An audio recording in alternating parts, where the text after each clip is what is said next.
What's up, y'all? Happy Thanksgiving to everybody that's listening today, listening right now, or on the replay. It's almost, the day is almost over, you know what I'm saying? But I didn't want to, let the day pass without speaking, chatting with y'all. Y'all come on in. Make sure you hit the like, share, subscribe on the way. And yeah, we're gonna have some fun tonight. Since today still is technically the day that we give thanks. I mean, I hope that you wake up every day feeling thankful for something, but for the day and name's sake, I'll go ahead and definitely say I'm thankful for so many things, able to spend time with family. I ended up having my extra plate today, my leftovers today. We did Thanksgiving yesterday, actually, because it was a conflict with some family members and things like that. We wanted to make sure that everybody could, participate and partake. So, you know what I'm saying? We changed the schedule a little bit, but, like I said, every day is a day for Thanksgiving. Just having everything that I know that I need. When you start getting a little bit older, of course you have a certain vision for your life when you're young, and when you start moving and grooving through these streets, you find out what you want isn't always what you need. I'm thankful to have everything that I need. Shouts out to everybody in the building. We will start the show very shortly. Man, there's so many things, man. Of course, everybody can say family, but even, man, the little conversations that I have with my kids when they get ready for school, we drive to school, just hanging out with them, watching them grow. I am so thankful for that. I would miss that for the world, man.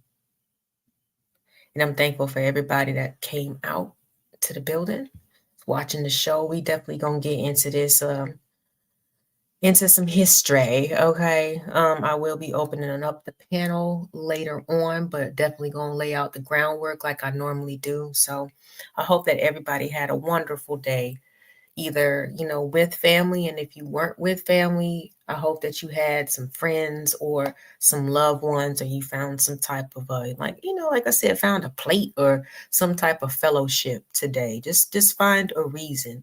If not today, just pick a day to be thankful. All right, let's start the show.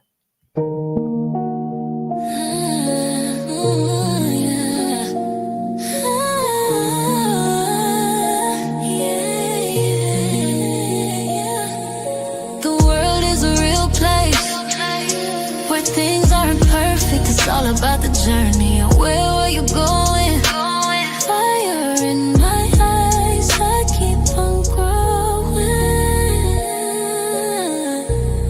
This is a little personal, the LA Project Show.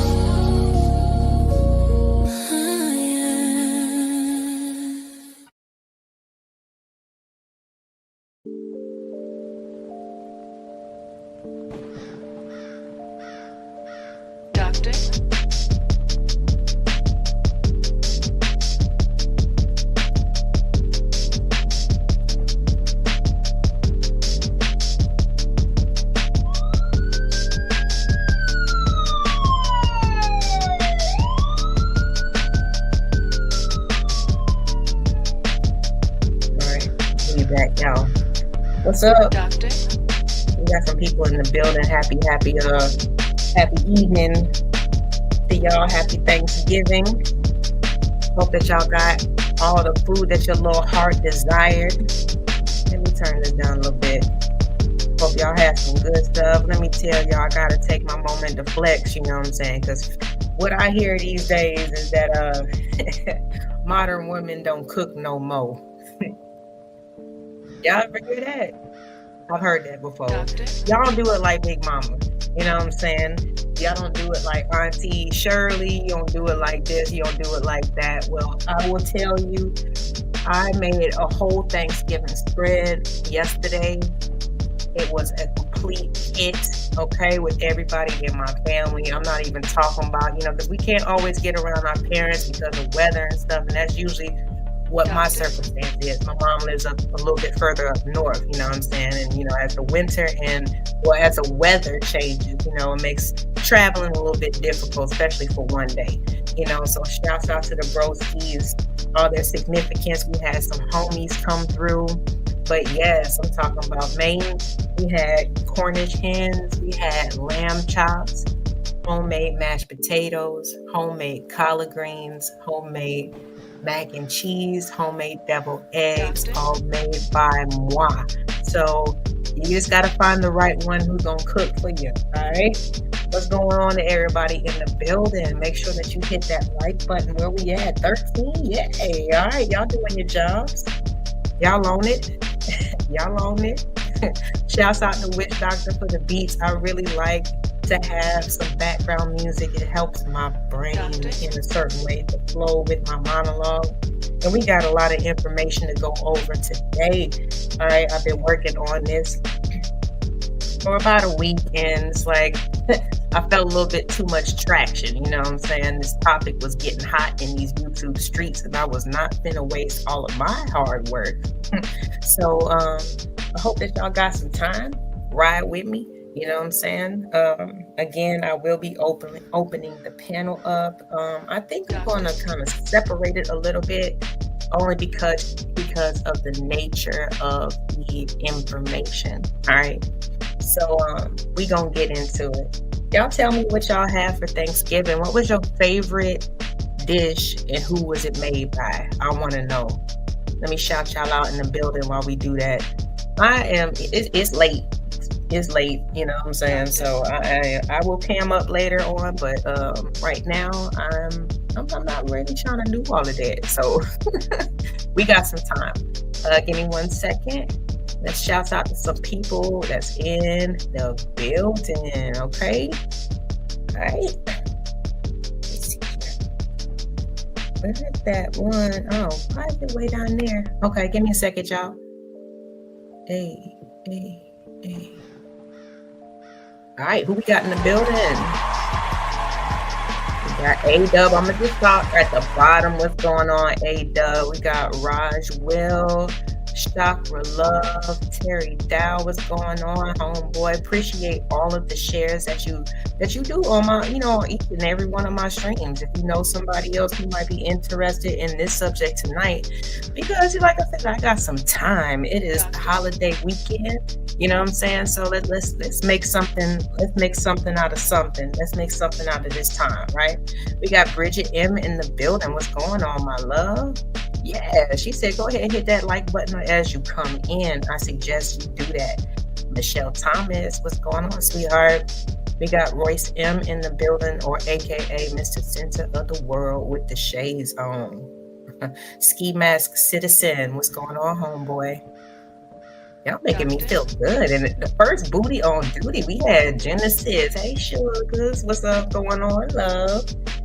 Everybody make sure to hit that like button on the way in. Hey, yeah, what's going on, Witch Doctor? Appreciate the tunes, man. Like I said, this shit be helping my monologue so much. All right, but yeah, ain't nobody put nothing in the chat in terms of what they had for Thanksgiving that was their favorite. And I want to know who made that dish. Who made it? What was it? Was it the mac and cheese this time? Was it a turkey hitting? Like, what's going on? What did y'all have? I already mentioned my food. You know what I'm saying? This is the holiday of food, food and fellowship. I don't know about the rest of y'all. You know what I'm saying? But like, getting into the history of Thanksgiving is pretty bleak. We already know that, but it's a day that we get a excuse to take some time off, right? And spend some time with family, overeat. Who really needs an excuse to overeat sometimes? But everything in moderation. So at least the holidays, they space it out. Get your grub on. You know what I'm saying? All right. Yeah, we got everybody in the building. the likes look nice, if you'd like to go ahead and you feel so generous, support the channel. You know what I'm saying? Time, time is something that we can't get back. I love spending time with y'all, but it's something that we can't get back. I did put a lot of energy into this stream. $, the LA project, if you're feeling so generous, if you're feeling the content. All right. Well, we're going to start off with something a little bit milder. Hold on. Because like I said, I want to get into this. But I don't want the day to pass, without some of these happenings. You know what I'm saying? There's some things that were sent to me that might be appropriate for the season. It's a little, it's a little messy, but I think it will correlate a little bit later on into the stream. So give me 1 second, okay? I was sent something. It's crazy because, Thanksgiving is a funny time. The holidays can be a little tricky, because everybody's family dynamics is not the same. Everything isn't always what they say hunky-dory, Sometimes we have different dynamics that make the holidays a little difficult to get together and really, really enjoy, and I understand that. My heart's and definitely I feel where those people are coming from, but like I said, I hope that y'all got some friends. Friendsgiving is still a thing. You know what I'm saying? Find you some good friends, and you probably talk to your friends more than you talk to some of your family members. So let's keep it real, and that's okay too. But yeah, the holidays can be a little tricky. You know what I'm saying? And I'm not sure of this dynamic. I was sent this clip. And also,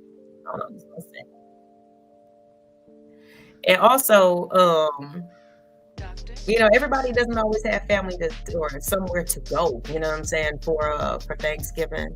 So me, especially working in the service industry in the past, if I couldn't get to my family, I'm making some money. I didn't care if it was New Year's, if it was Christmas Eve, whatever. If I couldn't be around family, and especially when I didn't have children, I was working.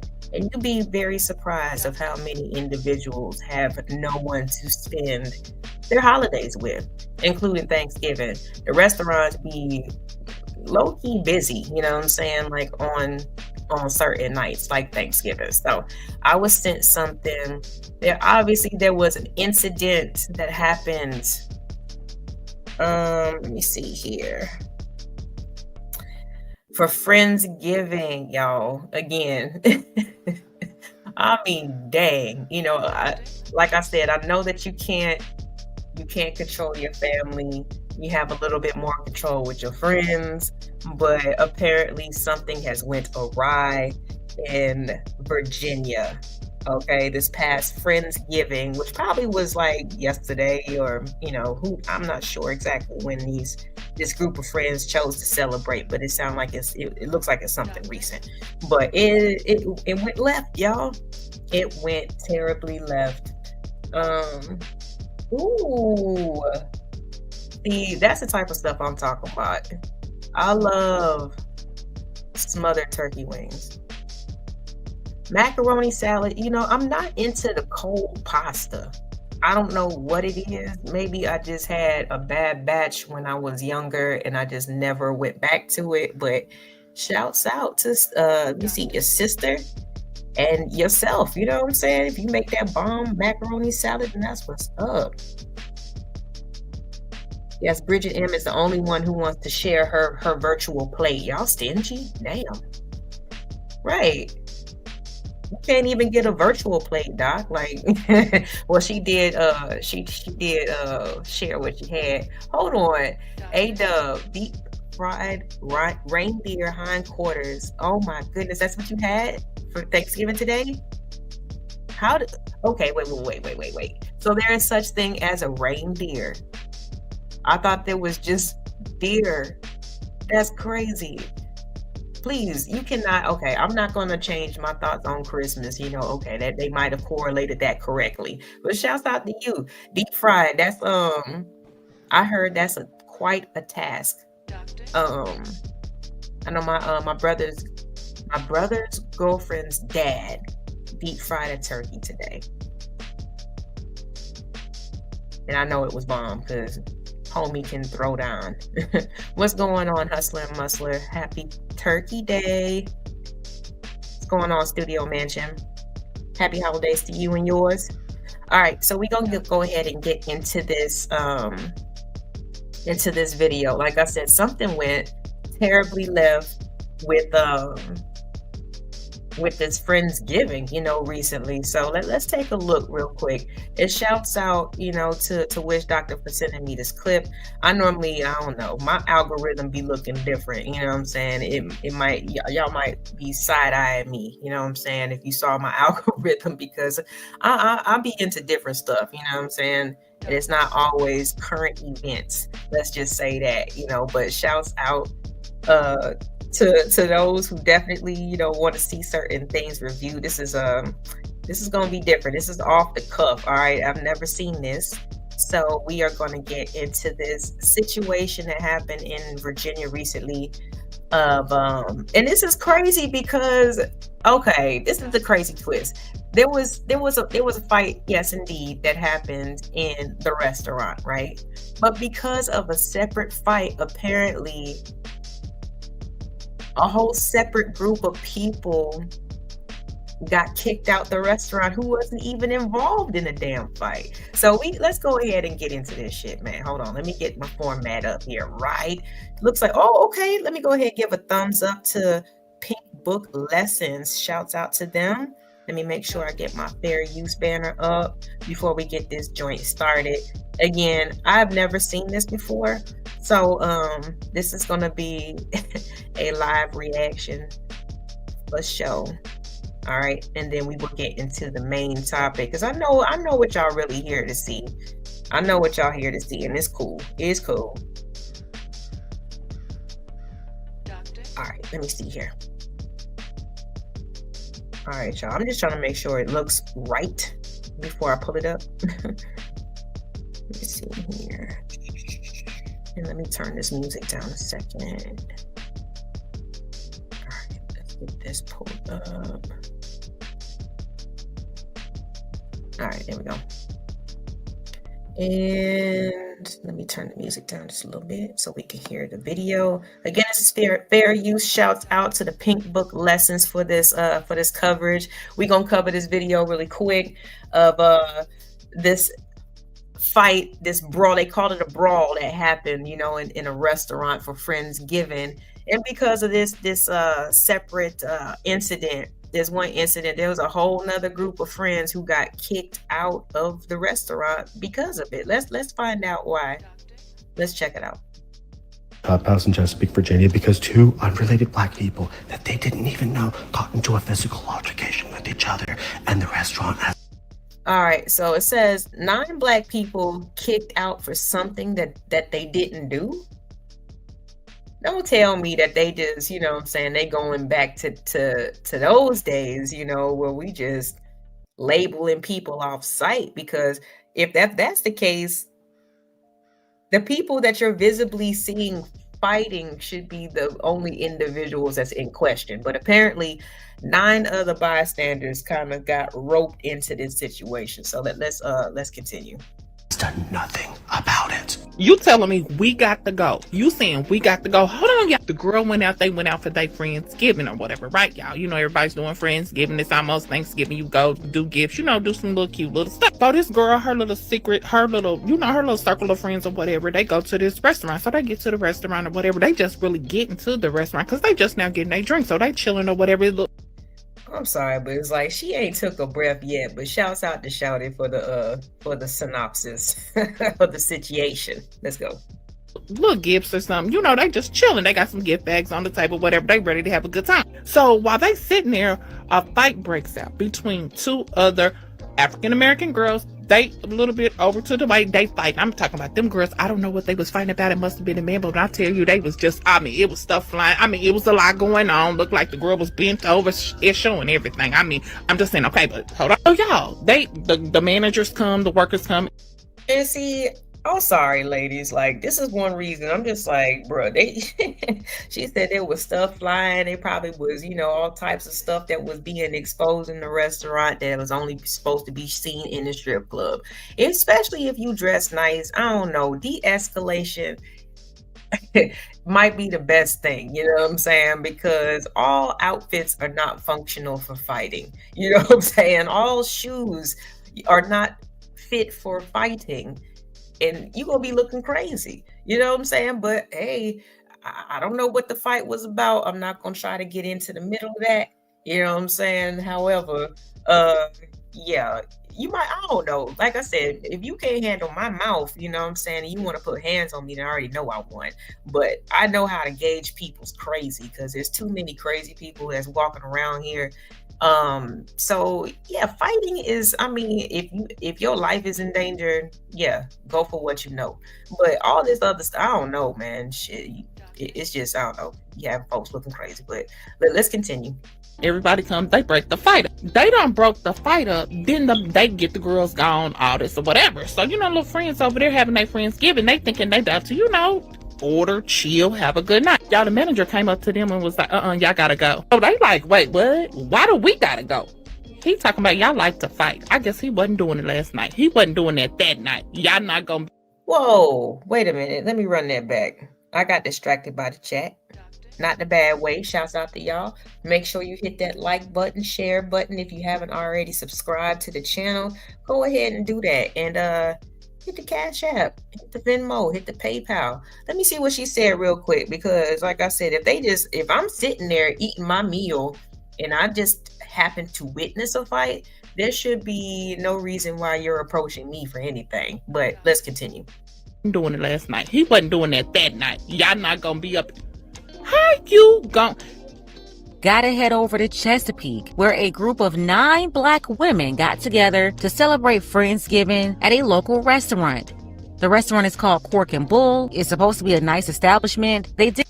Oh yeah, Chesapeake. That's a nice area. Didn't even have much time to get comfortable, because when they got there, next thing you know, they looked up and 2 other Black women were. Oh shit. All right, so the restaurant is Cork and Bull. I'm not sure if anybody has heard or been to this one. And like I said, they say it's Virginia, so it's in the DMV area. What's going on, Rod Kim? Shouts out to you. Happy Thanksgiving. I hope that you had at least a plate. I know you be busy and stuff, but I hope that you had at least, somewhere to go to get you some of that good food. You know what I'm saying? And now I hope that you are relaxing because the itis done kicked in. But I'm not sure if you guys have ever heard of this restaurant, but apparently this is where it went down in the Virginia DMV area. It's that it's Maryland, Washington D.C., Virginia. It's kind of like a little cluster where a point where it kind of meets. You know what I'm saying? So they just call it the DMV. But let's keep going. They looked up and 2 other Black women were fighting in the restaurant right in front of their If the peach emoji is here, then you already know that some ass was shaking and all kinds of shit. Oh my goodness. And I hope this is what this blurred out little image is. I hope this is not a child or something. Well, table and other tables as well. After the women stopped fighting and fled the restaurant, the manager came over to the other group of Black women and told them they had to leave, refused to serve them, and just them, by the way, nobody else. And the reason management gave them was because, quote, y'all like to fight. Remember, this is not the same group. They straight up embarrassed 9 women. Damn. Wait a minute. So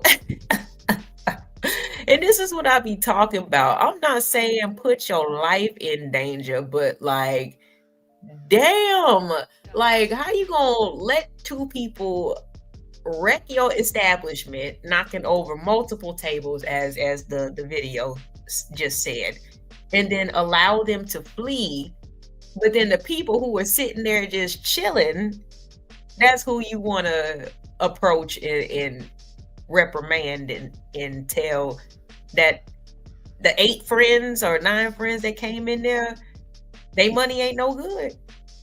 Wow, that's bold. That's bold as a manager. I wonder what happened to that young man, young person, you know, the young woman, whoever is the manager. Because, like, come on, man. Like I said, if you allow that type of stuff to happen in your establishment, and then at the end of it all, you gonna just approach some other patrons and tell them that they have to leave because y'all like to fight. Oh man, you just signed the restaurant up for a lawsuit and all kinds of shit. Like, discrimination is still a thing. And when you say a statement like y'all like to fight, you nailing, you know, or putting the nail in your own coffin, should I say. What's going on, Uda? Happy holidays to you. Hope you had a good one. He said salute to the chat, y'all. Speak back. That had nothing to do with the fight and didn't know the other group at all. Now, you have a lot of people trying to defend the restaurant, saying, yeah, they were all there together. That's why they kicked them all out. See, they have empty seats at their table, and those empty seats had to be the seats for the 2 black women fighting. Well, before we go too deep in the story. Oh, so we got folks trying to play detective on the side. Talking about the people who were fighting must be with them because they had empty seats at their table. Some people just need to mind their own damn business, for real. Like, if anything, like I said, see everybody else, you know what I'm saying, little person sitting over here, she just watching this guy standing up laughing with his girlfriend or whoever this person is. Like, there's plenty of people around this person in red. I see over here. I see another person over here. You know, well, kind of. This is just a still shot. We ain't got no video. But, well, not that I know of. Like I said, this is first reaction. I've never seen this before. But this is what happened apparently this past couple of days for a Friendsgiving in Virginia. Take a look at Exhibit A. This right here. Oh, hell no. I'm sorry. There's a lot of people that's in this restaurant. Here is from the security footage from the restaurant, clearly showing 2 different parties unrelated. Okay, so it looks like the ones who got the fighting is sitting over here to the right, and the other group who ended up getting kicked out just from being close. Like, how you get kicked out by just purely off proximity? That's crazy. So you got 1, 2, 3, 4, 5, 6, at least 6. You got a coat right here. You know what I'm saying? Like, it's probably 7 of them, you know, whatever, you know, but like they're sitting at 2 different tables. But the fight started from these people over here to the right. To each other, not even communicating with each other. They're so far apart. Obviously, you can see the 9 women, the large group, they all sat together. And then the 2 women fighting, they had another group at a smaller table. None of these tables are connected whatsoever. They have nothing to do with each other. So let's go ahead and put that to rest, because sitting up...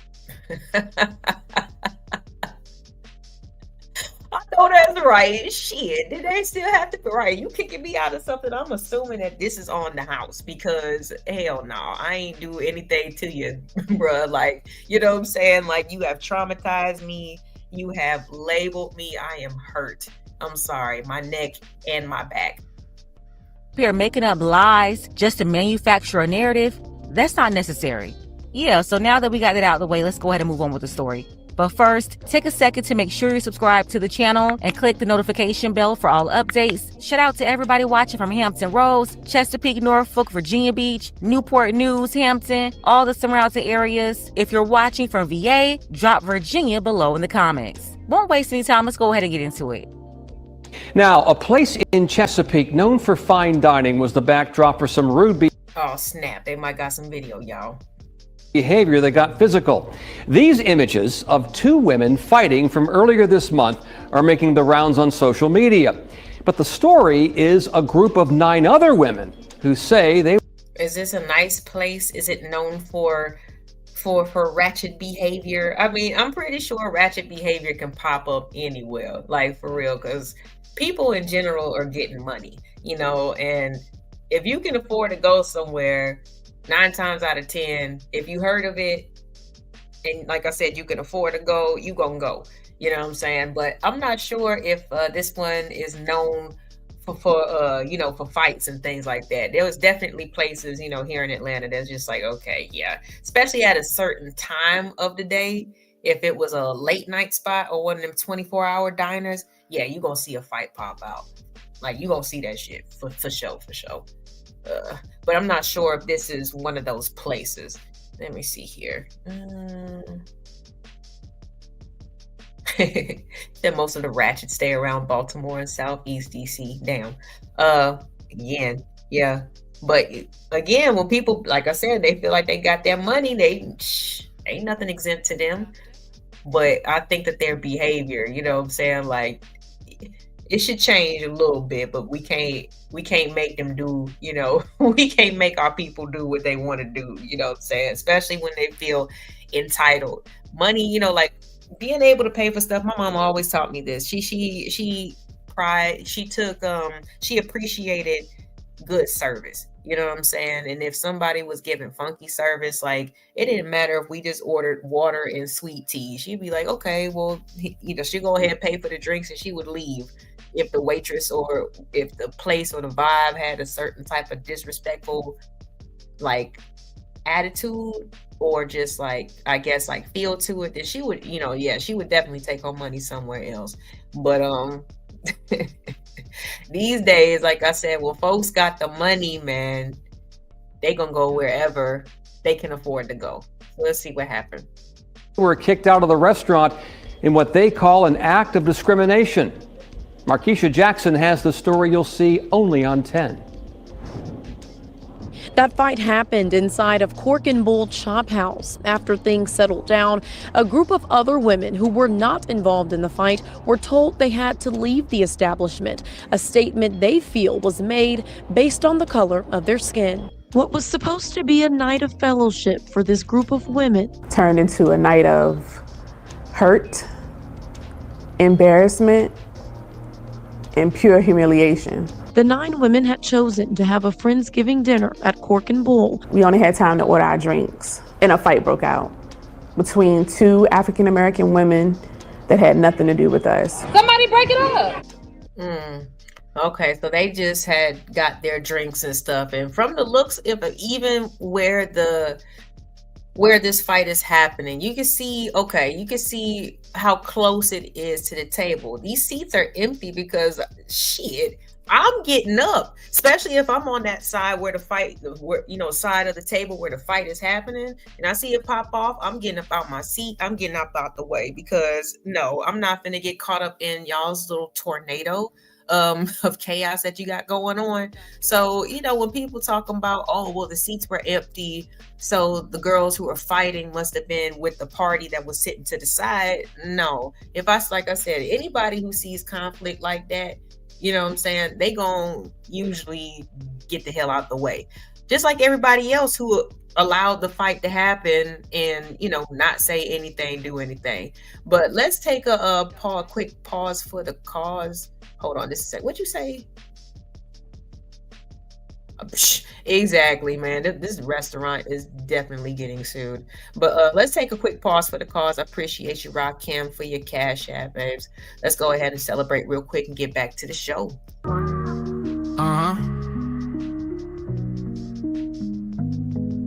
We humble as a bumble in the middle of the jungle. We got problems and we fumble and we stumble, but we don't grumble. All we do is hustle, and you the reason that we on our way up. You the reason, you the reason, you the reason, you the reason, you the reason, you the reason, you the reason, you the reason, you the reason, you the reason, you the reason.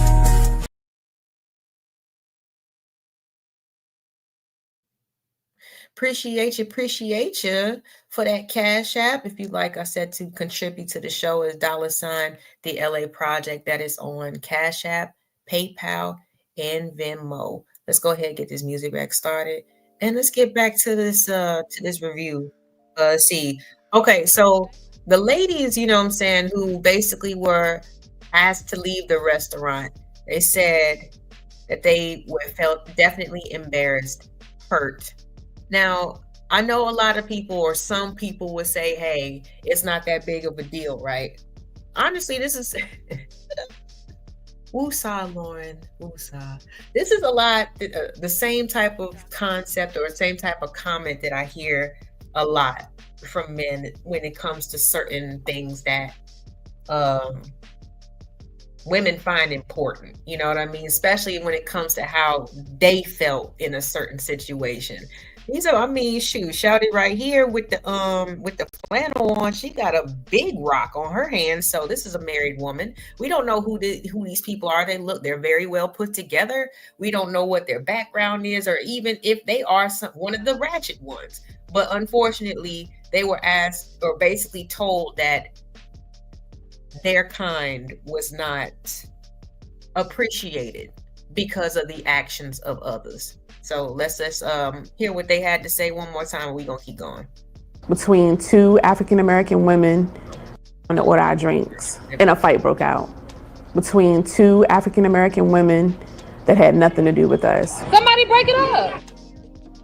And no, I'm not showing the fight here, but I'll leave the link below. The lady, a part of the uninvolved party of 9, I know she was telling somebody to break it up. And come on, do you really expect people to get in the middle of two Keishas fighting what's supposed to be a nice restaurant? Well, two Keishas.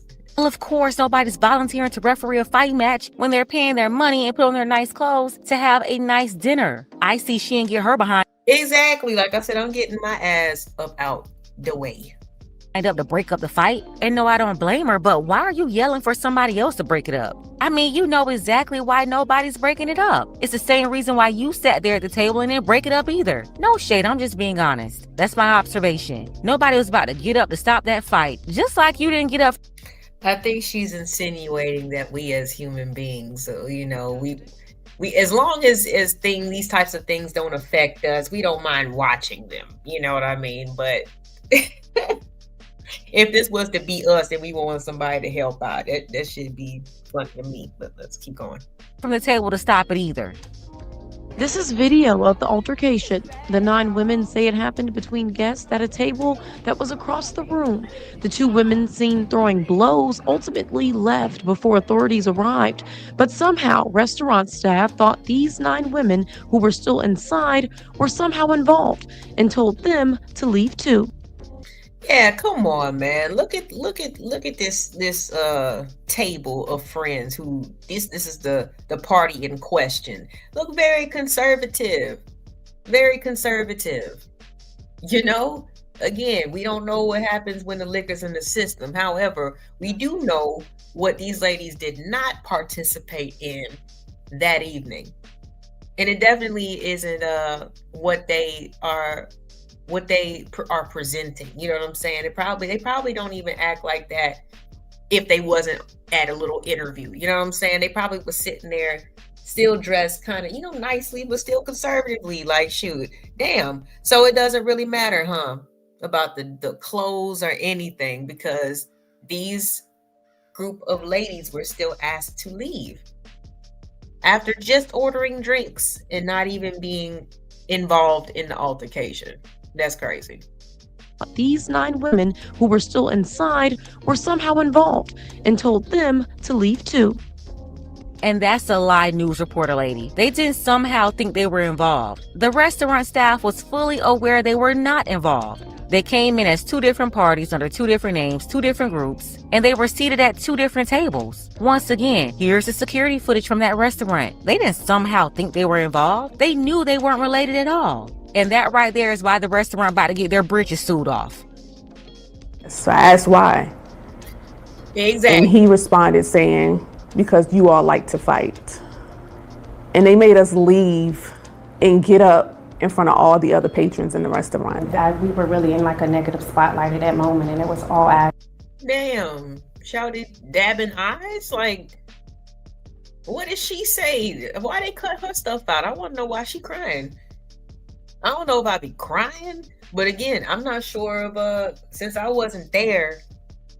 And again, I mean, we've heard about these types of situations, right? You know, at least, you know, somebody, an elder, somebody done told you about the times of Jim Crow, segregation, and all that type of stuff, when You had to go around the back to go get your food.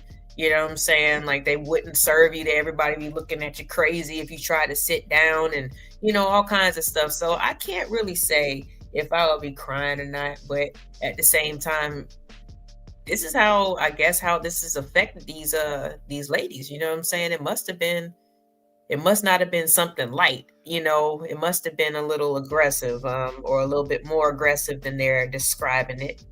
But again, I'm pretty sure we will hear about this in the near future in some sort of lawsuit, because discrimination is still a thing, and it doesn't just work for the alphabet community. You know what I'm saying? If you being biased towards disabled people, foreign people, minorities of any sort, like, your ass is still on the hook, buddy. All right, let me check you guys out in the chat real quick. He said, it looks like my mom's bowling team. Hey, black folks like to do different stuff. You know what I'm saying? Everybody's not always like, having the block parties with all the liquor and kids running around in the streets. And no, like, we like to do other shit too. Like, I know my grandfather, he was a part of a bowling team. He had a shirt, a ball, like everything. Like, shoot, yo, we like to do everything. On us. It was very embarrassing. The 9 ladies are now pursuing legal action. Their lawyer sat down with us. Just because you Facts, their Christmas is going to be lit. Like, seriously. have employees that might have made a bad judgment one night, that could turn into 2 nights, 3 nights, 4 nights. It has to stop. The women say the restaurant staff has not reached out to provide an apology or update. All 9 of these ladies were treated more harshly than the 2 people who were actually engaged in the. That's what I'm about to say. They be letting the perpetrators just get away, you know what I'm saying? And then all the civilians have to deal with the aftermath. That should be, I don't know. I feel like that's like some cowardly stuff. Again, if you are an employee, and I've worked in places, you know what I'm saying, when we have cash registers, you know what I'm saying, a lot of transactions happening in a day, even in training, if somebody was trying to rob you, go ahead and give it to them.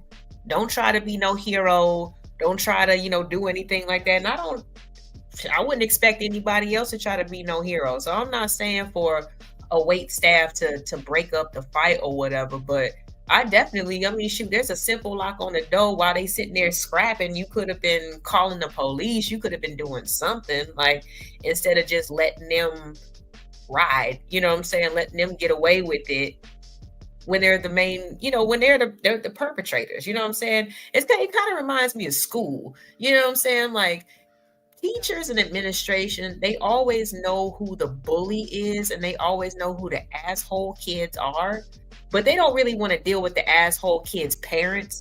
So then they try to demonize the good kid who finally sticks up for themselves. You know what I'm saying? After 2-3 months of getting picked on and picked on, and the innocent kid finally stands up for themselves, but they know that this other kid in question is an asshole.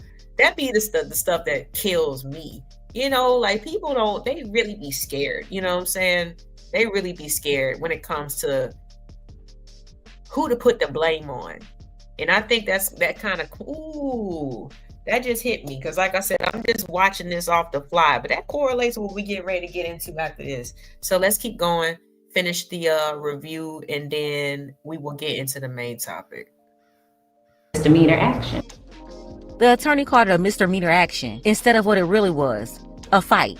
It almost sounds like she's defending her innocent clients and at the same time putting the cape on for the women who actually caused the chaos in the first place. By using softer language, she's minimizing the seriousness of their actions. And honestly, that's part of the problem. Condoning, downplaying, or excusing bad behavior is exactly how negative stereotypes about us continue to get recycled. That's why it's important to call wrong. That's a bar. Damn. See, okay. I see what you did. I see what you did by sending me this shit. Okay, appreciate you. Doing exactly what it is. Separate ourselves from it, not sugarcoat it. But the wild part is the attorney, she's speaking as if she's defending both groups. And look, reality is simple. Just like both parties aren't guilty, both parties aren't innocent either. Listen, everybody can't be guilty, everybody can't be innocent, and everybody can't be a victim. Her job in this case is not to defend a bunch of wild flamingos, clearly out of order at that restaurant. Nah, her job is to lay out the case for her clients who are innocent in this situation and prove they were victims of discrimination. Their lawyer says they want accountability and justice. We can say this is discrimination. We can say this violates the Equal Protection Clause. They have said enough is enough, and we're not going to take it. Treat your customers with dignity and respect. We did reach out to the owners of Cork and Bull Chop House as well as the general manager for comment, but we have not heard back. In Chesapeake, Markeisha Jackson, 10 on your side. Did y'all see the video? Damn. Yeah, that's definitely discrimination. Again, when you say stuff like y'all like to fight when it wasn't even a part of, like I said, the actual party that, you know what I'm saying, that was sitting at the table, like the people who were causing the ruckus and all the distraction and destruction were not even the people that you end up kicking out. So I hope that they end up getting what they're entitled to, because again, like this type of shit got to stop. Like, are only certain communities or only certain type of people the only ones who can be offended or treated poorly? You know, discrimination is discrimination. You know what I'm saying? And see, honestly, this is actually a good example, because after segregation and all that stuff, after integration happened and everything, they started putting more laws and policies into place about, you know, affirmative action, blah, blah, blah, blah, blah, right? It kind of made it really hard. It made it really hard, actually, to prove racial discrimination, right? Because the parties who were very well versed in YS, I'll just call it that. That's the acronym. Y'all can the supremacy. Okay, the people who were really like into the indoctrinated into that whole movement and ideology, right? They just found a whole new way of express, like a whole new vernacular. It's like they changed their language. You know what I'm saying? So instead of having the luxury of being overtly racist and just saying exactly how they felt, you know, when it started getting into the 70s and 80s, you couldn't just, you know, trying to call a black man boy or something like that was not gonna fly. You know what I'm saying? So they had to find other ways to put people in their place. You know what I'm saying? So racial discrimination, in my opinion, has always been the hardest to prove. A lot of people, it seems like it's easier to put it on sexual orientation or something like that if they happen to fit that certain category. But the racial part has always been a tricky one, and a lot of people have been victims of it but could not prove it. So shouts out to those ladies, you know what I'm saying? I hope that, you know, they get everything that they deserve from the whole interaction, because even as business holders, you know, like, if this is an individual who worked for your establishment and you heard about it, it hit news, you need to get in front of this as fast as possible. You know what I'm saying? Like, you got an establishment, it's on the corner of a street. The actual location looked like it cost some money in terms of just, you know, renting the space or whatever. Yeah, I mean, it's a chop house, raw bar, so I know that the menu items are a decent price. So y'all making some bread. You know what I'm saying? You should have got in front of this, you know, entirely as a management or the owner or whatever, because you do have a, you know, I mean, especially in modern days, like, shoot, once you want all your patrons to be comfortable and be respected and keep as much money flowing in as possible, and acting that way is only going to take away potentially millions, okay? Because you got 9 individuals who are affected or who are involved in this situation, and you know what I'm saying, you got a lawyer that's involved. It's not just going to go away. So, you know, it definitely was a misstep on the owner or whoever is like in charge for not making a statement, for not even addressing the situation. But hey, say la vie. Hey, like I said, get your bread, ladies. You know what I'm saying? Especially if you had to go through something that pains you.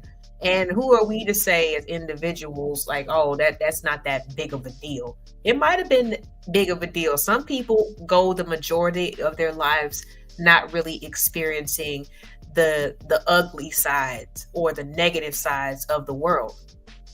And when they do experience it, it's jarring to them. It hits different. Some people are in different environments that is just like, hey, this is what it is. But everybody doesn't feel that way. So we can't say what's not serious to one shouldn't be not serious to another. You know what I mean? If it's in legend, hey, if you can get it, like I said, go get it, because other people will definitely go ahead and get it. All right. So this kind of goes back, you know what I'm saying, to I don't know, this the main topic. Let's talk about the main topic. All right. Been a lot going on in these YouTube streets. I think a lot of truths have finally been released, because when you keep up a certain facade, it doesn't really allow you to rest easy at night. You know what I'm saying? You can't be yourself. You don't know when you should be turning yourself on or turning it off, whether you be when it comes to this character or having a certain presence, especially when it comes to being online, speaking to a whole lot of people, having hundreds of thousands of followers, and the whole 9 yards, right? It can be weighing on your spirit, and we've seen a lot of people who obviously practice or preach one thing, but then live a totally different life. You know what I'm saying? And the veil is being lifted. We see that the wizard is just a little short man behind the screen, the curtain with a big megaphone. You know what I mean?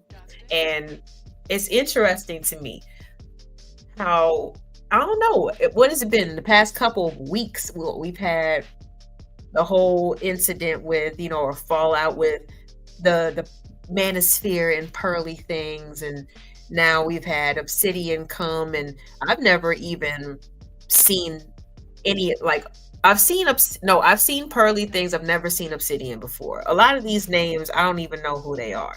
Now, when I first got online, like I said, I didn't even really do any research.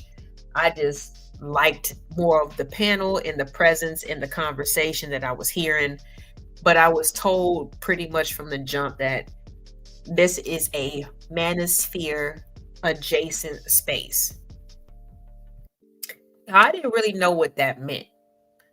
During the pandemic, I was not really, I didn't spend that much time at the crib. Of course, everybody was, sent home for a little while, but I mean, I swear, after 2 months, we got the notification that everything was being lifted. I lived in Ohio at the time. I think it was one of the first states to kind of get back to, I guess, a lot of places were still, having their businesses open and stuff like that. But we were told 2 months after the lockdown that we can go back to work. My 2 children were still in school, and the school never opened back up for the rest of the year. So I had to homeschool my kids as well. So I was not online and exposed to everything that everybody else has been exposed to when it comes to the history and just the mindset and stuff like this, right? I had only heard of the red pill concept. That's the only thing that I had heard of at that time. And it was only because of a guy friend of mine that we had been friends since, goodness, I don't know, like 2000 and we probably met in like 2004 or something like that. Lost touch, had kids, and got back in touch through social media and stuff like that. But it's like, well, one of my homies, like if you sit there, when I'm getting a tattoo and, what I'm saying, I'm letting you like, be there on a regular basis for me like that, like, yeah, like you my friend, but not anybody that I was trying to date. But when we reconnected and we started having some of these conversations, I found out that my friend had changed, okay? Like the person that I knew before, he was not there anymore. He was totally Kevin Samueled out. It was kind of disappointing, you know what I mean? Because I'm like, damn, like I'm actually a woman that you have known for for quite a while.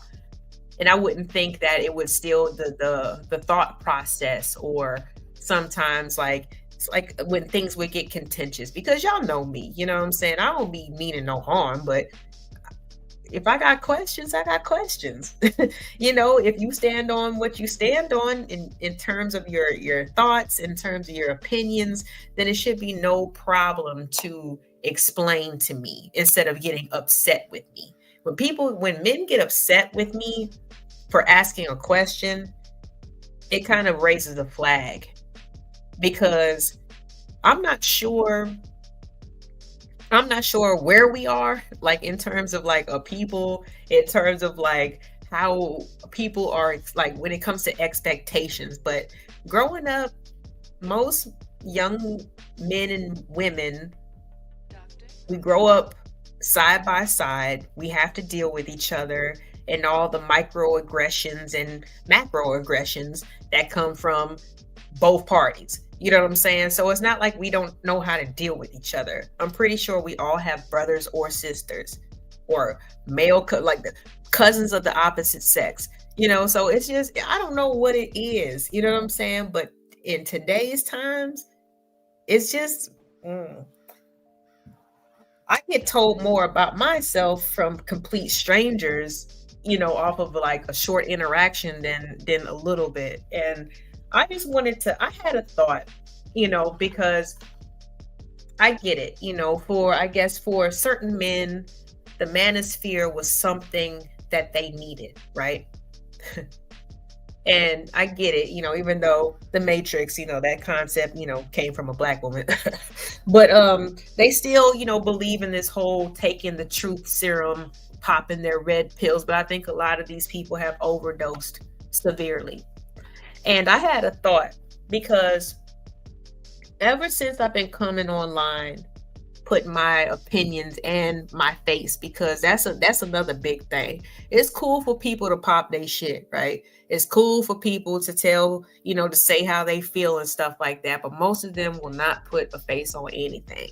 I have put my face out there along with my opinion since day one, pretty much.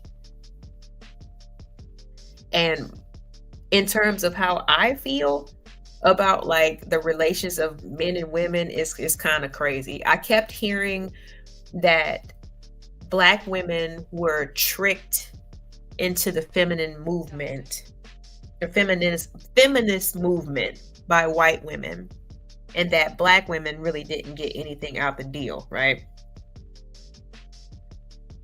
But now I feel kind of the same way about this whole manosphere shit, because I did some research. I looked into it a little bit, and trust me, even right now, don't take everything that I'm saying as the gospel. Please, if you hear something, because I do have names and I do have dates and references, you hear something that you're curious about, I definitely encourage you to look into it yourself. See, that's when you really know that people care about the matter at hand, right? Versus the people who are just trying to argue, or the people who are trying to be a contrarian, right? Because when you really care about something, you look into it. You low-key try to master it, right? But when you don't care about a certain subject and you just trying to, punch holes into a person's statement, theory, or whatever, that's how I know that people don't be, you're not being genuine about the conversation. Because if you, like I said, if you really gave a fuck, then you would actually look it up. So I would definitely encourage everybody, like I said, to double check the things that you hear tonight. If anything is conflicting to you in terms of what you know, please look it up. Don't get caught up in your feelings and emotions, because I really don't have time for that. It's gonna be, it's early in the morning. It's no longer Thanksgiving. So 12:30, I'm not gonna have time when it's open panel season for all of the contrarians. Either you come with some facts, or you know what I'm saying, you ask questions. And it's okay to say that you don't know about something, but I don't want this to be a conversation or a stream that has to be about bashing and all this other stuff, things that can't be substantiated. I don't want it to be about that. All right, so not trying to be dramatic, but just had to put that out there. Now, I understand that, especially Black Americans, we have always pretty much been like last priority. I don't like to say on the bottom. We're the bottom of the bottom. People got to start rephrasing shit, okay? Especially if they want to have some type of pride about themselves, or if they want people to see them in a different light, because your thoughts and the way, everything, how you feel about yourself and how you put those words together is like, it becomes what it is. So I just say we're definitely like the least prioritized, right?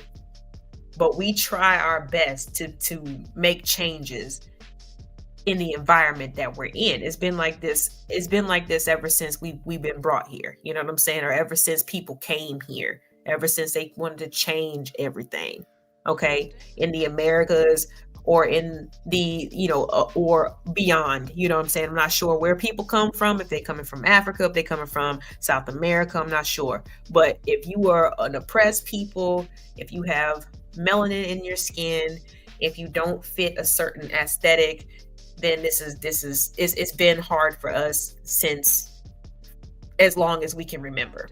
All right. But we're not gonna focus on that. We're gonna focus on some other stuff, all right? Because I really want this to have some direction. I really want people to sit and think about this, instead of, like I said, getting into their feelings or picking and choosing certain things that fit their narrative because they got to sleep at night. I'm not really worried about that, because I got my kids, you know what I'm saying? I would love to have a family. But if we want to see the progression of our people, of our community, and the better of our circumstances and standing in the world, then I think it's time to stop joking and blaming people and actually get down to the bottom of how we got here. All right. Now, I did kind of look into this. One thing that I do know is that melanated people who live in the Western Hemisphere, we have a horrible self-esteem problem. I can understand how that happens, or how that happened. There were so many different methods to constantly, remind someone, or if not remind someone, hey, if you didn't know, let me now type shit. You know what I'm saying? That, hey, this is your limitations. I'm here for this, you're here for that. I'm different than you, and when I say different, I mean better. And this is where WS really spawned from. All right, the supremacy. Okay, I'm not gonna say everything, but when I say WS, y'all gotta keep up. All right, y'all gotta keep up with me. So with us having this, being a people who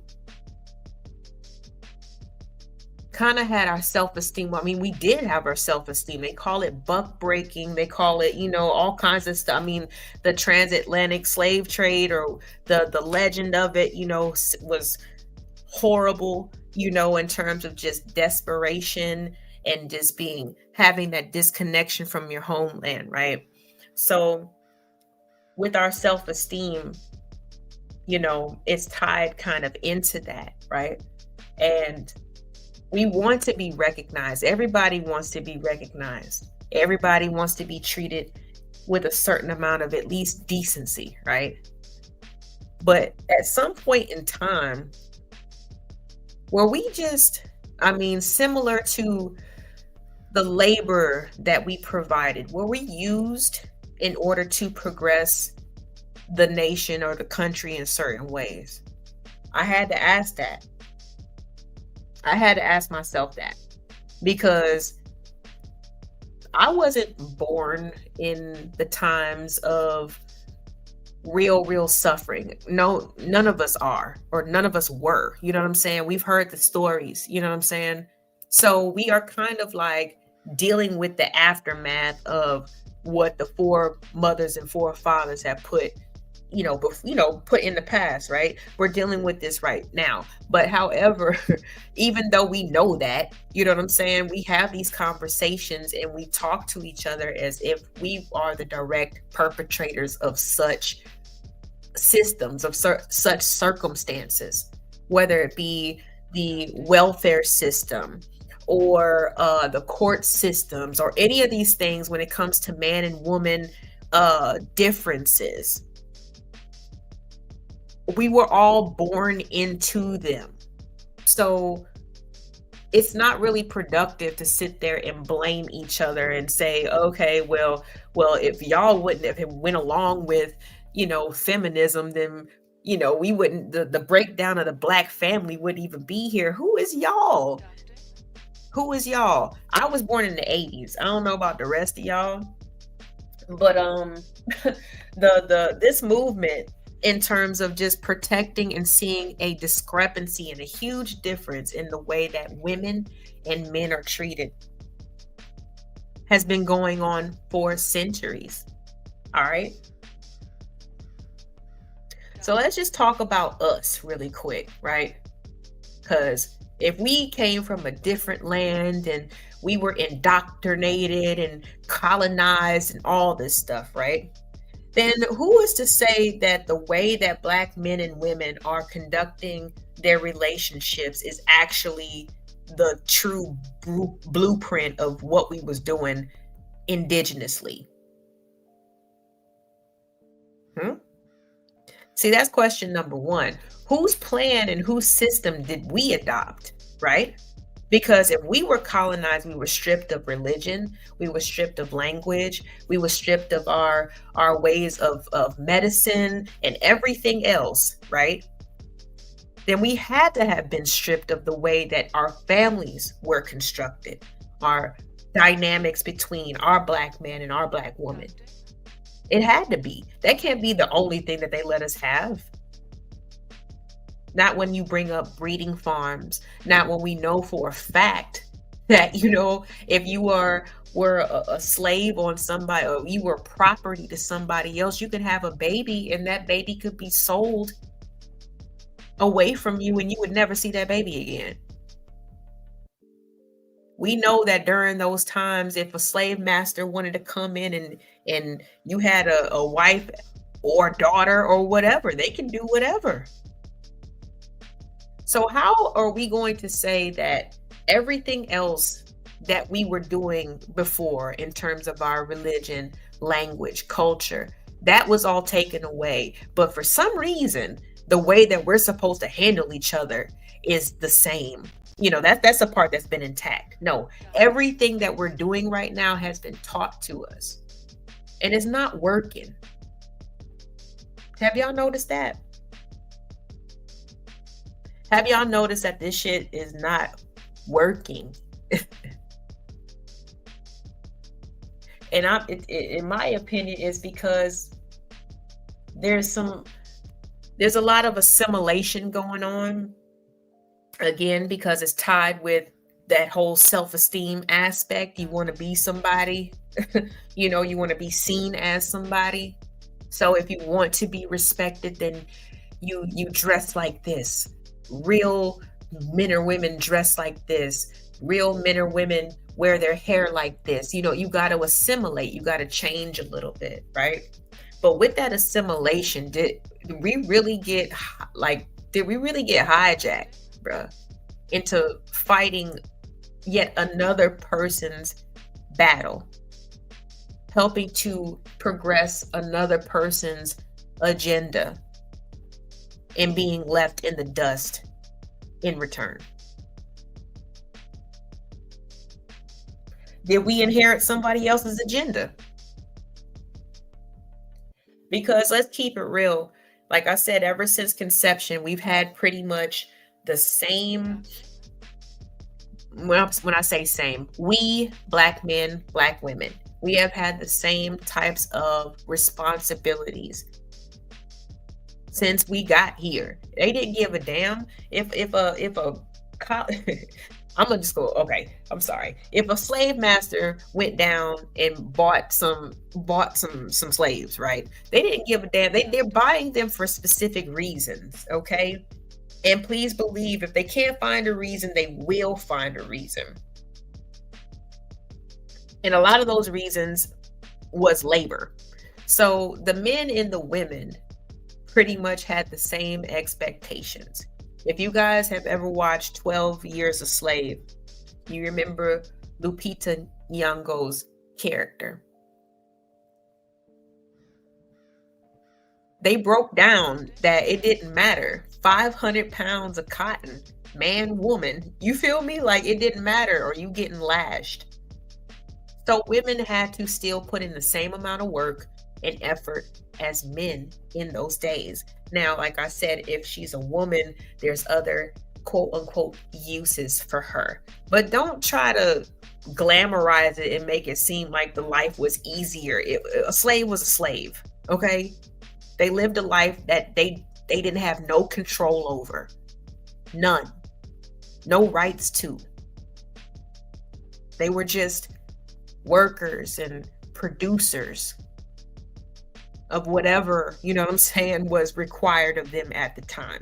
So that part is just already, if we can't get on that common ground, and it's like, I don't even understand how that's even forgotten, but we gonna move on. We got Cool Ass Chuck in the building. He said, good night, sir. I hope that you your belly is full and you got that good I'm ready to go to sleep after 2 or 3 plates of Thanksgiving food. I hope you got that in. All right. Yeah. Hold on. What is this? Said Manosphere actually made a video directed towards this space to clear up some confusion. Well, I'm not sure where this is at. If you can let me know, studio, what video that you're referring to, because I mean, like I said, right now it's just damage control. This is all I see it, but they keep on slipping out and saying stupid shit. You know what I'm saying? So we gonna get into that. Very familiar with Red Pill. It's interesting watching the space. Yeah, I mean, shit, I didn't know. I'm sorry. I was born in wedlock. Okay, like shit. I've always had a mother and a father that was there to teach and show me things, and other adults that were on the same wavelength. So when it comes to all this extra advice and how do I need to be a real woman and shit, I got people for that. I did not need the internet. Thank the Lord. That's another thing I'm thankful for. All right. But the answer is like I said, we started taking up the concerns of other people and started forgetting about ourselves. But the question is how and why did we do that? You know what I'm saying? Again, I think it goes back to the self-esteem. And that's how I know that, like, the way that we're operating as man and woman in our community, it's not how we deal with each other. It's not how we need to be dealt with. It's similar to medicine. Even we're starting to figure that out. When it comes to being a melanated person, there's certain things that our body needs. We're starting to look into these different herbs and different, the different, I guess just supplement. I mean, just natural things that are beneficial. Period. And we're starting to do the work and heal ourselves. You know what I'm saying? In that aspect. So it's like, I think that we really need to relearn how we're treating each other, because I really feel like This is not our fight. If Black men were telling, Black women on the internet that we were fooled by white women for fighting their fight, I think this is the same thing when it comes to Black men joining the Manosphere, because it's not your fight. The type of complaints that are being put into the atmosphere by the white Manosphere, and it has been like since the inception of it, those weren't the same types of situations that we were going through. But it just sounded good because everybody's frustrated, and I get it. But we're not looking at outside contributors. We're not thinking about economic situations. We're not thinking about how we're moving into more we're moving into eras that are making us less dependent on people. Now we're in the era of technology and AI. What's going to be next? Autopilot? You know what I'm saying? When Black families were together the most, it was during the agricultural phase, industrial phase, when the Great Depression was happening, because we needed that communion. Now you're making it into the point where, like I said, all we got to do is put in certain prompts. We can 3D print stuff. We got virtual glasses and virtual boyfriends and girlfriends. People are, marrying robots. It's getting ridiculous. You know what I'm saying? I don't understand how people are not taking the outside contributors. They're not taking them into consideration. And they're just like focusing, like I said, on the opposite sex. Well, we've been through so much as Black men and Black women. Seriously. So how did we get here, right? Even when we think back, to our early conception, our early ways of learning how the colonizer wanted us to live, right? Well, how would they treat us? How would they allow us to exist? And I'm gonna use that word a lot, allow, because the Manosphere loves that word. We allowed women to vote. Okay, let's take it back to, like I said, to the times when Black men were boys. Okay, let's take it back to racism. Let's take it back to the plantation real quick. All right. So most times, it was about utility. That's what we were here for. Man, woman, or child, right? But when we talk about the breakdown of fighting for somebody else's causes, let's focus on that a little bit. So I know people like to throw this trope around and throw this word around, but historically, a mammy was someone who definitely was encouraged and expected to basically care for others more than she cared for herself and for her own, right? That was her job. You have to understand, these circumstances came with crazy consequences if you didn't want to comply. And yeah, everybody did not comply, but obviously enough did in order to perpetuate, in order to establish some type of blueprint for African Americans moving forward, of at least how they wanted us to move, right? Because they didn't want us to have anything that belonged to us, including our family dynamics. All right. All these problems, like I said, when it comes to patriarchy and rights and all this stuff, man, I guarantee you this was not going on back in Africa. What's up, Mo Love? Happy Thanksgiving to you and yours. But we can start with that. When it comes to men, I mean, well, hold on, let's stick with the mammies for a second. I mean, mammies breastfed plantation children while they had to leave their own children, hopefully somewhere in the shade, and deprive them of what they needed because the white child was the priority. That was the job of the woman at the time. Now, when we want to talk about the men, right? This is when we're going to get into the Nat Turners, right? They make them pastors and You remember Stephen from Django? He was a butler. They might make him an overseer, right? But they would always put people in position, well, certain black people in position, because you can't have them too defiant. You can't have them with their spirit too strong. They got to be malleable. They got to be broken in one way or another, right? But you will put these people in positions where their job was to tell on each other.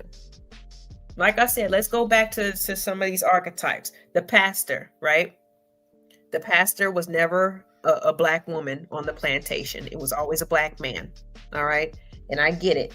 They're taught, or pretty much like taught to repeat certain scriptures, even to the point of just making the other slaves complacent and docile, right?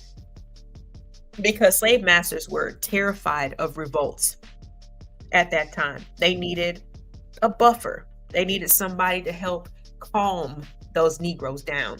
So they'll send, they'll appoint a good black slave, black male slave to be a pastor, right? They'll appoint him to be a butler, to the point where, they give him good food. They give him good clothes. They let him sleep in in the attic up in the big house. But you better be snitching, nigga. Okay, I need to know everything. And if you don't know something, that's your ass. Okay, you have to understand, we were constantly being put into positions to go against each other ever since we got here. Overseers, right? They were the ones who were given the position of the privilege to crack that whip, to keep the other, like I said, to keep the other Negroes in line. But that was them themselves, right? They sitting there, they living there frustrated. They're confined. They can't live the way that they want to. They're just given, like I said, some decent clothes and some maybe a little bit better food. Their cabin might be a little bit better than the rest of them, but it's still some bullshit. But they'll take that little bit of what they think of as a privilege or a one up, and they will snitch on their brother who can't take one more moment and wants to leave and run away. We have been pitted against each other since as long, like I said, as we can remember, because we can't remember what it was like before the colonizer came here, or we wouldn't be in this bullshit right now. Just my opinion.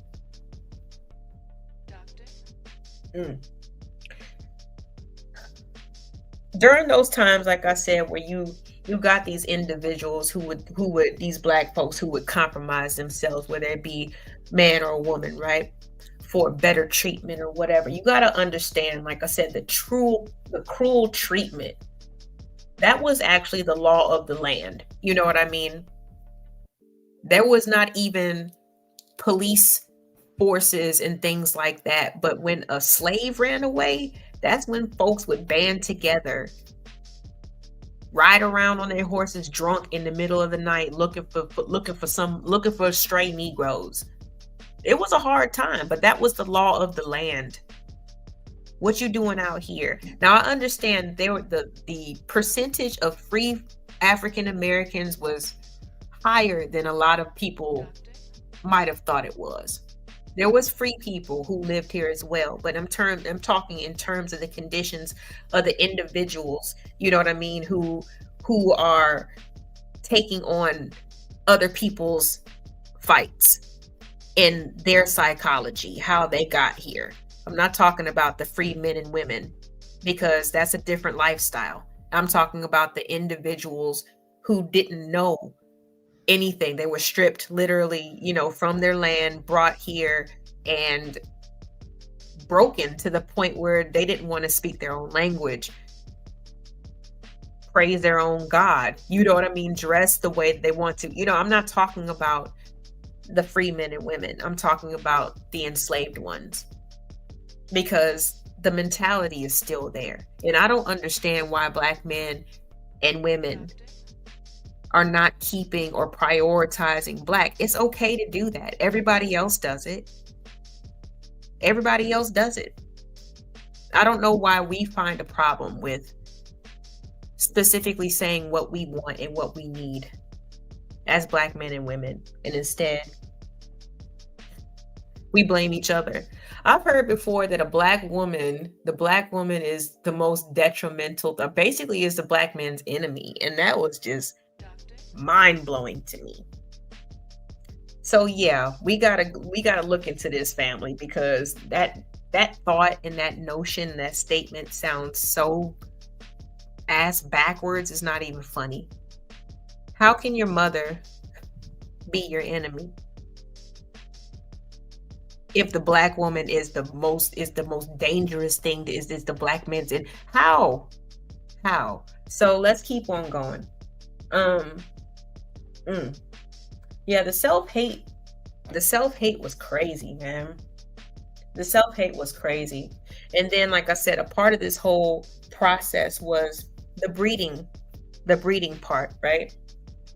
Which I think further divided us. But like I said, I've only done surface research on this. I am not an expert. I do not have a degree, okay? But I just have questions. That's all. And I think that everything starts from a question. Everything starts from a question. Inventions, everything. You know what I'm saying? Even how the world got better. Somebody asked a question of, how can we make this easier? Questions are good, y'all. So I'm not sure if you guys have heard of these different classifications of African Americans, octoroon, quadroons, etc., etc. It kind of was a classification more for, like I said, the U.S. Census, just to keep track of everybody that was in the country. And it was just interesting, like I said, if you pay attention, how much we were manipulated into becoming, going from indigenous people to being so-called Black, right? Like I said, there were both free men and women that were living in the States the same time as slavery, right? I'm not clear on exactly those statistics at the moment because, like I said, I am not an expert, but I like to piece shit together. You know what I'm saying? Back in 1842, there started to be some essays, short stories about the condition or the unique circumstances of being one of these biracial or mixed individuals. They ended up calling it the tragic mulatto.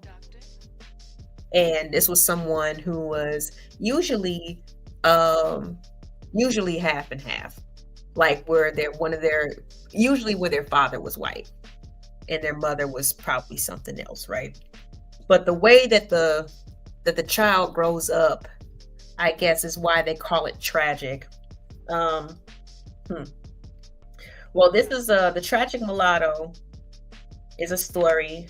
Is written by Lydia Maria Child, and is basically breaking down kind of what we do or what happens today, when we have biracial individuals, right? They don't know where they fit in. Usually one side of the family will definitely, embrace them, help them out, help them assimilate, build their character, give them all the love and attention.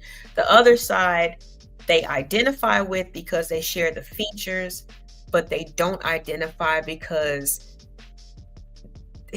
they're not close enough to you can't be both. You know what I mean? You can't be both. Now, there's some people who, especially back in those days, they could pass for white. They could pass for Italian or something like that if their features kind of were on that level, right? But a lot of biracial people were not so lucky. It was obvious. You know what I'm saying? Not maybe like off rip, but eventually, you can tweak somebody's hair texture and their skin tone, but when you look at them features, baby, you feel me? Like when you look at them features, it became harder for certain people to be able to go from their black side to their white side. They were always reminded by both sides that they were not one of them, right? So in the story of the tragic mulatto, it was about a woman who was born to a slave woman, and her father was the master. She was raised in the big house and afforded to read and things of that nature. But then her father passed away, and by this time the girl had gotten to be of the age where she could date and things like that. She had I think somebody said she was in a relationship she was trying to get married to, or they were going to get married. It was a white man. When the father died, the mother kind of went to console her. Everybody found out that she was mixed and she was put back into slavery. Her white fiance left her, and she passed away from horrible circumstances. But her whole life, she was treated and given all the comforts of her white father, of her white family, of her white side, right? So it was, I don't know, the tragic mulatto, it's been kind of like a concept ever since then, but it did start from a story because a lot of people, especially at one point in time, it was more valuable for them to have those types of combinations in the children, when it came to slaves and things like that. And I think it's a disgusting practice, and things. But when it comes to quadroons, octoroons, all this stuff, that ties into the one drop rule with the as long as you got a one drop of blood of black, then you black, type of stuff. But it still was a very conflicting time for the people who had to live in those circumstances because they did not know where they really fit in. They kind of had to make a decision. But like I said, as a child, when you're growing up in mid 1800s, yeah, you want to just be treated well. You just want to be treated well. And if you're being treated well, you know what I'm saying, especially by you've been told that this is your father and your father is white, like, how are you supposed to make sense of all of that? So I can kind of understand, you know what I mean, like in terms of the conflict that those people were living in at those times, you know what I'm saying, for those stories to come out. But again, it just goes back to our self-esteem being horribly put under attack. Pretty much that was what was I think the thing that they wanted to focus on the most was our self-esteem / our spirit, right? So like I said, 1842, that type of stuff was going on, but there was literature and things like that was kind of putting those thought processes out there in terms of African American voices and their experiences, right?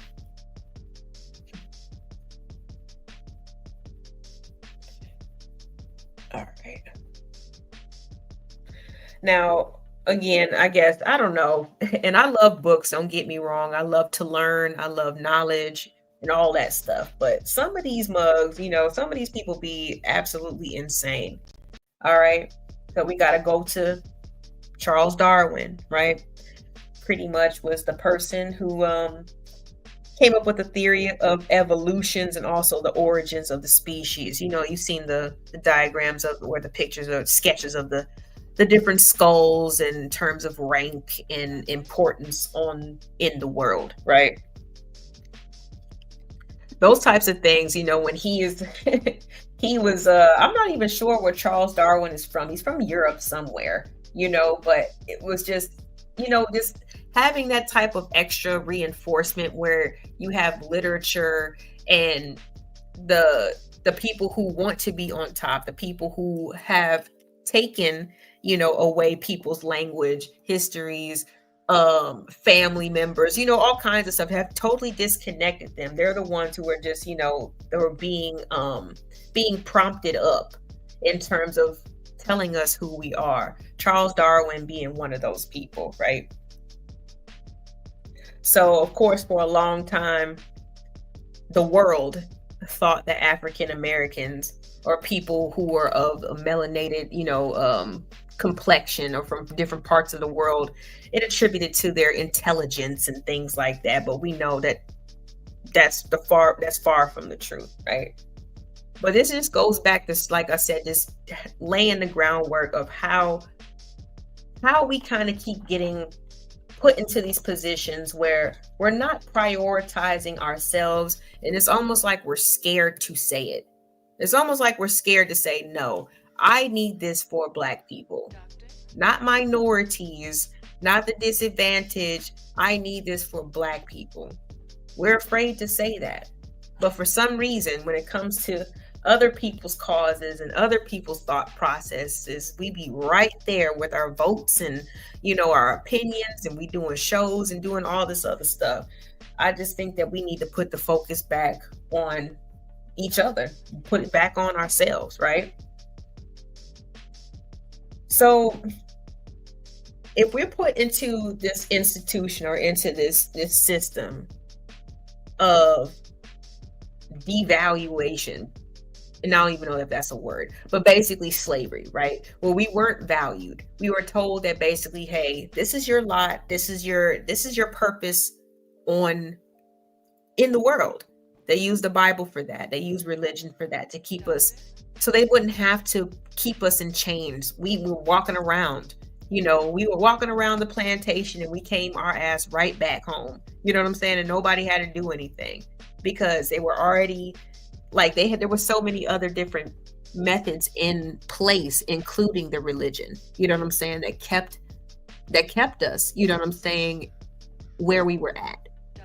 So in between that type of situation, we got the self-esteem going on, where Willie Lynch is still alive. It didn't matter Black people are all different shades. Everybody is not blue, Black. Everybody is not super dark skinned. We were all different shades when we were put onto those plantations, but they separated us by treating us a certain way based off of our skin color, based off of our complexion, which, of course, if we're just bystanders, we're processing it a different way, right? So we're being pit against each other in that way, even man against woman, right? Where the woman, the man or the woman, we don't have any rights. You know what I'm saying? There was no way for us to protect each other, regardless. Whatever the master wanted to do, he was going to do, unless you were willing to lose your life that night, or lose something, a piece of you. Okay, because then people were brutal. Y'all know what I'm talking about.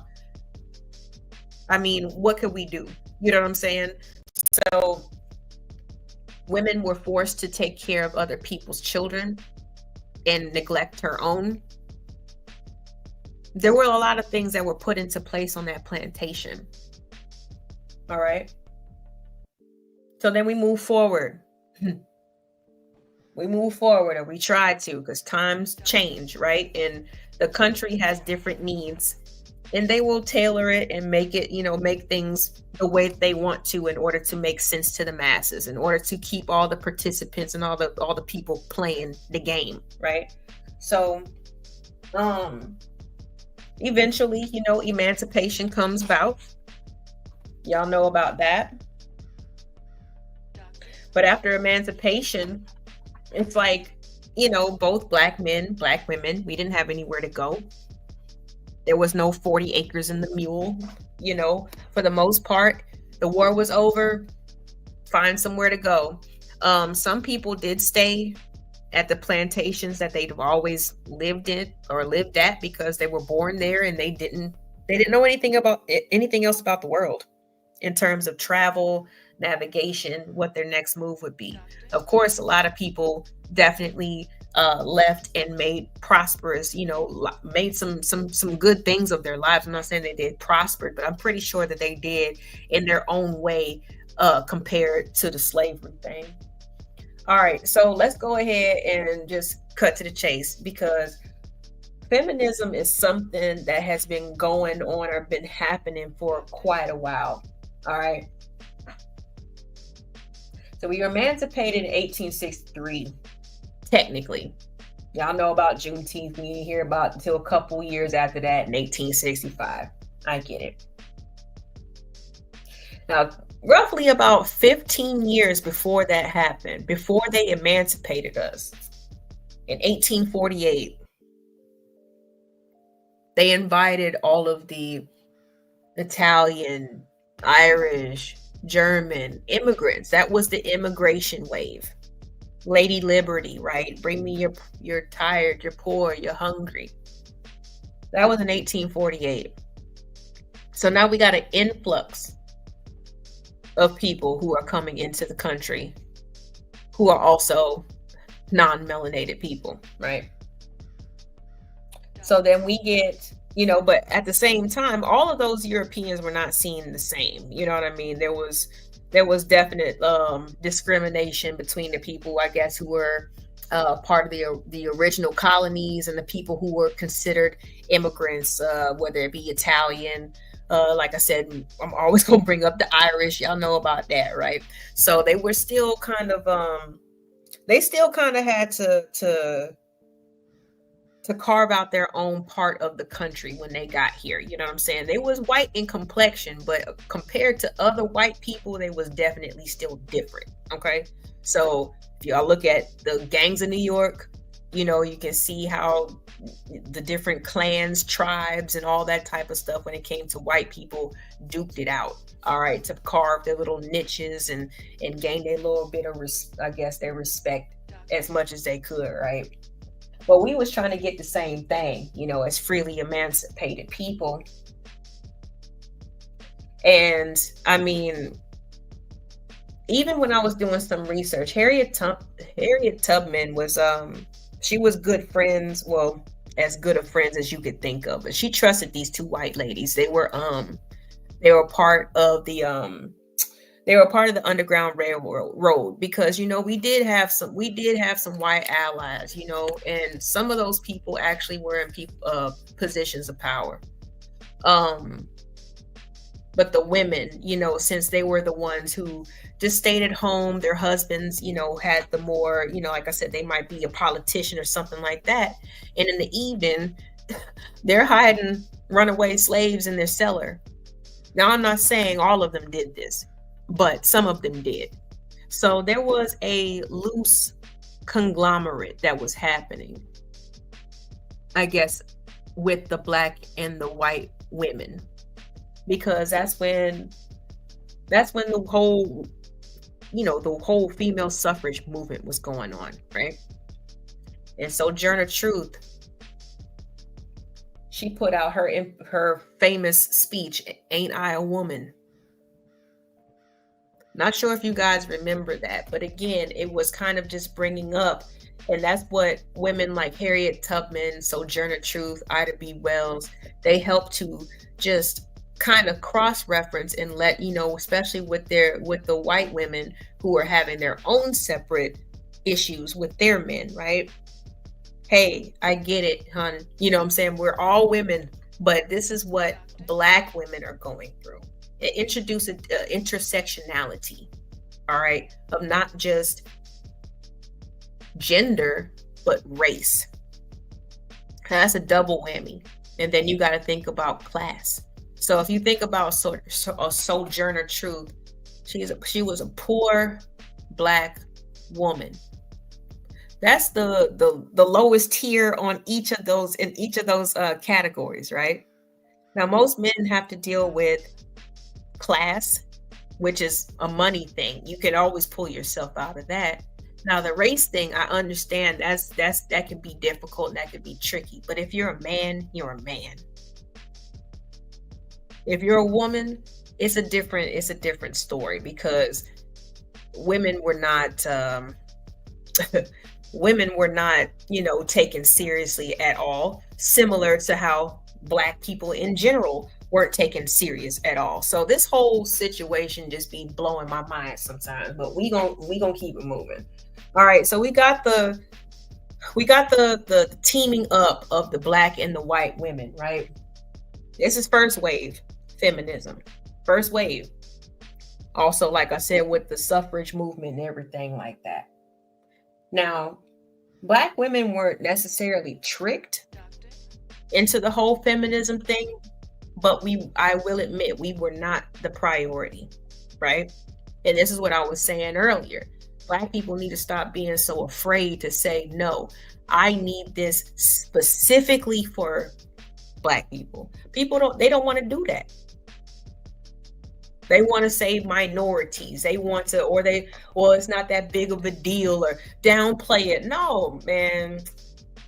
You got to start telling people what you need, what you want, especially if they're asking things from you, like your vote, your support, whatever.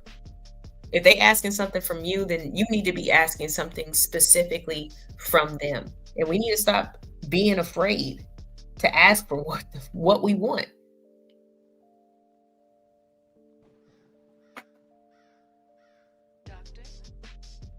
Now, there was a reason for women's suffrage. I'm not sure if people were actually like aware of that, but like, oh goodness. Anytime that there's a war, right? Especially, I mean, you can think about tribal days, you can think about any era, especially like, before modern times, right? When the city or the town or the village is conquered or whatever, what's going to happen pretty much? You're definitely going to take your spoils, right? You're going to might be going through house to house. It might be in personal, assets or whatever. You might take people's animals or whatever you can find of value. You'll take their women and you'll take their children. All right.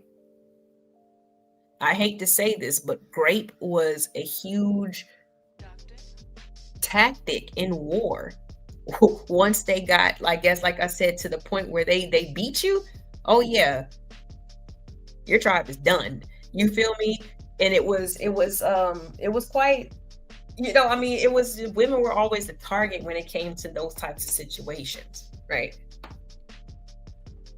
And it was used as a weapon of war. So much so that it actually initiated Article 27 of the Geneva Convention, that's recognized throughout the whole world. You know what I'm saying? All nations offering protection of civilians during wartime. And that didn't come until 1949. But it was because of the brutality and the targeting of the women, you know what I mean, when it came to their reproductive rights, that it had to be put into actual legislation. And y'all can look this up, Article 27 of the Geneva Convention.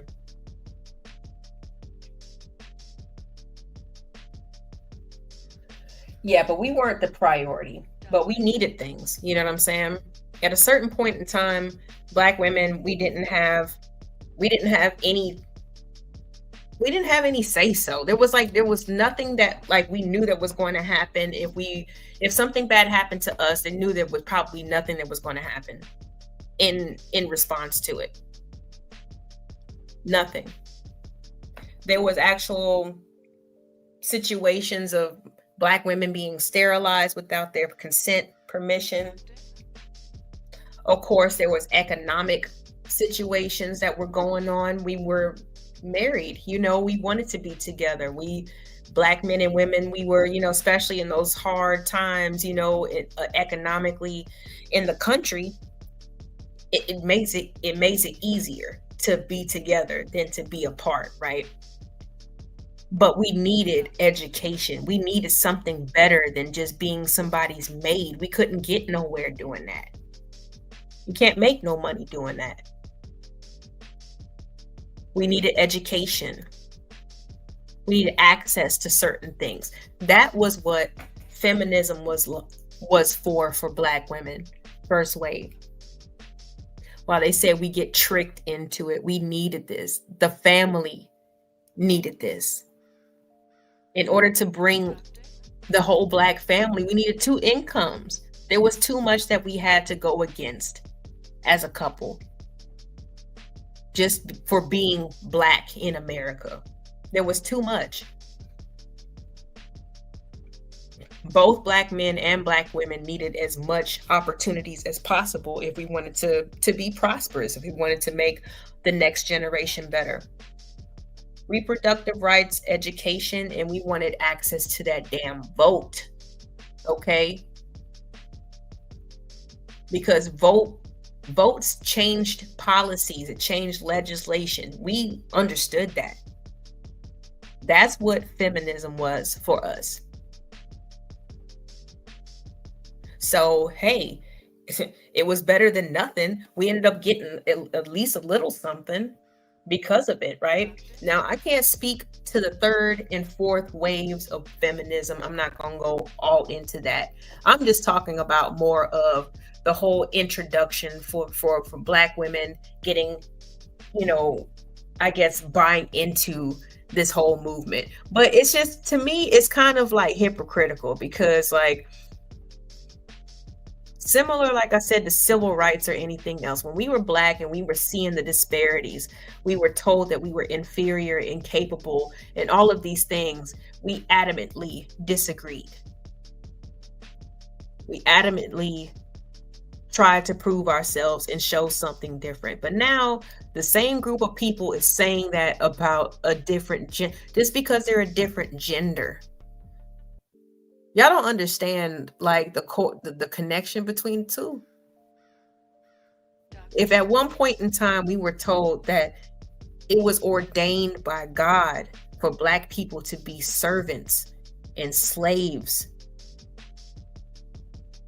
and now we're saying the same thing to women, our women.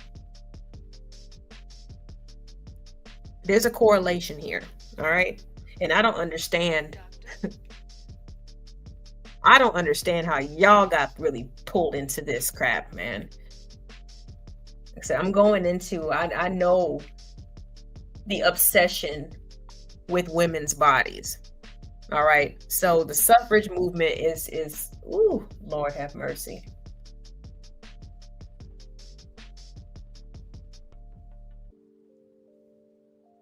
There was something back in the day, and I had brought this up on a ladies' show a couple weeks ago.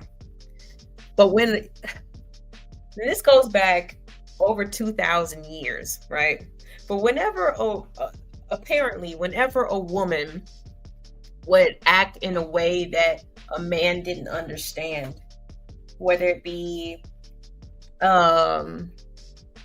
acting of what they would call aggressive these days, masculine, if they were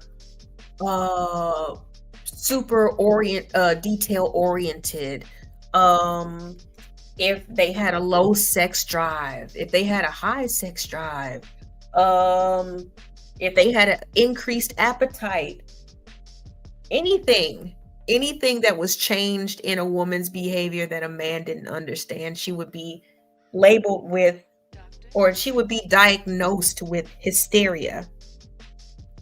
Have you guys ever heard of hysteria? And this goes back, like I said, all the way. They have references of hysteria in ancient Egypt, all right, around 1900 BC. And this is a Greek word that's used for the word for uterus, right? So basically, at one point in time, like I said, this goes, some of the symptoms of hysteria are excessive emotions, chest pain, increased or decreased sex drive, increased heart rate, increased appetite, yeah, pretty much anything that was that was seen as unrational or unacceptable was seen as hysteria. Y'all don't understand this shit. Hold on, let me look at this really fast. Where is it at? Yeah, this was still hysteria was still in the DSM files, like in the manual, until 1980. Okay, 1980. So just really quick, hysteria it's just believing that having a uterus, period, was believed to cause any types of these symptoms, and basically was like the uterus was the woman's brain. They thought that the uterus could wander around the body. It was ridiculous. And I'm gonna go ahead and get into the treatments. The treatments for hysteria: pelvic massages. Women were forced to orgasm in order to release fluids. Leeches were put on her abdomen to lessen the blood flow to the womb, or she would be prescribed marriage. All right. To me, that sounds like all perverted shit. All right. Again, we're not taking into consideration societal type of circumstances. I mean, are people just crazy, or do you think that it's everything that the women have to go through, or that not just women, that people have to go through on a daily basis just to make their life pop? Don't you think that kind of contributes to their bad, to their moodiness, or to their, irrational behavior? Whatever is seen as irrational. I'm not in the mood today. How about that? Is that irrational? I think it's rational if you knew what type of day I had.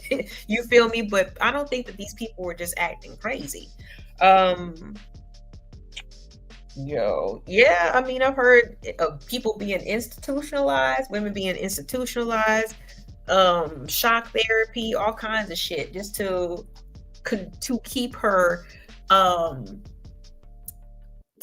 societally just basic. You know what I'm saying? If we're just seeing any type of behavior that's deemed unrational or incapable, like, that's so subjective. If you got a person who just wants you, like I said, to be that perfect person, and let's just say you lost a parent, or you just had a miscarriage or something like that, and you're sad or you're depressed, you would be labeled, or just you would be diagnosed with hysteria. Like, how retarded does that sound? And I hate to be mean, but that sounds stupid. You know what I'm saying? And that really translates even to this day. I think people still believe in that, because I can't stand when people be like, especially when we're on these panels, people act like they just come with the best etiquette, and they just say the most respectful things, and they just, they're here just to have the conversation. These people be here to punch down and piss people off and trigger them and everything.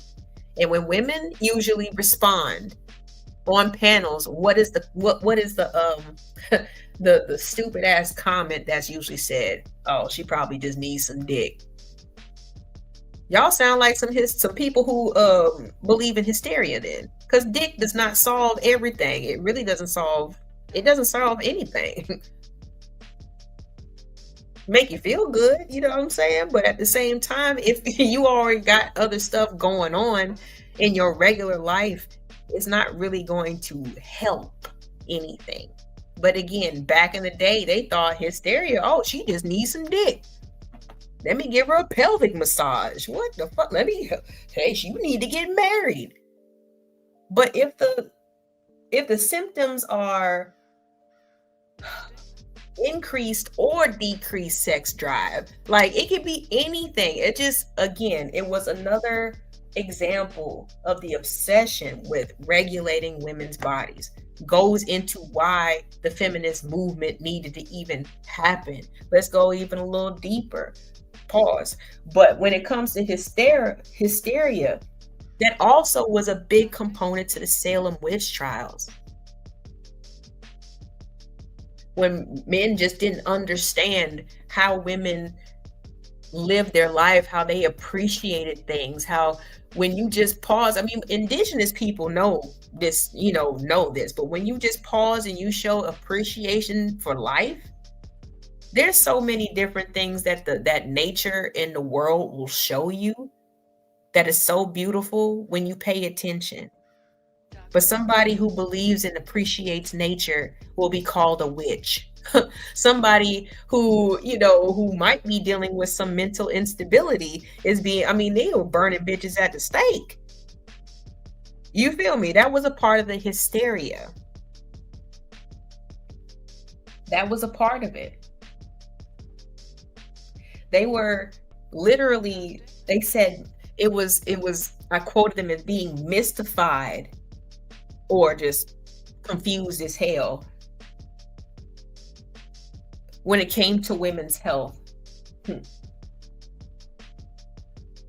They couldn't understand, like I said, just the connection that women have to their instincts, they have to nature, they have to everything. And it's not a diss, it just is what it is. But if you exhibited too much of that, like I said, your fate might be sealed. You feel me? So when we talk about why was women's suffrage needed, why was the feminism movement needed, it was because, man, people were just being persecuted for not being societally correct. Period.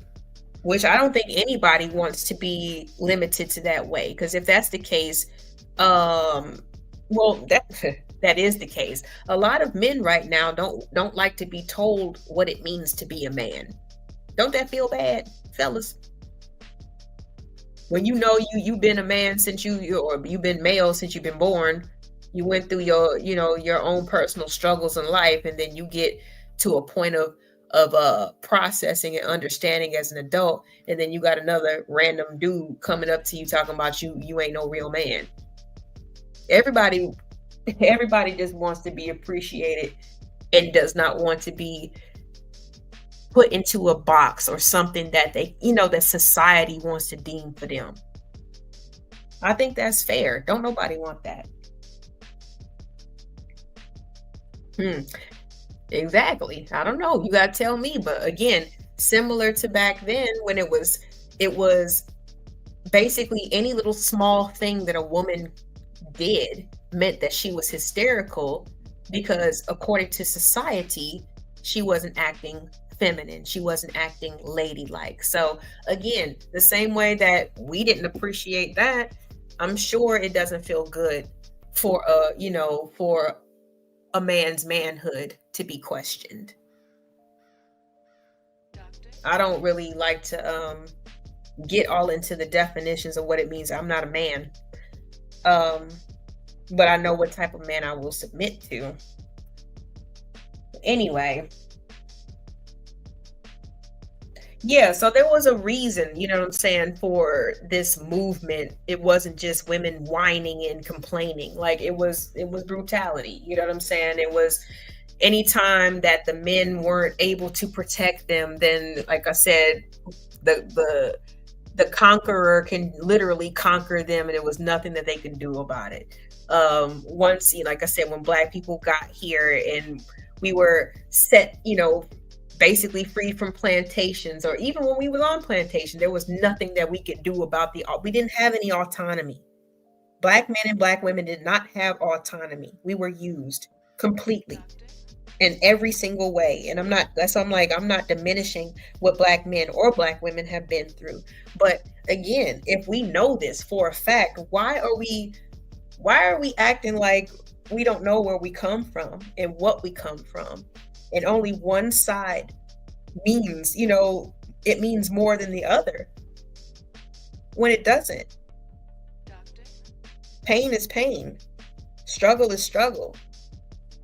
And we was right there together. So again, I don't understand how we allow people to get us all fired up and out of our bodies for purposes that don't benefit us in the ways that we need completely. The cost is too big, you know what I'm saying? For us not to get everything completely of what we want. So what is Black feminism and how do we get involved in the beginning, right? So like I said, keep in mind, white liberation, that was more about personal advancement, from the white side. From the Black side, it was more about safety equality, education, and protection from overall patriarchy.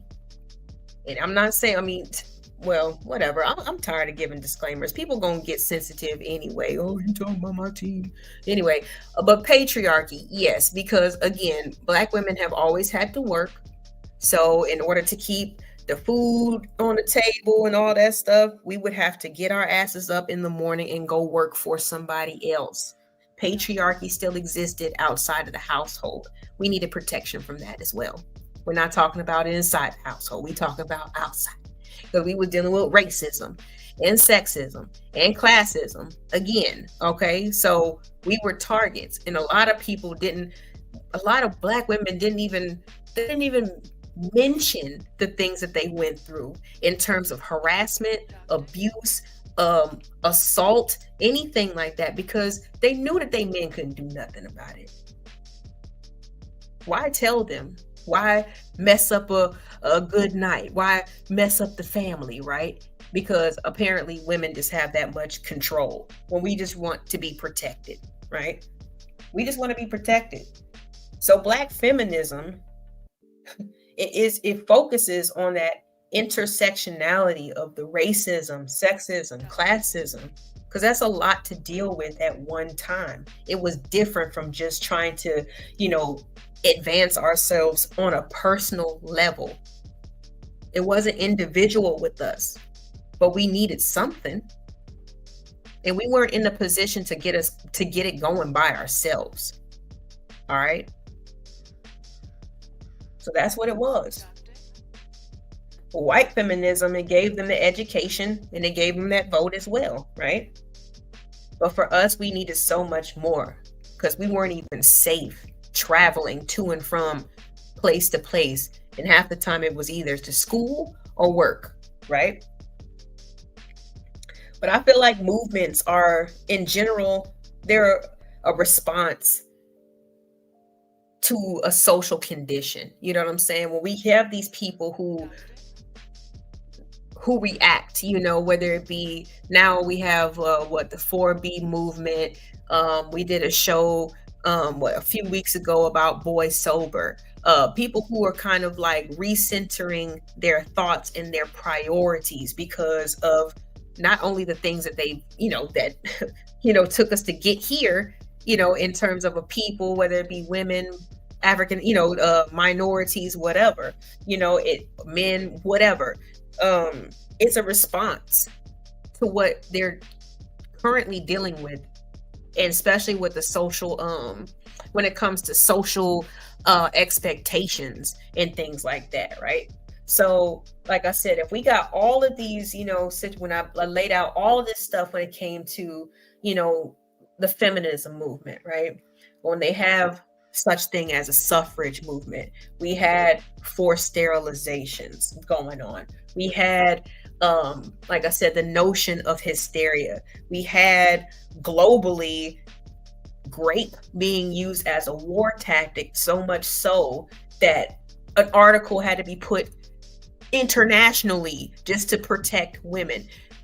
Feminism is a response to all of those happenings over centuries. Okay, you have to understand it. We didn't just wake up one day and be like, you know what, I'm not happy, I want to just fuck up some shit. Like, no, like, women don't just wake up one day and just want to do that. It's a response to the social conditioning. All right, so let's talk about the manosphere and how Black men got pulled into a white man's movement. Yeah, we gonna go there because it can't just be one-sided. I know that's the convenient way to go. You know what I'm saying? Black woman's fault. You know what I'm saying? If these Black women would just do X, Y, Z, then everything would be straight. No, let's go ahead and take a look at the history of this movement that y'all hold so near and dear to your heart. Because again, I had never heard of this shit until, my goodness, what's the year?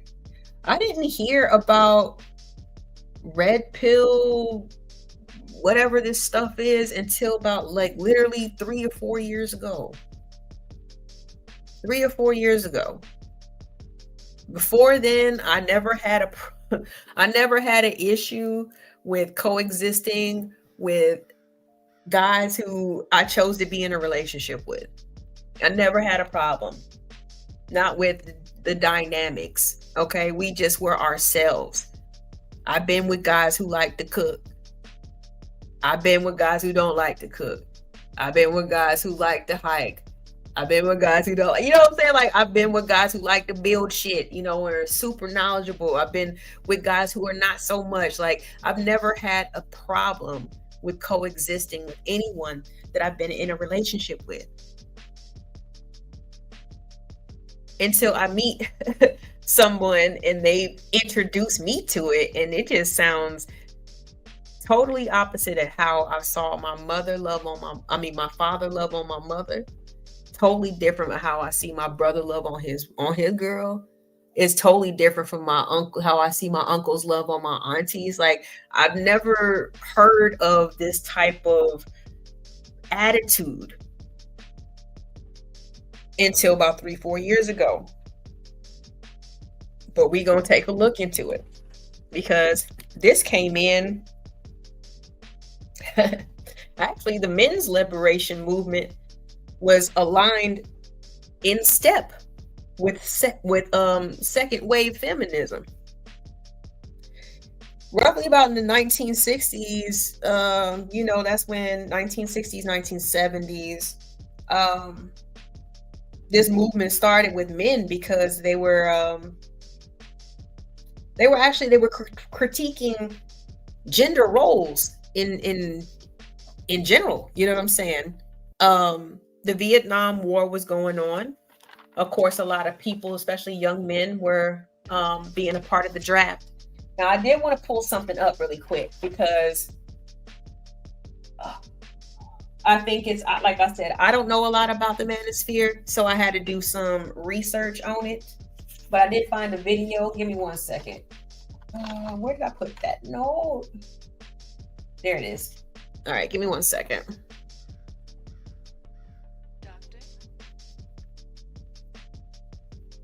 Because they mentioned that whole draft situation, and to be completely honest, I mean, that was when, like I said, second wave feminism and this men's liberation movement was hand in hand, because it was a lot going on. You know, the young people of the time, you know, they were tired of the oppressive gender roles that came before them.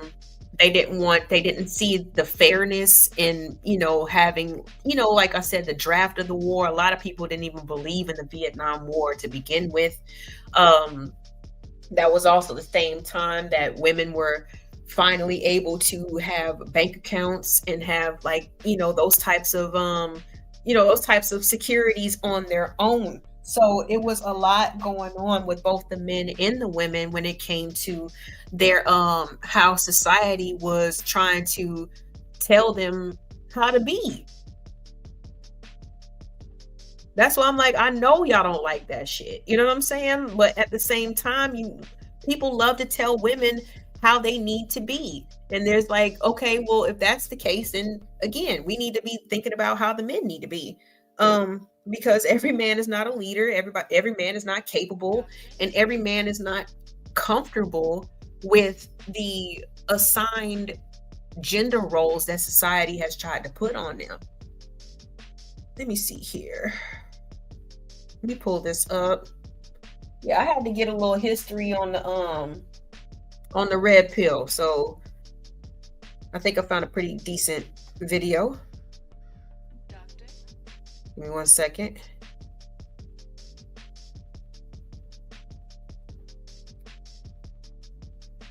All right, there we go. I'm not gonna play all of this. The video is like 30 minutes long, but let me see here. Give me a second.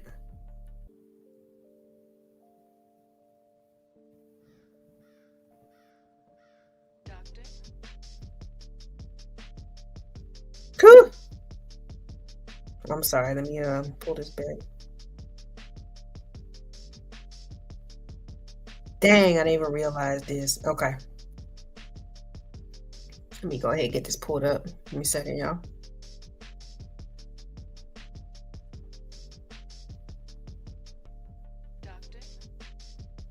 Mhm.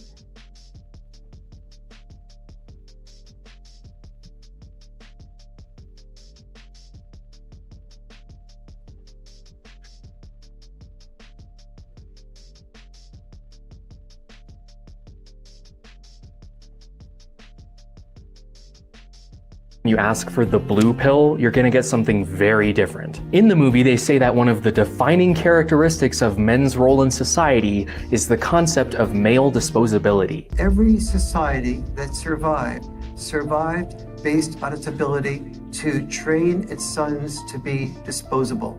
Disposable in war as warriors, disposable in work as firefighters. First of all, take a look at this I'm sorry. If you want to meet the original grifter, this is him. Okay? Give me a second. This is one of the original grifters right here. I swear to God. Where is it at? I took too many notes. There it goes. Okay, so this is Warren Farrell. All right. And he is considered the founder of the modern men's rights movement, which was back in 1970s. Again, this was when they was right in line with second wave feminism. They didn't want all those responsibilities, man. You know, the war is the war isn't cool, dude. I shouldn't have to go to die for something I don't believe in. Yeah, they didn't believe in none of that shit. Okay? He was one of the founders. His name is Warren Farrell, and he is the founder of the men's rights movement.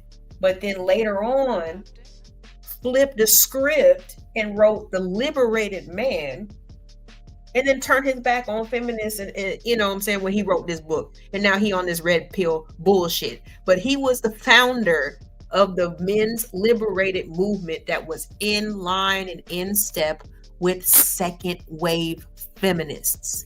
Let that sink in. Y'all gotta be careful who you talk to and who you want to try to believe. Do some research. Like I said, all this shit is a Google search away. As workers on oil rigs and so on, coal miners. Male disposability is the idea that men are seen as less valuable and therefore disposable for the betterment or preservation of society, which is why. Now, to my understanding, these are the complaints of red pill, right? Because again, we don't want all this responsibility, man. We just want to cool out and just fuck bitches and just smoke weed and eat food. You know what I'm saying? I don't know what they want to do, but they didn't want all of the responsibility. So the way that the red pill likes to flip it is acting as if only, you know, this men in general, they don't have no easy jobs. They only work hard, dangerous, life-threatening positions. So this is kind of a breakdown of, like I said, the mentality and where these people are coming from.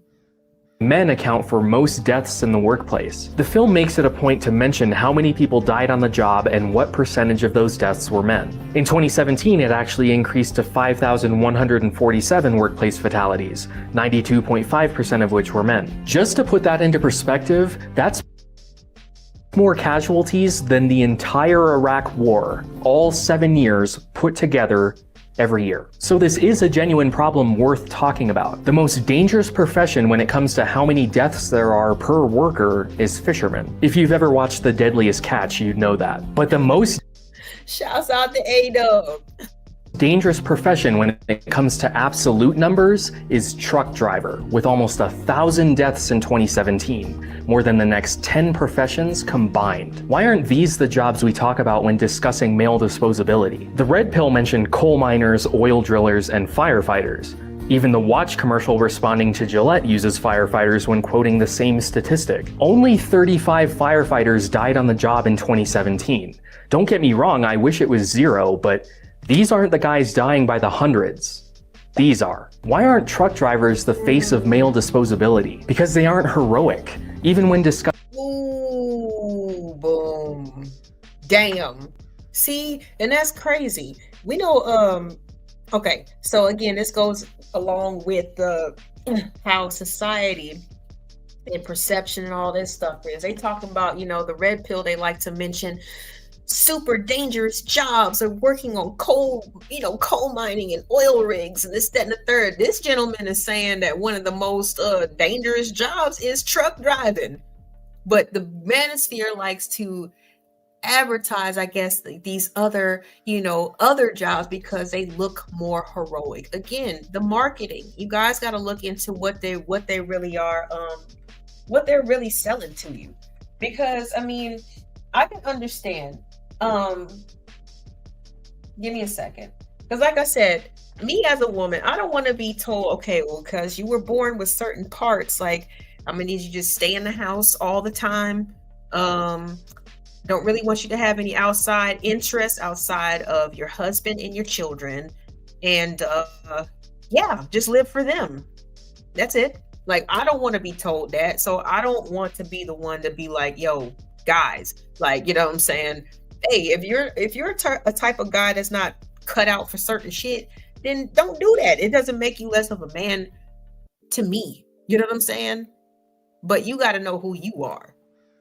You can't just be sitting and waiting for somebody else to tell you, or some campaign or marketing strategy to tell you who the fuck you are. You have to know who you are.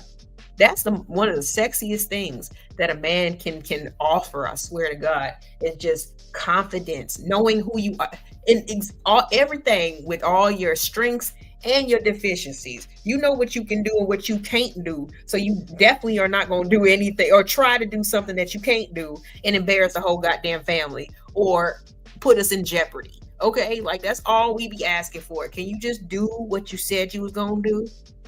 That's all we be wanting. Somebody we can depend on. That's security. I'm not sure if you guys knew that. It's not always about money.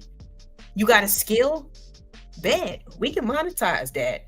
You might not be monetizing it now, but if you got a skill, I'll help you push that shit out. Now we got bread. You feel me? Like, it's not even about that, but y'all gonna listen to, like I said, and get caught up in this movement that started off agreeing with feminism.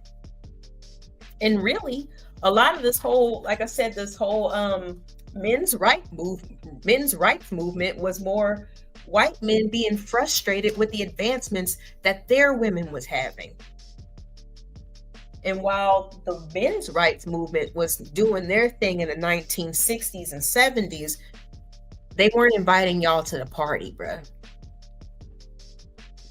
Black men were not invited to that party because it had nothing to do with them. They were frustrated with how, like I said, their women were benefiting and trying to progress, and that's where the child support and the family court and all that stuff started coming into play. That was them having those problems. It wasn't African Americans having those problems, bruh.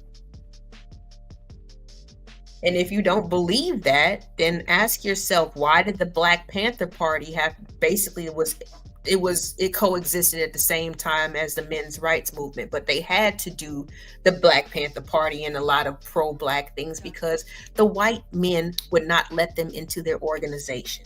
Similar to when the Manosphere was first created, and it was the white Manosphere, and then y'all had to create the Black Manosphere. It's the same shit. Back in the 60s and 70s, they didn't want you in there either. So you did your pro-Black stuff. You did your Black Panther stuff. Because the men's rights movement, they wasn't really taking y'all in. But at the same time, why would they? Like I said, Black women were still trying to get to at least half of where the white women were. So of course, Black men and Black women didn't have the same problems. We didn't have the same issues. But for some reason, like I said, when these people start making these speeches and speaking in Mr. Warren Farrell, who started the whole men's rights movement just to flip the script and be a red pillar, it's always under the guise. You got to do some more research, you know what I'm saying? But hey, or you got to be specific. If you're going to join a movement, hey, I feel you, but this is what this sector needs. This is what my sector needs. I can help you out with everything else on your in terms of on your end. You know what I'm saying? But for me and mine, this is what I need to have carved out in part of this movement. They weren't inviting y'all. So it blows my mind how black men are so gung-ho for the fucking manosphere. These are not these were not your problems. Discussing the plight of men dying in the workforce, we want to be seen as hyper-masculine and heroic. There is nothing heroic about this. Truck drivers are seen as some of the lowest people in society because, well, you know those Gatorade bottles you've seen thrown out on the side of the highway? Yeah, those aren't filled with Gatorade. Disgusting! So instead they go with firefighter, which I find interesting because that profession in particular is one that women have been trying to get into for decades, but have been kept out for reasons. Probably because we all imagine women as these little 90-pound frail objects. But if Zaria wants to be a firefighter, I say let her. But we're the ones dying. And we die for you guys. You don't get to say that we're the ones dying and we're doing it for you in jobs you want but you can't have because they're ours. Women want those dangerous jobs, and as long as they're kept out of them, we as men don't get to complain that we're stuck with them. Take the military. Yeah, see, a lot of that be sounding like resentment. Hold on. Because he tried to finesse Shawty. Hold on, he tried to finesse her. He was like, see, we're dying for you guys. Like, then shut the fuck up. If that's what you want to do, then why are you ever complaining? But we're just now seeing that, again, similar to, you know, when everybody went, when the men were drafted and went to war, World War II, and Rosie the Riveter was invented. Women actually found that they enjoyed doing those jobs. But when the men came back from war, they needed a purpose. They needed something to do. They kicked us out. You see right here, out of New York City's 10,000 firefighters, only 58 were female. But we want to be in these jobs. The demand is there. Well, the demand is not there. The want is there. I'm sorry. These people want to actually be a part of these jobs, of these professions. But somebody's saying no. So again, why are men they sound so resentful? I mean, we're dying for you. I mean, if somebody breaks in the house, I gotta go downstairs first. I mean, are you resentful of your goddamn role? Or you just want to lead? You want to tell people what to do, but you don't really want to run shit. You resent the reason why you have certain advantages over women. That's the part that blows my mind. And that's exactly what it sounds like. It sounds like resentment. If you are bigger and what you bigger and stronger for if you ain't gonna try to protect somebody? Don't get mad. You know what I'm saying? Just make the most out of your situation, out your life. Because that doesn't mean your life is going to end. But the manosphere does like to, like I said, pump this fear-mongering type of attitude. Like, well, men are just treated like we're disposable. Women, they're born with value. A man has to prove their value. Like, shitting me? You shitting me? Because now all of a sudden the manosphere is saying that even a woman who's had one sexual partner before, she's all these 304s, all these hoes, women are, come on, man, y'all are, it's just getting ridiculous. I'm sorry, let me stop, let me calm down. Dangerous jobs, and as long as they're kept out of them, we as men don't get to complain that we're stuck with them. Take the military, for example. Women have always been in the US military in a support role. Nurses, administration, that sort of stuff. But they've been begging to be in combat for decades. The Secretary of Defense finally opened up combat roles to women in 2013, and they started filling them in 2016, much to the chagrin. So again, if certain individuals, if women actually want to do or be a part of having certain roles or professions and they're told no, what do you want them to do? Again, it sounds like you resent the fact that you're bigger, stronger, or that society has given you a certain a certain lot in life. You know what I'm saying? Again, it doesn't feel good, does it? It doesn't feel good when somebody from the outside who don't give a damn about you, don't know you, tells you what you good for and what you're not good for. It doesn't feel good, does it? Let's keep going. Of male politicians. So whenever you're shown these statistics, keep in mind that women weren't allowed in combat during any of these conflicts, despite wanting to be. Whenever we talk about the military in the scope of men's rights, we inevitably end up talking about the draft, officially known as the Selective Service System. Every male in the United States is required to register for selective service between the ages of Oh, this part killed me. Pay attention to this. 18 and 25. Failing to do so is a federal crime that will haunt you forever. Luckily, you may have done so without remembering. I filled out a card at the post office. I remember it being a big deal, but you might have done it by just checking a box on your FAFSA, the form you fill out when requesting financial aid for college. Or if you have a... So you see how easy, like I said, it can be for you to volunteer for the draft and you're not even paying attention to whatever little box you got that you're checking. Big deal, but you might have done it by just checking a box on your FAFSA, the form you fill out when requesting All right, so y'all see this, it's nice and zoomed in.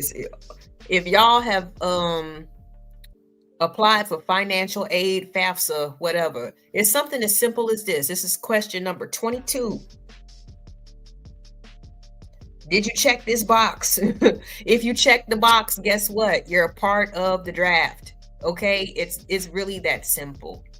It's really that simple. A lot of people don't read and a lot of people don't value, you know what I'm saying, taking your time to actually to really find out what you're signing up for or what you're really like, you know what I'm saying, like, yeah, putting your name on. Like, it's just, I don't know, it's negligence. But we're gonna say, well, oh, because men, you know, well, men can be automatically drafted into war. Now you know this is a fucking lie. Another lie by the fucking Manosphere. You can't be. If you don't choose to, it's just like being an organ donor. If you don't choose to be an organ donor, you're not an organ donor. And if they take your organs, and it's going to be held to pay. But you know what I'm saying? You have to opt in to the whole to the option these days. So that's another fear mongering tactic, you know, to make it seem like, you know, women are just indebted in some way, you know what I'm saying, and should be treated in a certain way, because we're looking at the stats and we're looking at all the quote unquote difficult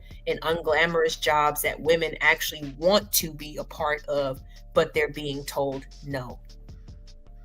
Financial aid for college. Or if you have a driver's license in any of the yellow states, you were automatically registered. The draft is somewhat of a non... Well, see, and there go another one. Let's pull it back. What'd he say? He said if you live in any of these yellow states, you are automatically. So again, if you want to live in Miami, Atlanta, DC, you know what I'm saying? I'm sorry. You in the draft, you want to live where it's popping, you want to have all the, you know, all the benefits and luxuries in life, and you don't want to have, you know, I'm sorry. You can move. Let me see here. So we got Pennsylvania, Maryland, looks like Jersey. I'm not sure about these up here. I feel like one of them is Delaware though, and maybe New Hampshire. This is Nebraska, Wyoming, Washington, and Cali. So yeah, if y'all move to one of those states, then you ain't got to worry about the automatic draft. And I know I impressed you with my geography skills. But you have choices. But again, like shit, you might not live in the places that's that popping. You feel me? I'm not sure what's in Nebraska, you know what I'm saying, or Wyoming, but hey, that doesn't mean you can't start a business out there and make the shit pop. But people want, you know, they want all the luxuries, but hey, obviously somebody else has put this into legislation, and I can guarantee that it wasn't women. Automatically registered. The draft is somewhat of a non-argument for several reasons. The most obvious is that it really hasn't affected you. You had to fill out a form or check a box once. We haven't used the draft since 1973. We've been an all-volunteer force since then, meaning it hasn't affected anyone born after 1956. If you're not collecting Social Security, the draft isn't something you... All right. So again, obviously, this is another fear tactic. Like, why are people who are part of the red pill and the manosphere even bringing up the draft when there has? Hold on. Let me run this back for the slow people in the back. Okay, they haven't had a draft since 1973. We've been all volunteer for since then, meaning it hasn't affected. Hold on. Anyone born after 1956. Don't let these people lie to you, bro. Don't let these people lie to you. They said if you were in the force in between since the 70s, since 73, it was because you volunteered. Again, stop being resentful for your size. You know, I'm a 6 foot nigga. Okay, well, take your 6 foot ass over somewhere and build something. Don't be resentful of your size. 6 feet wasn't meant to sit in a lazy boy day after day. But stop letting these people lie to you, man. The complaints is nothing but fear mongering, and that's all I hear, especially from this whole manosphere thing. Like I said, if the whole male rights movement was just because, like I said, they was getting hit over the head when it came to family court and child support. They was getting hit over the head, you know what I'm saying, with frustration because they women was acting a certain way. Versus us, who just wanted equal pay so we could bring more bread home to the family. We wanted equal legal rights. That meant in the court system, and also perceiving as even just testifying as a witness, being able to vote, of course. Sexuality, women fought for sexual education in schools. So people can stop having these children and not knowing, oh, I don't know how this happened. Sex ed actually helped to turn a lot of that shit around. It wasn't just birth control. Because it was sexual, the sexual liberation movement. It wasn't just birth control. It was about educating people of how their bodies worked. Sex ed was something that women put into school. We found that it was actually important. We were protesting against things because Miss America pageants in the Playboy Mansion was established. They were protesting against that because it was objectifying women. It was they were going against the whole culture and the 304 culture. They was going against that shit. They also made sure that paid parental leave got put into legislation. Women did that during second wave feminism. You're welcome again.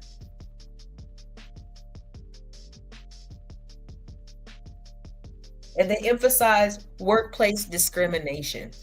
All right, which is, it wasn't workplace, but we just saw, an example of discrimination just from a damn restaurant, just off of stereotypes and looks alone. So it's like, let's compare the movements, okay? Frustration and white men being taken to court and their women divorcing them versus Black women who are just trying to get an equal slice of the pie so they can bring it the fuck home.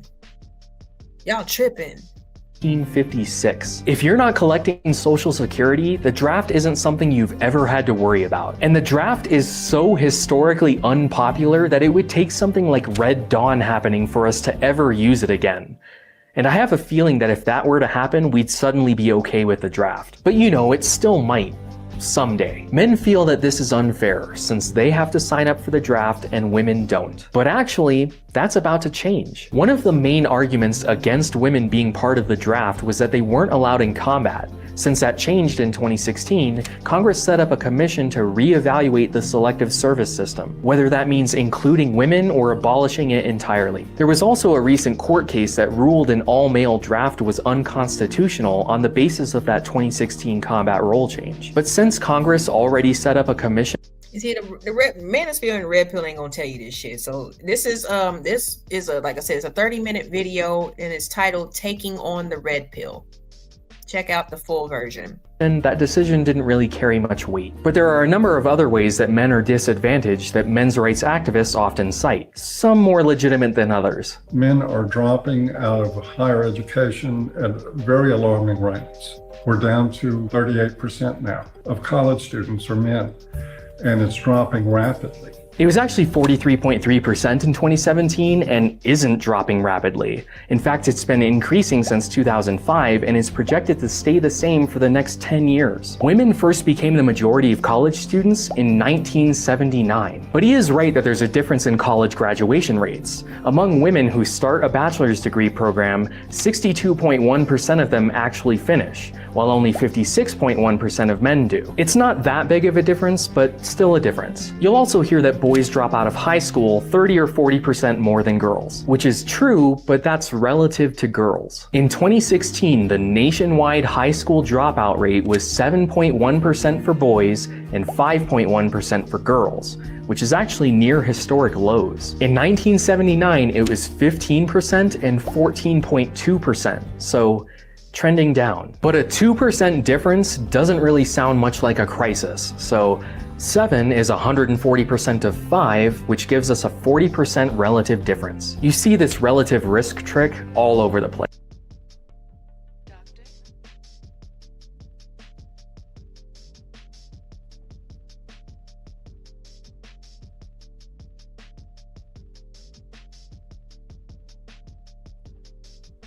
Oh, sorry. Again, that is titled Taking on the Red Pill. I'm going to stop it there because he's going to get a little bit too I like videos that are kind of just, they're easy to follow and things. And sometimes, you know, with all the stats and percentages and stuff like that, it gets a little, you know, it just gets a little too confusing for people to keep up with all that stuff. So go check that out in your free time if you would like to hear what the truth actually is versus what the fears of these you know, these Manosphere and red pillars are giving y'all, you know what I'm saying? Because they just want y'all to be afraid. You know what I'm saying? They just want y'all to be afraid. I don't understand how women can be like so threatening and such the enemy. I mean, we're the smaller. Never mind. Let me get rid of this. Get rid of this. All right, y'all. So I'm going to take. I do have something else in the back. Let me see here.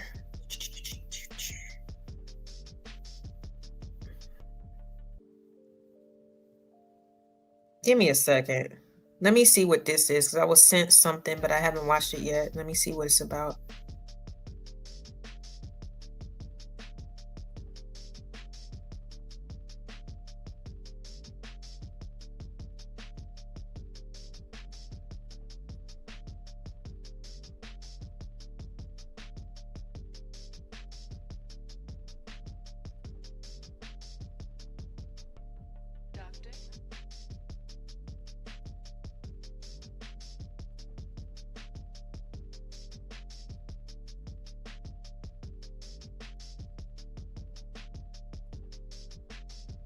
Oh, snap.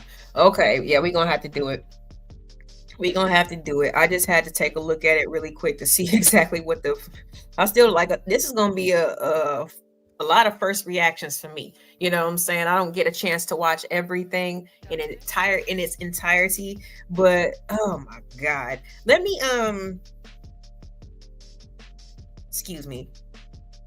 Let me go ahead and use the bathroom real quick. Let me run downstairs, use the bathroom, and then I'm gonna open up the panel. All right, give me a second. I'm gonna give y'all a second to get yourselves together.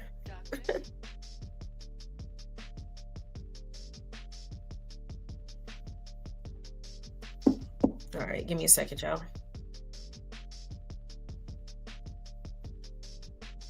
Yeah, I've been up here 2 hours, 45 minutes. Okay. All right. So I will be dropping the link very soon. Just let me go ahead and relieve myself and then I'll let y'all up. All right.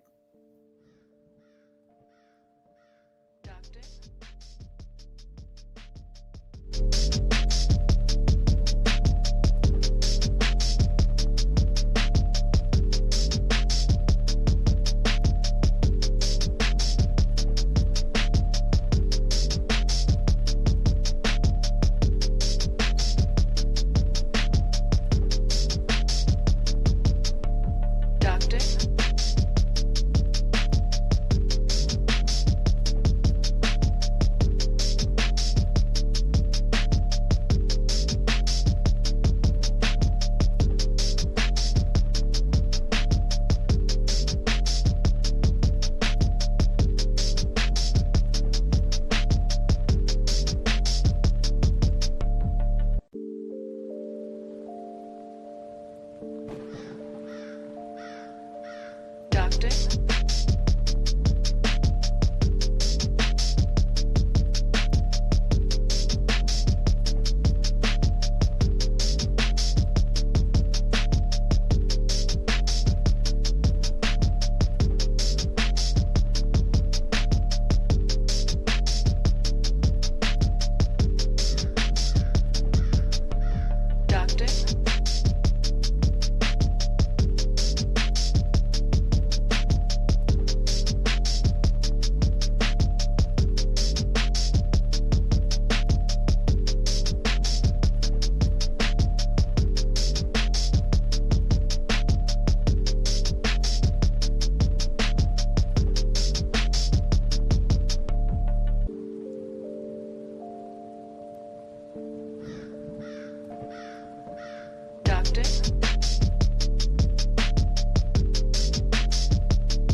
right. Eyes back. Doctor. All right, y'all. Ooh, stairs. Okay. We back at it. Let me get this pulled up from one of the first people that I learned about that was a part of this whole Manosphere situation. I got sent a clip. I'm sorry. Let me get my charger. I'm gonna play just some ideologies, some replay a conversation that I was sent. Because again, it's a lot of it's a lot of problematic stuff that happens in this movement that they're calling male liberation, aka the Manosphere or red pill. So let's take a look at Kami Sotomayor. And y'all tell me how y'all feel. For those, I know nobody's claiming red pill and Manosphere right now. A lot of people have actually changed and taken that shit out of their names for obvious reasons, because y'all embarrassed, man.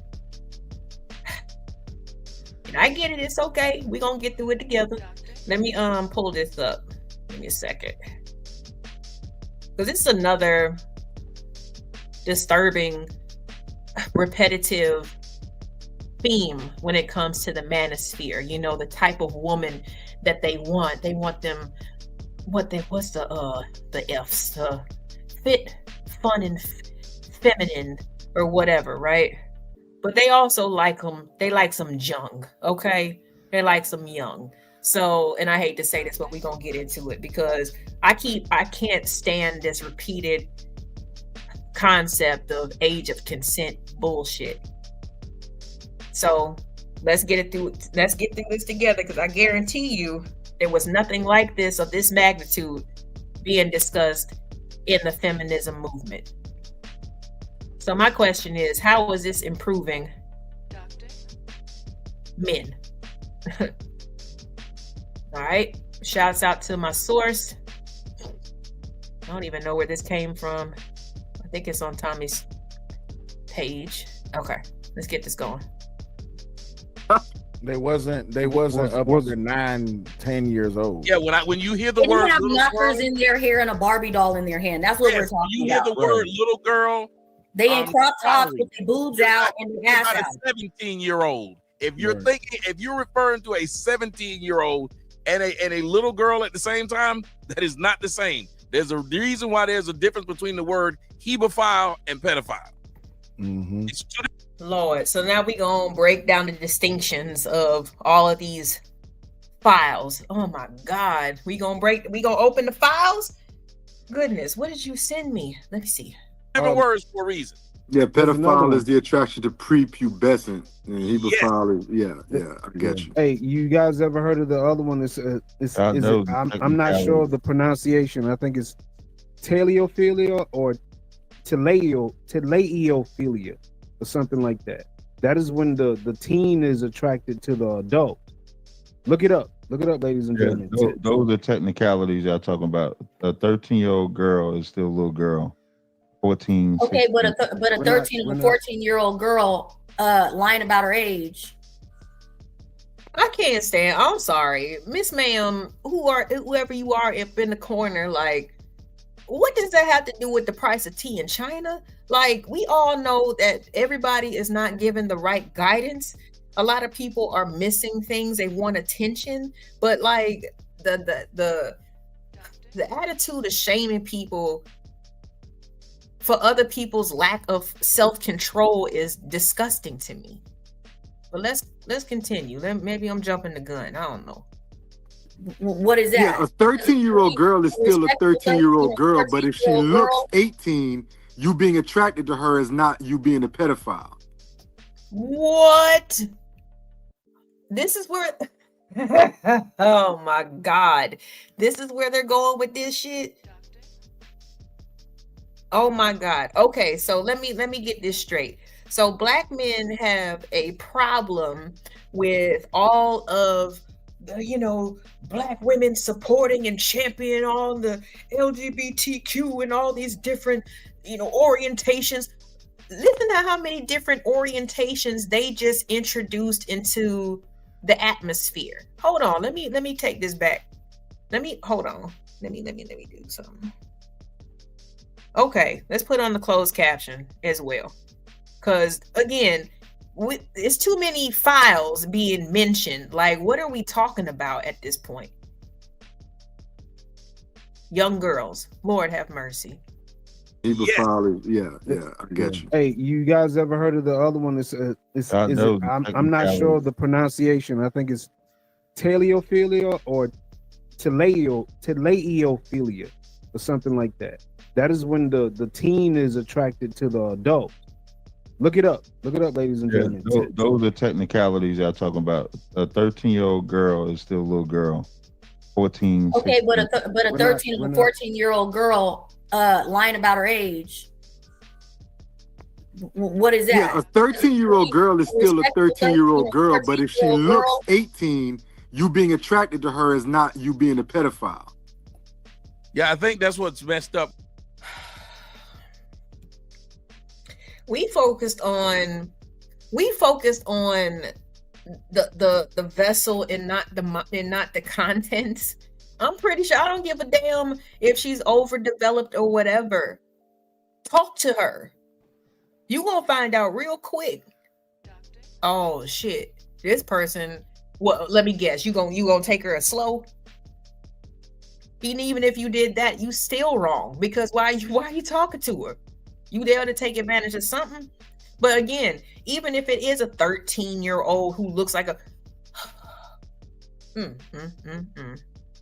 it's ridiculous. But even if that was the case, again, once you have a conversation, you approach this young person, you start talking to her, you can tell real motherfucking quick that you're not dealing with no 18-year-old. She might just look that way. And that's how I know that y'all are messed up. Because all you worried about is how she look. Exactly, man. I don't even know. I got this closed caption on it. They mentioned too many files. And again, it's like it reminds me of all of the sexual orientations and the identifications and the pronouns and all this other stuff. And this is what these Negroes is doing as well. They falling into the same trap. And that's what I'm saying. Y'all fell for the for the manosphere shit. Y'all can't say nothing to us about feminism no more. This is ridiculous. But people don't understand that. And that's the part that gets me a bit. And in the world of psychology, you can understand that, hey, this person, if you see money and that money looks real, you find out later it's counterfeit. Mm-hmm. Are you stupid? No, it looked like the real money. If you see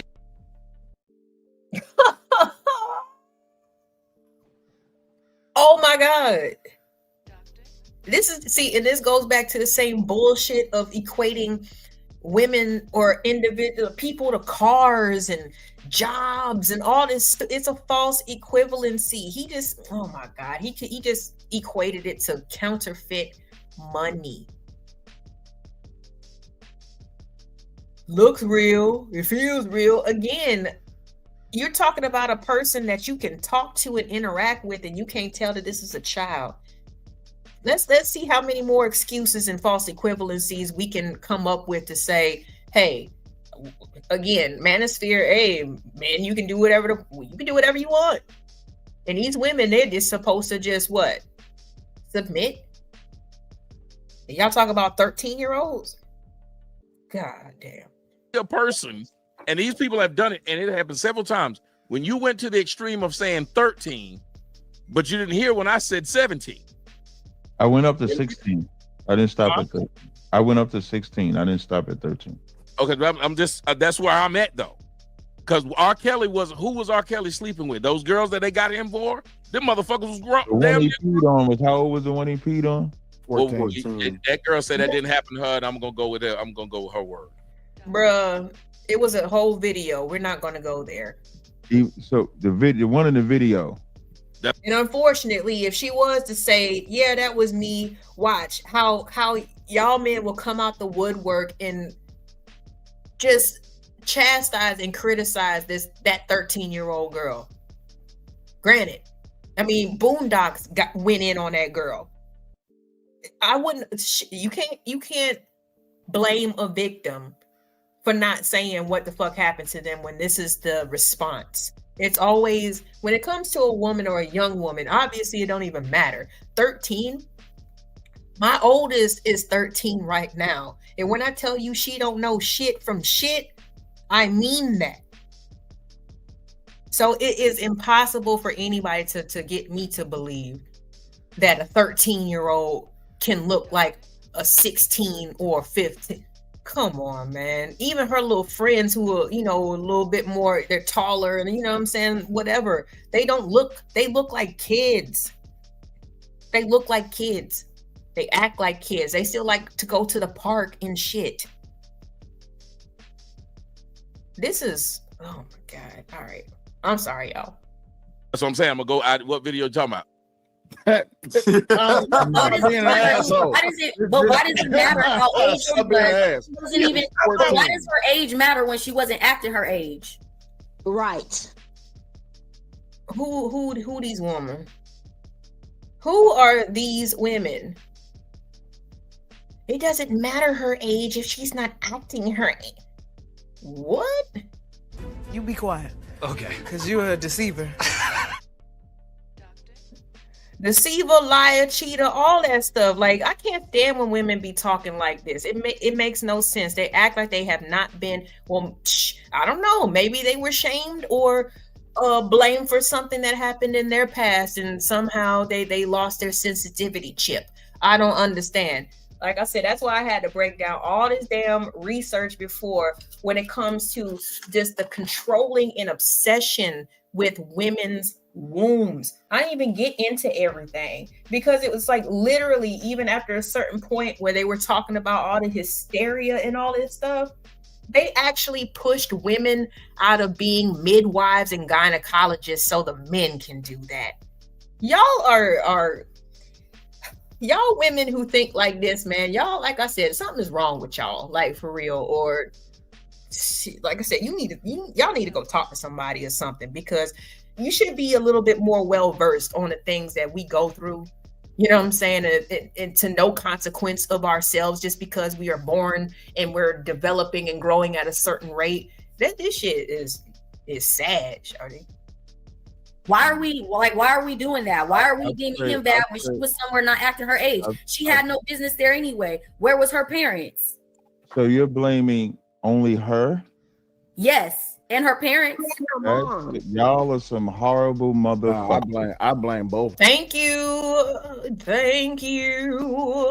Guy in the middle. Hold on, who is this? Oh, that's Captain Tazariak. That's an interesting name, but shouts out to him because that's some sick shit. It bothers me when people be acting like they just they put so much expectations on the child and not the damn adult. Oh, that one. Oh, is that see, I knew it. When women be speaking against their own self, like best interest, and they be saying shit that make you feel like they might have been born something else or whatever. Like this what I be talking about. But this makes more sense. Okay, so she's Manosphere pro. Okay, got you. And sometimes that's the dangerous version of the pick me right there, because they'll say whatever, you know what I'm saying, just so a man can be like, oh yeah, I like her. She's cool. She's level-headed. She's blah blah blah. He's not gonna pick you though. And if he does pick you up, man, God help y'all's union. It might be, I don't know, it might be good. I just hope that y'all, you know what I'm saying, just don't keep spreading this venom and shit, because everything that works for them or for you does not work for everybody else. And again, this age of consent shit, man. Oh my God. Like I said, to put so much responsibility on a child and not the adult is troubling and problematic, man. Because no, I don't. Did she say her age before he did it? No, because I haven't seen the clip. The entire. Didn't she have a fake ID or something? I didn't see the clip, but didn't she have a fake ID? Wasn't she playing grown? Did she say her age? Playing grown? Y'all can show me. If y'all can show me that he asked her age and she said her age and then she got pissed on, then that's a completely different conversation. Well, he knew Aaliyah's age. This is why, like I said.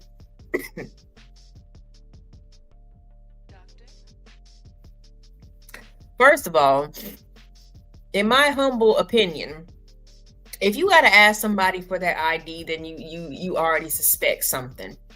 Because I've been a bartender for years, and yeah, I ask for it out of formalities, but I really look at certain people's IDs versus other ones. If I could tell by what you order, of course, how you dressed, and your appearance, you know what I'm saying? Like, I can be like, okay, this person is of age. Let me see it real quick just so I can, so the camera can see me checking your ID. But when you look borderline, you just turned 21, I'm looking at that motherfucker. I'm like, hold on, let me check the expiration date. Let me check the birth date. Let me look back up at their face. I don't have time for that shit because, like I said, if you have to ask for ID, there's something in your mind or in you that's telling you this person might not be who they say they are. You know what I'm saying?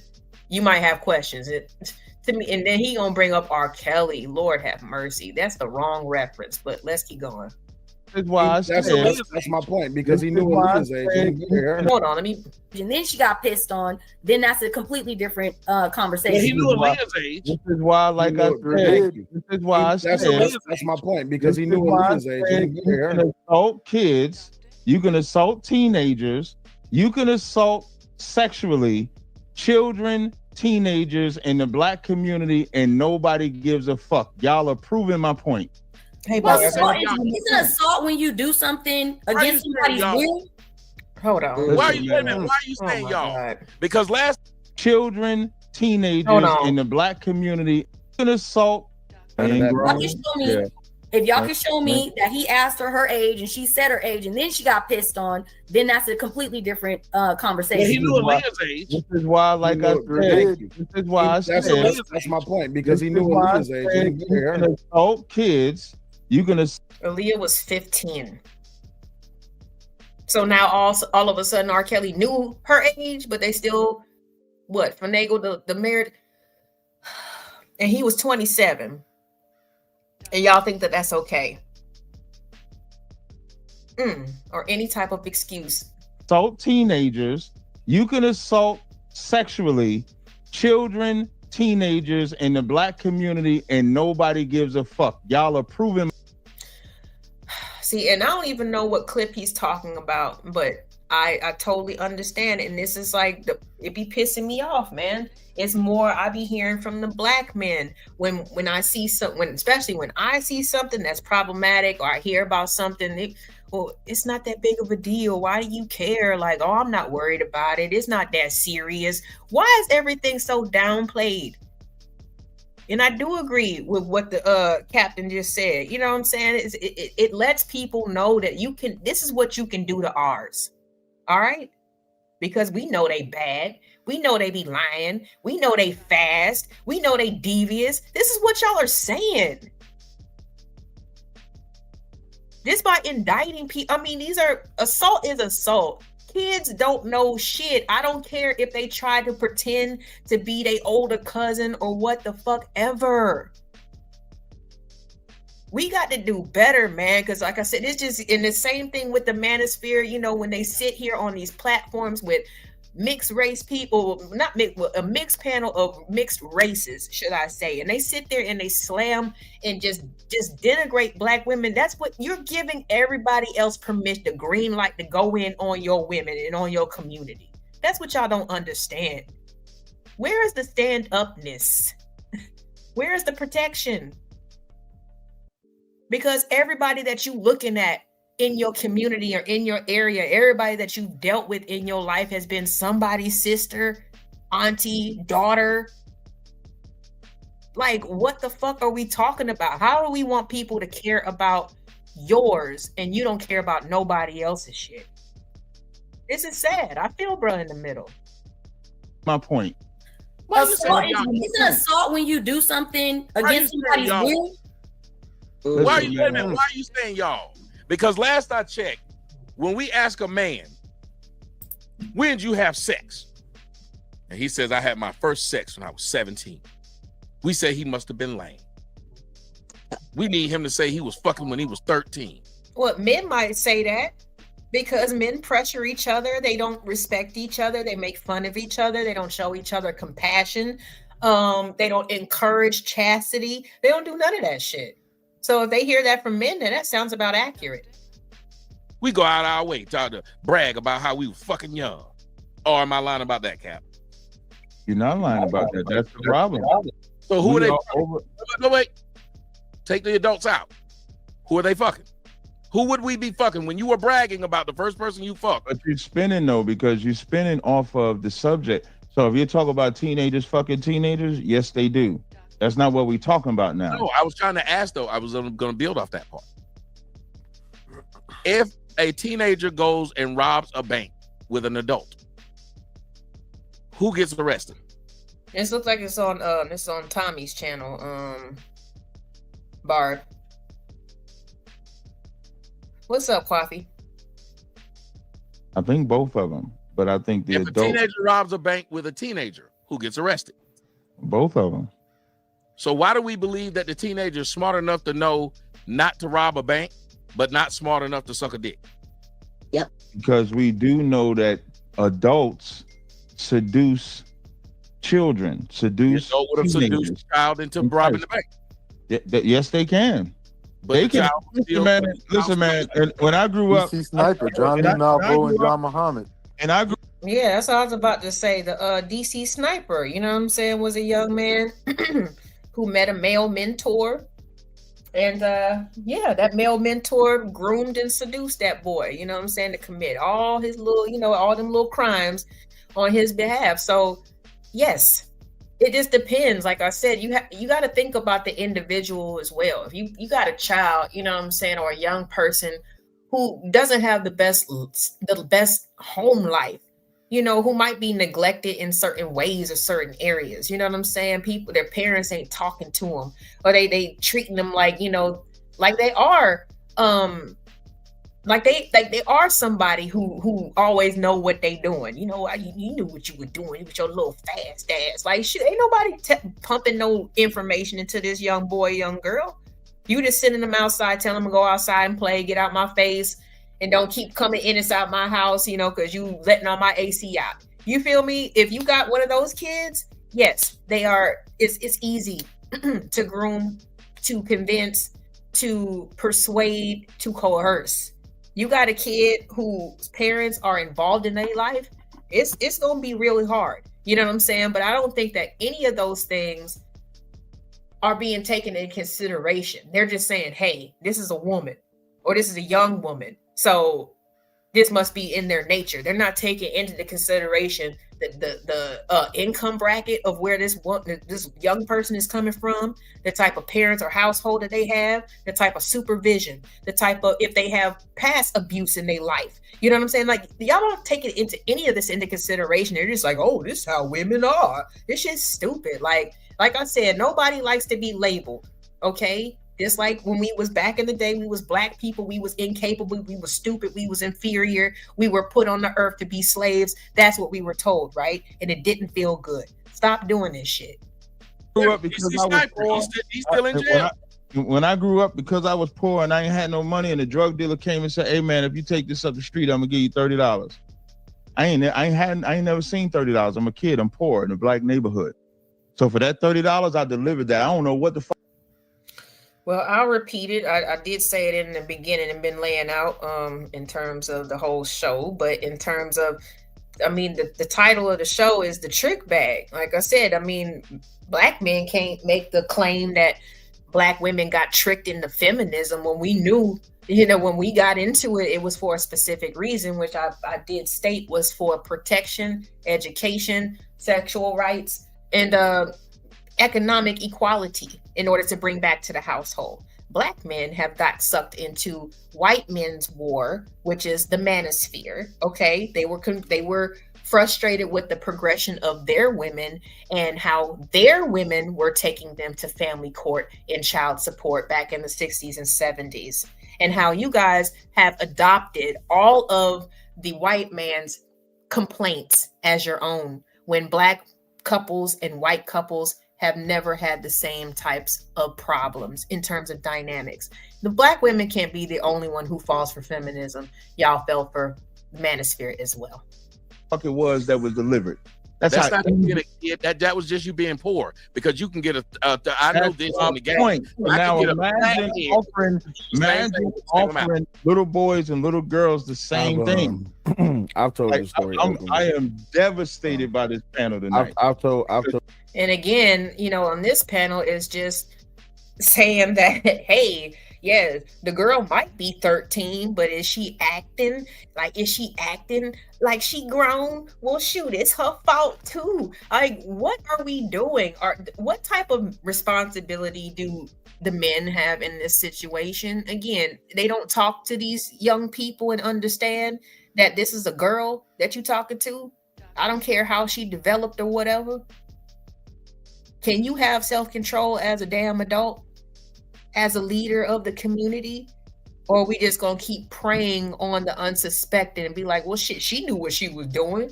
She was old shit. She was acting like she was cool with it. The fuck? Y'all represent why you can sexually assault anybody in the black community, and they're gonna. And I don't care, regardless of what people talk about feminism. I don't ever hear this. I don't hear this type of attitude towards men, and just like, well, shit, hey, child or whatever. Like I know we got some deviants out there, but you don't hear these conversations. Listen to our leaders. Listen to, like I said, how Captain T just explained how y'all just open the door to all other races to say, yeah, I mean, should we do this shit to our own? So yeah, y'all good, go ahead, have fun, have at it. This shit crazy. Where's the protection? Defend the predator. Y'all are defending R. Kelly. I just said they defend the predator. They don't defend. But you can't call him. Hold on for a second. No, because you can't call him. He has trauma too. That So don't mean nothing.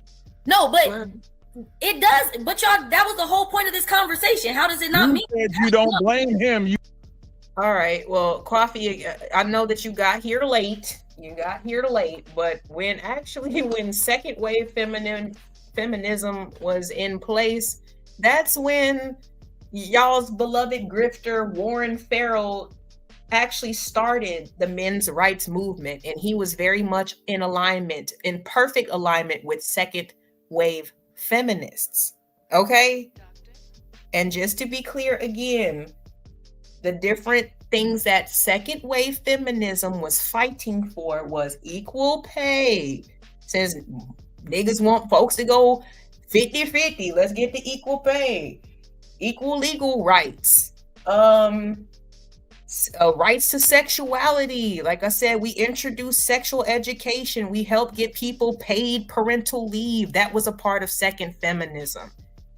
For the men's rights movement, it was nothing but a bunch of white dudes who were frustrated about their white women leaving them and using the court system for the child support, for the alimony, and all those things. That's what they were fighting about. And also because they didn't want the pressures of all those responsibilities of being the protector, leader, provider. They didn't want to be that dude no more. And not in the 1960s and the 70s. And they didn't let y'all in.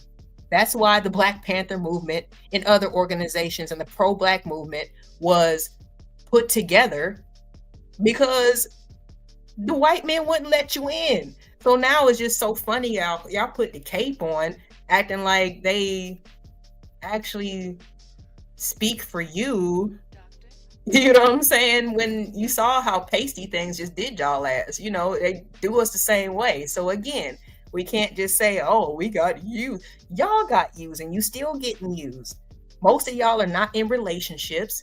You looking at Black women as your enemy? That's crazy. Like, they used y'all, dog. They totally usurped your brain. You only blame her. That's what you just said. Because she wasn't acting childish. When you guys are taking her age into factor. She was grown with her titties out, ready to lay on her back. I don't like that. I'm sure that didn't come out. I'm sorry. She sound like a Cali chick, man. I don't mean to be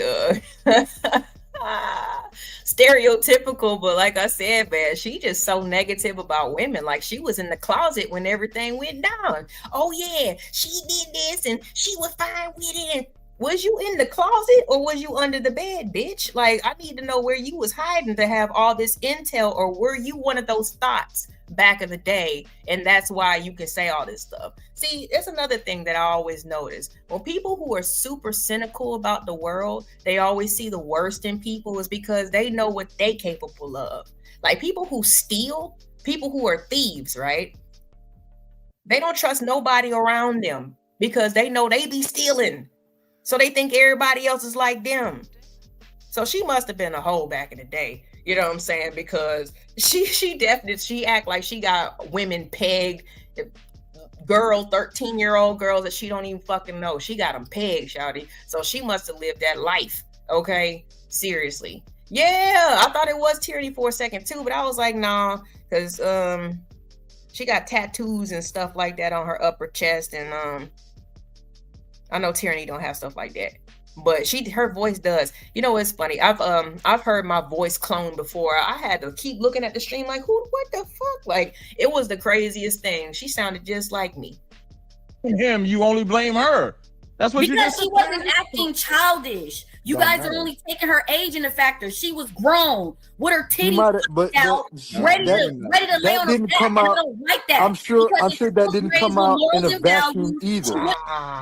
See. Okay, so she like I said, she's the wrong type of pick me then. You know what I'm saying? Like, I'm just going to agree with what all the men say. They still ain't gonna fuck you, dog. Or they gonna fuck you and they gonna leave you. You know what I'm saying? Because there's still gonna be something about you that they gonna find as unacceptable, and they gonna be like, damn, I can't even do it with you. You know what I'm saying? So that's hilarious. That's hilarious. But again, you know, hey, Pearly, she used y'all and white Africans and these black people. They just feel so entitled to argue. Like, yeah, y'all got used.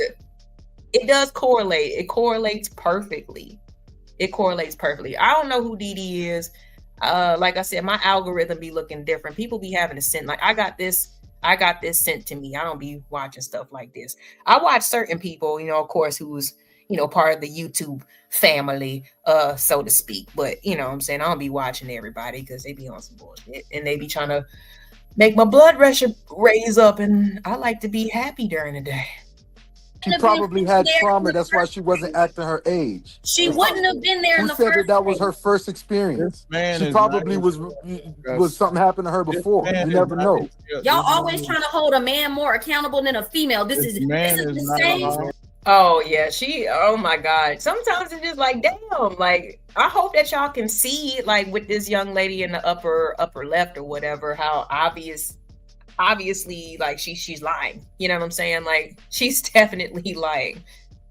Okay, so and I'm not even trying, because people love to, and I don't even want to go here, but people also love to throw in, like I said, the Bible and that good old religion, right? When it comes to how things should be. But then cuss on Monday, Tuesday, Wednesday, Thursday, drink, smoke on Wednesday, Thursday, Friday, fornicate all through the week, and then go to church on Sunday and be like, but God said that a woman needs to be underneath him. Like, get your ass up out of here. So she is lying. You know what I'm saying? Like, straight up.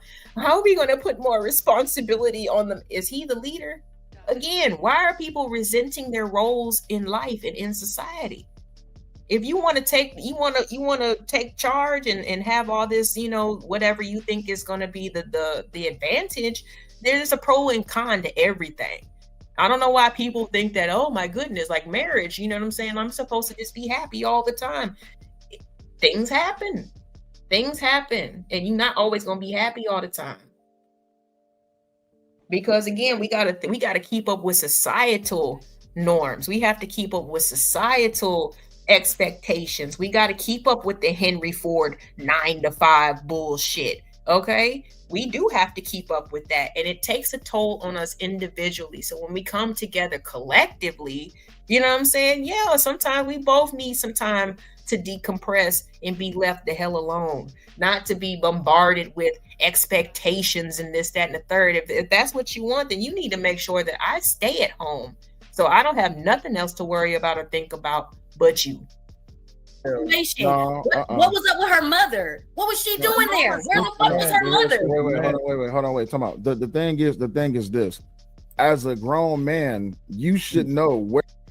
Coffee, again, I've never heard women be sitting here making excuses and breaking down the age of consent. Like, how is the false equivalencies? I know you go hard for your team, your Manosphere team, but again, they using you, bro. They using you. Simps and what this is right here is not the same. What she's doing is ridiculous. They're talking about, oh, if a girl is 13, but she look like she's 16. How is that the same thing as acting like simps, bruh? Like, y'all got to stop. Y'all got to stop. And what's wrong with women being treated, especially good women being treated well? Or somebody asking about the circumstances, or maybe she went, okay, so is Captain Tazariak in the middle? Because he keeps on bringing up, well, maybe she went through something. Maybe this, is he a simp? Is that what you're saying? Because he's actually taking into consideration this young girl's circumstances versus this bitch up in the corner who lives a woman's life and knows what it's like? This is not the same. Wherewithal, right? So even if a girl looks attractive, you should have a wherewithal to be like, man, how old is this chick really? Like, on some real shit. You see what I'm saying? Because like, so I just feel like all this, especially this Black Manosphere stuff, it's just too tit for tat. Like, y'all just don't be making no sense. Like, well, the white man gets it, so how come? Like, come on, man. Again, we don't treat each other the same. We're not supposed to. You know what I'm saying? They stripped us of everything that we knew before. So that includes the way that we relate to each other as Black man and Black woman. White people's perspectives is callous and cruel. Okay? We know that. Why are y'all taking on that attitude and expecting us as Black women to be like, okay, like, no. We've been through too much with y'all. Exactly. Okay, so if he's on point, how are you trying to equate what she's saying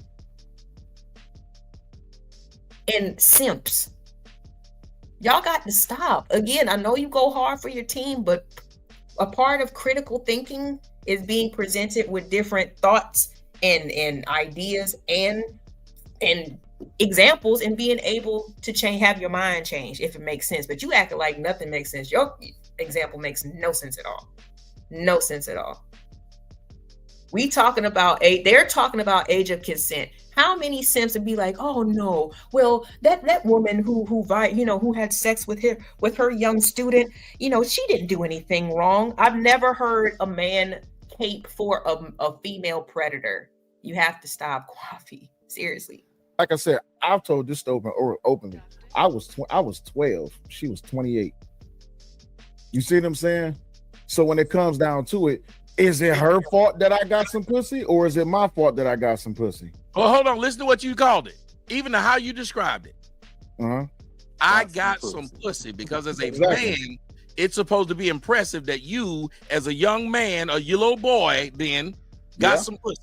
Absolutely. But you don't get it called got some dick.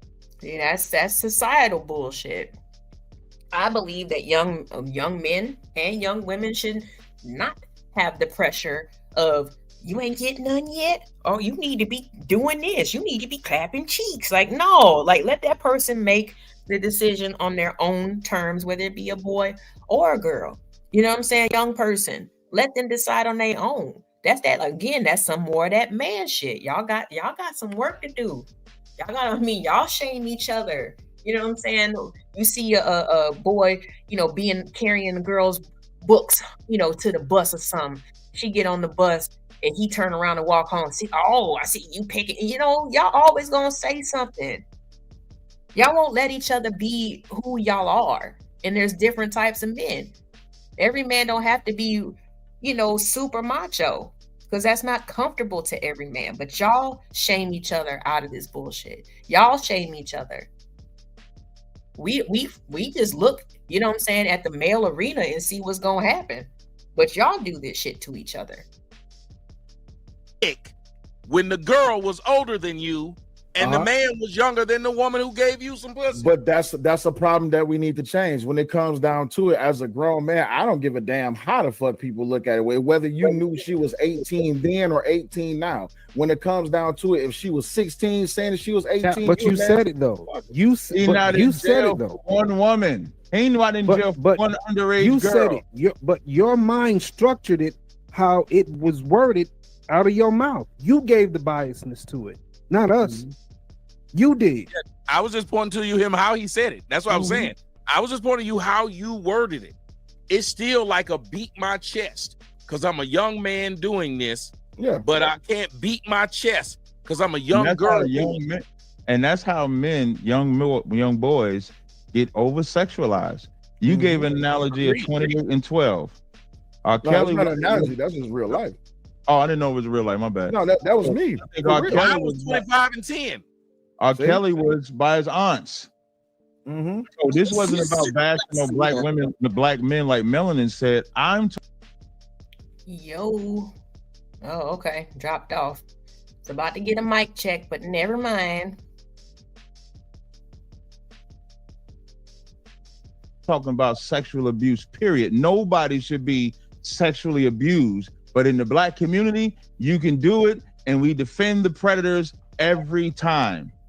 The example that you're using, Aaliyah wasn't 18. Everybody knew Aaliyah wasn't 18. How was it predator? That's what they keep doing. I'm telling you, when it comes especially to black girls, you know what I'm saying? It don't matter what age they are. They fast. They knew what they was doing. But let's keep it real. You know what I'm saying? Big mama and aunties and all that, they're not breaking down all the game. They're not teaching us everything. They telling us what to do, and they keep doing their best to keep us in the house and busy with domestic work. Okay, let's keep it real. We got to get you ready to, to be able to basically take care of, you know what I'm saying, children and this, that, and the third. Like, we don't know shit. And sometimes when we end up we're given too much responsibility as children. You know what I'm saying? When you got to help raise your younger siblings and things like that. When people, they turn to be 18, oh yeah, they out of here. Because fuck this, you know what I'm saying? But a lot of people do that. A lot of young men, they join the service for the same reason. They try to get away from home. Life, they're not getting the type of nurturing and stuff like that they would like. You know what I'm saying? It's both ways. So it's like, I don't know. I feel what he's saying because in our community, I don't understand what it is. But it's like when it comes to the perpetrator, we don't talk about that. And they'll sweep shit under the rug. And you know what I'm saying? I don't believe in being forced to be around your perpetrator and all that bullshit. I don't care if they family or not. He's a twisted branch of the tree, and we can break him the fuck off and throw him right in the fire, okay? Because we don't need none of that associated with our family names. But black people won't do that. You know what I'm saying? They don't want to throw away Uncle Jimmy. Uncle Jimmy's a creep. Can I get a mic check, Frank White? Mic check. Testing 1 2. 1 2 1 Testing 2. 1 2. Can you hear me? Yeah, I can hear you. How you doing? I'm doing fine. How are you doing tonight? I'm doing well. I don't think you've been here before, have you? On your, maybe not on your platform, but in the realm, yeah. Okay. Well, how'd you find the channel tonight? I've been listening the whole night. I think on my handle tonight's been Cool Ass Chuck, so that's where you probably been. Oh, okay. All right. I just gotta make sure everything. Okay, so what other channels do you go to? Oh, we've been around. You've seen me on Fatties. This Might Be Risky. Lapeef. Okay. And some others, but. Yeah. Okay. I just gotta make sure real quick because folks be coming for the channel. All right. So since you've been listening, do you have anything to add on to the topic or anything when it comes to this whole, I guess, us joining these movements that don't really seem to benefit us much? I think more so than anything is that humanity, we always try to find our group, and we all would like to be a part of something bigger than ourselves. So most of the time, whether we believe it to be right or not, we'll join with the group because most of the things that we align with rocks with that group, even though it might not be for us beneficially wise. So, and when I mean for us, that depends on whatever subgroup you prescribe to or you believe that you're a part of. Because most of the time people just automatically say, hey, because you're this, you're a part of this group, when your ideals and maybe your besides your ideals, but even your thought process doesn't even work with that group itself. So, I mean, are you saying it's like, I guess something is better than nothing in them situations? Well, I'm not saying something is better than nothing. I just think that most people itself, they rather do it with somebody than do it alone.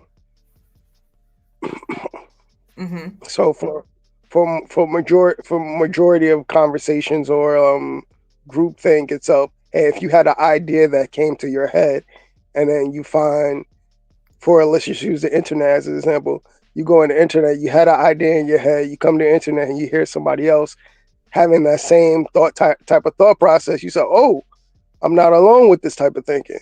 So now you're listening more to what that person has to say, and you say, oh no, I align with like 90% of the stuff that this person says. But that 10% that you don't align with, you might have a discussion or have arguments or disagreements with those people itself, but 90% of the time you agree with them. Now you and that person are in a group because more than likely than not, if you're spewing the same thing that that person's spewing, and you guys are referencing each other most of the time, now anytime that person has a outlandish point of view, oh, you just think just like them. Well, I mean, we all got our biases and things like that. We want to align, like you said, it's a lot of people just want to belong to something. You know what I'm saying? Group, movement, organization, whatever, right? But when we're sitting here and I kind of actually compared the reasons for the feminism. And I'm not talking about this new stuff. I'm not talking about fourth, fifth. I'm talking about inception, the reason for it in the beginning. And I compared the men's right movement. It's like night and day. You know what I'm saying? But for some reason, ever since I've been online, the problem with the Black family is feminism, and Black women should have never fell for it, and this, that, and the third, when it was about us earning more money, us actually having access to the vote so we could have better protection in terms of just traveling and existing in this country. It was about different aspects of sexuality, but most importantly, the protection of just making your own decisions about your sexual reproduction, and also introducing sexual education to the masses so this wouldn't keep happening. People would have better tools, you know what I'm saying, to work with, versus the men's rights movement, which Black men were never allowed to be a part of. Y'all weren't invited into that. Okay. So this was when white women were separating for different reasons and exercising the court, exercising these different rights. And white men were frustrated with their women. How did this evolve to Black women are the enemy of Black men? From my opinion, or my standpoint on it, I think it's just more so of the distraction to the actual real issue of economic supremacy of a societal wars that we have with other countries. I think more so than not, the white structure itself, as you say, when it comes to feminism and the white privilege, or I forgot how you framed it, but Oh, the Well, supremacy. right. So however we look at it, it's just that more so than not, we use feminism and male rights as the distraction of the actual problem. We have resources within the world, and we don't like we want to have control over these things, and by our control, it's the people that have so-called control of it want to allocate it and say that, hey, this is what you get, this is what you get, and it's based off of whatever they decide it to be. And with that structure itself, if you're paying attention to that, you automatically would just be like, hey, this ain't right. I don't like being allocated to only this, and why is this group getting this or that? Instead of having you focus on that, I'd rather have you focus on the thing that brings you guys together, community. So you guys can automatically say, as a group, we as a group do not believe we should be getting this. We deserve X, Y, and Z. Let's break you down into subgroups. Those subgroups will be, you say, gender, race, whatever, sexual orientation, whatever you want to break it down to. But I only see it as being broken really into gender, race, and class.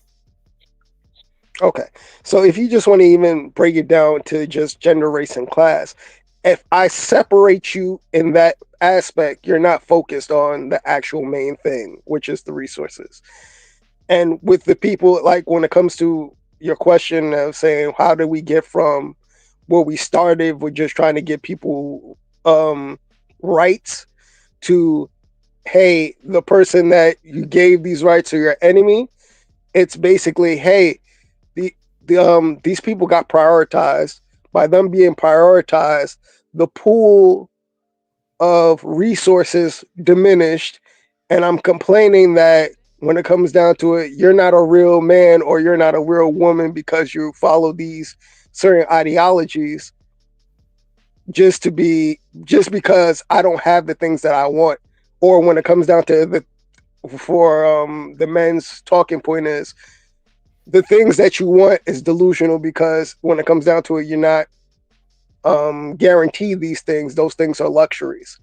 So that's where we come to we're each other's enemy at this juncture. But like I said, in my mindset, it's more so than not a distraction from the actual real issue. And what do you think the real issue is? Just like frustration, it's or is it higher than us? Because I don't even think it's us as people. Like I said, it's just. I think you got a little delay. Go ahead. Oh, I'm sorry. 1, 2, 3. Can you hear me? I can hear you. I just think that you have we keep talking over each other. How about over each other? Yeah. Okay. Okay. So what do you think the real? You said these other things are distractions. What do you think the real issue is then?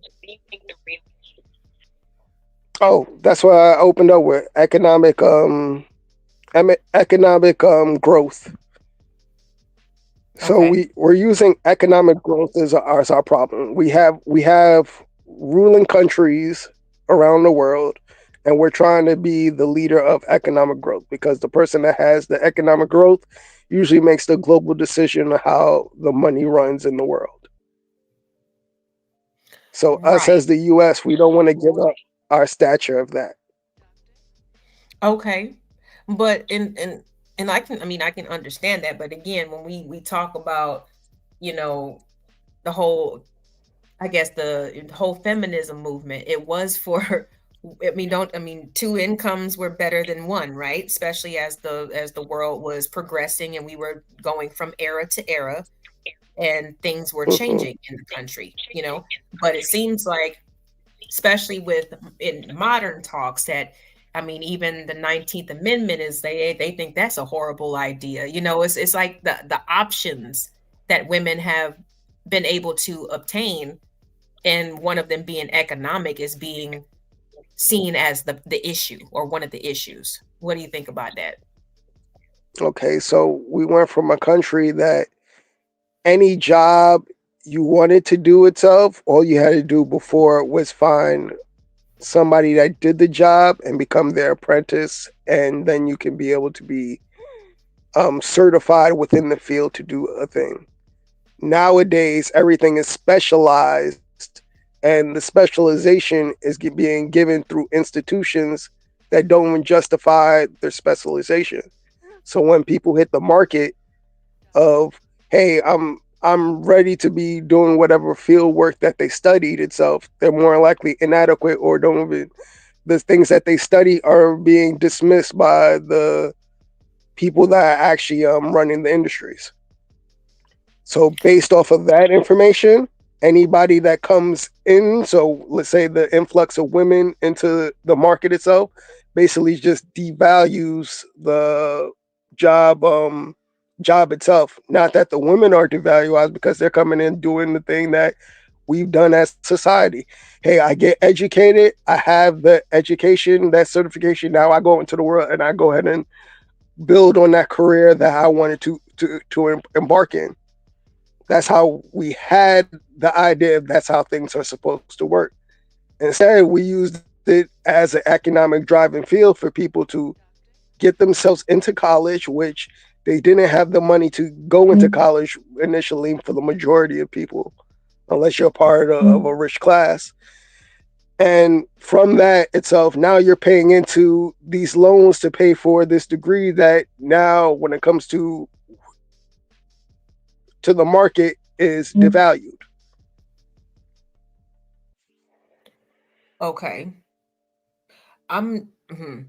Okay, I hear what you're saying. I'm trying to figure out, I mean, because that's the bigger issue for real. How do we get to this whole gender war thing instead of community building, regardless of the markets and XYZ? I mean, how did we get here to where we're just like, okay, forget the man on top. I guess he's too big for us to take on. So let me, you know what I'm saying, duke it out with you here on the even playing field. Like, is that how it's working out? Or So it's trickle, just it's the idea. It's trickle down pain, right? So we know trickle down economics is a Reagan terminology that they had from that time period. It's the same way we do with pain itself. I don't, I can't inflict the pain on the person that I'm gonna harm, that's harming me. So I'm gonna find somebody that I can pass that pain down to. That's why we also have that with generations. You always hear from a generation, oh, back in my day we had it like X, Y, Z. You guys are too soft when you deal with it in this way. Because they dealt with a certain pain and it's now technologically easier for you, or whatever facet that they're talking about, it's easier for you. They have that complaint because I dealt with a pain that you didn't have to deal with. So when it comes down to your complaints, I don't want to hear it because you don't understand the pain that I had to go through. And that's the same thing we're having. Go ahead. I'm sorry, go ahead. No, I was just going to say that's the thing that we're having with the gender war itself. The gender war is, hey, we want these certain goals and statures itself, whether it's feminism saying, hey, we want to be better equipped to be market ready. We want to be we want to see just as viable as men and be able to get the same pay and be able to have the same opportunities to build itself. And those men of this day and age are saying, hey, I want to be able to have the same opportunities my grandparents had when it comes down to having somebody that's a partner that can be supportive of me, as well as being help me grow and do the things they want. These two things are two ideologies that are fighting against each other because, hey, I can't get what I want from the modern day market because of, like I say, the economic facet of it. So since I can't get what I want from the market itself, I inflict the pain on the people that I can't complain about. All right. I mean, I hear you. It sounds very juvenile. I don't think that's how we got here in the first place, right? Like, if everybody else that we came from before felt that way and things were worse. I don't understand how like we would get anywhere. With things being easier, like I just feel like again, it's if the market is the market, and what people want is not realistic for what they can get, and that's a personal problem. You know what I'm saying? I can understand the I guess the thought process behind, well, fuck it, you know what I'm saying? I can't really take it out on the person I want to. I don't really feel like improving myself, so let me just, make an excuse and just take it out on the other person. But again, it just, I don't know, it's definitely not going to get people the types of results that they want. And I just feel like it's unnecessary at this point. You know what I'm saying? Like, I don't know, like to keep going this way and thinking that because these people who are a part of the manosphere, they do believe that women are taking away from them.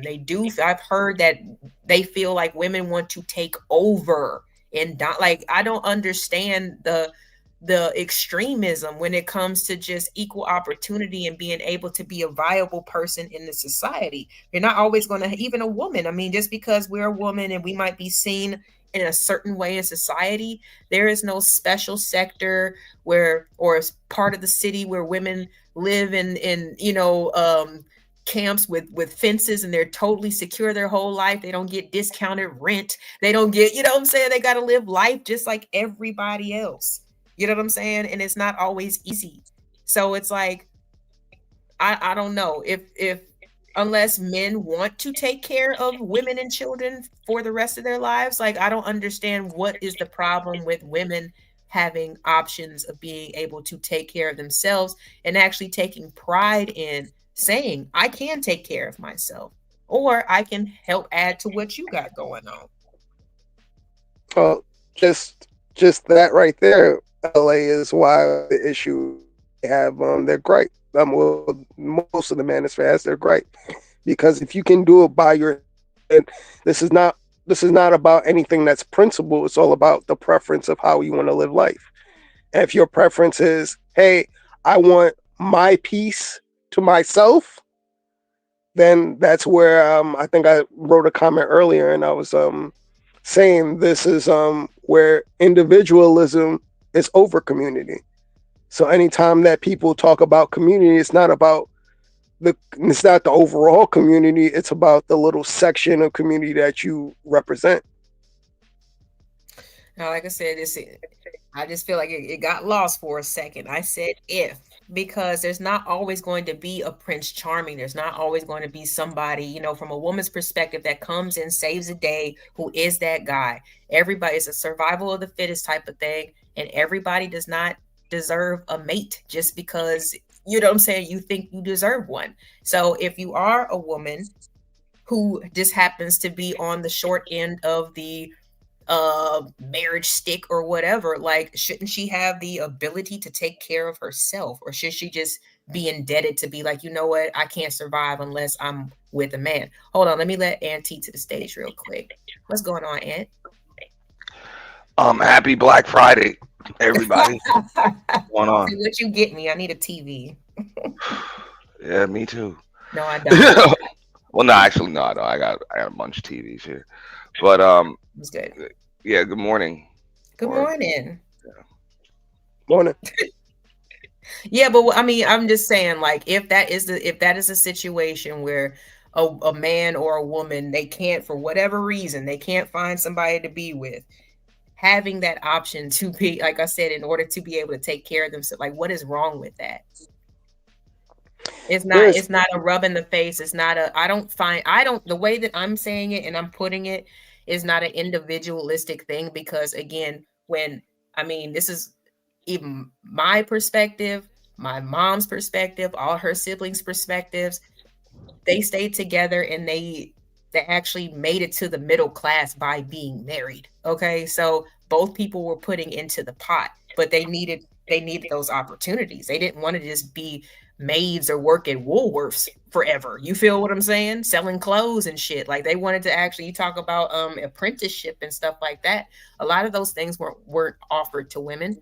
You know what I'm saying? So especially Black women's work was very limited. So it's like, damn, The man is going to have to be the breadwinner if he can, despite the economy, despite society, and whatever else they want to try to limit you as, because apparently as a woman, I'm just supposed to be, you know what I'm saying, a domestic, or I think the opportunity is, I'm not taking it as an individualistic thing. I'm taking it as an extra tool to keep in the belt for the Black family to bring back home and expand the Black family. But at the same time, we got to have functional people in the community that people actually want to be partnered up with. What do you think, Amp? Okay, so a lot of things. I know this has been touched on in these spaces for years, right? Now, what you're talking about, that would probably be like first wave feminism, which wasn't supposed to be a problem for men. It was supposed to just allow, it was supposed to make it so that the community could be built. You know, it could be built, and it could be built a lot easier because women would now be able to help build, because, you know, men and women were both oppressed. So it couldn't be done by just the men. It just couldn't be done. It's just over time, you know, the things evolved, and, you know, empowerment really just, you know, it turned into weakening the other side, and it turned into a selfish thing. That's the problem. So now what you have, you have a lot of weak people that want to be empowered, but when the weak want to be empowered, they really don't want to be empowered. They just want the other side to be a little weaker. That's the problem. That's the problem, and that's why you now have a war. I mean, because to me, I've never really, like, it seemed like a lot of resentment. I was hearing a lot of resentment, right? Like, if you want to be in the front, then guess what? You're probably going to take the bullet first. You know what I'm saying? But they want it both ways, like you're saying. And it's like, well, women don't, like, if something happens, you know, or an intruder bumps or comes into the house, don't you expect I'm going to have to go down there? And it's like, do you resent that or what? You know what I'm saying? Like, you claim to be the biggest, the strongest, superior order in the hierarchy, and when it comes to religion, whatever else is going to make you look better. But when it comes to the actual like acts that come, like, those are all kind of like superpowers, but you don't want to use them. Or if you do use them, then you mad you got to use them. Or you're mad because the other person doesn't have to use theirs in the same way that you use yours. Like, I don't know. Like I say, over the course of time, I mean, I guess the best way that I can state this is, over the course of time, women's empowerment turned into men's effeminization. That's a problem that I think a lot of both men and women in these spaces especially don't want to admit to. You know? So even when I came in the space, I see Coffee in the chat. He knows I came in to address. He's writing books down there. But no, I came in. But he won't jump up on the panel. I came in initially to address a war on masculinity, which was never a war against women. Okay. You know? Because women feminism should have never been an enemy of man or men. It shouldn't have been. But, you know, the effeminization of men is a problem. That's a problem. That's not good for our women. That's not good for our children. That's of course not good for our men. That's not going to be good for our community or any community. That's not going to be good for our nation. Now, I've heard that phrase, definitely. Of course, I know what it means, but can you give me some examples of ways that men have been effeminized, like in any aspect, not just, you know, from the man-woman side? Was it society? Was it roles on TV? I was binge watching Stranger Things. I'd never seen that before, right? And it takes place in the 80s and this, that, and the third. But when I really started breaking down, or paying attention to the way that the moms and the dads were acting, but these were white men mostly, but yeah, they were soft as hell. And there you go. They were soft. And you have other nations, you know, and when you say society, I guess that would be like Western Mm-hmm. civilization. But even Far East, they're having studies, and they're not having this shit. They have studies that are saying, look, our boys are being are just more effeminized by the day, and they're a problem. So they're having camps to make sure that their boys still act more like men should, or But because how? Okay, so where? How are they acting that's causing alarm for I guess the group of boys that you talk about? well, Subservient. it wouldn't even be that. Okay, so you know humanity has been able to evolve through revolution, and if you I'm not going to say well, yeah, if you effeminize your men, there's nobody that's going to be able to lead a revolution. Like pa- current power structures, dynamics, all of this stuff has to be challenged at some time. You know, but the more you effeminize your boys and your men, the less challenge there's going to be, and therefore there's not going to be much change.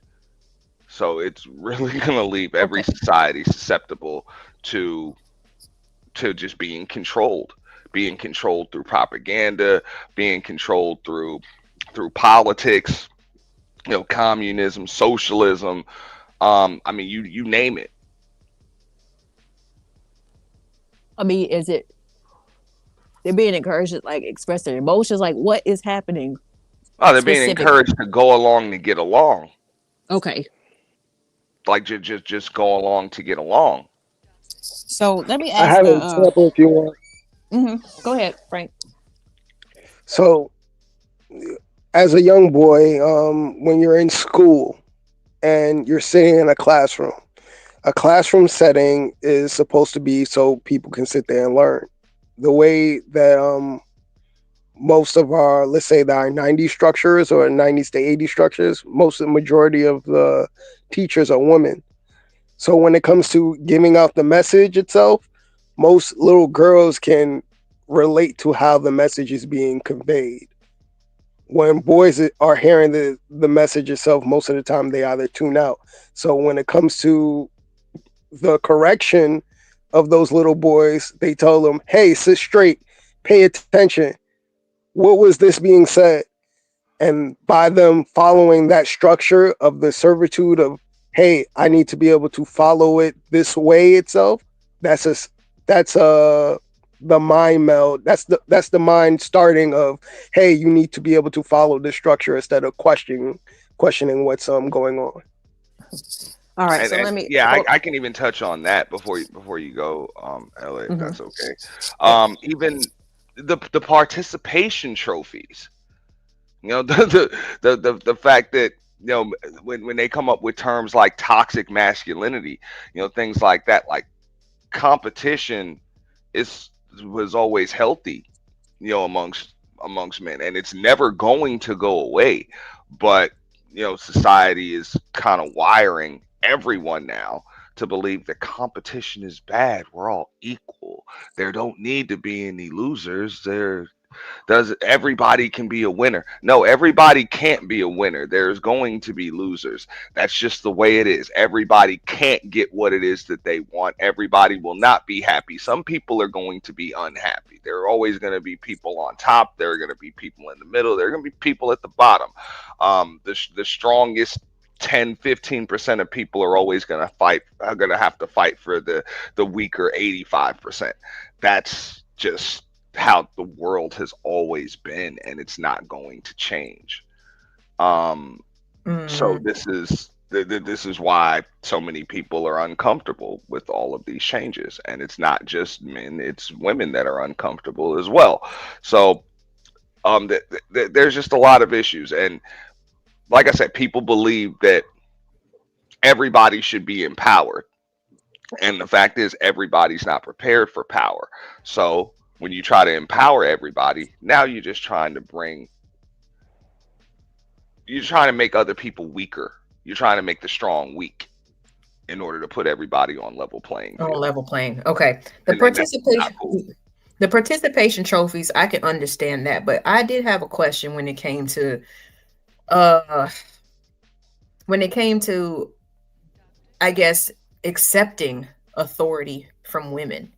That's another thing that I think is societally is taught. I mean, if you're sitting in school, most of, I mean, I'm pretty sure everybody is used to their mother talking to them in a certain way, right? So if you go to school and the female teacher is saying something, how come it doesn't translate to that? And even when you are at home, you know, when your mama got to tell you something multiple times and then tell you, okay, wait till your daddy get home for you to straighten up. Don't you think that there is a overall societal problem with respecting female, um I don't want to say authority, but if somebody's telling you, like in the class, sit up straight, do this, do that, don't you think that there's a problem just that society puts into place with that says that, oh, women aren't, you know, you shouldn't really listen to them, but now they're your teachers and you have to listen to them, or it's in your best interest to listen to them. So I think that there is a bigger issue when it comes to society and basically saying that you shouldn't even respect what a woman says. How do y'all feel about that? Okay, so I believe that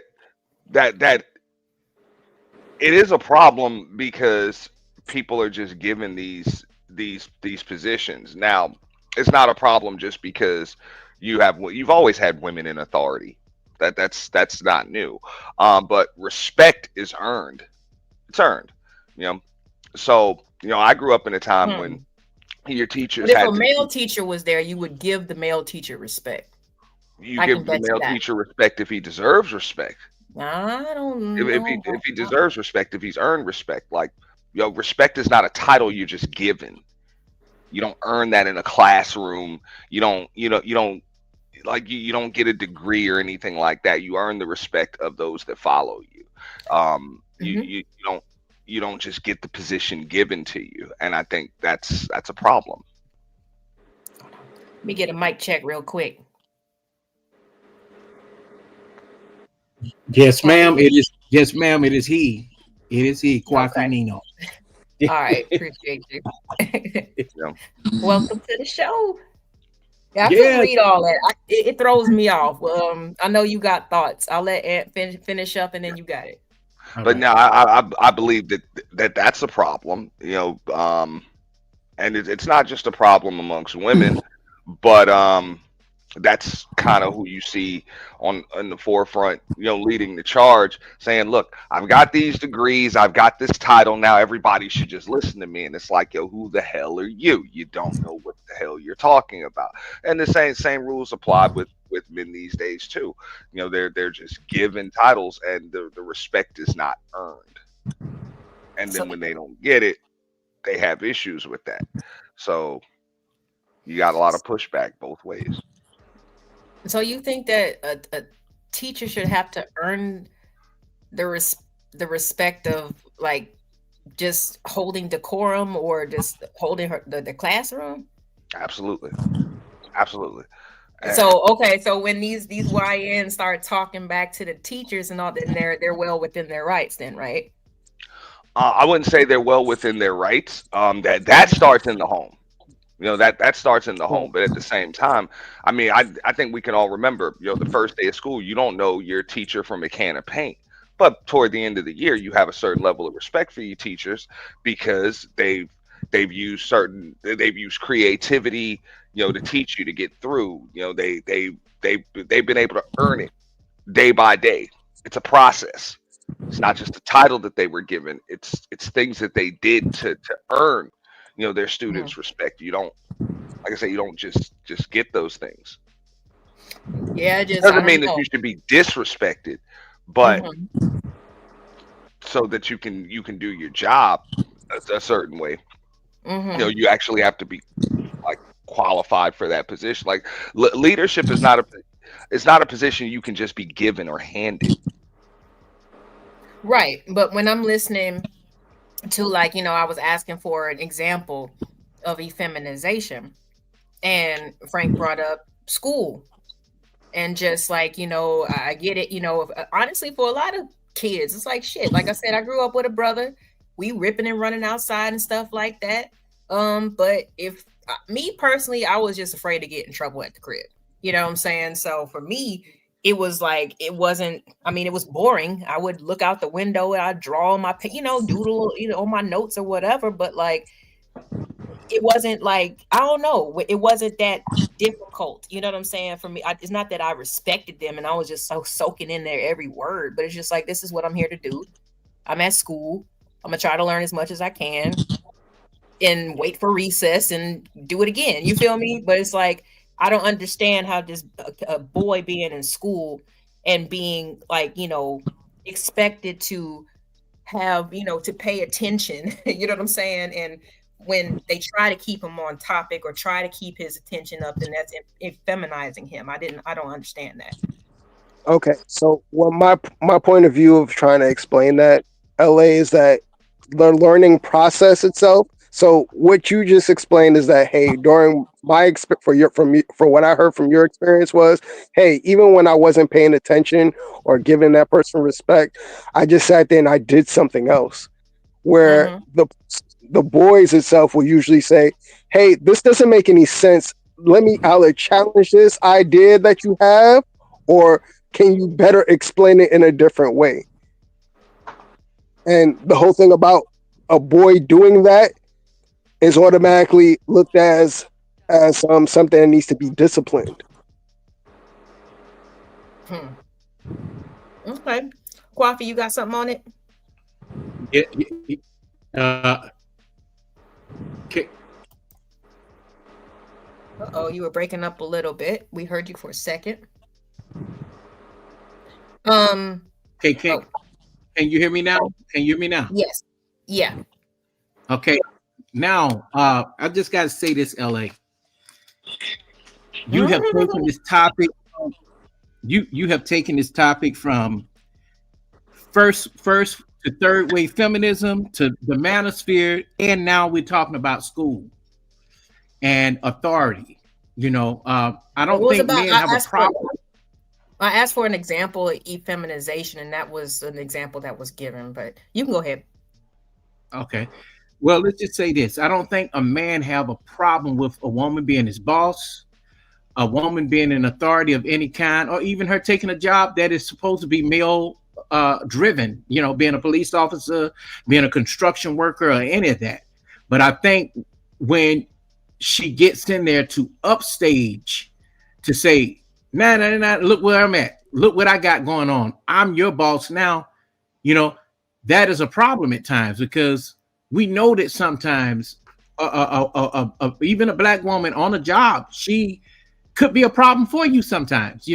She would use that as I've seen it. I've caught some on camera, which I will be posting on YouTube real soon, where one of the supervisors at Ross tried to get a security guard fired, and I caught on camera, and she was black.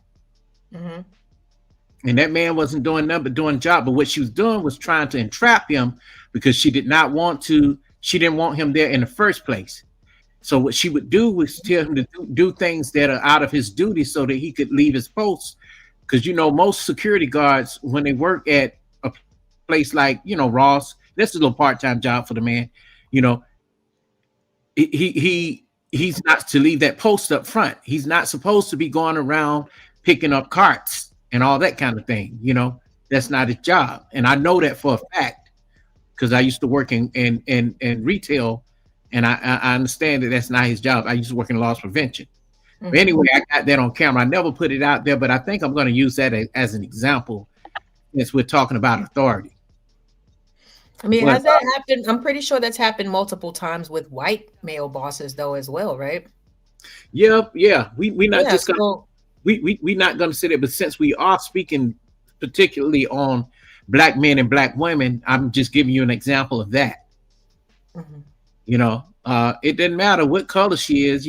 Sometimes you do have women that just says, hey, I'm your boss. I'm the boss. Mm-hmm. They look to entrap you, and build a paper trail. Only thing they have to do is build a paper trail. The next thing you know, you're out of there. Well, the way that I see this is similar to these gender wars. You know what I'm saying? I really don't even like to be a person to be like, and you men be blah, blah, blah, because honestly, a lot of things are character flaws. Okay. You got a black woman who she probably was told that she ain't gonna be shit all her life. Or maybe she ain't come from nothing. My mom, she worked with a lady, you know what I'm saying, my mom was about to retire, so it was like it wasn't no big deal. But it was a lady that was pretty much like on the same level as her, but like you could tell she ain't been.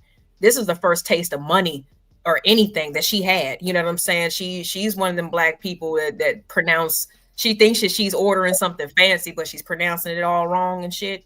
You know what I mean? Got a self-driving Lexus and blah blah blah. But some people they deficient like that because they feel like they ain't had, you know what I'm saying, or they were told that they couldn't have. I think that those are character flaws because that happened. People they abuse their authority a lot.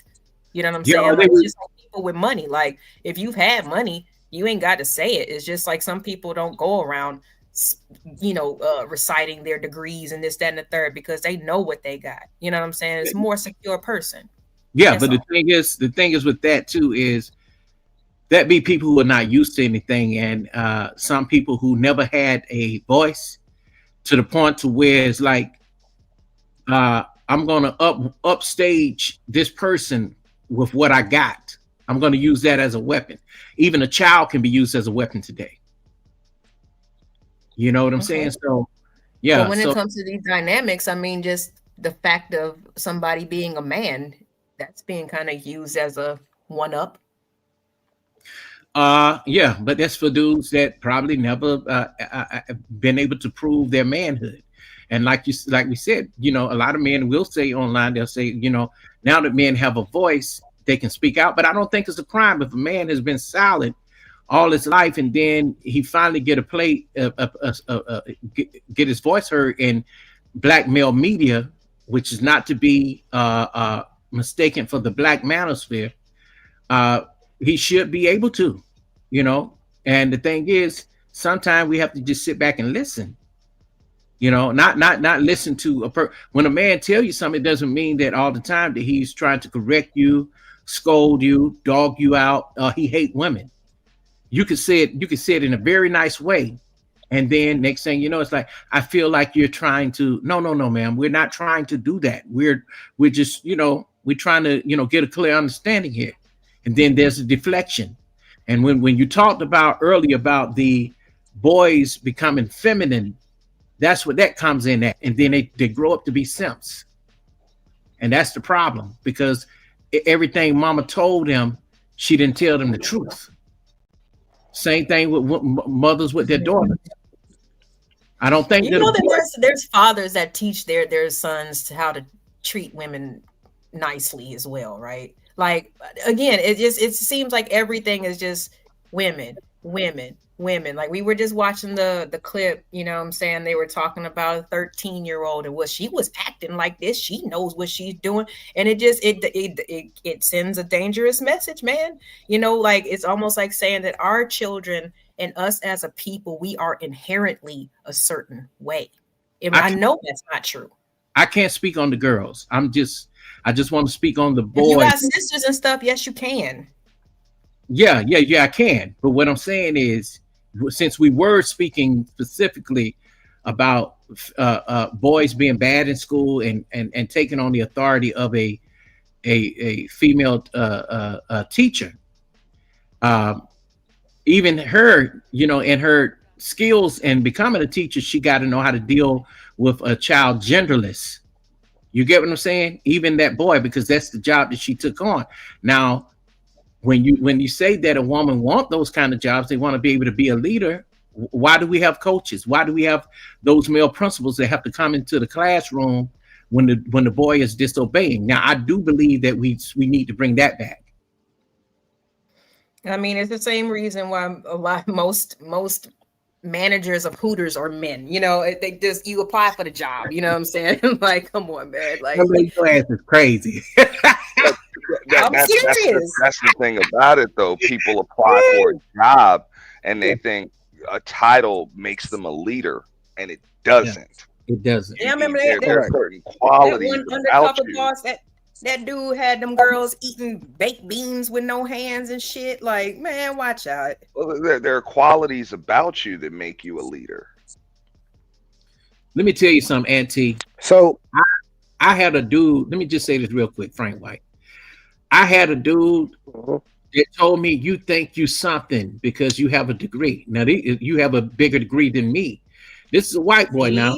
That's that bullshit, and it don't feel good, does it? Just hold up, LA, hold up. And this was at UGA. I used to be the assistant director over unit housing and security at UGA in Athens, that campus. Oh yeah, that's my brother's alma mater. Oh, okay. Yeah, good school. And my ass taking the job because I'm thinking, oh, these people like me, they like my education. Now, my thing is for the people that have been there longer than I have, why did they not take the job? And come to find out, they didn't take the job simply because they wanted to take their children to Disneyland on the weekend while I work the weekends. I'm like, good opportunity. I can get an extra degree, at UGA, working there for free, get my PhD. That didn't happen. Feedback.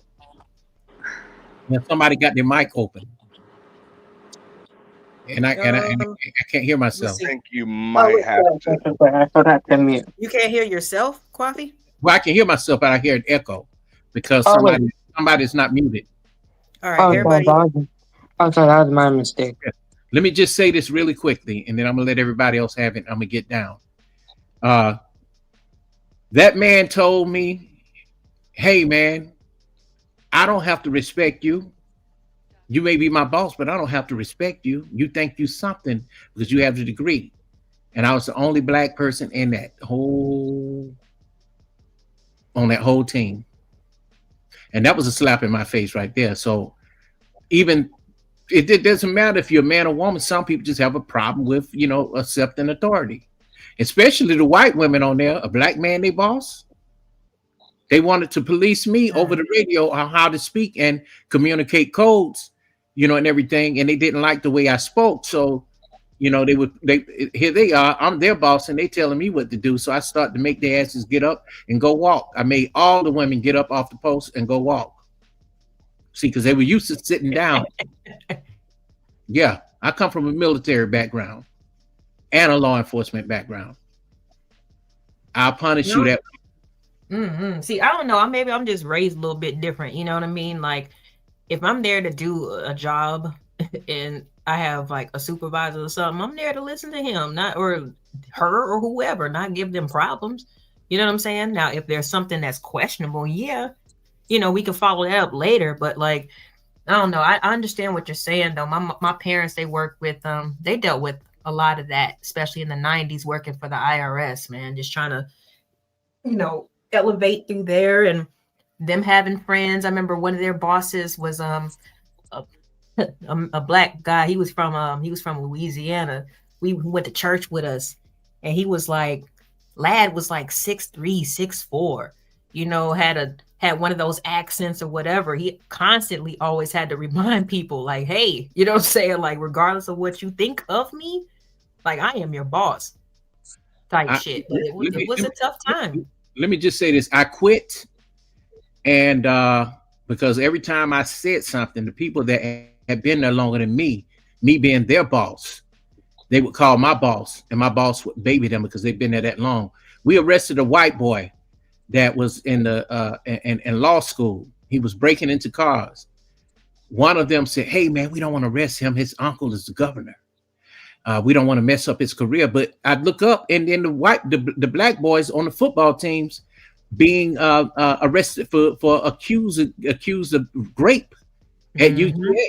You remember that? I don't remember that specifically. I probably have to ask my brother, but I know the disparities for sure, man. Yeah, so they'll tell them to go ahead. You're on the wrong side of you're on the wrong side of town. Like, go ahead and go home, get out of here. And then the black person will get hemmed up. You feel me? Happens all the time. Yeah. So I look at it all. It's genderless with me when it comes to doing the right thing. Now, when you hear me speak the way I speak, I'll tell you this: I Mhm. don't like hyenas. I don't, and I He don't like knows. self taking up for hyenas, disrespectful chicks on panels. It's just ridiculous, you know. But see, Even the this is nice ones. but this is the tricky part though. And I don't know. I don't mean to put you on the spot, but do you consider me a hyena? Not at all, LA. Feminine, sweet. I think niggas be disrespecting you sometimes. And but that's kind of what, you know, okay, so before, because I don't want you to like, you know, you probably got stuff to do. Let me ask you real quick, just because from the manosphere perspective, again, do men not know how to recognize or tell the difference between the sweet and the ratchet? Because like the ratchet is like all that's being focused on right now, and the sweet is being overlooked, and it's frustrating. You know, it makes people think like, why do I bother? You know what I'm saying? Because I can technically, explain most that. of the men that I encounter, like, there's nothing that they've done for me to respect them, Damn. besides be human beings, right? Damn. Well, I tell No, I'm you just this. saying, like, if I meet them, just if I'm just meeting them, Frank, you know, we're having a conversation about the topic or whatever. But Like, the thing is, I'm sometimes respecting them, but there's no they didn't give me a reason to. But you're a human being, so I'm gonna have a respectful conversation with you until you get sideways, well, I and then respect. I have to protect myself. I respect you because you're human. I don't respect you because you're older. I don't care what gender you are. Now, when I see you moving a certain kind of way and I see you flocking with certain people, and even here online, I can't collaborate with people who are problematic, even in content creating. You know, like you may be a sweet person yourself, but maybe the crew you roll with could be such a bad crew that where men say, oh yeah, she just like them. They could think the same thing with me, because it's some things that I do agree with when it comes to the manosphere. Now the manosphere is not just one part. See, and the thing is, all the new people who don't understand what the manosphere is, they are out here, you know, just grouping everybody together, and that's not, you know, what it is. And then the simps are the problem too, because they don't understand it, and they are the rejects of the manosphere. Well, I did hear the interview with the Obsidian guy. Is he a member of the Manosphere? He's one of the founders. Yes. Okay, Nah, so let's talk about it though, Coffee. No, yeah, go ahead, man. Obsidian is a founder of the Black Manosphere. The Mhm. Black Manosphere. There is a difference. Okay. Obsidian, let's keep it real. He's a troll. He's a troll. Oh yeah, definitely. That's what I'm saying. He's Okay, a troll. so the founder is a troll. He's not the founder of the Manosphere. That's the Black Manosphere. It's a Okay, so of the difference. okay, Shout out okay, to Zyrex. yeah. What's up, Zyrex? Okay, so what's the difference between the white and the Black Manosphere? Oh, they I started. guess like Go you ahead, can and tell me the differences, because there's probably some things that you guys have in common. yeah, we both probably got different meanings, but I've been around since 2015. But I'll let Auntie give you his Yeah, meaning. I mean, look, the Manosphere was the Manosphere was something that was supposed to be about, you know, men's rights, addressing the issues in family court, of course the issues with these second, third new waves of feminism, the effeminization of men, you know, all of these other things. And then the Black Manosphere branched off because they felt as though their issues were unique to Black men and Black people. They didn't believe that these white dudes with their white women had the same issues that Black men have with Black women, or just that Black men have in society today. Which there's some truth to that. There's some truth to that, I believe. It's just it's it's not all the same. So once it becomes all about relationships, I believe that those there's really not too many differences with that. But as far as society as a whole, yeah, the Black man struggle is definitely unique. Yeah, Definitely. and I'll add to say that uh, it loops in where you had Black men who only wanted Black women, but when you have Black men who are Black who have white women and they still want to speak on Black issues, those are the ones that hate Black women, and I mean wholeheartedly hate them.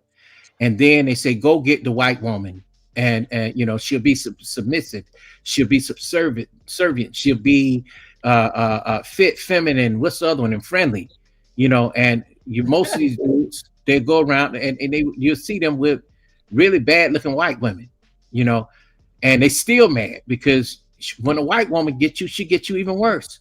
So these guys that hung out in, yeah, these guys who hung out in the white manosphere and believed in the white manosphere and never and didn't come over to the black manosphere, they became super trolls and everything is evil, and they start to come over into the black manosphere and blend in because they're black, and they started to complain about black women all day long.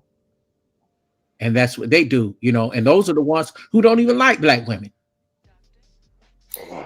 How do you? I'm sorry. Go ahead, Frank. Well, no, that assertion is crazy because somebody that dates outside of their race that they don't like their women because they prefer a specific prescription is wild. Oh, not if you're telling them not to date black women, then I see where he's coming from. There's a difference. I'm speaking on the guy who only. I'm not trying to tell anyone or police anybody, you know, dick police anybody on who they should be with, because I wouldn't want them to do it to me. Now, what I'm saying is, you know, the ones that are with a different flavor type woman, I mean, be happy with that, but don't come into you know the areas where you're gonna be where it's black men and black women trying to get together and you're trying to divide them. Be happy and go do what you do. Don't even speak on the black issues. I feel that's just the way I feel about it. All right, so that's where I have the issue. I think they can still speak on the issue, but when it comes down to their lens have to be sharpened to, hey, you will only talk about the things that you bring to the table of that issue, instead of actually, as you say, demonizing the whole group about the thing. I can agree with that portion, but like I said, that's why when you made the assertion that, hey, you said it twice, and that's why I was like, wait, you automatically saying, hey, these guys that demonize the black women and automatically, oh yeah, they automatically believe that the opposite races are much better than them. And it's not the fact that they believe that they're much better than them. They believe that, hey, these certain things, these certain qualities that these other women carry, I want that from our black women. Why can't our black women be like this? But because they can't articulate it in a proper way itself, it's automatically comes off as hate. Well, let me tell you this, brother. White women are waking up too, because and I know plenty of them that will say, hey, they think that we are going to sit here and be barefoot, pregnant, what's the other shit they say? Cook, clean. They got it all. It's all false. Maybe you may have found that one white. That's what I'm saying. That's not even these relationship topics when they try to put it on black women. These are not race specific. Yeah. All men of all races are beginning to go through this. A few months ago, and I might even have to play. I got the recorded damn conversation.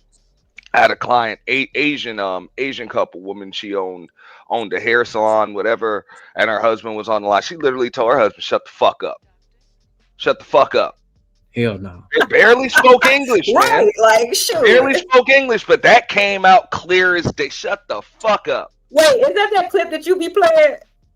Oh no, I got that one off IG, but no, I'm on the line. Yeah, that shit came out clear as day. Having a regular consult, you know, and they're talking about money. She is cussing this motherfucker all the way the fuck out.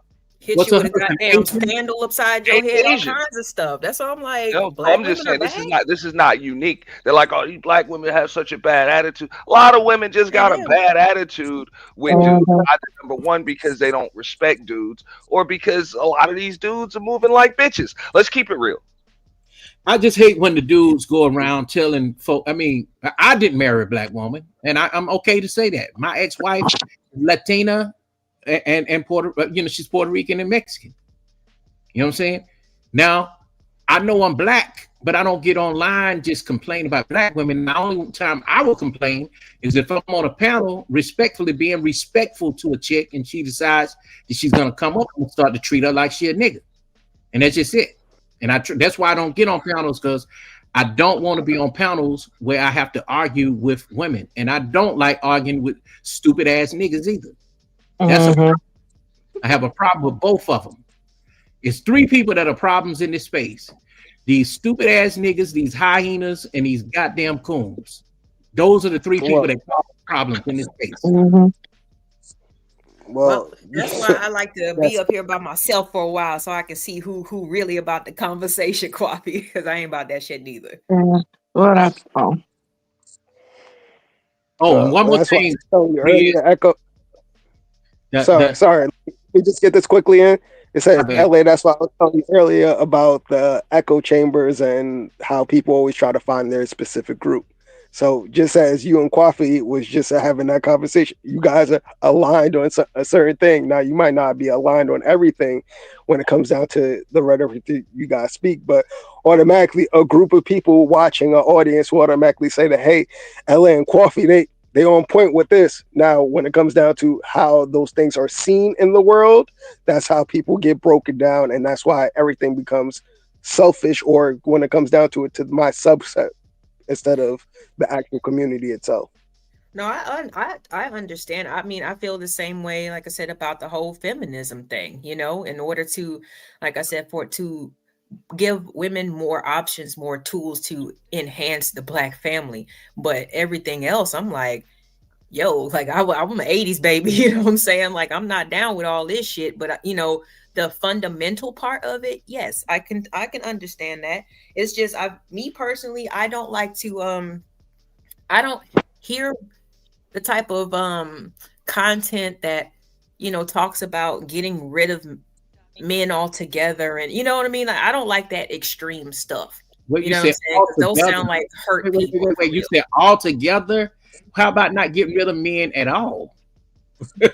No. Or you can just I'm saying, like those black male babies. Yeah, like I'm just saying, like, babies. Why not? I don't listen to that extreme stuff. That's what I'm saying. For those people or those feminists who say that they should just, get rid of men altogether. Like, I don't listen to that shit. Can I ask you a question, LA though? Yeah. Let me ask you a question. So, like, you're a good woman. I know that. Appreciate it. Why can't women like yourself, when they see things that are out of order, why do y'all be so afraid to confront the other woman and say, well, it's not my problem, it's not my issue, I don't want to speak on that? She ain't about to chop my head off and put me in a thumbnail on the screen.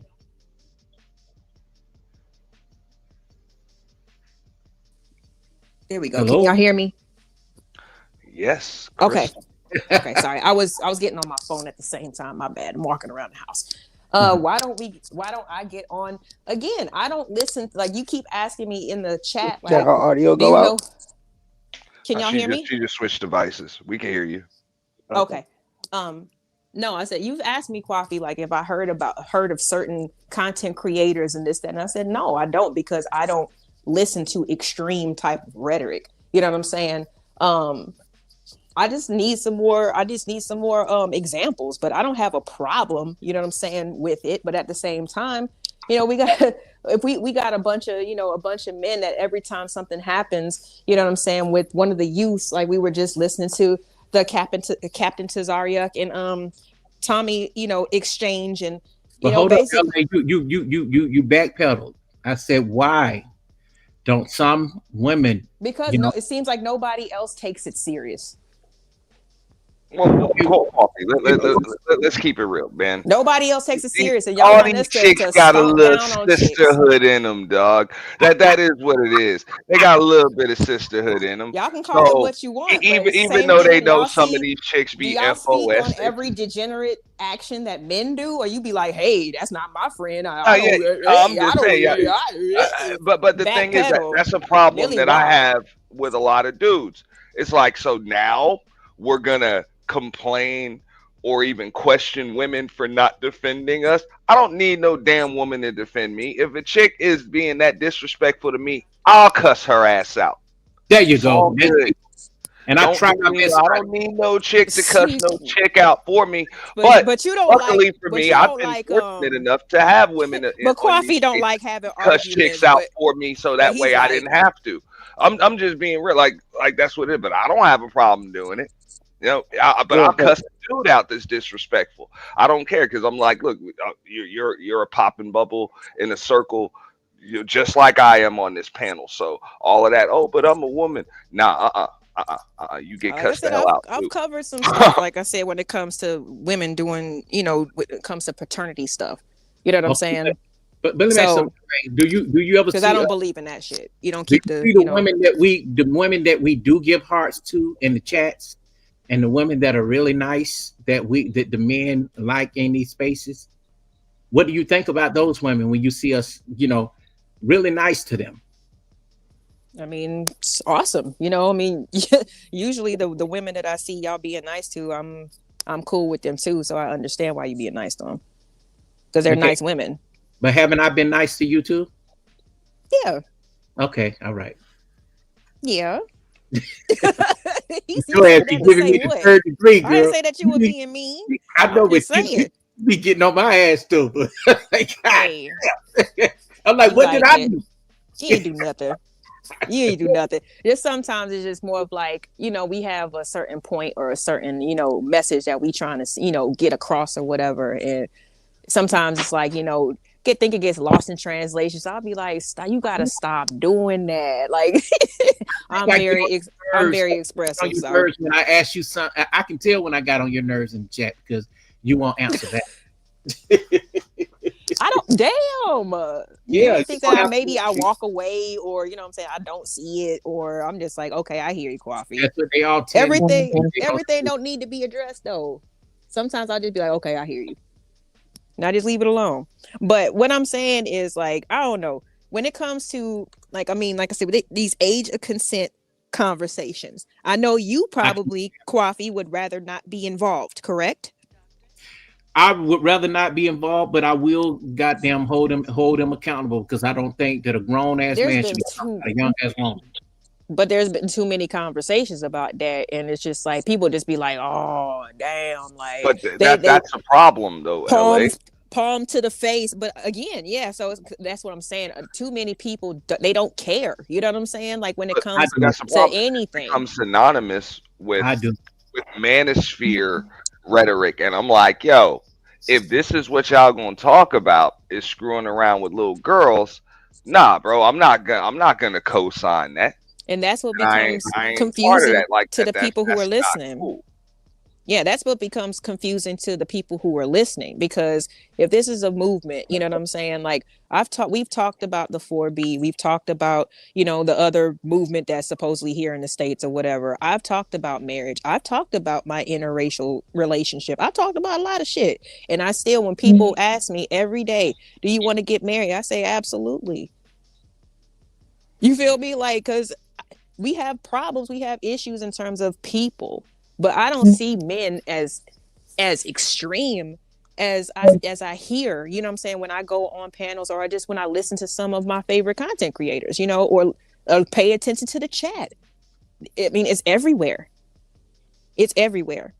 But that's one of the reasons why I think a lot of people are losing the message, right? Because believe it or not, a lot of dudes are buttoned up, unfortunately, and you don't hear a lot of these dudes saying what's on their damn mind because they don't feel as though they're able to. And I think that's another reason why you got a lot of dudes in these spaces that are pissed off, or just you hear them say things that you wouldn't normally hear them say in real life. But also you got a lot of women pissed off. They're like, oh, he changed, and these guys present themselves a certain way, and they're really not like that. That's a problem, But you know what, NT, that's I think a problem. So yeah, down men can't be men. Like, men can't be men, which means it's really about being honest, and it would allow everybody to make better decisions when it comes to just being a good judge of character if people can be honest with each other. Yeah, but it boils down to communication styles too, brother, because a lot of us don't know how to communicate effectively. And I think even me, I don't frequent panels no more like I used to because I'm too straightforward. And that's the issue. Even other content creators, they be like, "Hey man, before you come up here, don't say that." So if you got I love it. Shit. You know, if they don't want me to say certain things, it will silence you. You know, so I got an announcement to make. YouTube is tripping. There's a bunch of shit we can't say these days. I'm pissed off. But Well, Uh-oh. Yeah, but of course there's certain things that, you know, you shouldn't say, or you should try to edit or tailor or whatever. But no, man, I mean, I don't like to censor people who come up here. However, if I know that you one of them wild cards, I might leave your ass in the back. You feel me? Like, but when I do things, so I like it when people speak their mind. Like that It would might be never- a quote unquote masculine trait in me, but I'm a journalist. I like to ask questions and I like learning stuff. So if just because I ask questions doesn't mean I'm challenging somebody. Like I'm trying to learn. Like this is me trying to understand shit. You ask leading questions and you be probing and shit. So I kind of get you. You got to keep the conversation rolling, and I'm a host. You know what I'm saying? Hostess. So it's like, yeah, I got to keep it rolling.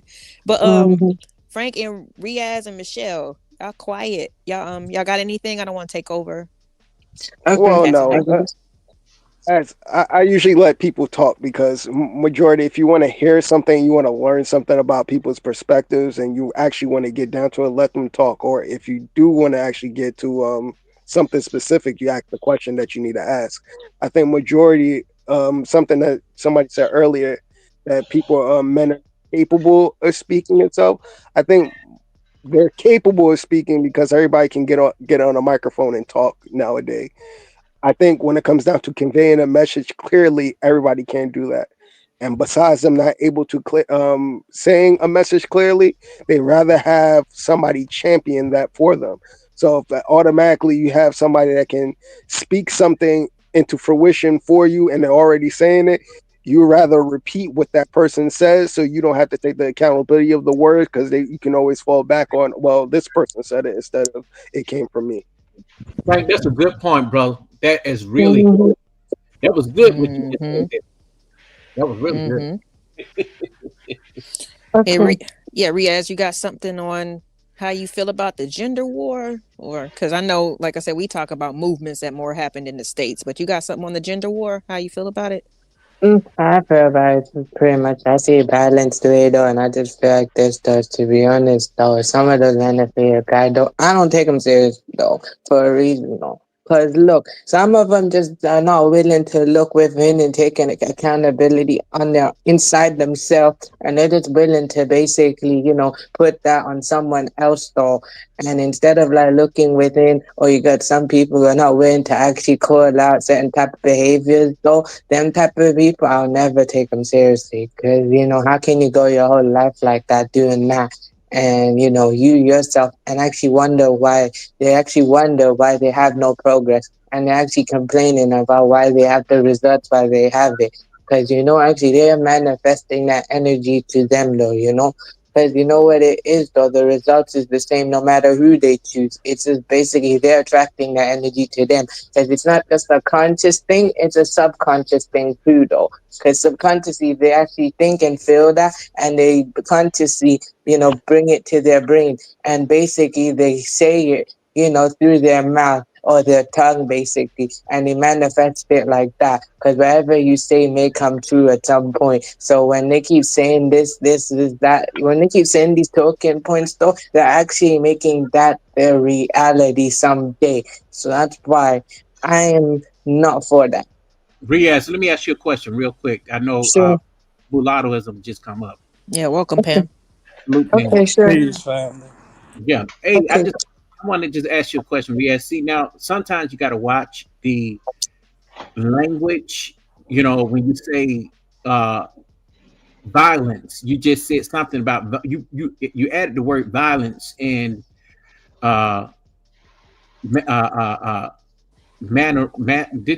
did you speak against the manosphere? What was your question to him again, LA?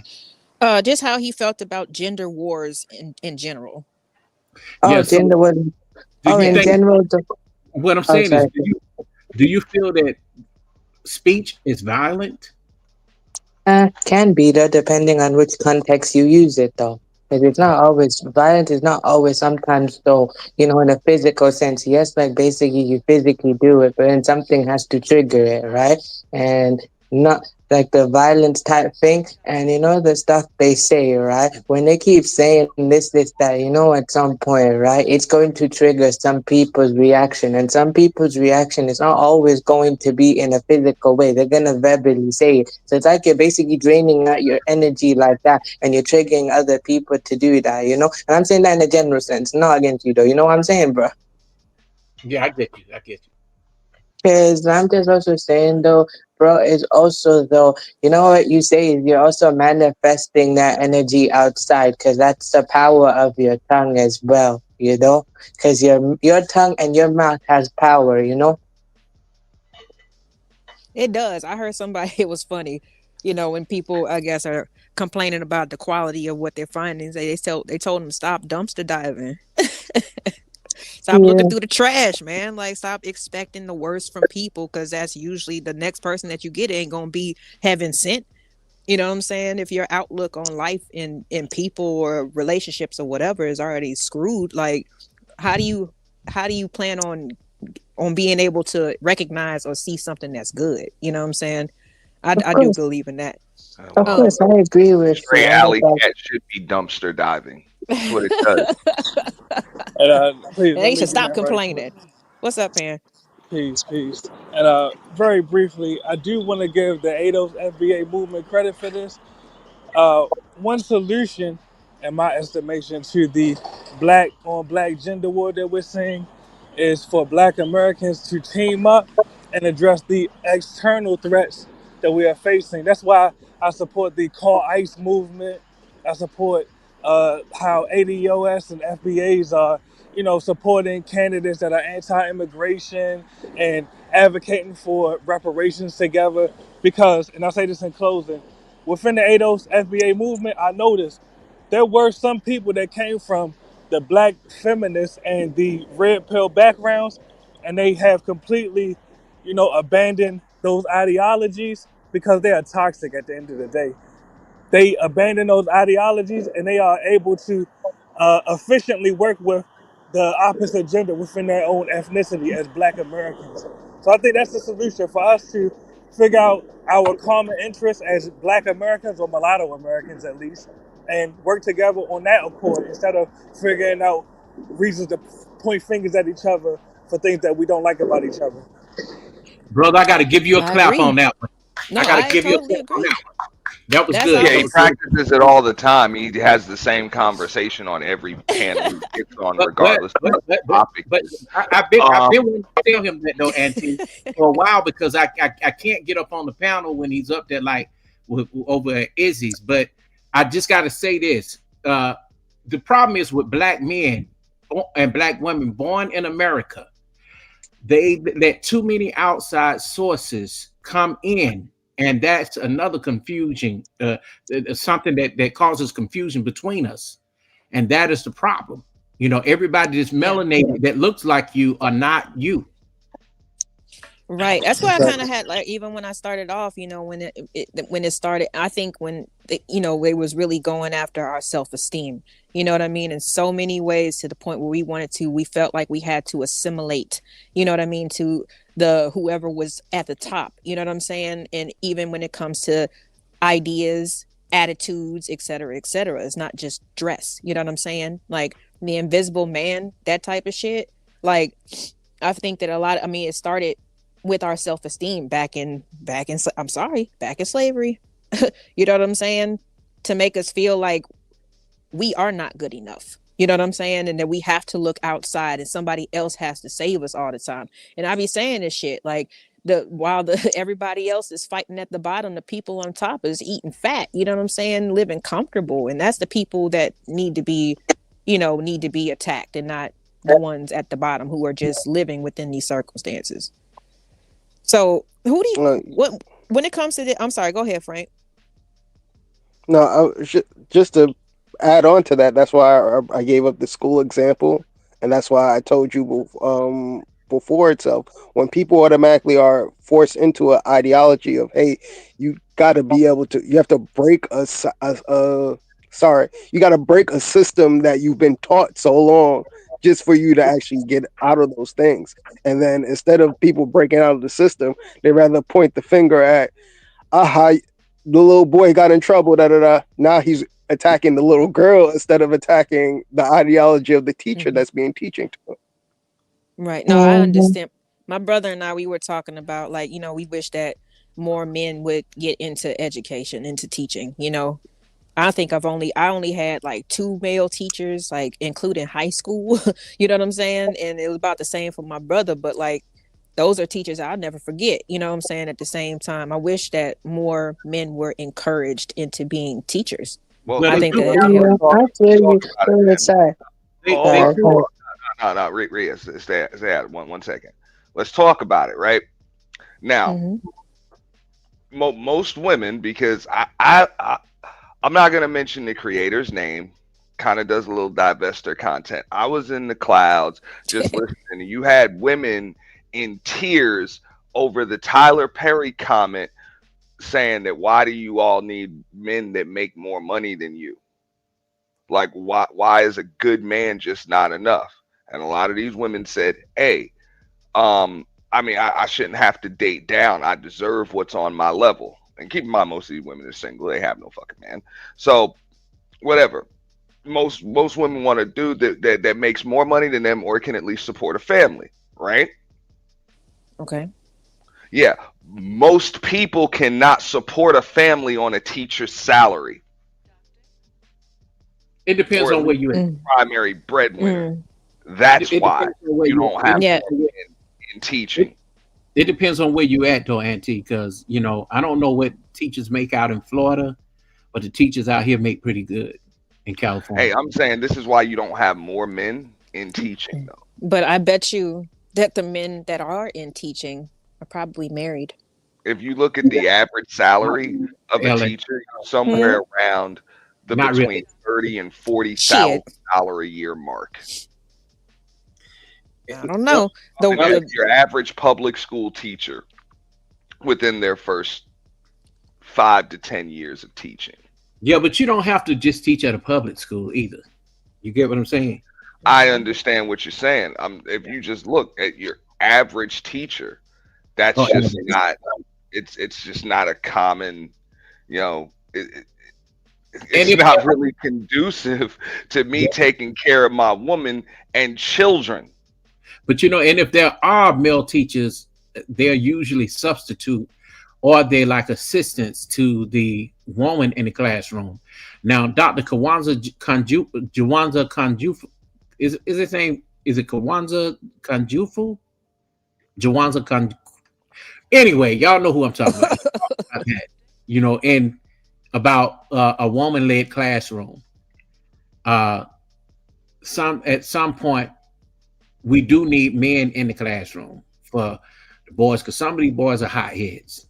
I don't like to say YNs, but they only become a YN to a certain extent when you feel like there's just nothing you could do, no more than you could do, because most of these boys are coming out, with they chest stuck out at their own fathers, Wow.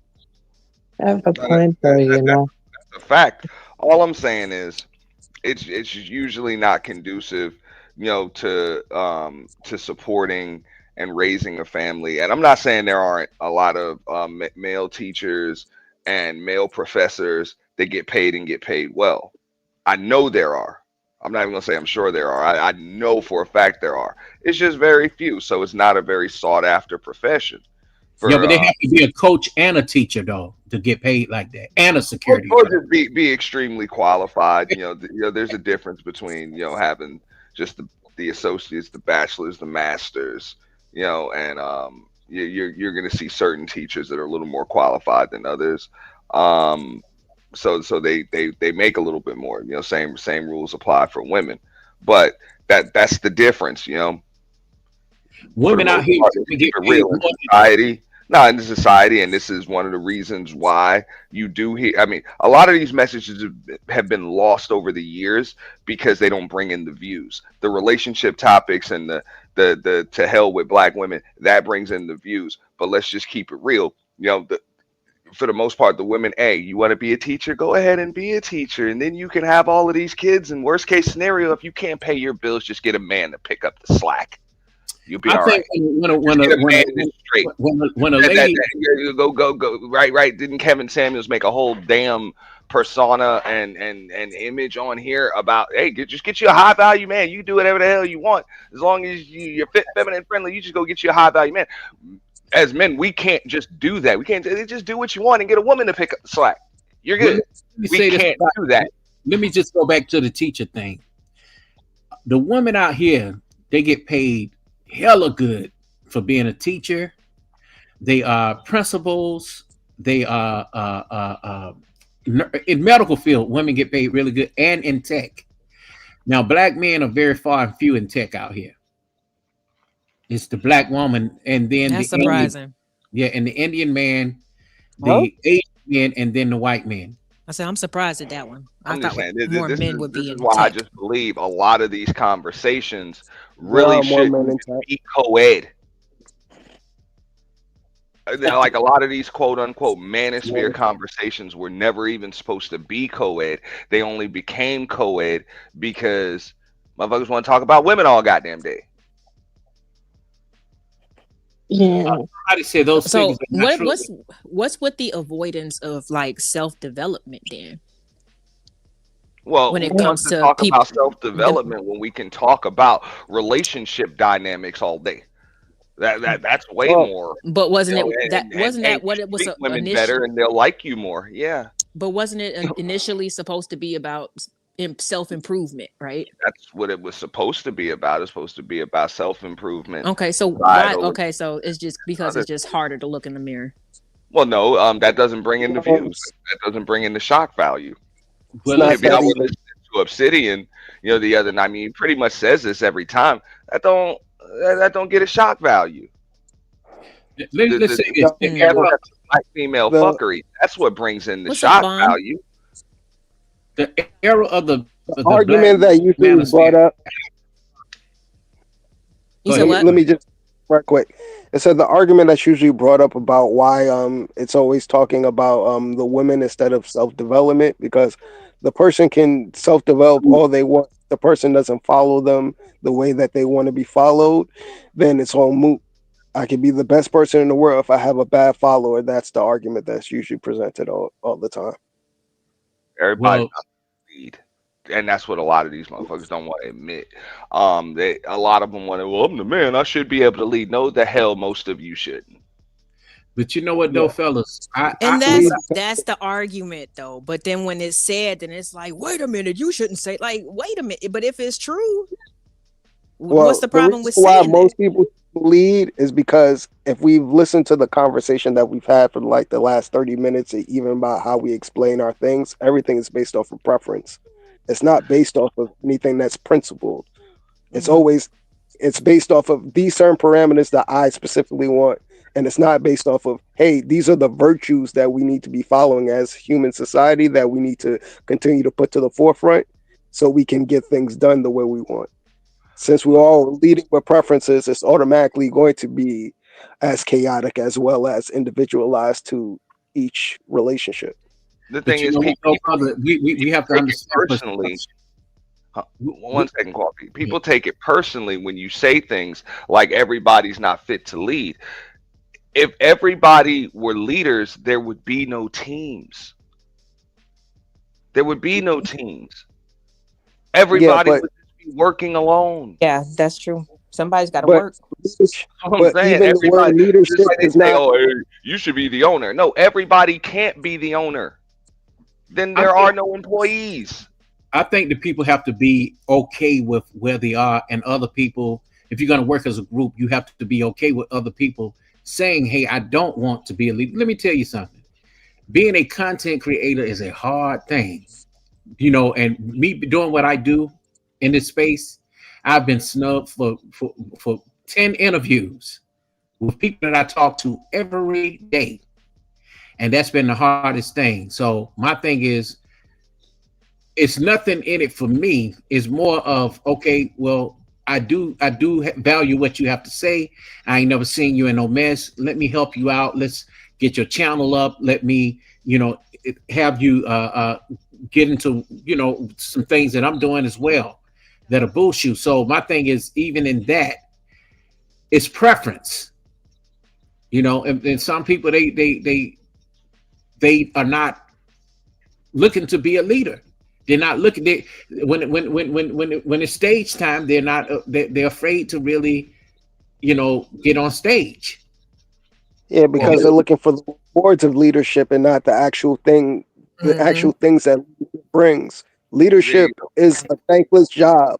The reason why leadership is a thankless job is because you're basically taking the things that you learn and then parking it on somebody else and being able to convey that message in a way that they understand, in a way that they can take it on and pass it on to somebody else. And it's the same message.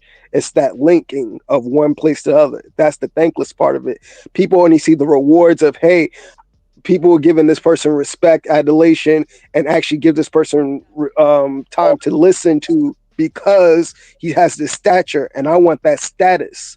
And because that preference of status is more important than the principles that come behind being leaders, we have the conversation of, hey, a leader is supposed to be this specific way, because there's more than one way to lead. And that's what happened with Obsidian. A lot of guys in the Manosphere, and it's not just one group, it's all broken off into different branches. And most of the guys is more like, it's just like a pastor. He have assistant pastors. He have different people working church. You don't like the way some things going in that direction, then everybody branch off and do their own thing. So that's what happened. Now, even with Obsidian, because I've been on panels with him, we've argued back and forth. Even when, do you remember that list? Do you remember that? Gotten bad coffee? I know. So what did y'all argue about? It was about a damn Manosphere list, about an awards for the best channels. I got a nomination for that. Oh, you did? Oh, yeah, I did. I got it for series of the year. I also got that rookie of the year. But keep going. My bad. Yeah. So, and the thing was, when we all found out that this man finally said, "Hey, this is a grift," and for all of you small content creators, in order for hit us back up when you get your channels up and you get your weight up and your money up, then you can be a part of the elites. Yeah, that's what he told. That's what he told a lot of them. Damn. Yeah, and when I came out with that Pearly Things video against him, that man kept on messing with me everywhere I went. He used to be over at Concrete Rose channel. Yeah, a whole lot. They had a little thing going where and when I say it was a professional thing, but it was him, Sister George, Jessica X, and of course when Sister George and Concrete Rose were doing the breakdown, a woman's perspective. Yeah, they did a few interviews with Obsidian, Yeah. And that man, he was so upset with me. I think we okay now. But he did tell everybody. He said, "Look, man, I don't care nothing about you." He told his own supporters that I'm here to make money. He said, if I can make money off Pearly, I'm gonna make money off Pearly. Okay, so all right. So if he be trolled, so what's he serious about? Money and women and men being elite in suits. When I ran up on him and we got to it, it was about when he was talking about dudes are about to replace the women with sex dolls. Hell no. Yeah, bro. Yeah, we gonna have some issues with that. Good luck with that one, like shit. That's a part of incel movement. I don't know why he's an advocate for artificial vagina under no circumstances. But you know what?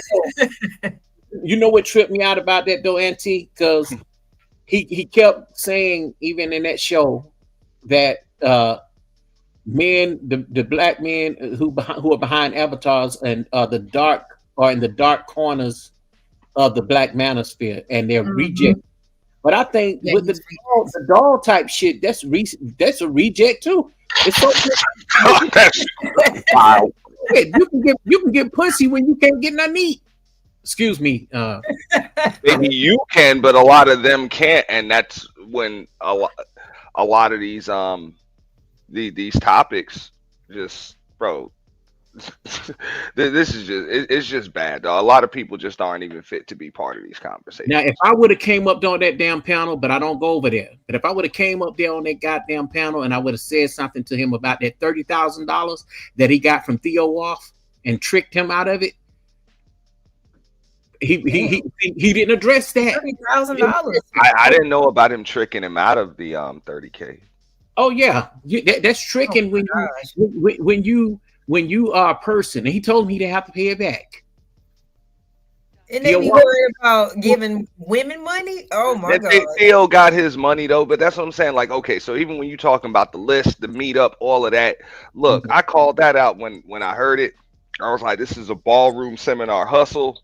Yeah, y'all are gonna go out there. They're about to sell you courses and books like that. That's it. They're gonna sell you courses. It's supposed to be a Manosphere meetup or whatever, which means like men are supposed to be talking about just men's stuff or whatever, but they're just gonna try to sell you tech courses.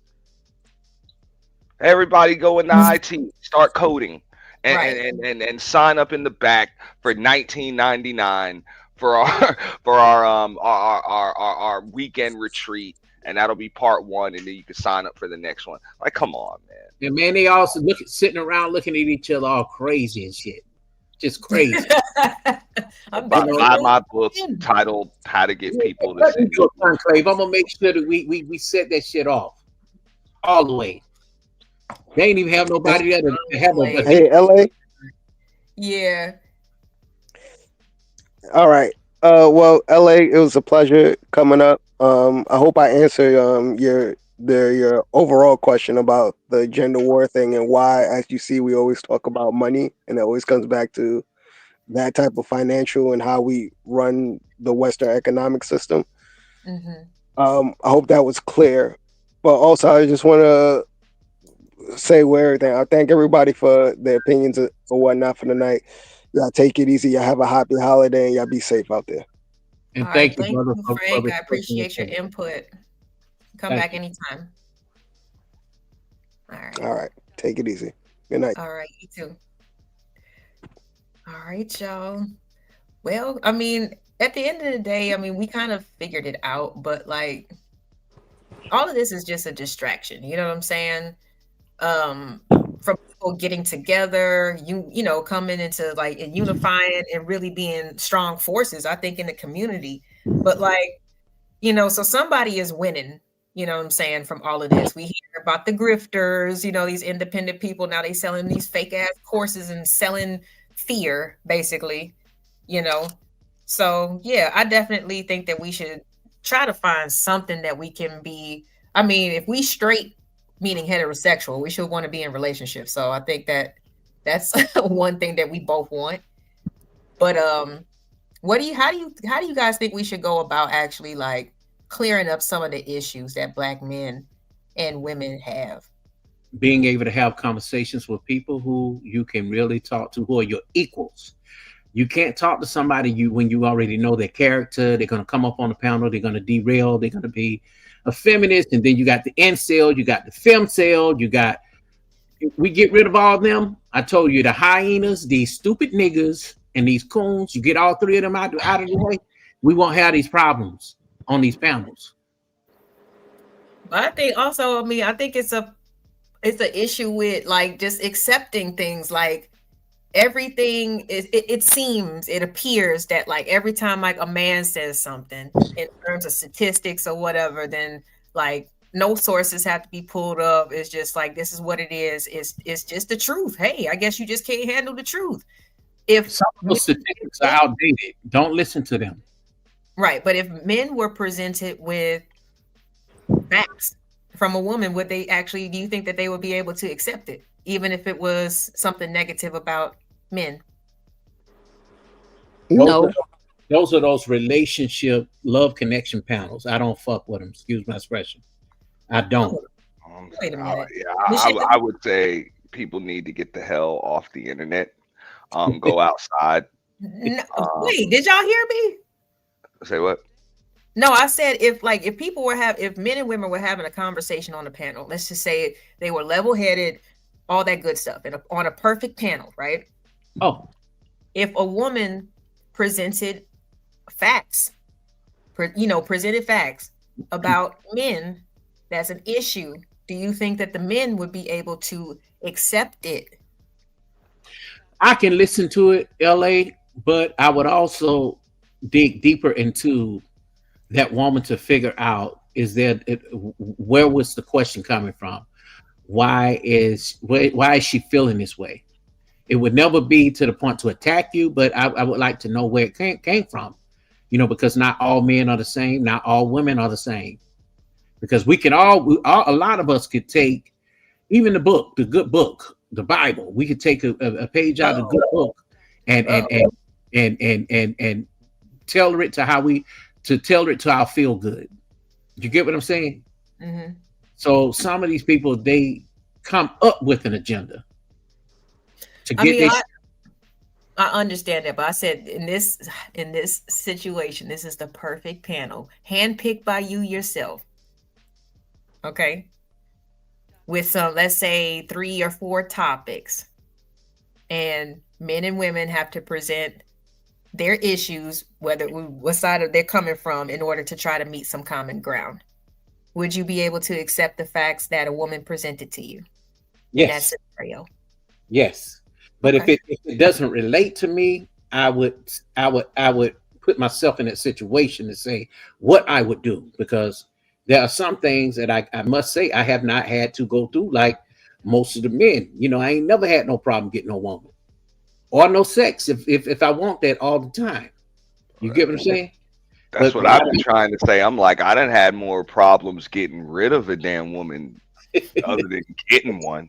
Like that I don't know what the hell issues y'all got. Like, tell me how to get rid of a couple of them, because that should be kind of tough after a while.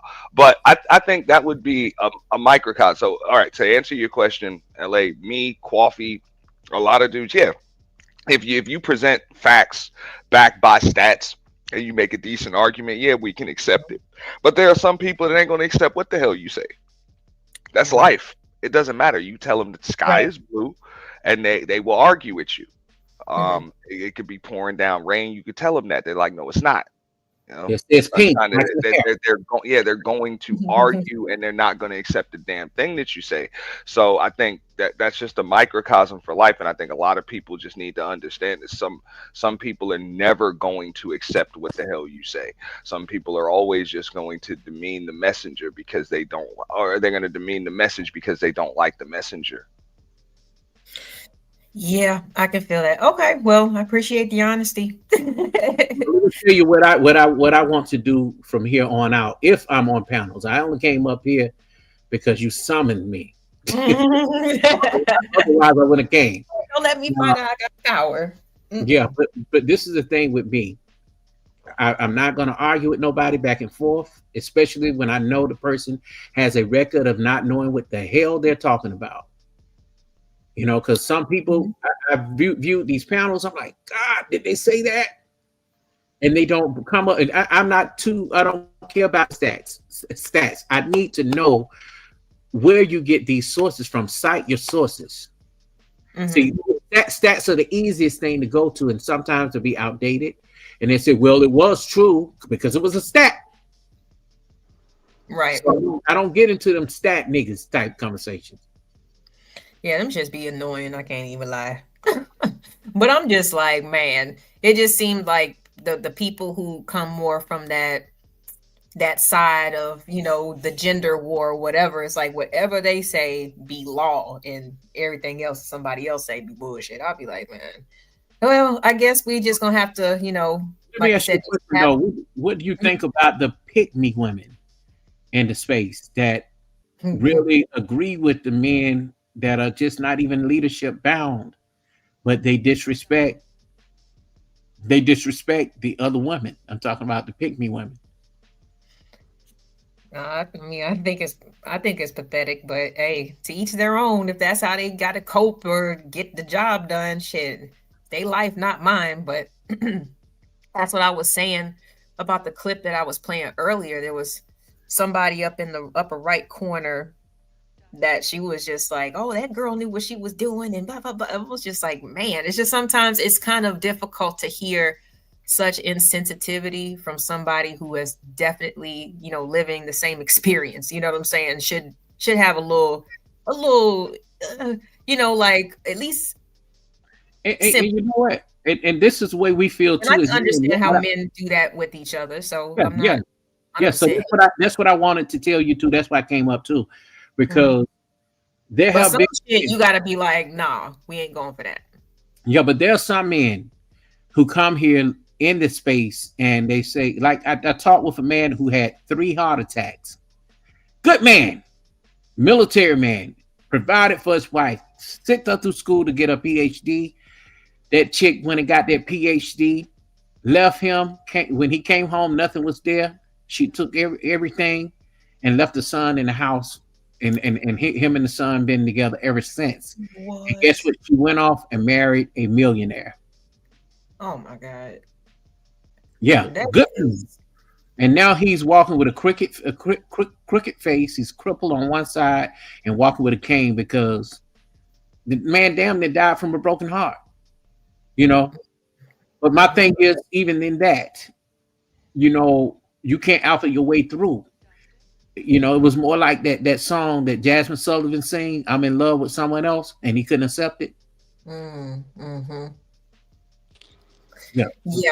Yeah, I love that song. Jasmine be singing the hell out of that. But sometimes I just wonder, because I've had to even ask myself these questions, after things don't go right or whatever, like what was I overlooking? Because a lot of people, they show you when they selfish, and to the extent you might not know 100%, but usually it only gets worse, if they do something. You know what I'm saying? If they do one infraction or something like that, anything that kind of like, is off-putting or kind of surprising to you and goes against, like, what I'm saying, you guys' union, like this shit only gets worse. Give me 1 second. Let's move that Bomb Cherry to the stage.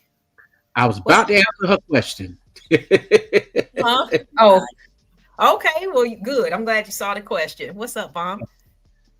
How y'all doing? Happy Thanksgiving or belated Thanksgiving to everybody. Yeah. Happy holidays. How are you? I'm glad to catch you, LA Live. Hey, Dialogue, how you doing, babe? I saw you whipping it up earlier today on I did. She always cooking. At least she's a woman that know how to cook and she know how to sew. Right.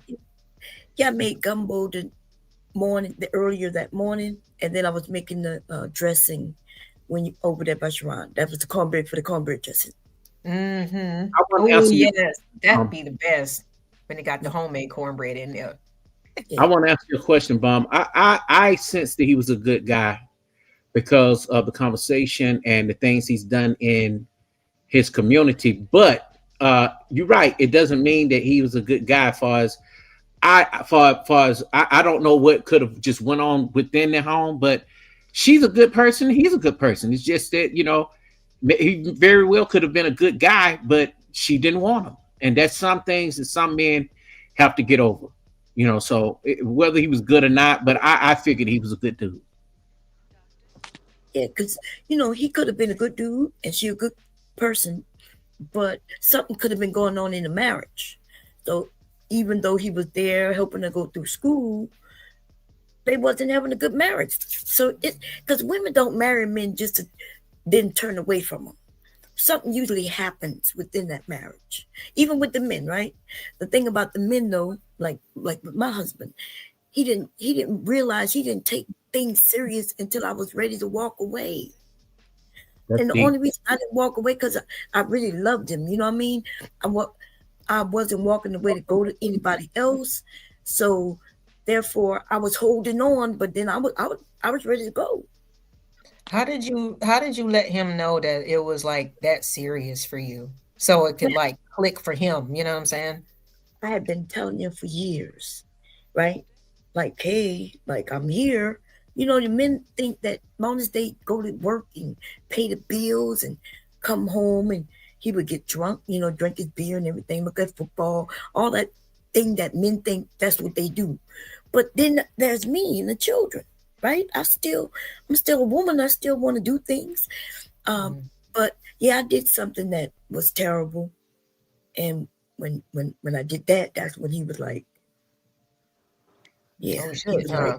like, yeah, that's when, you know, he Oh shit! What was that? You don't have to say, He was like, I don't want to pry because usually bombs with no sense.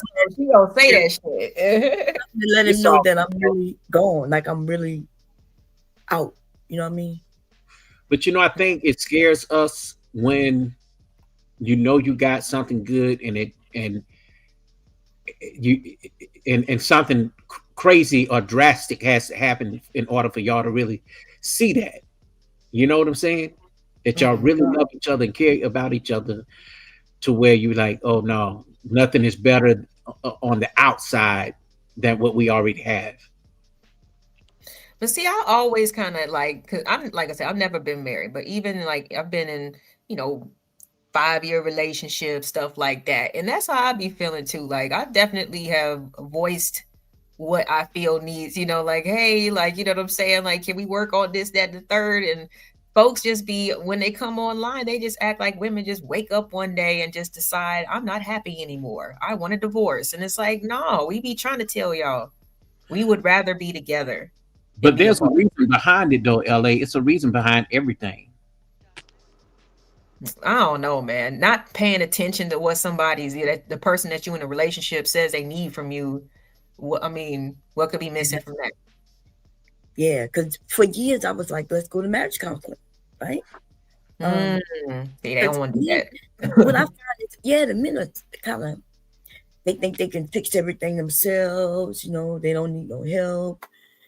And then at the same time, when you're telling them something, they say, you whining about this, you whining about that, just leave me alone. And then when you go and do your own thing, that's when they, you know, they open their eyes and they be like, wait a minute. Or they don't. They may not. Some women, once they make that choice, there's no turning back. For me, I just kept, you know, I was hoping and praying, but man.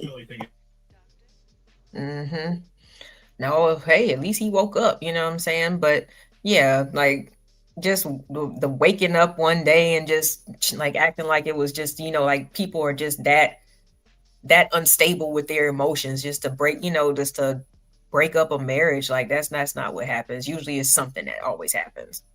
Let me ask Bomb something. So, well, I think sometimes a man wants you to meet him at times, especially if it's a husband. That's different. That's totally different from just a live-in boyfriend, girlfriend, or common law.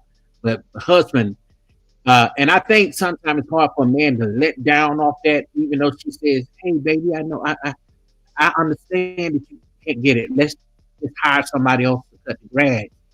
He's like, hell no. I don't want another man cut my grass. I'm gonna cut it. I'm gonna cut it myself, even though he may not know how to do it the way the professionals do it. The fact that he's feeling like he's needed to do certain things as a man, that's just the way it is. But I think too, some men, when it comes to when we get into the income situation, that's a big deal. You know, when the woman makes more than the man, you know, and he feels like, okay, he's not being the man. You know, I think it's okay. I think it's okay. Yeah, so the men, just because his woman making more money means he don't think he's a man anymore. I've run into men that felt like that. Yeah. You know, some men feel like that, Mom. No, I'm not saying this. I do agree with y'all, but like when I don't know how you don't think he's a man anymore. That's a man's problem, right? That's like men putting that on men. Y'all putting that on yourselves.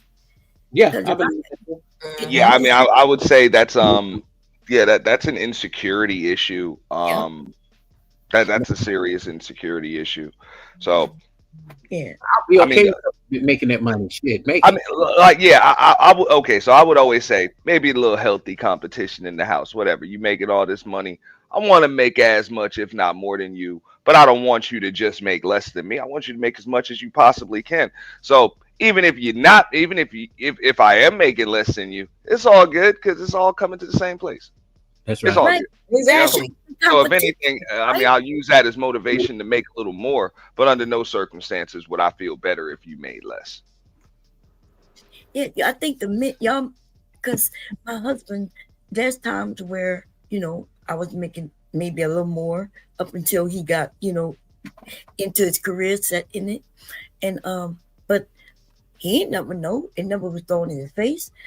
Because our money was our money. So it looks like now today though, the men, even back then, because I'm quite sure he maybe didn't like it. So I learned a long time ago never to talk about how much I made. I never talked about when I got raises. I didn't do that. But I shouldn't have been able. I should have been able to be excited when I got a raise. Don't y'all think? I should have been able to say, "Yeah, I got this raise for this and that." But I knew Right. not to do that.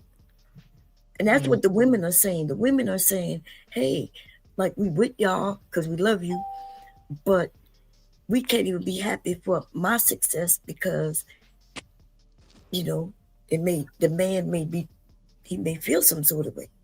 Mm-hmm. Give me a Keisha from Gucci Man any day. Flip that money, huh? I don't care. As long I as we doing definitely. it.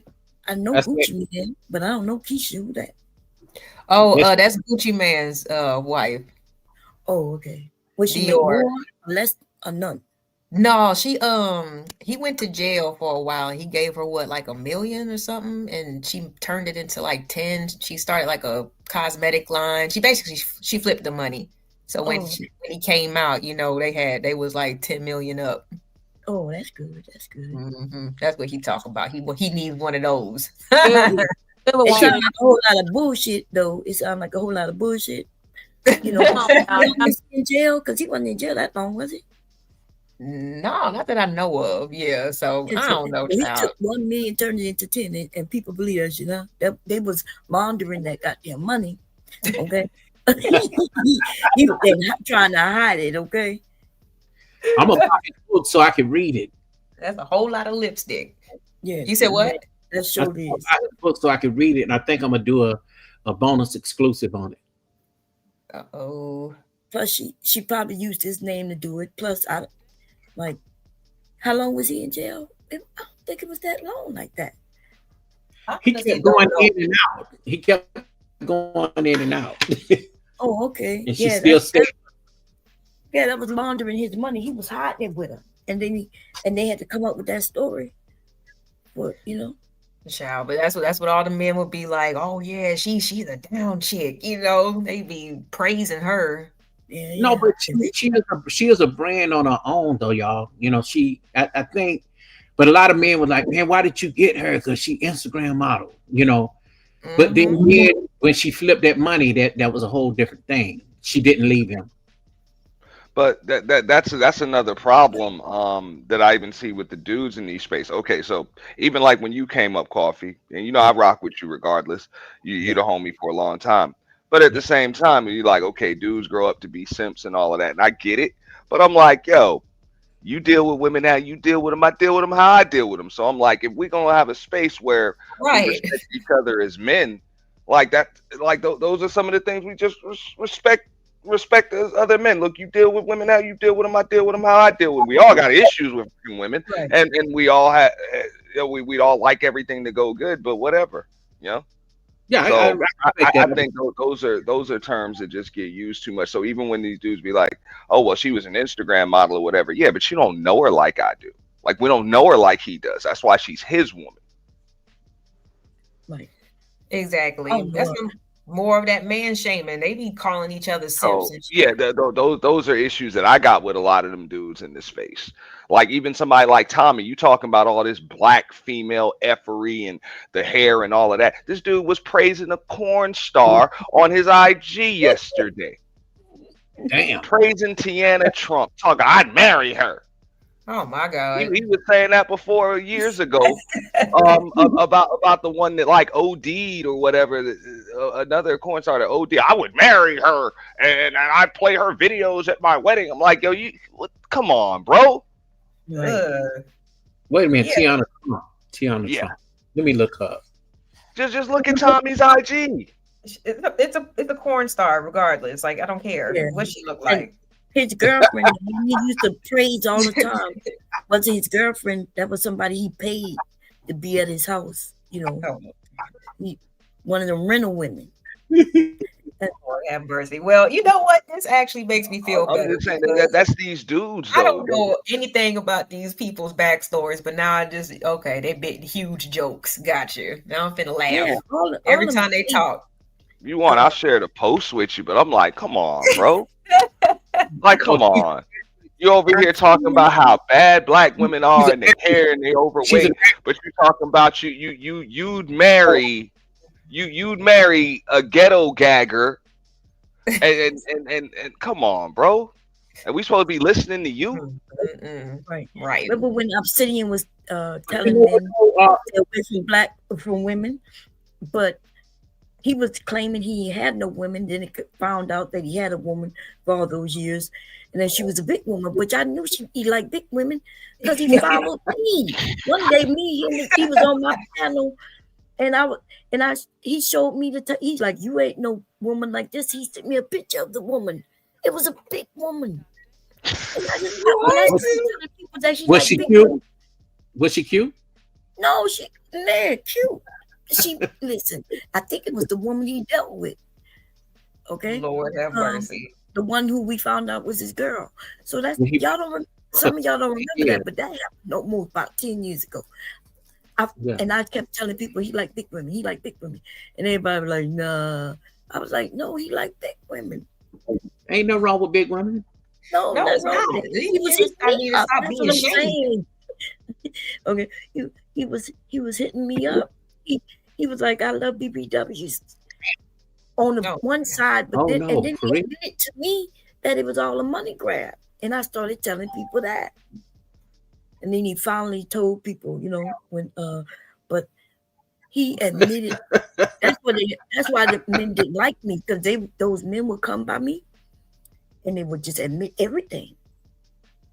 I asked you're able to get in many spaces. I met you many years ago at the Roger Report.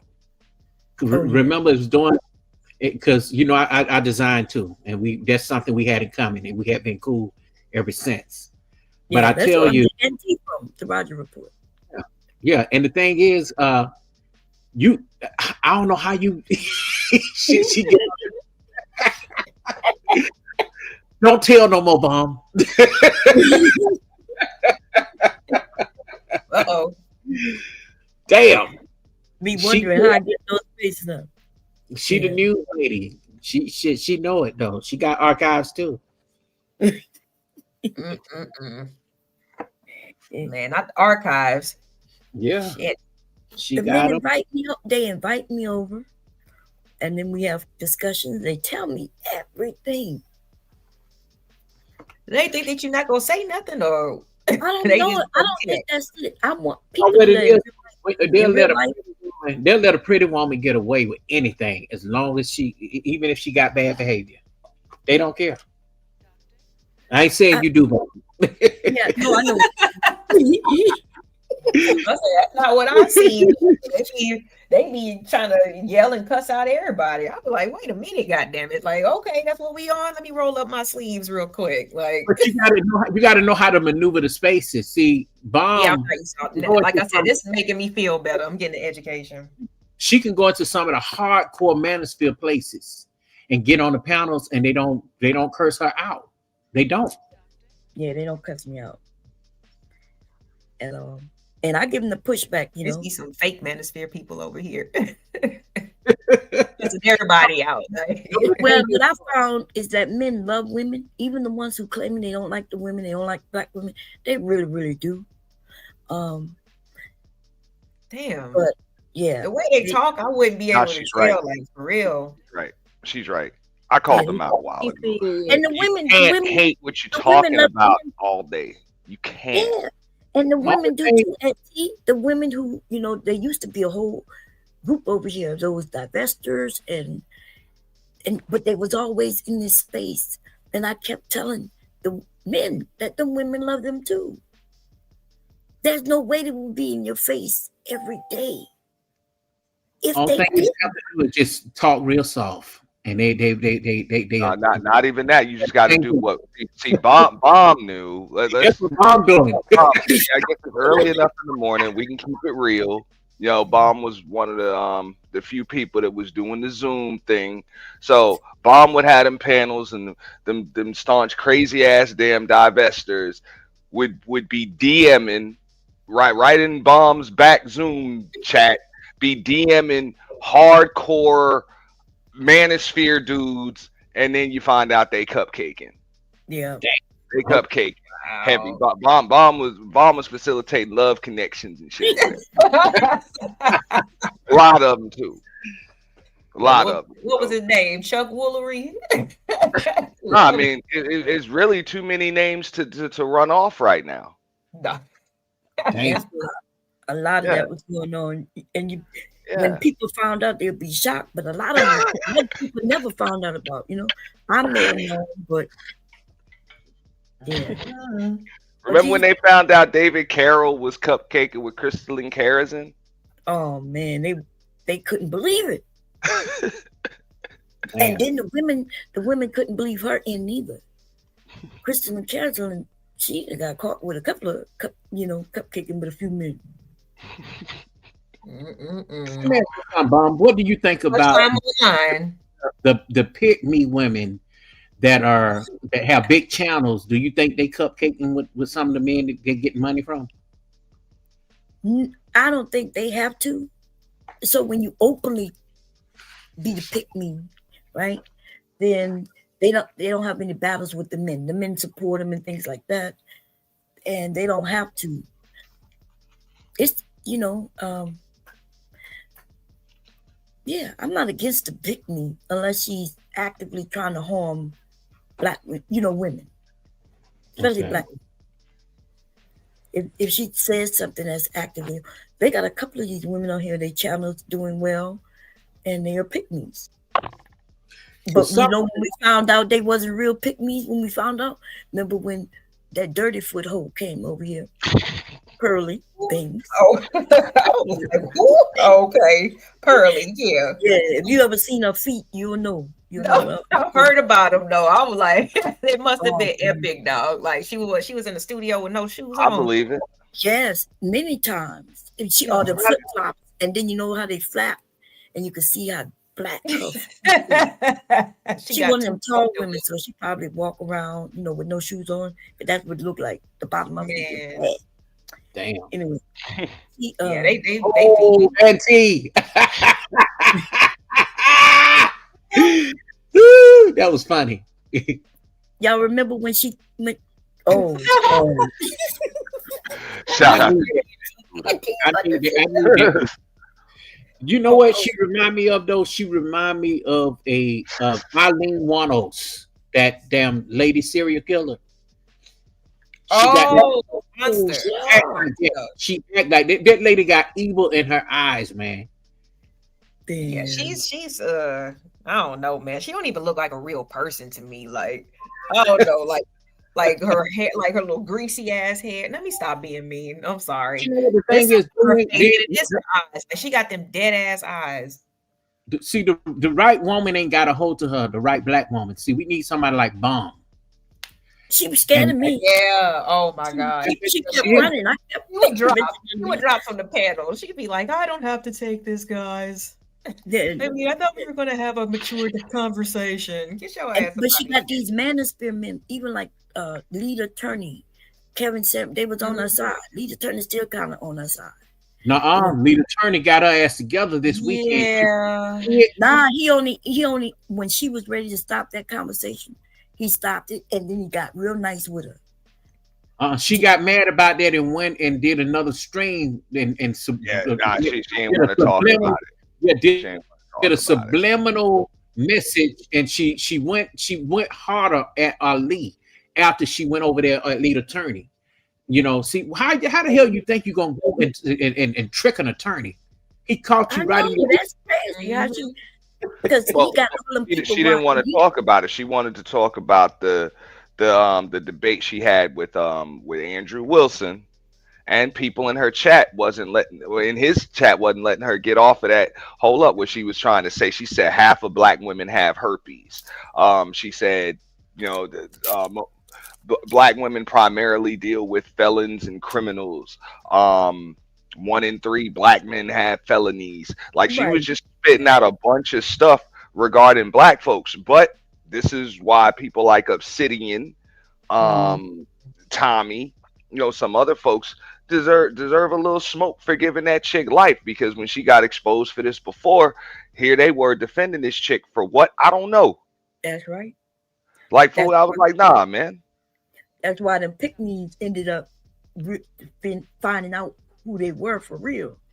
Because as soon as Pearl came over, they kicked them to the side and chose violence, okay, against the black woman to go with Pearl. Anton, you know, man. Let's goes on and on. And I guess that was supposed to be the weapon against the big bad black woman or whatever. But I'm like, this chick right here, trust me. Look at her picture, the one you got up against LA Project. Right, shut your ass up. Like, don't talk. You don't talk about us, okay? You definitely don't get to speak. Fuck out of here. Well, I'm gonna break her ass down in part 2 of Pearly Things. I'm working on it. Everybody is. Yeah, I'm not done with her. You know, I'm not done with her. Y'all want a part in it? Y'all can have a part in it, but you just. No, I'm not done with her. I had some more clips, bro. She's been roasted for a long time. She's busted, bro. Like, she's just a busted ass chick. I'm like, yo, you ain't in no position. And I know whatever, she dated some homeless black dude or whatever. I'm like, sure, if you'd have came to any of my family functions, man, them chicks would have beat your ass, bro. They would have spilt a damn bowl of a tub of fish grease on your ass and dared you to get mad about it, bitch, just because you talk too damn much. You ain't got no damn respect. I gotta find this video. I was watching something. Somebody had put a video about together about her. I gotta look at my history, but they actually, like, you know, showed that I guess the dude that she's dating and stuff, and then like he's a content creator too, but he definitely does like that woman hating Manosphere red pill bullshit. Is he light skinned mixed? He look black. He mixed, right? Yes. Okay, I know who you're talking about, but I think that's a play. You know, this woman pay everybody to do shit. She's fake. Either way, man, the body language, he looked like, bitch, get off of me. Like, it was some picture of them sitting next to each other, and she tried to like have her arm laced in his, and he was like leaned to the side a little bit. Yeah, like, he is not feeling you, girl. Like, for somebody to not be married but have all of these opinions and talk about women shouldn't have the right to vote, like, but you have a chance, or to not even be 30 years old and look like you pushing 70. Man, I'm trying to tell you. Well, the sad part about this, LA, crazy. The sad part that you don't know about this, when she first came into the space, there were a lot of men, and I'm gonna say this, I don't give a damn if you get mad. BGS was over on another channel saying that, man, we just gonna let her come on in, and we, you know, maybe she can get access to Trump, so that Trump can change some laws for, you know, some of, you know, the black women. And this is how this repeal the 19th thing came up. I mean, I think that's the weakest shit ever. Yeah, it is. And BGS was over there crying the other day about her some more. Talking about, oh, well, maybe she could talk for it, bro. This chick can't talk for. Can't talk for. Talk about that shit. You're an old ass man, and you wanted a young ass, pasty ass chick like her to speak up for you. You dummy. He told us black women we had to speak up for them. He told that. I remember he was talking to me over there by Sharon, me, PhD, when, you know, and he said, well, Yeah, black women need to do it. But Well, I can see you speaking of. I don't know about them other chicks, bomb. but he want us to But fight. that's also my point though, Coffee. Like, okay, you got dudes that claim that dudes are supposed to be in leadership, right? Yeah. But yet you talking about you want women to do the talking for you. That's contradictory in itself. How the hell you're gonna say that? Look, we want to be in front. We're the leaders. We want our women to stand behind us. But when it's time to do the talking, you want the women to stand in front of you and do the talking for you. Which one is it? Right. He said we should talk and fight for him. And I was shocked that he said that. Because he's always been telling these men they need to be leaders and women won't let us be leaders. And if you telling us to go fight for you, like what name so you're not the leader. Was he saying it in a way that, okay, maybe black men and black women can get along if women in Congress and women in the White House would speak up on our issues? Is that what he's saying? No. He wanted women to. Bro, here were his exact words. Big J actually broke this one down. He showed me the clip. Here were BGS's exact words. He said sometimes the devil can be a tool. Yeah, I heard what he said about Pearly. Now I'm like, yo, only an idiot would say something stupid like that. Anybody that believes the devil can be their tool is likely a tool of the devil. But you know what, a man behind the avatar is not going to speak up. And that's just what it is. See, for you to be a leader, you need to get your ass down there to the White House yourself. All the men that has this political power, some of them work in federal government. Why y'all can't go down there and speak up for the shit, for the ones that are political? See, I'm not a political person. I'm not Democrat or Republican. I used to be Republican, but neither one of the motherfuckers work for us right now. And that's just it. Yeah. Yeah. Something wrong with BGS. You know, he don't even look like he could go and speak in front of people. You know, like he sounds good on the, you know, because look, he had all of us women listening to him. I used to listen to BGS. He used to have BGS for women until he started saying some weird ass shit that I was like, damn, there's no respect for the woman. You want us, you know, he was just disrespectful to the women. And the women were so stupid that they was asking him advice. And I'm thinking, they asking advice from him. That's crazy. Did he do the octane levels on you? Bomb Cherry? No, you know, BGS scared of me, baby. No, I thought my thing is, if he would have given you an octane level, which level you think you would be? Oh my God. Oh, I don't know. I refuse. See, that's when I started attacking him. When I realized octane meant gasoline levels. And I started to, I started going at the Manosphere hard. I was stumping him out. Okay. And so he was scared of me because I had heard that he lied, but I was new to the area and they said that I was a ghetto gagger. So there was another woman on here, apparently, who was a ghetto gagger. I'm not sure, right? And they had mentioned my name and I heard it. And I went over there. What is a ghetto gagger? What is that? A ghetto gagger, that's the black woman who do the porn with the white man. He spits on her and pee on her. And, that's bad. Yes, but there was an actual woman on here, and they claimed that I looked like her, or she looked like me, or whatever. But they was claiming that it was me. And when I came on here and heard that, I didn't even know what a ghetto gagger myself was. I didn't know what that was. I looked it up and I said, "Oh hell no!" And I went to his channel and jumped on his motherfucking panel, and the nigga started to backpedal and say it wasn't me, it was Angry Man. So that's why I started stomping out Angry Man. And then he was like, "No, it wasn't you, it was another woman." They just backpedaled all the way out of that shit. Well, BGS ain't got along for a while. Yeah.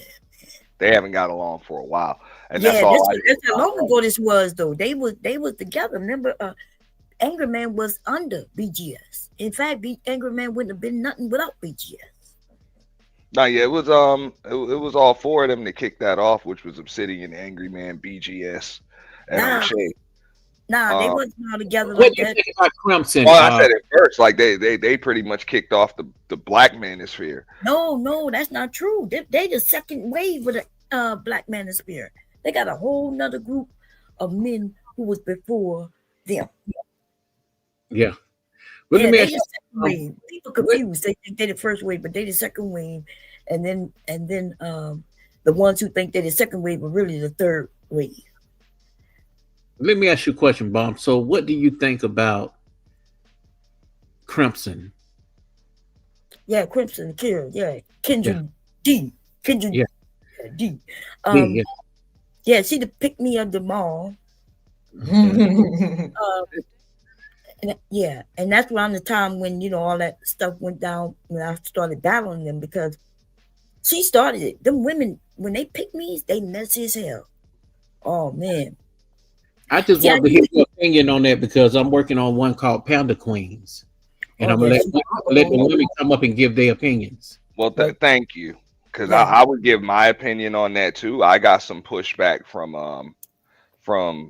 women and dudes about that. My issue with Kendra was or Crimson Cure, whatever. I'm like, who's your message for? Mm-hmm. Like, who is your message for? Is your message for men or is your message for women? Mm. People are like, Yeah, oh, well, her message is for women. I'm like, so why ain't she talking to women? They're like, exactly. oh, she does talk to women behind the scenes or whatever. But I'm like, No, she don't talk to no on woman. the Them panel, women, you just over here pandering to a bunch of dudes, telling them nothing's their fault, and that's not how accountability works. mm. When I That's saw not how that, accountability works at all. when I saw that she Everything's was your a grift, fault I as a man, stopped even if supporting it's her. not. I stopped supporting her when I found out that she was a grift. And when I called her in the chat one day and I said, listen, I said, you're a nice lady. I said, but that $50 that I sent you, you didn't even read that because you thought that you had got too high above yourself. Mm-hmm. And that's the problem. She only reads certain super chats of people that she, and I'm like, I could have kept that damn money to myself. Yeah, You know, she's an angry man ripoff, and they fell out I'm not because falling for people to be pandering, dude. You don't have to pander to me. right. And But tell that's me how they make nothing's their my money. fault and it's all the big bad black woman's fault. The fuck out of here, bro. And If the you got that dismiss, message for women, it's cool. Yo, you're a woman. You want to talk to women? Go ahead and talk to women. But I see your chat full of a bunch of dudes. yeah, because they like you said that she's pandering to them. People be claiming that Sharon pandering to women, but not he don't know doing nowhere near what she's doing. Okay, because he's not talking to women, so he don't never tell us, yeah, the women get to do this, the women get to do that. He's just always telling the men what the men should do to be men. He's never telling women what we should be doing. In fact, Nah, we should all just do what Sharon. no, he not qualified. That's all I would say to Sharon. I'd be like, hey, man, we should just do what you no, he's did. not qualified. We should has a all wife. just get ourselves a couple of black baby mamas, and then go marry a Russian chick. He's funny, Yeah, but yeah, That'll make us all better black men. Let's just do what Sharon. No, I didn't say that, but what I'm saying is he had his children young, like most people. So that's where the baby mamas come from. But he said they all get along. He's taking care of the children. You could like he was taking care of the children. But he never said he was a good guy like that. Remember, he said he was a drug dealer. All that stuff, y'all don't be hearing none of his stories. I ain't mad at. Hey, I'm not mad at him at all. Sharon's situation is actually common. Right. So I would agree. I think, hey, the world would be a better place if we could all just have, I don't know, 2-3 baby mamas, and they could all just get along with each other. It should all be more like Sharon. I think his story, him and his cousin's story is, even if you did this back then, you could do better now. You could grow and become a better person. Yeah. But now that I'm okay with.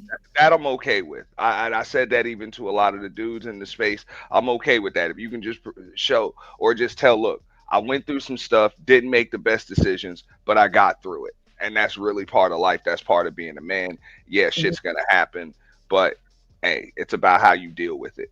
It's But not you know about what? what happens to you. It's about how you deal with it, how you handle it. And now And life that's is his storyline. And mine is the same. That's why I'm never telling people, hey, marriage is perfect. And I'm not going against nobody on the different lifestyles. And I'm just saying, hey, people got to make their own decisions and you got to live with them. But then you could change even if you make mistakes, you know? Like that's real life. But we got people. The other day we was over there by Witch Doctor, and them men was talking about. We were talking about homeless people, and they were talking about how homeless people made bad decisions. I'm like, nah, you can be homeless in no time. That be them weirdos, very weird. most people are hell one firing or just Yeah, one yeah. bad decision from somebody else, away from being homeless. If my husband So passed it away, can happen y'all, to anybody. You're absolutely right. if my husband passed away, Hey, sweetie. it would be hard. You know what I'm saying? I could be homeless in no time. Hey, Michelle, you Hey, here? sweetie. Oh, there you are. Can you hear me? Yeah, we can hear you. How you doing, sister? Let's keep, I'm doing good. That's good. most of these people are really just a few years, not even a firing, just a few years away from being damn homeless.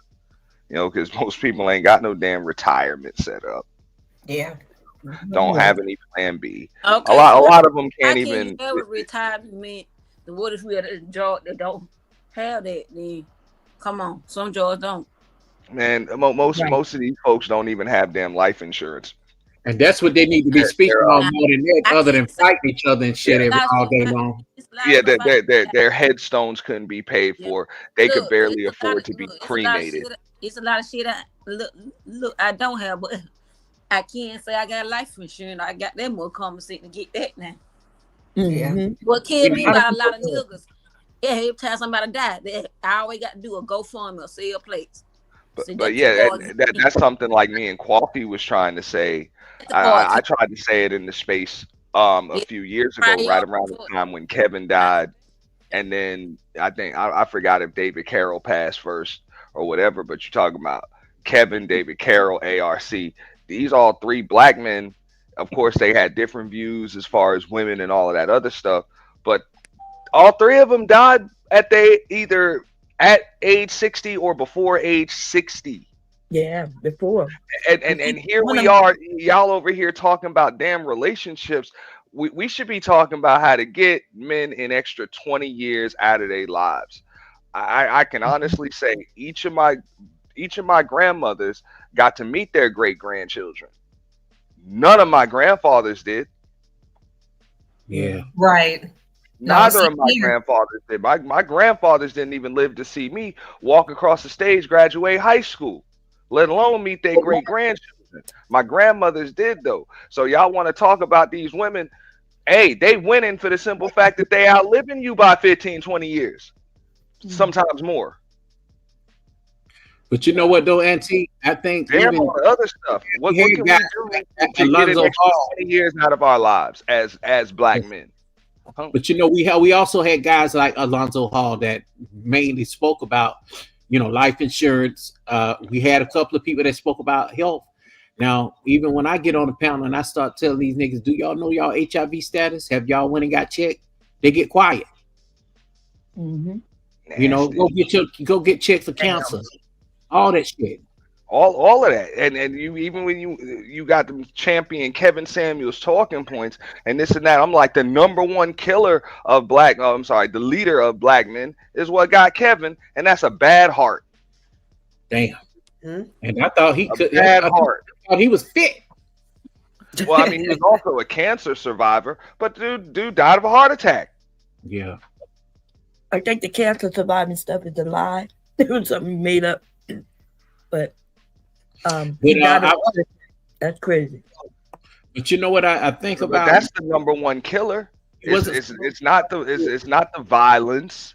It's not whatever else they try to say. It's heart disease. It's what we put in our damn bodies. Like, Look, you gotta think why about all the food we consume every day too. Yeah. So I'm like, we talking about the wrong stuff. That's true, man. I mean, everybody just in everybody's business on YouTube, and nobody ain't moving no further. YouTube, if you went in everybody's business, that's YouTube. What you say, Michelle? I said that's part of YouTube. It have to be in people's business. It depends. You know, people can only know what you tell them, and if they damn assume, let them assume. Let them wreck their fucking brains trying to. Yeah, and then a majority of them come on here and tell out their business, so you can't get mad when people speak on it. So yeah, so that's true too. I agree with that. All right, y'all. Shoot, I'm over here yawning. Oh, you trying to go sleep on it? Yeah, I've been going for 6 hours after the holidays. Oh, okay. Did you have a good Thanksgiving? I did. I had I made everything pretty much. Started, the night before. Had my nephew and his son, my brother, his girlfriend, my kids. So yeah, we had a good time. That's good. Before you go, let me say this. So I saw I jumped off Sharon's because I saw that JP was over there trying to cook. So I get on the panel. Oh, you seen that? Hey, Would you Boy, eat you that, seen that? Mom? Oh and my Sherry, God. And Sherry Berry was trying to coach him. And it was a hot man. We were eating them up in the comment section. Oh, I was up there helping. And then right? Here go Sherry Berry. I ain't seen you wash your hand damn time, JP. Well, I watched it when I came out the bathroom. Yeah, so Sherry Berry came up there after I was up there, right? Well, we were waiting. And when I ran, let me tell y'all what made me run, because I was helping him, right? I was gonna help him get it through. Even though seen that way turkey? late. When that motherfucker when he started talking about the turkey neck, because I asked him, I said, well, what'd you do with the goblets, the giblets, the turkey neck? Because you could put it in. And the nigga said I threw it away. It was funny. Wait a minute. The nigga said I threw it away. And I said, oh, okay. I said, but that would have been good flavor. He said, should I go get it out the trash? And I didn't hear him say that. Oh my God. I didn't hear him say that. Yes, and you should have seen his turkey. His turkey was burned. That was burnt. Because they was over there. Them people not really helping him.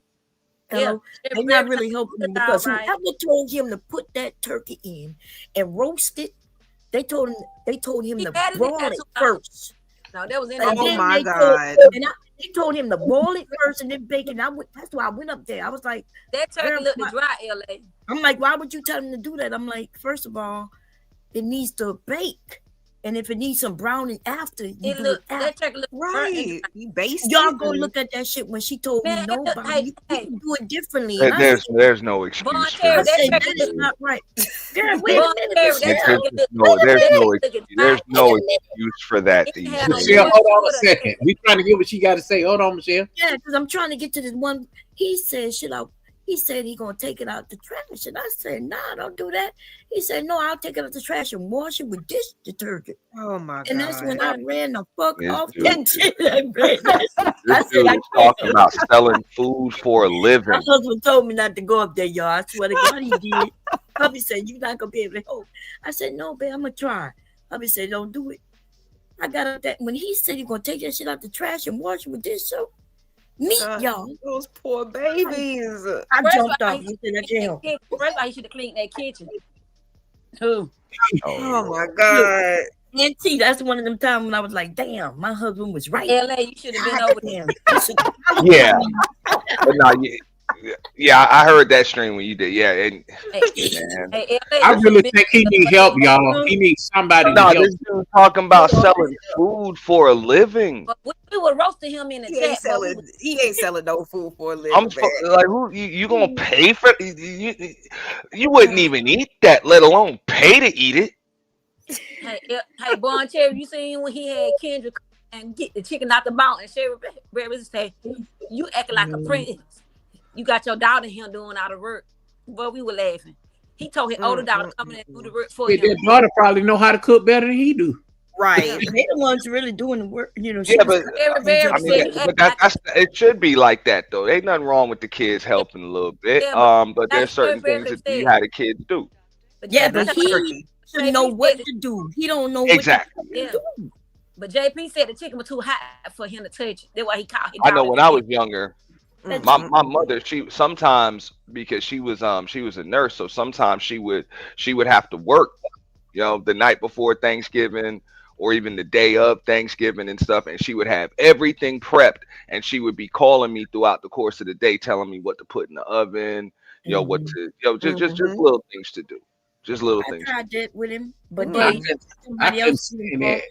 Yeah, that Yeah, happened but a you couple probably times when I was you a kid. could, but look, it's a different. You could comprehend. JP can't comprehend. That's what's different. Yeah, but he was following me up until the problem is too many people trying to give him directions. Then what I said, too many people. Too many people, and he And trying how to Sherry listen to Berry be, everybody. how Sherry Berry be talking about, But Bomb Cherry, you have given him some good recipes before. Did he even take advice on that? No, he won't take no advice. But a lot of people won't. Like when I say, hey, I can show you how to make the best sandwiches, people come to you, just your bread. Just make your bread from scratch. And when people hear me say that, they think that's a tough job, but it's not, y'all. No. I've never made bread, but I've never tried. It's so simple, LA. And once you make your own You got a bread maker, Bomb? Yeah, I have a bread maker, but you don't even need one, though. You don't even need bread maker. So you can put that dough in a pan and put it out to sit all night. It'll do everything it needs to do. And then it's called a no-knead dough. But once you bake it and you will never want to buy bread again. You'll be best out making it. What's it called? No-knead dough? Well, yes, a no-knead mean, you know how people were scared of making bread because they think they got to knead the dough, which is just simply turning it. That's all. Right. But you don't have to knead the dough. You can make a bread without kneading it. Because even if you knead it, the yeast gonna do the job. It's gonna make it rise and get fluffy. But if you don't have to bake it? No, you do have to bake it. Oh, okay. You put it in the pan and you bake it for like 30 minutes. Do you make your crust from scratch? Ooh, I might try that. A peach cobbler. I love sandwiches. Oh yeah, I make my crust from scratch. Yeah. Hey, and coffee. See, that's why I don't know what the hell these dudes talking about. The conversation these ladies having right now. That's the sexiest thing that I've ever seen or heard in my life is a woman that can cook, damn it. Yeah. Well, shoot. Okay. We love to eat too, so heck Clank yeah. pots. Narrative. You like peach pie, peach cobbler? Is it what you say, peach pie? Yeah, peach cobbler and Dutch apple pie. Love. They got a dump. These motherfuckers talking about your hair. Damn that. You making bread, giblet gravy, all that. You making macaroni and cheese. I don't give a damn. You wear your bonnet, girl. But when I be watching her do the mix stuff up, I like, damn, this woman really know how to cook. You got a couple extra pounds on you. Even though I'm probably arguing with these niggas, I give her credit for that, for cooking and sewing. Yes, you got a no dump crust. They're like, oh, y'all overweight. I don't give it. Did she cooking? Maybe that's just me. These niggas don't like to eat. Hey, Bon Cherry. Man. Banana pudding? Huh? You know he don't like you putting in his banana pudding, JP. Oh yeah, that brown stuff. That brown ass shit. You remember that? Oh Lord, I had. Why call it banana? Oh god. It's not pudding at all. It's just a lot of banana. Yeah. It look like it's. Why was it brown though? Like, Y'all, why your banana pudding look like gravy, nigga? Yeah, like crazy. I be wondering what he doing. Then Sherry Berry told him, stop eating all the chicken. You got to put it inside on the dressing. He kept on eating it. Oh my god! It probably tastes good because the way I had him make it, I told him he's gonna be making his own stock, right? And he gonna shred that chicken up. But then I left and I told him to put the bell peppers, the whole onion, everything in there. Yeah, they set him up though. I'm gonna be honest. But when you left, to buy all that shit, because he didn't need to make no cornbread dressing. He could have made y'all stuffing, right? Right. Just regular stuffing. They set him and then told him to make sweet potato pie when they know he can't cook. And then they laughed at that shit. Man, you seen those sweet potato pie look Are they at least donating or supporting him? Not like that. Not all that No. money. I hope so. Shit, they over there Right, fucking doing all that shit. And then, Yeah. like They Michelle was over said, there roasting him. Michelle, you said he had a messy kitchen too. You gotta clean the kitchen first before you even start cooking. You got to clean it all And you throughout know the course of everybody the day. said, Yeah, the whole everybody time. said, Yeah. if Yeah. you ain't gonna wash your hand, All put on day. some clothes. But, When and I then have he a go cooking share segment, I think I'm gonna let him come up on the panel and cook. I'm gonna teach him how to cook. Look, he didn't wash your hand Well, downtown. you ain't got the. Maybe you do have. I don't Oh, know. You just gotta let us Wash know your the hand. ingredients first. Cause you're a little OCD, Coffee. I don't know. But he didn't wash your hand downtown until Sherry Berry said, "Wash your hand, baby." Yeah. But we saw him do that, you know. But the thing is, there's just no excuse these days. You can get a YouTube video to pretty much cook whatever the hell. That's right. Days. That's a fact. And that's what I told him. I just But don't they see over how there, he do a show. it's a lot of people over there wanting him to do that. And it would be cool if he was making the money, you know what I mean?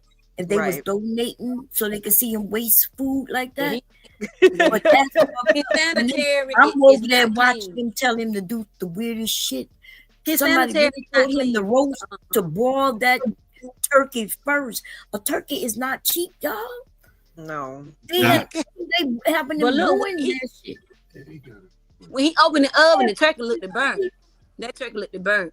Hell yeah, because it was Or on just one of them grill. damn dry turkeys look like Here the goes damn Sherry Berry. He look Griswold all right. family. Here goes Sherry Berry. He look all And right. raw in the You middle. know what I'm saying? When you Sherry cut it Berry. open and that bitch just that shit fucking go.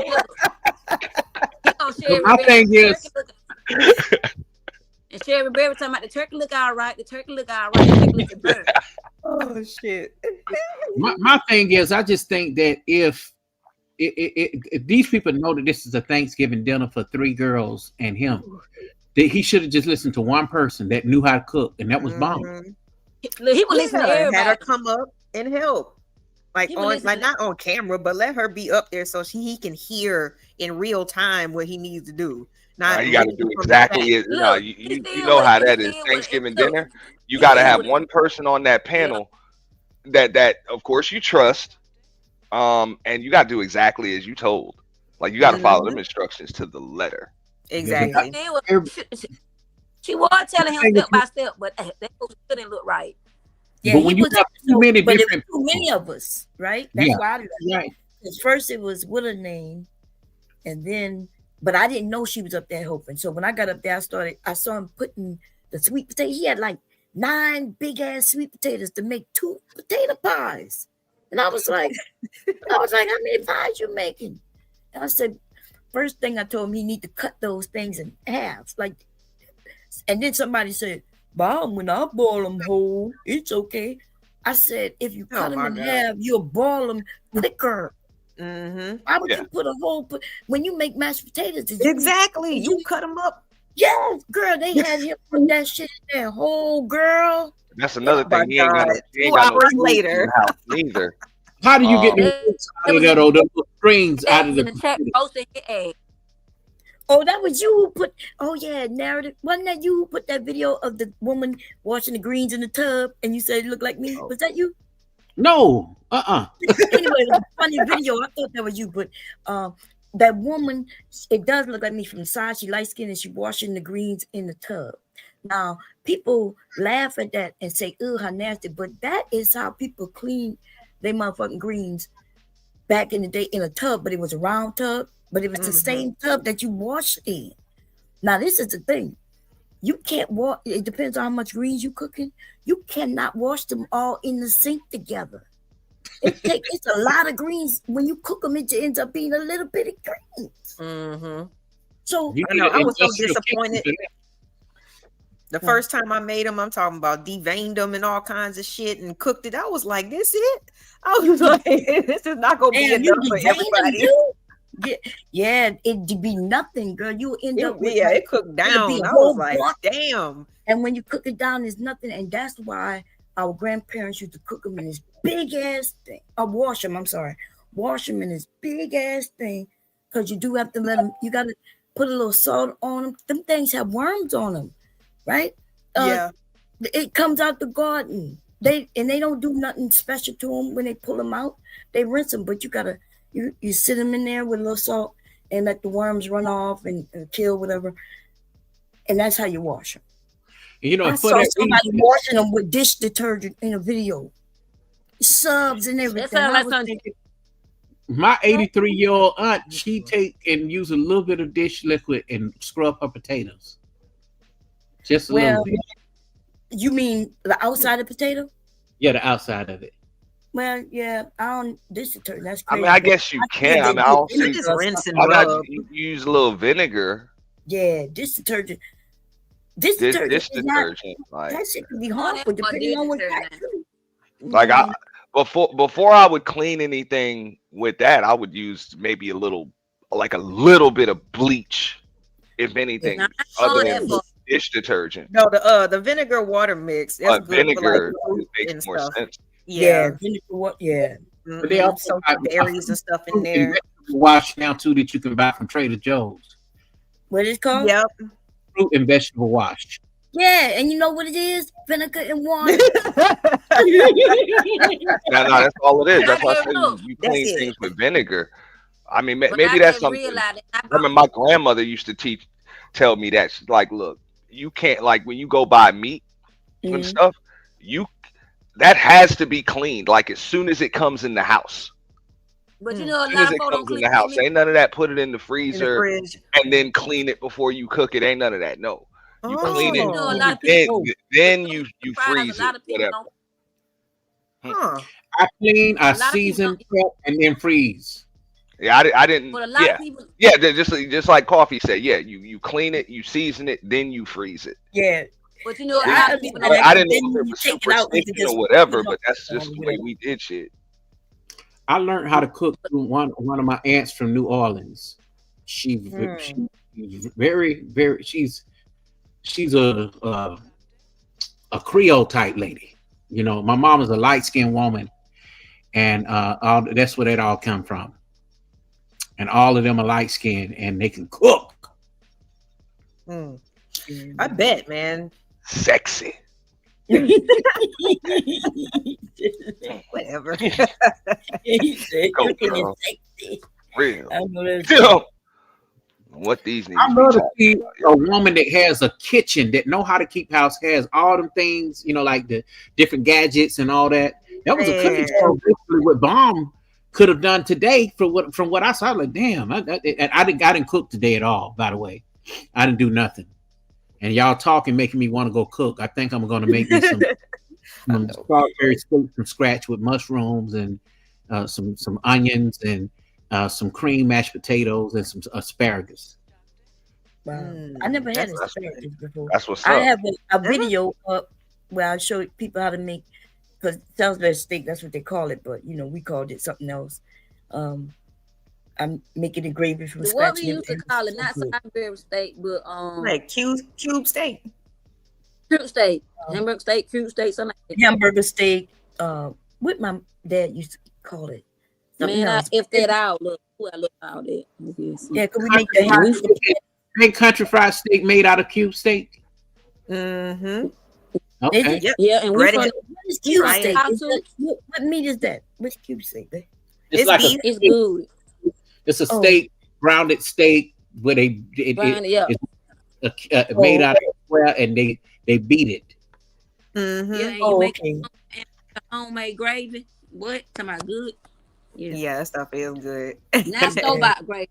Not store-bought gravy, homemade gravy, yeah. I never had no store-bought gravy in my life. Let me say something real quick. I ain't gonna lie, I got some in there. But I had it in there for a while. I got a couple of jars of chicken. I'm gonna show you how to make it. it. I'm gonna show you how to make them, and I'm make a little video for you. It's simple. You can either do non-fat, where you just do water and some flour and something called like kitchen bouquet, or there's another one, or you can make a roux like I did for the gumbo. Bust down that chicken broth. Man, that shit in the store is crazy. That's for the people that I got a couple of jars. Them shit's been in my day. I don't even know if them shit's still good. Them shit's been in my Oh cabinet. hell no! Throw it out. You don't I know. don't even. you I know ain't. how to make I it. ain't eating that shit. We gotta and I agree with you, Auntie. We gotta know how to make the food ourselves. It's really not difficult. Like Think about it. Back in the day, they wasn't trying to make things difficult for themselves. You know, but they were more active too. You know, like when we were you guys were talking about, you know, how I guess the life expectancy and stuff. Like we gotta, you know what I'm saying, when you come home from work, like you can't just sit down and be sedentary. Like go outside, work in the yard, you know, do something to keep that balance. But more guys ain't doing it. They come back in the day they wasn't as active as we think. They more active than us because we got the computers, the internet and shit like that. But they had TV. I mean, more like their work, like the factory workers and, you know, stuff like that. The people who had to really, like, you know, move around, like to, you know, to do their daily job. Oh yeah, we still got people do that though. We got more factories today than back then. Where? Where? Like I'm talking about like the car factories and stuff. What factories you talking about? What they be making? Where you at? I'm talking about they may not be making the stuff, but they packing the stuff. Like Amazon is a factory. Oh, okay. You know, we got a lot. So you're talking about where they actually make the things, but even in this country, even if they're not making it, they put it together here. They put the cars together here. They still do. Places in Ohio, but I know they closed the one here. They got lots of car factories around this country. Well, yeah, but just like you said, it's more of like drop shipping, not even factories, really just warehouses. Well, yeah, but like General Motors and like assembly lines. Yeah, yeah, because in Mills, LA. You talking about General Motors in Atlanta and Doraville? General Motors in Doraville. Yes, and tell me why they got the well, it's like a Brandsmart over there, a big shopping center with like, you know, like a farmer's market and stuff like that. But with where the actual site was, they kept the parking garage, or made it a big old parking garage, and then on the side of it, it's painted assembly on the side. And then you just see the big empty space where the rest of the factory was. They ain't did nothing with it. I know that Brandsmart. I got a credit card from over there. Yeah, I do. It's still, you'll see it. But yeah, that's the one I'm talking about. The one that was right off of 285. Buford Highway, damn near Chinatown, Atlanta. Exactly. But you know, they got some good spots though. They got some good spots. Even a couple of Michelin restaurants over there. Oh shit! They moved a lot of shit to Michigan. I remember that auto people companies here. Then I remember Avon was here, and they moved there. What else was here? There was quite a few things here in Delaware, and they started moving factories to the West Coast. West Coast. I used to work in a car factory. Huh?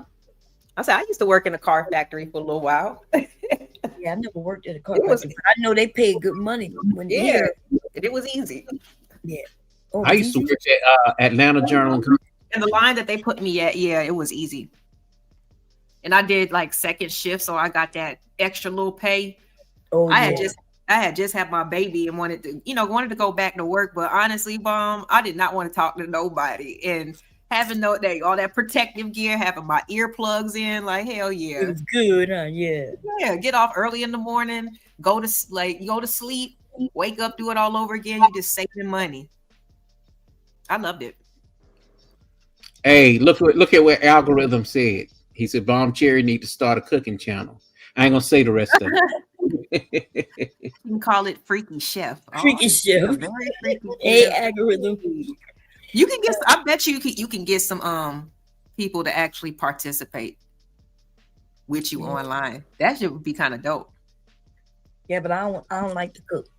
We don't knowing how to cook. You just know how to cook. You like, I don't need like that shit. I know how to cook. I put on there, hurry up, slap it together, but I don't love cooking. No. Well, shoot. Even just something quick, like you just teaching us the gravy trick or something. You know what I'm saying? Like I said, I'll never marry a woman that can't cook again, ever, ever. You had a wife that couldn't cook? Hell yeah. Oh wow. Same thing with me. She did not do that again. So I'm like, don't even come in the kitchen. So when you Yeah, first like meet a woman, they're gonna be her requirement to cook. Yeah, Well, yeah.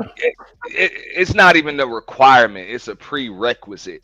Like, yeah, it's a if you can't cook, requirement. don't even worry about it. We won't even get to first base. Don't even worry about that shit. As soon as he find out you ain't, That's it. he ain't even looking no more. It's not a requirement, but I also, if she can't cook, I don't want her to bring me something I know I'm not gonna like. I'll just say, baby, you know, let's do this way, you know, some kind of Yeah, suggestion. teacher, right? Yeah. 'Cause no, I don't mind spending time in the kitchen too. Like I don't mind doing that, but nah, I can't be with a woman that's okay with I'm me born being and hungry raised in the or country going to south. drive-throughs and And shit most every other fucking women, night. look, most other women can throw down in the south. There's one I, that I know. I can tell you can, Michelle. My mama Okay. taught all my mama taught all her girls how to Fry cook. that chicken, girl. That's what I want. Shit. I thought all of us knew how to cook. I think most Shoot, most you'd be women surprised. know how to cook, but a lot of us don't No. like to cook, so we're not gonna brag about it. You know. You would be amazed these days. You grew up in a different day and age. I think Oh, Michelle Yeah. too, or at least maybe even a but that's different place. true. I don't know Michelle's age, but LA Project too. Like y'all just grew I up was in a born. I different was day and born in age. 81. Nowadays, Look, I was born in 81. okay, Oh, yeah. So yeah, Yeah. we around the same the same age. So y'all grew up around the time when it was maybe like one chick in the family that couldn't cook, and y'all just have her cut the vegetables or some shit, Right. Yeah. You peel the whatever. potatoes. Now it's the other way around. There's like one chick in the family that can cook, Shit, man, and the all the rest women in my family, they know how to throw down. Well, my uncle's wife, she burns shit, so I don't know about her. Listen, my The mom one just thing lives I out used of to always state, so burn until hubby bought me a rice cooker was rice. Not because I don't know how to cook it, but you gotta watch it. You know, you put the rice on high, and then once to get to a certain boil, and you're supposed to turn it on low, and then you gotta put it on steam after a while. You know, lower. And also, you got to keep beans from scorching too. yeah. Yeah, Hey, and beans. yeah, keep Yeah, you stirring gotta it, keep stuff adding like water that. and Believe it or stirring. not, I used to burn the rice. And then I dated this chick that showed me how not to burn my damn rice, how to make my rice fluffy if I wanted to, all Oh of the yeah. time. You know, Where's she from? thankful for her. Yeah, because I'm trying She to was a figure out southern how chick. my mom them make the rice. They make it fluffy, you know, without the rice cooker. I mean, the rice cooker, that shit, Yeah, you I gotta never put. had to use a rice cooker. Never I had learned, to use one. I After learned to make the best rice from an African woman. Mm. She would take, and it was in the rice cooker too. She would take and put the rice, put a little bit of water in there, you know, a little bit of salt, one little half of a garlic clove inside of it. Uh-huh. Oh yeah, it gives the rice flavor. Flavor. It's Hubby there. does something like that. He adds. He's the one who will add and make the rice flavorful before it get cooked. And when it's done, it has flavor. But I don't do it because I'm always making gravies or something. But yeah, I'm gonna try that though. Throw a little garlic in there. With great. Yeah. Just And and yeah, so they have that garlic flavor just in the rice. yeah, and then maybe a little bit of graza. You know what graza is? Yeah, like it's almost like the bunion cube pasting type things, right? Oh, graza is it's the oil. It's an olive oil. It's expensive, but it's good. Oh, okay. Uh-huh. If it's good, yeah. Hey, Black Beauty. Right. I think we had a great turkey day. Have y'all ever used avocado oil? Yeah. Oh, love yeah. avocado oil. Yeah. Grapefruit oil. I use that on my brisket. I use all those kind of oils. They're expensive as hell, but you rather have that than It is expensive. Grapeseed oil. Price When on I'm that making damn certain extra baked virgin goods. don't went up too. The extra virgin olive oil, that shit don't went up. Oh, that Look, high as everything don't hell. went up. Some of that shit. Everything high in the grocery store now. Yeah, But you know, one place where things haven't gotten too hot, you can go to the Mexican grocery store and buy a lot of your Yes. seasoning. Yeah. Yes, they're kind of like a hidden little treasure. I can't even lie. They got some of the best butchers too, and meat in the And Hispanic also, market. also go to World Market too. World Market has some good stuff in it. Look, I'm making my own shit. Look, I started to make my own cheese because I make pizzas a lot. I make a pizza dough and everything. I usually buy the cheese and make my own sauce, but I'm gonna make my own mozzarella cheese. I just need milk and some vinegar. That's it. Okay. I love cheese, but like, shoot, I'm starting to question if this stuff they selling in the store is real anymore. Like, I know that's why you make it yourself. Did I- If you want to make you some mozzarella cheese, some cream cheese, some powdered cheese, those are easy. You might be You on don't need some no Bon Cherry. Huh? Everything in this. Look. I use crackleberry Yeah, I cheese. do that. Sometimes Velveeta, and some of love the Gouda cheeses are really good too. Smoked Gouda and Havarti. Yeah, I got Get some that Gouda cheese. to make my macaroni Get that cheese. I cheese. haven't. See, now I love provolone cheese, but I don't know love how to make provolone. no damn provolone cheese. Provolone good. I don't know how to make that. Well, Provolone is good. yeah, it is. I like that on like my subs and stuff. Yes. I make one of my favorite treats, and I'm guilty of it. Late at night, I will get up and go do me a pepper jack grilled cheese. Ooh, that sounds Yeah. good. Pepper jack grilled. You like that extra spice, bro. That shit is. It's just a little bit though. It's not as much as you think. Pepper jack got some kick to it, man. Man, do one slice pepper jack and one slice regular. Mix it up. Well, it's the kind you buy at Publix, but our Publix out here is Safeway. We have Safeway. Okay. We have Yeah, I've heard of Safeway. Rayleigh's. Yeah, Rayleigh's. You know, Bonds. Those stores are hot, but they Okay. yeah, Y'all, you got Ralph's out there too? yeah. Well, that's down in LA. I'm up in San Francisco. Oh, okay. Yeah. Let's say I was out there in LA area for a little while. Is them cheese expensive? The who? Which Them ones? cheese expensive. The ones he would name. I don't know. Yeah, the Gouda and the Havarti. She's asking if those are his Oh, are yeah. expensive. It depends on where you buy them, but you can get them at a place called Winco. We have a place called Winco here. That's the cheapest.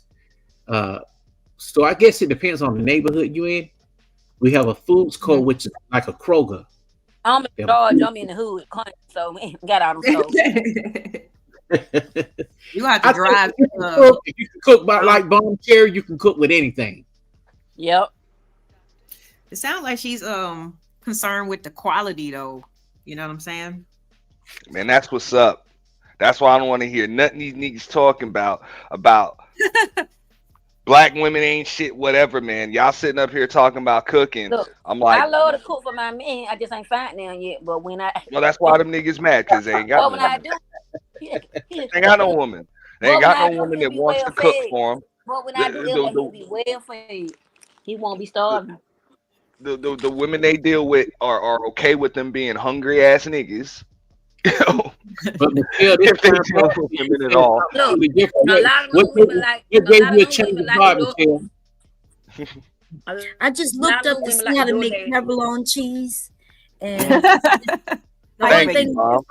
the only thing different with provolone and other like the mozzarella that I mentioned is you gotta let it age. So when mozzarella is freshly made,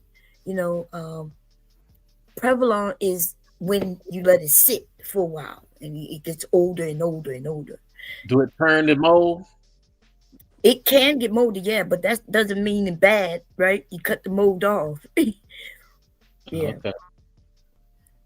Yes, That's when you know mozzarella it's real. is mozzarella soft? Like, yeah, you when can cut through mozzarella. Okay, that's what I thought. That's Okay. it melts. That's the cheese that's for pizza, and it melts real great. And also nachos too. You can use it for nachos. Yeah, nacho. Yeah. So that's freshly made. It's not aged, so it'll get moldy. You gotta throw that shit out. Okay. And but the other cheeses. And when you don't have buttermilk, Bomb, you could take and put a little bit of vinegar inside of regular milk, right? Yeah, that's when you make buttermilk. Yeah. vinegar inside of regular milk to make Yeah. buttermilk? Yeah, that's Yeah. how you make buttermilk. You wanted to spoil it. So cheap. Yeah, buttermilk is wait. No, wait. We gotta back up. Wait, back up. Okay. You say buttermilk? Yeah. Yeah. How you make buttermilk? Replace Yeah, you buttermilk. can also, to give it a little bit more butter flavor, get the real expensive good butter though, and add all that inside with it, and that'll give you, like, if you're making a good cornbread. Mhm. I like that even Mexican cornbread too. You know, Mexican That's cornbread. when they So put the what? spices. So what you Mhm. mean good butter? Well, that's a Land okay. So O'Lakes or G, the Indian butter. Land O'Lakes. Oh, no, Nando Lake is okay. So the name of the butter don't mean nothing. That's just the name. But they got cream butter, which normally isn't full butter. They take a little piece of butter and mix it with oil. Lando Lakes is usually not even that's vegetable oil. You know, they got that's what they call they got margarines. Margarines is made with vegetable oil. That and butter is made from milk. I'm about to go go in my refrigerator right now and read this shit, because if not, I'm taking it back. And I've been Yeah, eating. There's this on the screen about Campbell's soup. I heard about that. Yeah. Yeah, he said like the one of the higher ups. I don't want to say the CEO or whatever. He's one of the higher yeah, ups, but he said he would never eat it basically. And they said that especially the chicken noodle soup, like that chicken So is why? Cause they call meaty. yeah. it a But it's struggle. not. But he. So it's a fake story that he put out. He put out the fake story because he didn't even work in nowhere near the What? food or anything. Because I think he had something to do with the bookkeeping and stuff like that. So they fired him or something. Because Oh, okay. he would spread stories. They fired him, and now he putting this out there. So yes, he Oh, like a high level in the business in the company, but he wasn't in. He wouldn't know anything about how it's done. None of that because he was in okay. Oh, I But I'm thought gonna tell I you thought I something do though. with Riling folks up, man. I'm like, yeah. But, like but, but there's something else we gotta knock off the list. No more cream with mushroom, no more cream with chicken. now Like that's different though. See, those kind of soups are good because they're condensed soup where you can make gravies and different things. But the ones that you buy that's like the Campbell soup with the little thing that you pull back. Vegetables. I oh Mhm. don't yeah, like yeah. that because you can taste the can inside of the Right. soup. It's Yeah, nowhere like it. you know why? Because if they never had soup made from scratch, then they don't know that can soup tastes like that can, right? Because my dad used to make soup from scratch, which is easy, y'all. It's so easy. Is it easier than taking a can, opening it, dumping it in this bowl, and warming it up? No. But I promise you, it tastes way better if you make it yourself, and it's really easy. Oh, That's true. absolutely. but Especially Because these when you it just days, starts use getting but cold. these days, Ooh. and you Once I get a get can rid of the like little they these all days you got that you have, I won't be buying no more canned goods at all. Because the canned goods look, I but do these have, days you got the you got to do what, Michelle? I said you got the lazy generation these days. They gonna open up a can, yeah, but them stick it in the cans. microwave, and call it. That's how they can kill us. You know, if they wanted to kill people quickly, they just put it Yes, in a food. We be trusting people we they claim we already don't trust. doing it. People out here angry and mad and got high, hypertension. Plus, we got mental issues, and we don't know where all that come from. Probably the food we All eat that from type people we of, don't know. all that type of Yeah. food. I'm not even Yep. saying you have to grow everything, but I'm saying at least we should be cooking most of our food. Fresh. Mm-hmm. We ain't got to I cook it agree. all, but we need to be cooking most of it. I Cooking agree. and also making your own sauces too. I buy the little jars where you can Mhm. do your own sauces with you know the name of the jars, bum. You know the You ones talking that are about the like, ball Oh, you jars? yeah, what they Yeah. call? You talking about the mason jars? yeah, Yeah, the Mason. ball Oh, the mason mason jar. jars. Oh, Yeah. The ma- Yeah, they be yeah, having nice little sets in like different sizes and stuff like that. Makes it more Yeah, that's convenient. right. Then you can can your own stuff, right? Or when you're making Yeah. your sauces, it don't take me 5 minutes to make a sauce for gravy. Now, if we talking about making spaghetti sauce mm, from tomatoes, whole tomatoes, that gonna take you a couple of hours. But if you're talking about making it from tomato paste, that only take a couple of minutes.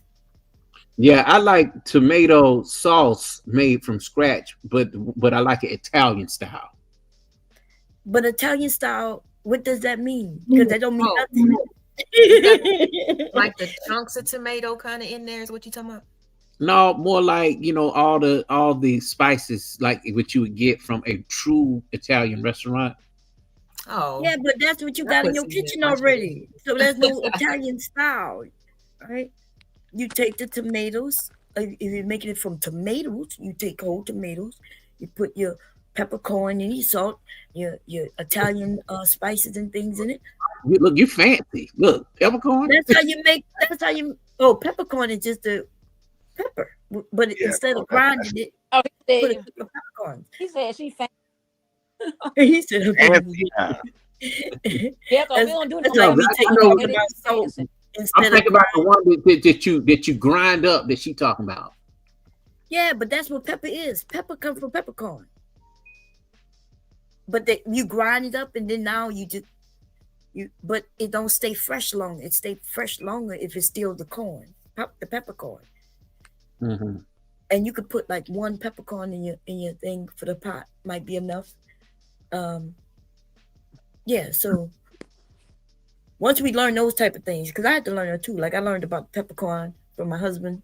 I didn't even know there was white pepper. I learned that from him. Yeah, white pepper. I use white pepper a lot. That's actually better for different blood types. Oh, okay. Use what? White pepper. Yeah. Pepper, yeah. But they got white I never peppercorn. heard of that. So you go to Walmart and they got this mixture, because me and hubby saw it when we went shopping. There's the white peppercorns and dark ones, where they're two different colors. They might have another color. I think I saw one time there was like another color in there too. Red. Oh, okay, red peppercorn. Yeah, that's what I thought you was talking about when it came to the spaghetti. The red pepper. That's why I said you fancy. Oh, okay. Now you can use those, but ain't the red peppercorn, they spicy, huh? In that red, like a little bit. I think you use just a little bit. Okay. You know what I use bomb too? I use Emerald Lagasse seasonings. Yeah.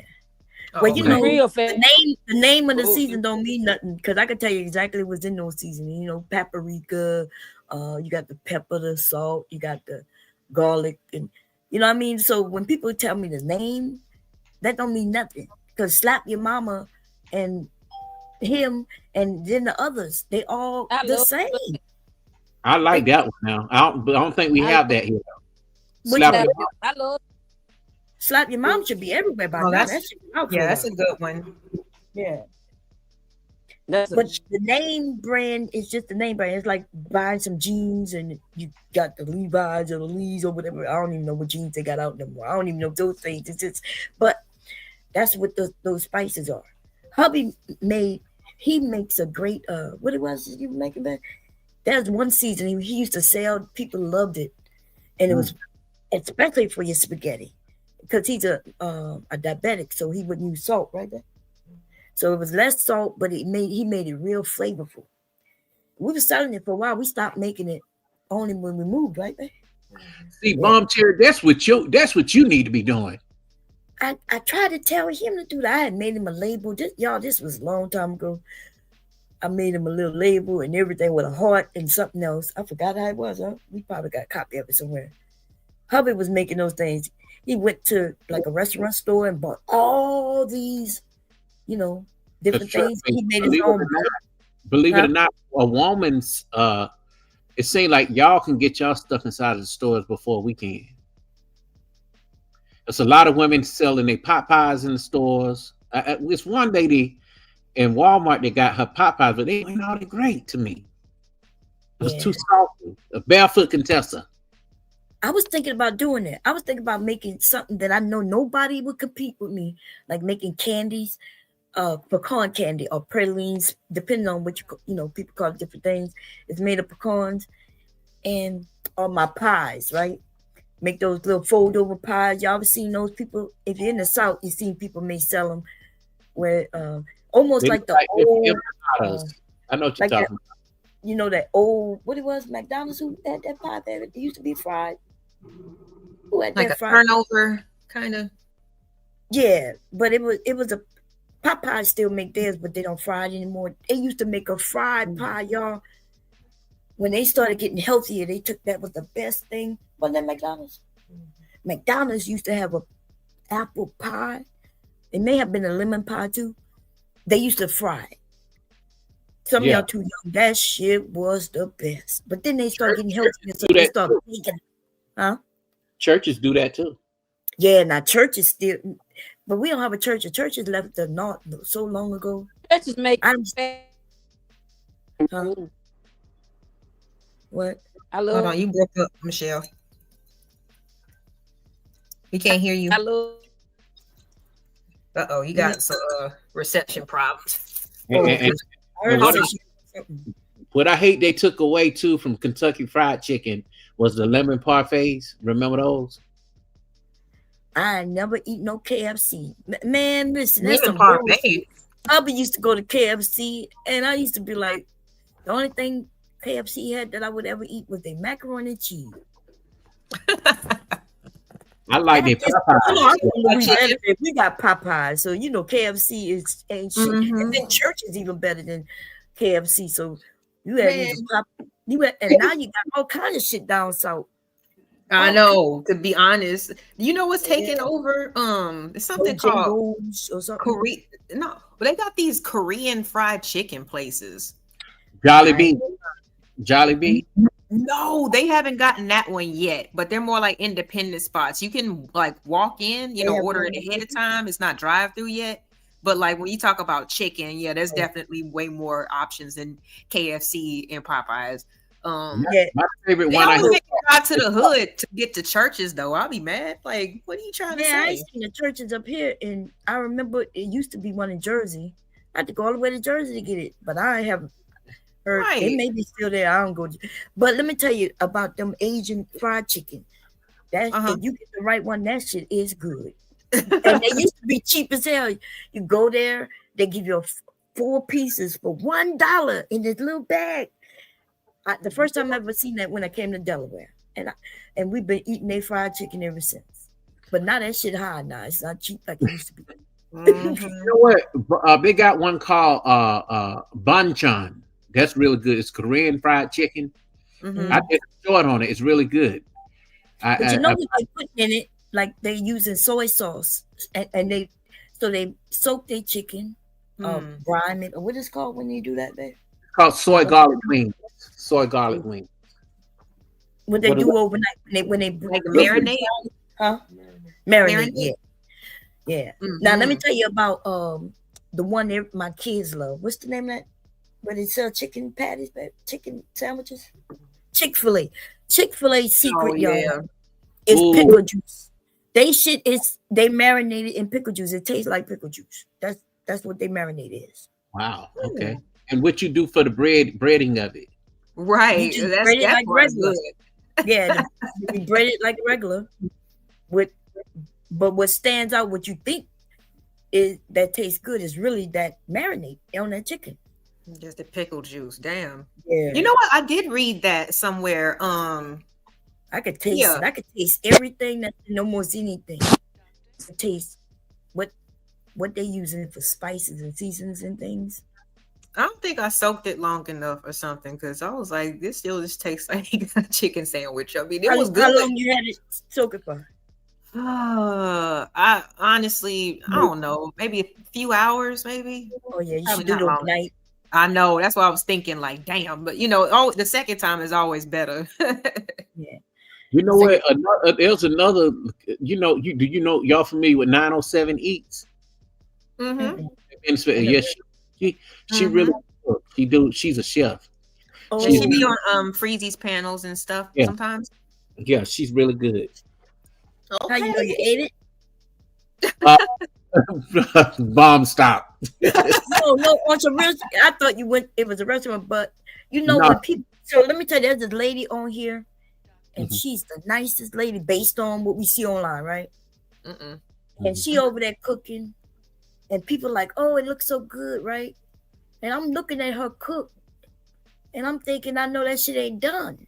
Right? One time she fried chicken in 2-3 minutes, and she did it live. That's how we know how many minutes she did it, right? We saw her, and she put it in the oil for 3 minutes. Now everybody know ain't no fried chicken done in no 2-3 minutes, and it might be brown on the outside, but that shit ain't cooked. And people be like, "Oh, it looks so good." And that's why I stopped watching them when I saw her do that shit. But then people love her. So people might say, "Ooh, that looks so good and she could cook." But I know I know better. I know she can't cook. Okay. Not the 3-minute chicken. No. Yeah, and who they had Aunt Fee. What her name was? Aunt Fee? Remember she was the cousin cook. The Auntie Fee. Yeah, you know goddamn well she couldn't cook. She was over there doing, y'all know goddamn well. If you like ramen noodles, she was an excellent motherfucking cook. Who eating ramen noodles every day? No. Kids. No, they're not even doing that every day. I hope they not, because that shit is filled with salt, sodium all in your head. You will be sick if you ate ramen noodles like that. Ooh. Huh? I know a lot of teenagers eat noodles after school. Yeah, but I know a lot of teenagers eat. Yeah, but they shouldn't. Like you gotta look at the sodium content. It's filled with salt.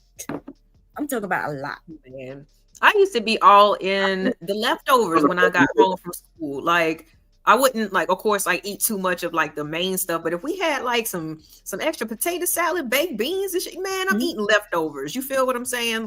Yeah, go in there and make a sandwich. Something. We know about tomatoes, bread, or make you something. But that noodles, that cup of noodle shit is dangerous. Is it the cup of noodles or the one in the small pack? Because the one in the small pack. It's the packet of the cup of noodles is not that salty, huh? Yeah, it's the flavor packet that got all the sodium in it. So that thing is filled with sodium, and it's just lots of salt. People would do better if they just keep that out and use a bunion. What they call them? Cube. That's what I'm about to say. That's what I be doing sometimes. Get some of that Nora's chicken bouillon or whatever, and make my own little broth. Shit, when I do eat those, sometimes I don't eat them all the time, but when I do eat them, I be thinking it's not even enough in the packet to give you flavor. They give you a little bit of it now. It's not a whole bunch. Right, but it's filled with sodium. So see, that's the bad thing, right? They're not giving you enough. Especially the cups. The cup of noodles, I find that they don't have no flavor. Because remember you put the water into a thing, you put it in the microwave, and then when I eat it, it's just a tiny little flavor. You gotta drink. It's like you gotta drink the broth and eat the noodles at the same time. Because them shits ain't gonna taste like nothing. Those are my least favorite. Even when I was in college, I had about 4 or 5 of those plastic bowls, you know what I'm saying? So it was late night and I was hungry, walk down to, a little microwave and make me some, man. I would never eat those in the cup, man. I'd rather do it at the pack. But they even, it's okay to eat them every once in a while, but every day, like no kids, because they're cheap. But the ones that when you put the packet on though, you can look at it. You'll never see. I have to dilute it with some water. And maybe hubby he got me hooked on them years ago. He would add cheese. He would make it, boil it, right? And then he would take the water off, some of the water, and then he would put cheese in it and stir it. Oh, creamy. Yeah, that's how the kids they be adding cheese and a little milk to it. You can put cheese in, you can cut up sausage in there, everything. I saw somebody mix, I forgot what he called it, but he had made pork chops. He had fried the chops and put them in. He called it some That's like an Asian dish. But you know what? There are a lot of guys that been to prison and they can cook. Yeah. Let me tell you, I used to work at the prison. And I learned so much from them guys. I was like, damn, they know how to make it work. I even one of their burritos they made out of a damn soup. Not a burrito. That sounds interesting. Y'all don't have a jailhouse pocket? No. I ain't had a jail nothing. Yeah, I make hot pockets with no a jailhouse pocket. Yeah, my brother be. Mom, you're funny. Yeah, they got channels. They got channels now that but the guys done got out and they turned into jailhouse chefs, and they really big on YouTube. Yeah, well, I mean, even back in the day, and I know it's a little off topic, but one of my favorite movies is Malcolm X with the Spike Lee one with Denzel in it, right? Yeah. And you remember when he was working on a train, like in the beginning when he was still doing like the zoot suits and getting his hair permed and stuff. And those men, you talking about Malcolm X? Yeah. So on the train, like I was like, there was nothing but black men back there cooking for all them folks. You feel me? Like I don't doubt it. I don't know why, men be trying to act like, kitchen is only for the ladies. Like, no. Oh, yeah. The men were the cooks back in the day. Like exactly. The men in the Western time, they would be cooked. That's where you get those cast iron pots and things. They used to cook outside, And, men cook. I got a whole collection of cast iron. They be trying to act like they, what I'm saying, they don't do that. What you said, you got a whole thing of what, cast iron?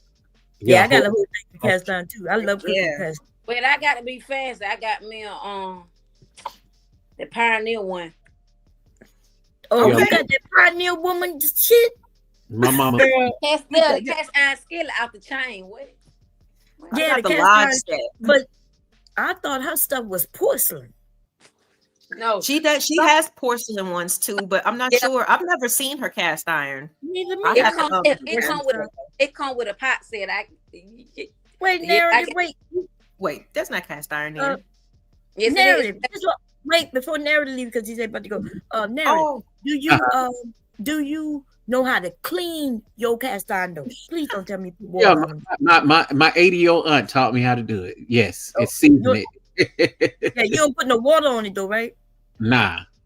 Okay, how you supposed to just take? You clean it with oil. So you take a rag or a napkin, and you put oil on it and wipe it out. Don't never what type of oil? Water, any old. That's what your grandmother had, that old cooking grease on the stove. I remember that. Yeah. Look, that old cooking grease on the stove. They used to recook with it, but when it got too dirty, then they cleaned with it. Can I tell you something though? Because I'm a clean freak. Even though she told me to do that, I scrubbed the shit out of it and then season it myself. What? And then you re-oil it, like don't tell nobody. He's like, shh, don't tell nobody. He put the oil back on. I'm sorry, baby. Because you can't put no type of detergent into it. No, don't put nothing that has water. It's iron, y'all. Iron rust. Mm-hmm. Right? And then now everything you cooking in it now sticking, right? You ever cook an egg in a cast iron and it's sticking? That's because you ruined it. But you can season it. You re-season it. Which means you gotta oil it, the outside of it, the inside, the handle and everything. Then you gotta bake it again. I'm glad you telling me. Well, that's how you season your project. Bake it. But you know what I've done too, Bomb Cherry? I've taken, because some things are hard to get off of it. I've taken I heated up the skillet and then let it cool off just a little bit and poured some Coca-Cola in it, and all of it came out. Yeah, but I'm gonna try it. Another way you could have burned it off, where you could have just let it heat up, and whatever's on it would have burned off. Okay, telling me something I ain't know. Okay, that's how they used to cook. That's how they used to do stuff back in the day. They used to just burn it off, like they cooked over open flame. My dad used to go outside and put them pots over open flame and just let them burn, and it'll burn anything that's on it off. It'll actually burn off. That's some good cooking. Look, I ain't getting wrong with learning. I'm learning a lot of stuff. I can use all or either Coca-Cola. Okay. Mm-hmm. Don't use no Coca. Well, listen, if it worked, and as long as you're willing to season it and continue to season them and take care of them, yeah, it won't hurt it. As long as but it and won't rust. I got a Cuisinart set too. The heavy You Like, went and bought that expensive shit from them people too, huh? What you got, Quaffy? You have a course He in went commercial. You know, maker. Coffee. He gonna. I can see him with all the you know what I'm saying, all the name brand kitchenware and all that stuff. The Cuisinart, I can And definitely look in see my kitchen, I got all that cheap shit, and it lasts just as long and do every like. Instead But of you me know what? I buying, would never know though, Bomb, because it just looked like, you know, the way you cook. You know, like I you think I won't know. seen a steel bowl that you was putting something in. Looked like a steel bowl, like a steel. Oh, those metal mixing mixing bowls. Yeah, I Oh got yeah, something. that's my stand mixer. But like I said, that's that 90. I bought that $99 from Walmart. Instead of paying $6.99 for that name brand one. What's the name of it? I'm going with you. Yeah. I'm going with you. 99.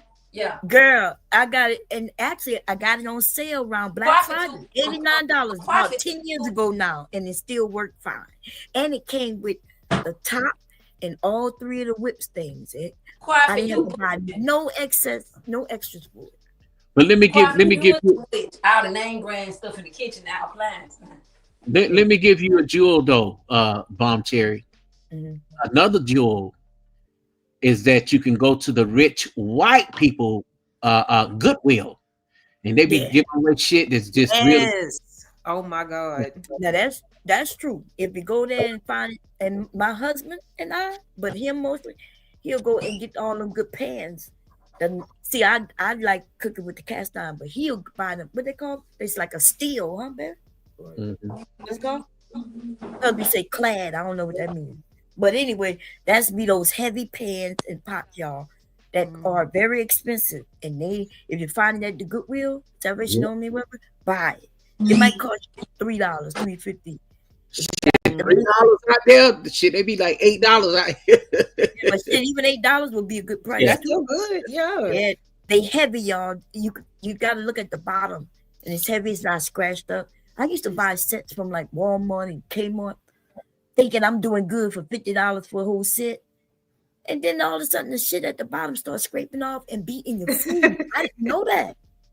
But it's my fault too.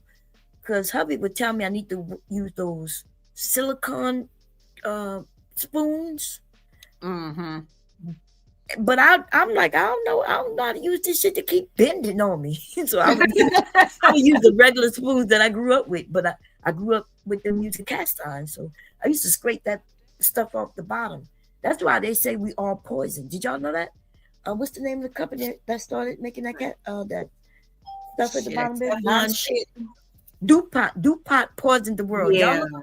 There's a documentary. They poisoned all of us with that non-stick shit at the bottom. It's called Armor Code. They made a movie or something about like based off of that because they was trying to Teflon. Hubby says it's called Teflon. Teflon, Armor Code, Yeah, and it was like some type of like runoff that was going into the water supply or some shit. No, it's through the pots and pans that everybody.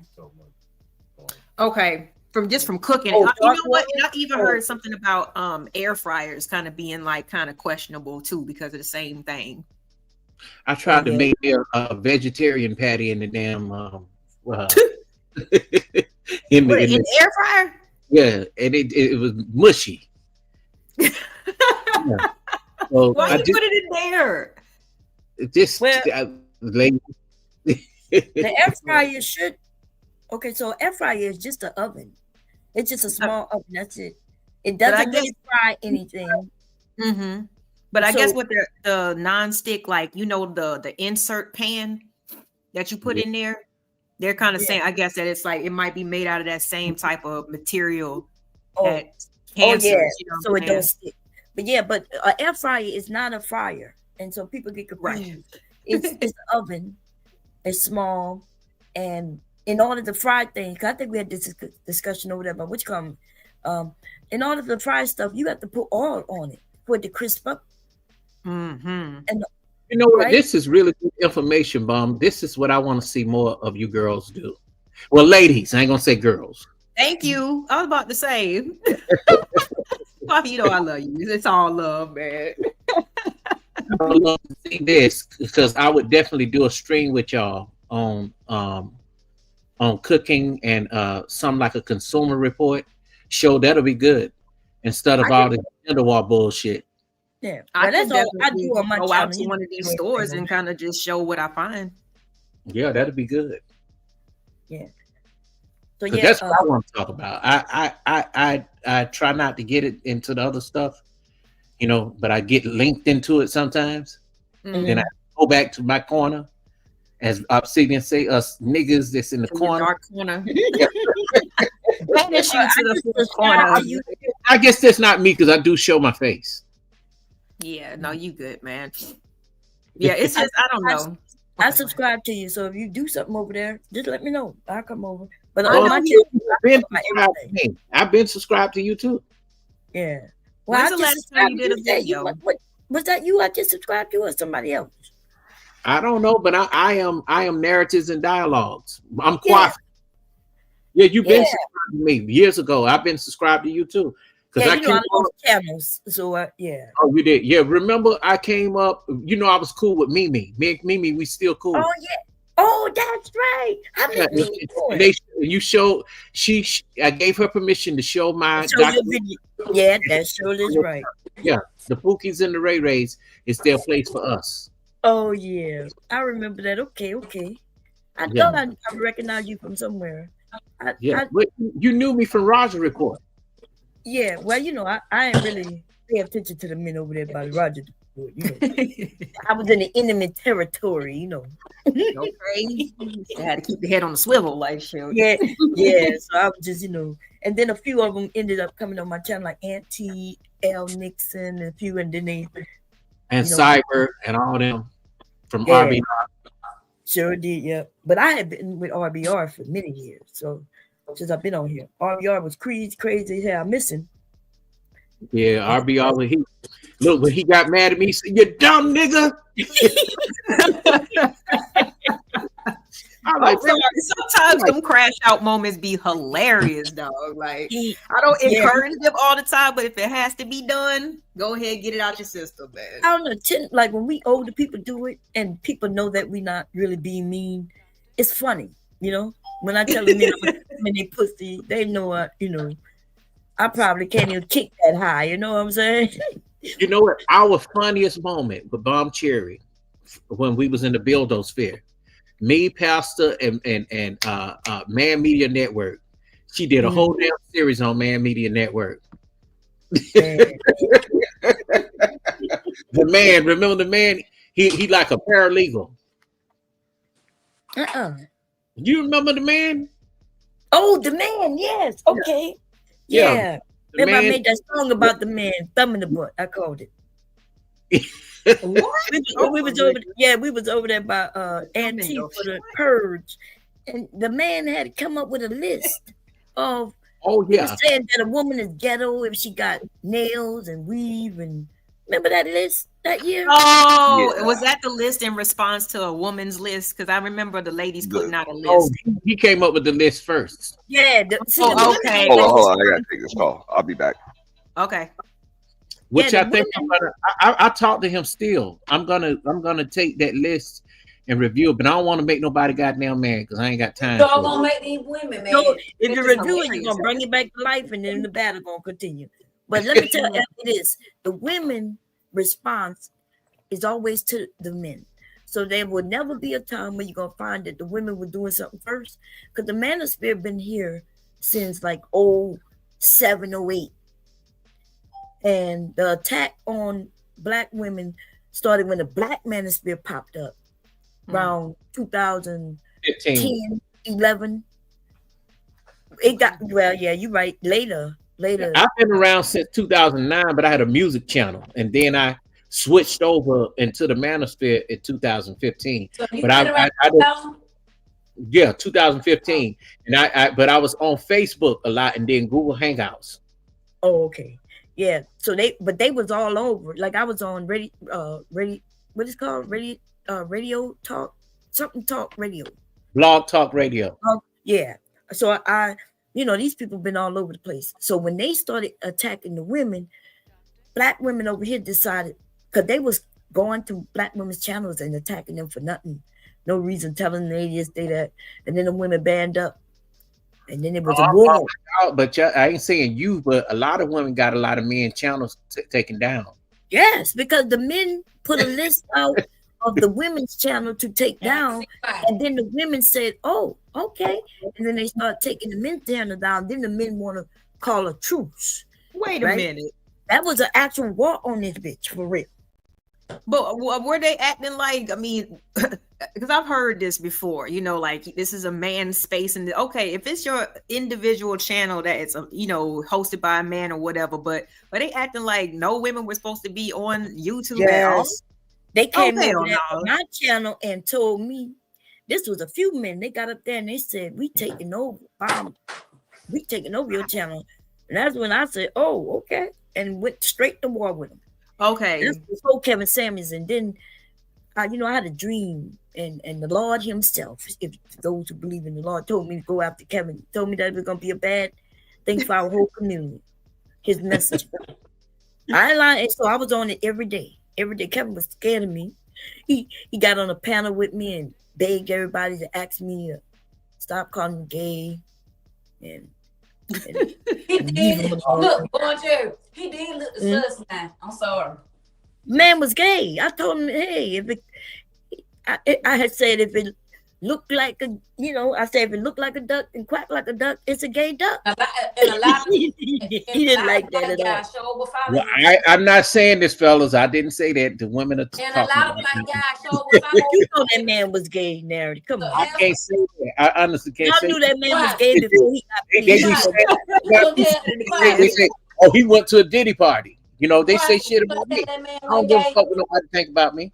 Well, he ain't go to no Diddy party, but Diddy would have invited him so he could tweak his nipples.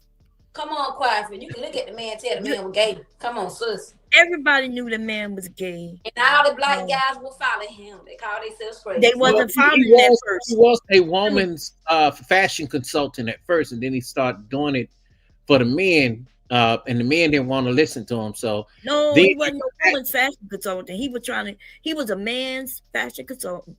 No. Let me tell you something. Teaching women, he was giving women advice. He wasn't doing no fashion for no women. No. Let me tell you from the start. He was I got the clips. He was a woman's fashion consultant at first. But he erased all that shit, and then he went into trying to tell men about how to dress and everything. They didn't want to hear that. I don't need to put on no suit, blah blah blah.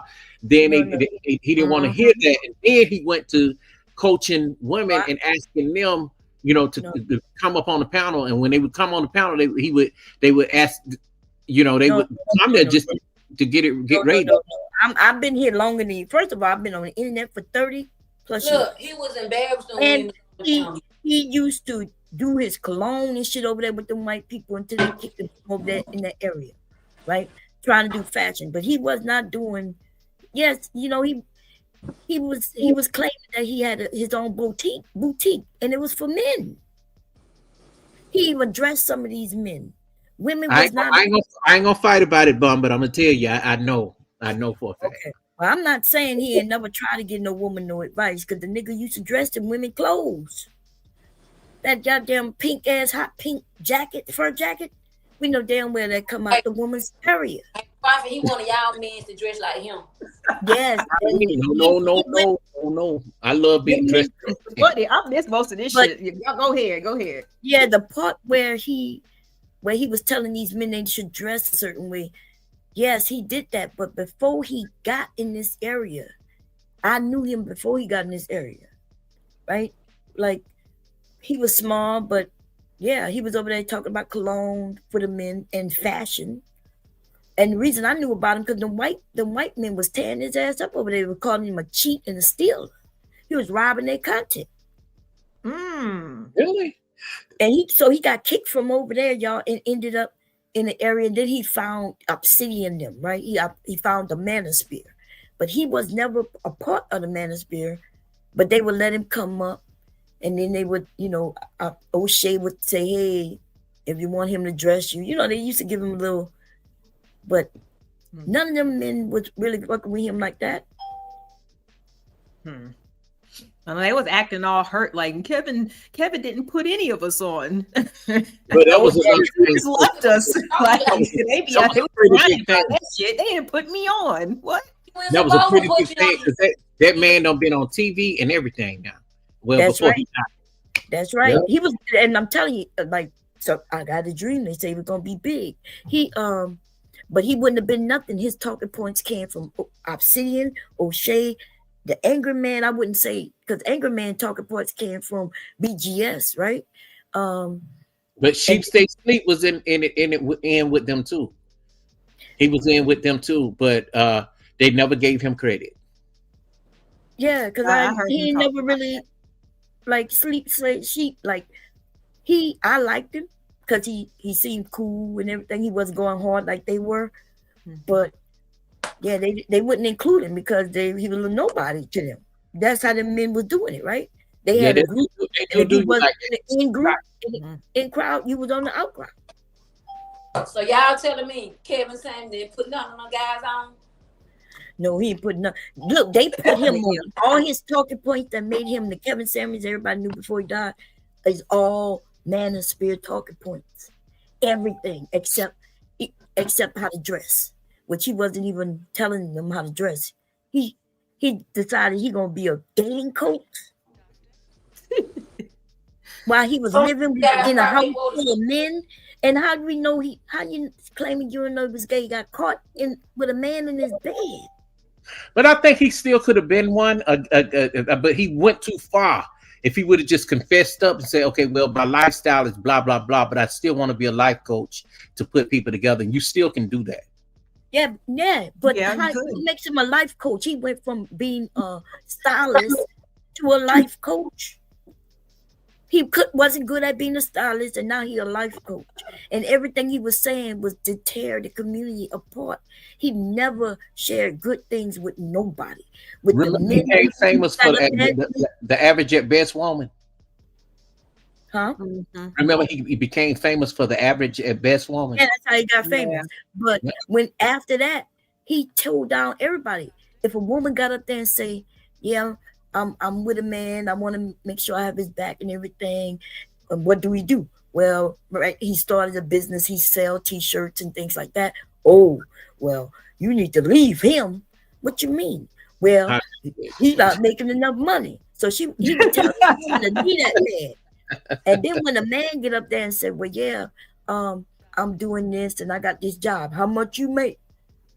Oh, well, I only make about 55K. Oh, that ain't enough.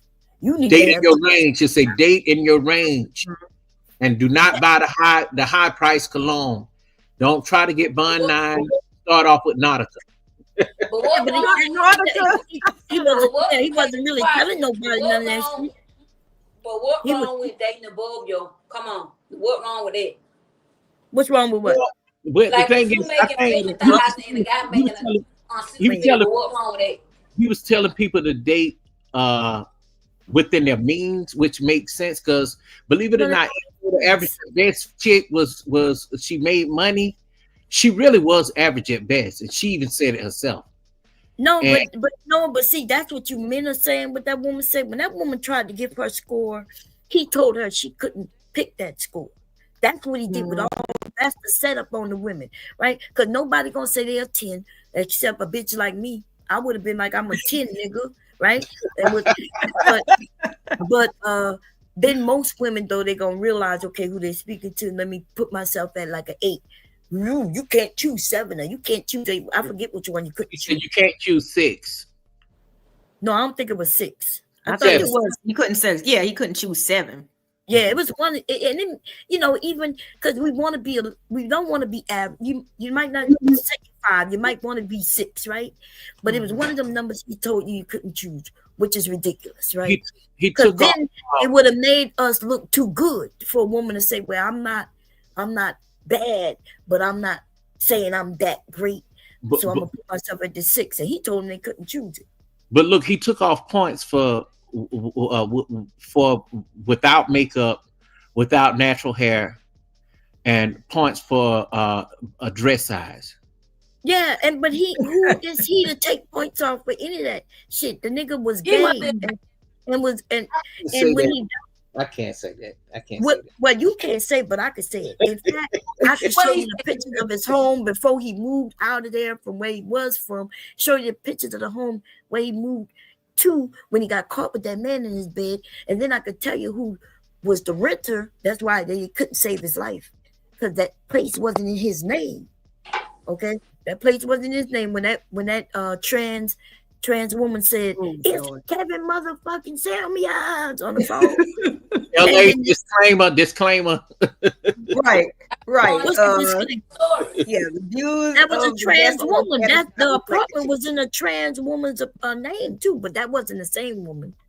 Can I say something? I ain't never heard that. Real talk. I mean, I have to research Yeah, that. because y'all, you know why? Because Manosphere decided to leave the story alone once some of the heads did learn this. When they learned this, instead of following how he died, because all that shit came out, and his family members started talking, the Manosphere backed away and acted like it ain't happened. But all you got to do, his family members started doing interviews. I think his daughter came and said something because she was tired of everybody talking bad about her father. Okay, I don't know about the daughter because I'm like, but he had a cousin who went down to go grab his belongings and things, and they were saying that some of his shit was missing, and they started talking. And you know who they was accusing a little bit? That woman who children used to be on Disney, the one who found him dead but didn't, because she claimed she was calling him. Now, y'all never just people just don't make sense. This woman comes to YouTube on like a Saturday or whatever, and she starts saying, "Hey, anybody heard from Kevin? I heard he died." Like, how's she gonna hear he died? Come to find out, she was there. Is that Melanie you talking about? Melanie King, yes. Melanie, y'all don't remember how that story came out that he was even dead from her? How did she know? Yeah, I was he too new dead? to all this stuff. Melanie been in so much shit. She's even in the Pearly thing stuff. Yeah, they said that the story goes that Melanie King, the family think that she stole, that she had some of his jewelry. Melanie shit, I didn't hear that. Man, that's the first thing that these motherfuckers be doing. You know, as soon as especially if they're in a position like that, they grabbing something. It was either his birthday weekend when he passed, and they all got together, but then he didn't want to have nothing to do with her. Right? This light skin girl? Yeah. Yeah, Melanie King. Yeah, Okay. Melanie King probably look. I'm looking up all these people as y'all say it right now. Melanie King probably looked different throughout the years because she went and got her whole face reconstructed. Yeah, when she first got married, her face, she had buck teeth and everything. Okay, yeah. So now think about the ugly woman, right? I mean, I'm talking about a girl. We're talking about a woman. The ugly woman who finally gets beautiful. And what does she do? Exactly what that woman started to do. Cheating on her husband. So they got to go with mediocre tutorials too. Yep, trying to see all the young boys and tried to get with Kevin because he had his little fame coming up. But Kevin gay, so he wasn't trying. Yeah, it looked like she got everything done. I'm like, damn. Girl, let me tell you about her. Oh my God. I'm sorry. I see her face now. Ooh. Her kids had a big ass show. Channel. Yeah, really? They whole family was, I think it was here on YouTube or somewhere. Come to find out, my kids know them and shit, grew up with them and shit. I was like, what? You can't remember their names? No, if you look up Melanie King, all right, let me see. Show before, because her husband took the kids and the show because she tried to steal the show name. And what she did, she took away the show and turned the channel into a whole dating coach. Thing. Yeah, but he sued her and took the control back. Let me see here. That's right. Because I think they had millions of followers on it. So I was supposed to do part 2 of with her in Pearly things, but I didn't. I just got tired of even talking about Pearly, but now she struck again. We thought we had killed that. No, I ain't gonna say killed, but we thought we buried her. Well, we did, but she trying to come back to life, and these niggas gonna revive her. So man, What happened with her, you got to understand, Kevin, Anton Daniels, the lead attorney, and Pearly Things met up, and so they was getting panels together and supporting one another. Yeah, So Media Pretorius did too, but he left because he got so much pushback. Oh, okay. He was with him too. Yeah, but shit, he hurried up because he wasn't running his platform. Oh, okay. Well, so that's why lead attorney. It looked like lead attorney was giving pushback, which he was, because some of the shit she said.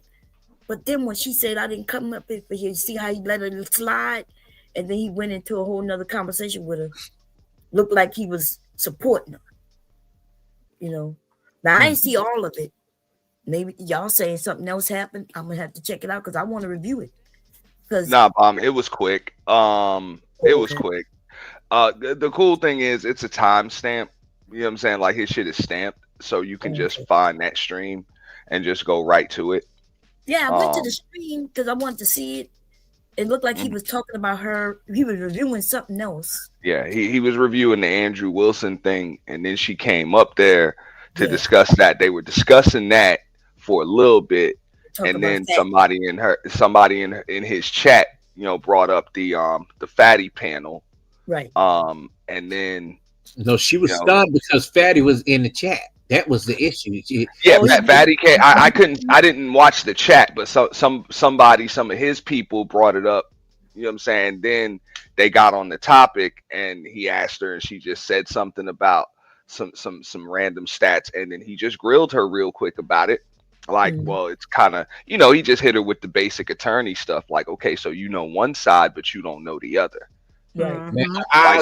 Like it seems like you're kind of trying to push an agenda here. She's like, "Oh, I really don't want to talk about it." Whatever. And then he would say, and Bomb is right. He did kind of like let her off the hook a little bit. He's like, "Oh, well, I don't force anybody to talk about things they don't want to talk about." You know, that attorney shit. You can invoke your Fifth Amendment privilege if you want to, type shit. So that's kind of how it went. But then when she left, you know, he was like, "Hey, you know, that does seem a little questionable. Like you know the stats for black men, like you just know them right off the top of your head, but and when then we ask you the stats about white folks, you just don't know. I don't know. Seems like you got an agenda. You pushing the narrative." Those was his words, and he was right about that. But Bomb is right. He did kind of let her off. But then again, Auntie, Fatty had super chat him too. You go down to you go at 6:14. Yeah. And no, that's when he brought it up, but she was off the panel at that point. Yeah. See, it was confirmed because that's why she was all book-eyed, looking like some kind of fucking crazy Muppet baby. Yeah. No, for real, that is a busted up looking ass broad, man. For real, Man, dude. you look like a dude, to be honest. Look, come on, I got a picture of her with some red shorts, and it looked like she got a long, big ass thing in them shorts. Oh my God! Her best friend put her best friend, her ex-best friend, put that picture out. Film sapien. She looked like she was like she's a trans. That's a trans woman.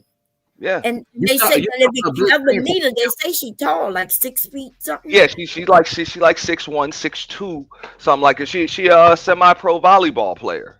Yeah, semi-pro volleyball player. I'm pretty sure she a decent athlete, whatever. But man, look, that chick is just. Y'all seen her play? Because I'm not saying like back in the day she probably played, but she don't look like I've seen her play a little basketball. She got a little jumper. She shouldn't have to jump. She's 6 something. Probably shoot all over her. Well, yeah, she got a little jump shot, whatever. I mean, she's just a busted up chick. It's just that's why these dudes look stupid. Okay, this somebody that literally lives, works, runs their business just like a feminist. Yeah.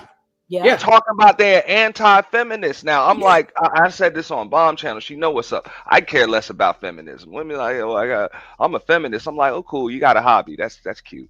You know, whatever. I don't care. You know, feminism really ain't it's no threat to me. You know, as a man, it's no threat to me. Man. But you're not gonna piss on my head and tell me it's raining. Don't tell me you're an anti-feminist when you're clearly a feminist. Exactly. Because she proved it when after our leader went after her, and then she went and dog whistled to the white man over on her channel and went into, oh, those boys tried to attack me over there. Yeah. This is No, why she white said that they people. were tone That's policing her. Yeah, they were tone policing her. She even said, like, oh, well, when they talk to me like this, I just tune them out. Just like she did on Obsidians that day when, we was putting her through the gauntlet. Everybody was putting her through the gauntlet, grilling her, questioning her, and everybody jumping in front of live ammo for her. She just tuned it out. It's like, come on. You ain't trying to have no conversation. You was on that panel? Yeah. But every time black anybody came at her, I didn't spend much time on the panel. But every time somebody came at her, here go these niggas jumping in front of live ammo for this chick. And it's like, yo, we grilling her about the stuff she said. Right. I ain't gonna lie, but I thought Fantastic then was on her side, because they was on the left side, and the other dudes who was on against her was on the right side, and Obsidian and her was in the middle. Look, if a white woman is gonna, and look, I got white women, I got white men that support me. I don't have a problem with white folks, dog. Me either. I'm just saying it like this. You're gonna come up and say that slavery was embellished and it wasn't that bad. Bitch, you ain't even 30 years old. You don't know a damn thing about black folks or the black community, any of that stuff. And then you gonna come up here and just talk out of your ass and say some shit to Nick Fuentes. And then when you about to get canceled for your anti-black rhetoric, or in her case, she got demonetized over anti-Semitic rhetoric, because she was talking about, she wanted to talk about the Führer, you know. Mm-hmm. You know what I'm saying, the dude in Germany. She wanted to talk about that, talk about, oh well, maybe he wasn't that bad and stuff like that. Yeah. She thought that Nick Fuentes was going to cancel her about that. So this chick is always crying victim all of the time. It's like, wasn't nobody trying to tone police you. And Coffee, you know what's up about that. Bomb know what we talking about. We know what it is to be tone policed in these spaces. Well, nobody tone policing you. They was just telling you what they wasn't going to tolerate on their damn panel. Yeah, and she decided she was going to do it anyway. That's it. They told you that the conversation wasn't about race. It was supposed to be about relationships in general. You tried to make the conversation about race. So just because they ain't let you just come in there, and on top of that, they wanted to she wanted to just kick somebody off the panel.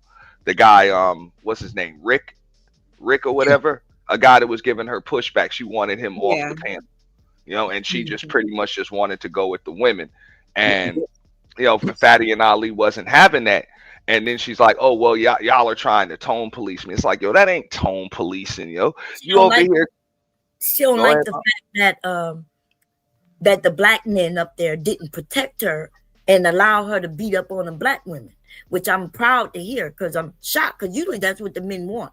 Right. But it sounds like because she's changing the topic. But yeah, well, that was my pushback for Fatty and Ali when I went up and I talked to them about it, and then we just had difference of opinion with the way they handled that. I'm like, those women did not need protection against her. I think they could have cooked her. They should have just let women handle their business on Pearly, because Pearly ain't got a leg to stand on.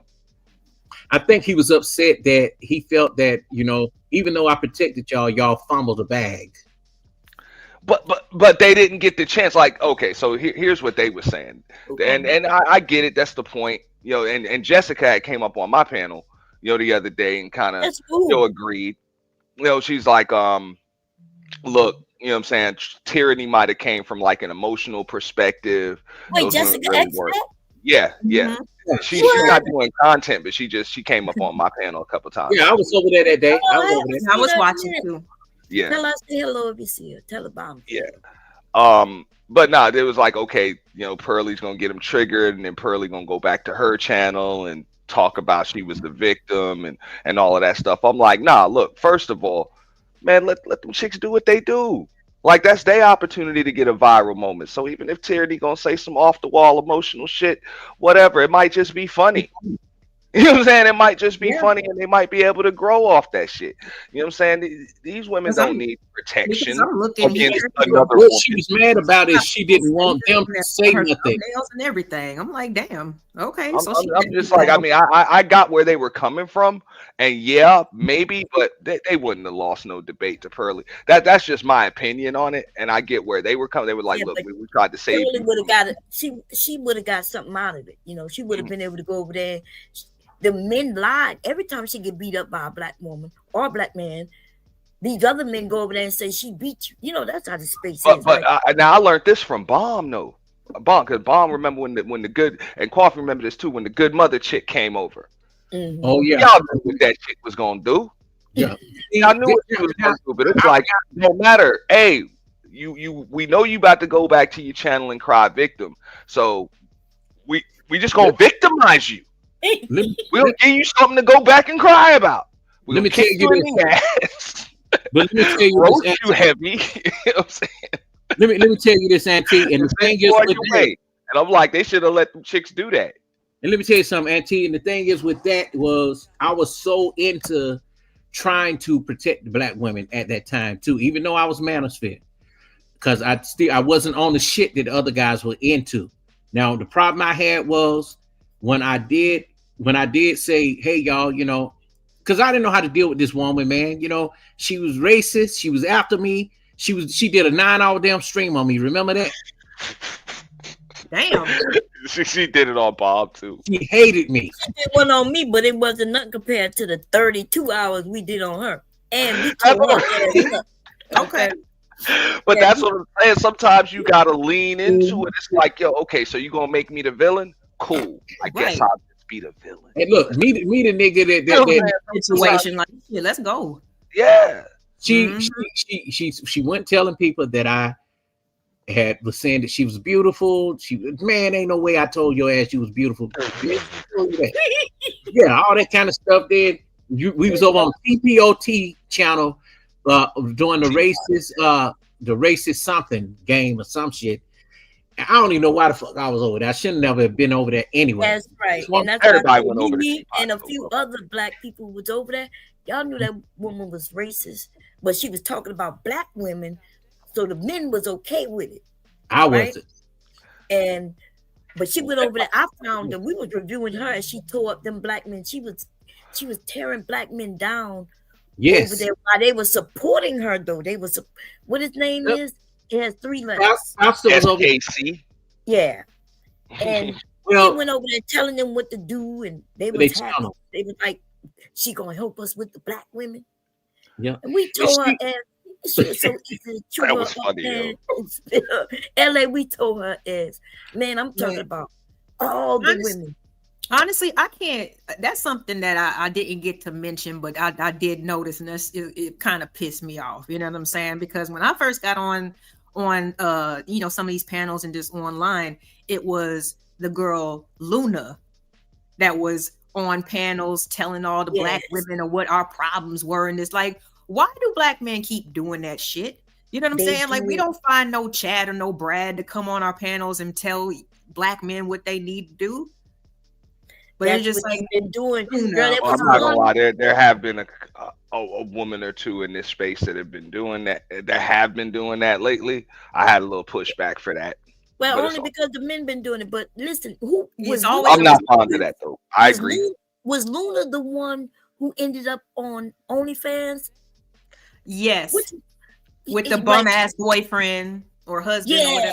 That's right. And they was, remember how they was saying how we need to be like her, she's so great. And then they found over there on OnlyFans giving a man fellatio and shit in a car and shit. Man, that shit was terrible. We laughed at that shit for a while. It's ridiculous. But then they found another one. They found another one. What was she? She was Middle Eastern or something like that. Middle Eastern. They've been doing that girl for. That's what I'm not cool with that. Like cooning is not on the menu. They've been doing this shit since I got here. These men find a white woman. That's how the good mother came about. It's so many of them, and we as black women have to crush them.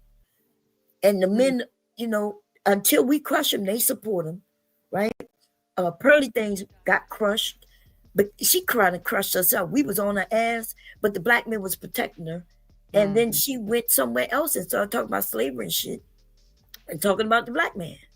She's racist, right? We know she's racist, but the black man don't care as long as she go after the black women. But she can't handle black women. Why they keep picking these dumbass bitches to come at? But nah, I think because I don't usually agree with most of what Jazz was saying, but you know, she caught Jazz off guard. But I thought Jazz kind of handled it. She, you know, I think she handled it. she did well. You know, Tyranny really didn't get a chance, but I think Tyranny would have got a little funny viral moment out of it. It would have been an opportunity for both of them to grow their platform. Just let them go. You know, just let them go. And I know in our minds, we know what we would say. You know what I'm saying? Especially like watching the replay, but in that moment, especially for Jazz, because I know she's kind of new to, I guess, to this format and especially these people. I think she did pretty good, man. Man, but they let another white girl just last earlier this year, last year, the one who sleep with her dad.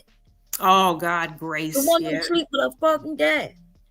See, that's the for some reason. And then we're drooling in the chat, like, you know, while she's smoking her cigarette and flipping her hair from side to side. And he's like, Snow Bunny kind of cute though, nigga. What? Like, are you listening at all? You think they cared about sleeping with her dad? Hell no, they don't care about that.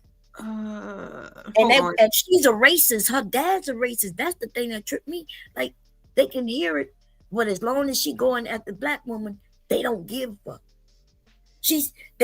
They ask her, would you date me? And she's like, no. And then they giggling. After she said no. She ain't fucking around with his darky ass. And when I say darky, it don't mean he dark. It just mean he black, okay? He can be light-skinned black. Man, these men are embarrassing. If they were my sons, I would beat their goddamn ass, okay? Kwafi sent me something. Let me see here. I'm just getting it pulled up. He wants to share. Kwafi ass was over there with the good mother. It was a few of them men. Not me. I'm gonna show when Pierce Morgan tore Pearlie's ass up. No, I was asking that bitch why she was over there, and she got mad at me and said that I was white knighting for women. Yeah, that's what they tried to. That's what she tried to say about Ali and Fatty too. Was that they were, you know, trying to protect women from smoke. I'm like, sure, you ain't got no damn smoke. I was like, your stats are skewed. They're garbage. But when I tried to tell the black women about her, they said, "Oh, that's what you get. You love white women." But even when she tried to say, okay, she was like black women, and I know LA about to play your clip, but you like, oh, black women primarily deal with, you know, felons, criminals, or whatever. I'm like, man, that's any and all demographics of women, like people and men too. Most people choose the wrong person before they choose the right person. That's just human nature. That is what it is. When she said that stat of 1 out of 3 black men are felons, that shit was God. Well, it is a stat. If you Google it, it's from 2010. Mm-hmm. It's from 2010. Yeah, but it's still false. It's old, but yeah, it's on there. But that's where she said she got it from Google, and it's still up there. If you Google it, it's there. But it's from 2010. It's old, and there's more to it than that. Right. It doesn't mean that they're violent criminals. Yeah, go back. It has to do with the she even said that a majority of the crackheads in the United States are black folks, which I'm like, now that's untrue. Yeah, but right there. Yeah, right there. You know, that was untrue right there. I'm like, you're just saying stuff. But even when you're talking about felonies and all of that, even if it's drug related, for example, you get caught. If you're the user of the dope, you get rehab. If you're the seller of the dope, you get a felony. Like that's what it is, you know. So what does that mean? Like, what does that mean? Like you're just making stuff up. And the lead attorney pretty much helped to put a foot in her mouth when it came to that, because she was like, well, I just interviewed a lot of women, and more black women admitted to dating men with felony convictions than white women did. But I'm like, if you're a white woman, she lies. Black women, but no, I was like, you just admitted that you don't even know the stats on white men. So by your own logic, white men could be dating felons and they wouldn't even know it, just like you. You don't even know. You don't even know. If there's more white men out here, and then she started to talk about the percentages. Then now she's talking about per demographics and shit like that, which they like to do. Yeah, when it's convenient, right? Right. But I was like, where do you get the stat? First of all, you can't even get an accurate stat like that half of black women have herpes, or even what percentage of women have herpes, or any of that stuff. Like, you couldn't even get an accurate one. Okay. Right. And I think they're reading it wrong, because I thought I looked it up and I thought they was talking about of those who have herpes. Then they go into the larger amount of black women who have it. But that doesn't mean that out of all of black women, that 55% of us have herpes or some shit. You know what I mean? I mean, but like, what stat could even explain something like that? Because number one, people's medical records that's private. Right. That's like HIPAA. That's private. So how would you even be able to base that on race or gender or anything? Well, that they means get it. They people get it would from have the to health admit department. that to you. Yeah, they get it from the health department. So the health department are required to obtain this information, and they share it with the government. So that's why it would be accurate, but it would only be of like I said, it would be if they say let's say there's 500,000 people with herpes, they could say that 55% of those are black women. But that's not the same thing as saying that 55% of black women in the U.S. exactly. Exactly. Like it was all. And even people that have it, what if you've never been tested or diagnosed with having it? Right. You know? You just like you say, you might have 500,000, but it's 15 million people out here with damn herpes. Right. Plus herpes, you right. Which one you could get rid of? There's one you can't, one you can, and then it's a shot. And now you got to remember with herpes, they got different types of herpes. So depending on what she looked up, because the truth is there's even more of us with herpes, right? They got simplex 1 and 2. One is the cold sore, right?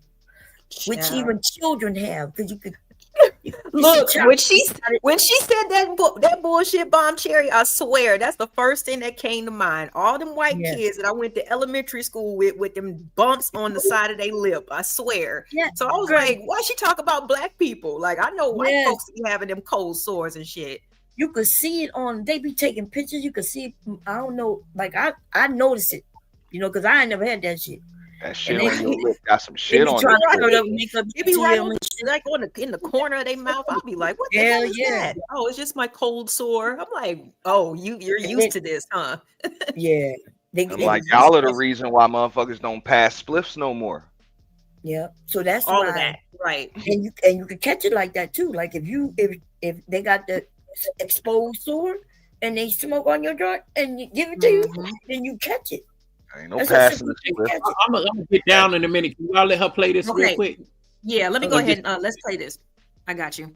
So this is about Pearly, I'm assuming. Yeah. Okay. Oh, is Pearly a good mother?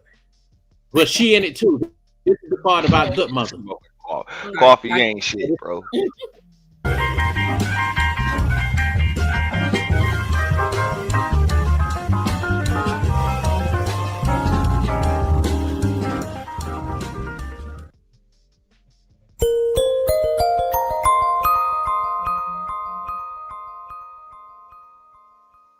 All these crazy bitches are so stupid. That's her. Upon my investigation, she is FBI watch listed for being suspected of harassment for a political gain with a white nationalist cult-like following on several social media platforms, including her various trolling YouTube channels and fake accounts since 2019, insurrection style by claiming to be an anti-feminist. This woman has been warned by YouTube content creators, the YouTube headquarters cybersecurity unit, about the misuse of original content by airing content on her channel as a case study, with a political and militia agenda to start a race war. When confronted, she plays the victim and turns into a whole Karen and lies, specifically on black male content creators, saying they are bothering and harassing her. This is a threat to black men. She is knowingly and willfully, with ill intent, to deceive and disrupt black life and black online organizations. Karenism 101. White women in particular throughout history has taken on this behavior to say someone black is attacking them when confronted about their bad behavior, disrespect, or loss of control and white privilege. The lies and after effects have caused the deaths of many black men in America. Boys tried to attack me.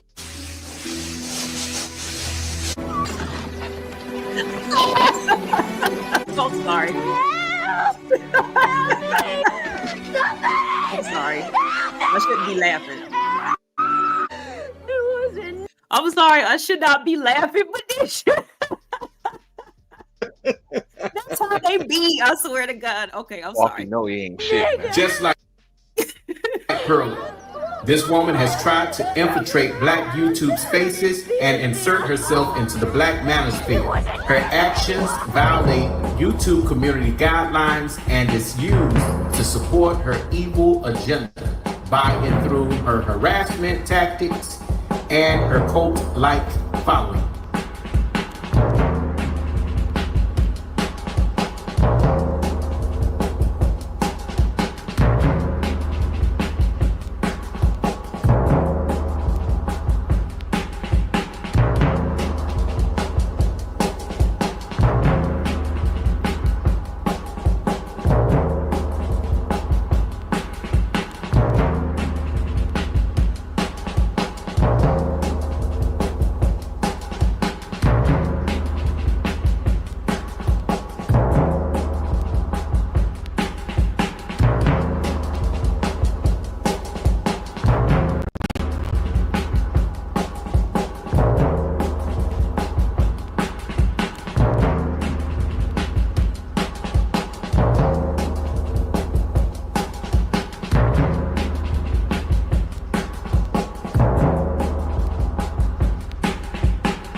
Hello, Jara.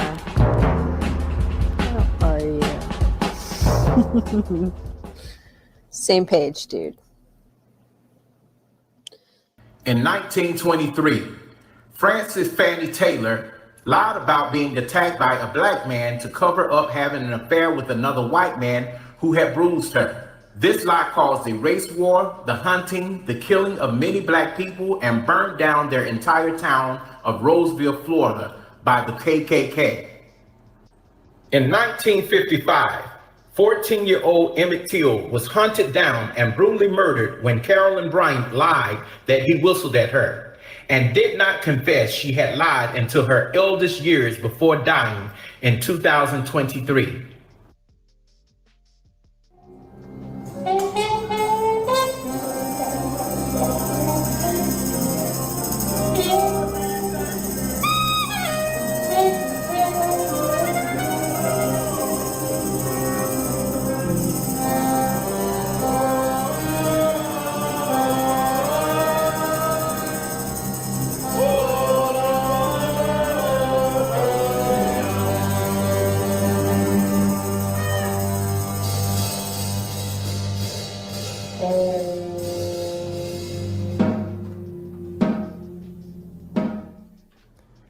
Also in 1955, Clinton Melton, a black man who was shot in the head and killed where he worked in Mississippi just 3 months after Emmett Till by Elmer Otis Kimball, a close friend of J.W. Milam, who had accompanied him in the abduction of Emmett Till. He accused Melton of pumping more gas than he asked for. He threatened Melton and shouted, "Don't be here when I get back," before driving off. The white station owner told Milton to go home, but before he could, Kimball returned with a shotgun. He shot Milton once in the hand and once in the head. Almost a year later, in March 1956, Beulah Milton, the wife of Clinton Milton, was run off the road by the KKK, causing her to crash into the Black Bayou River just before her husband's murder trial.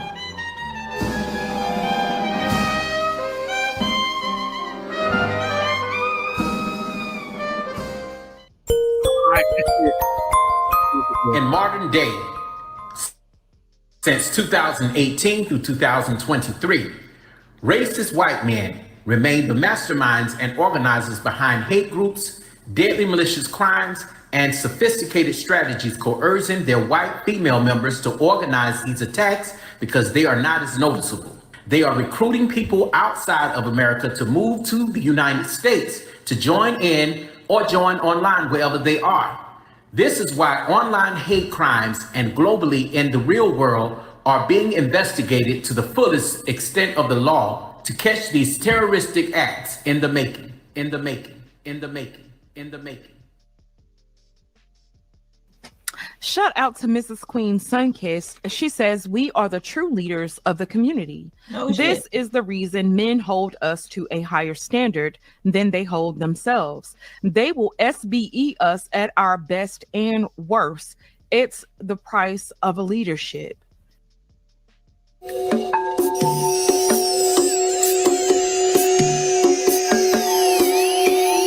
Shout out to Queen.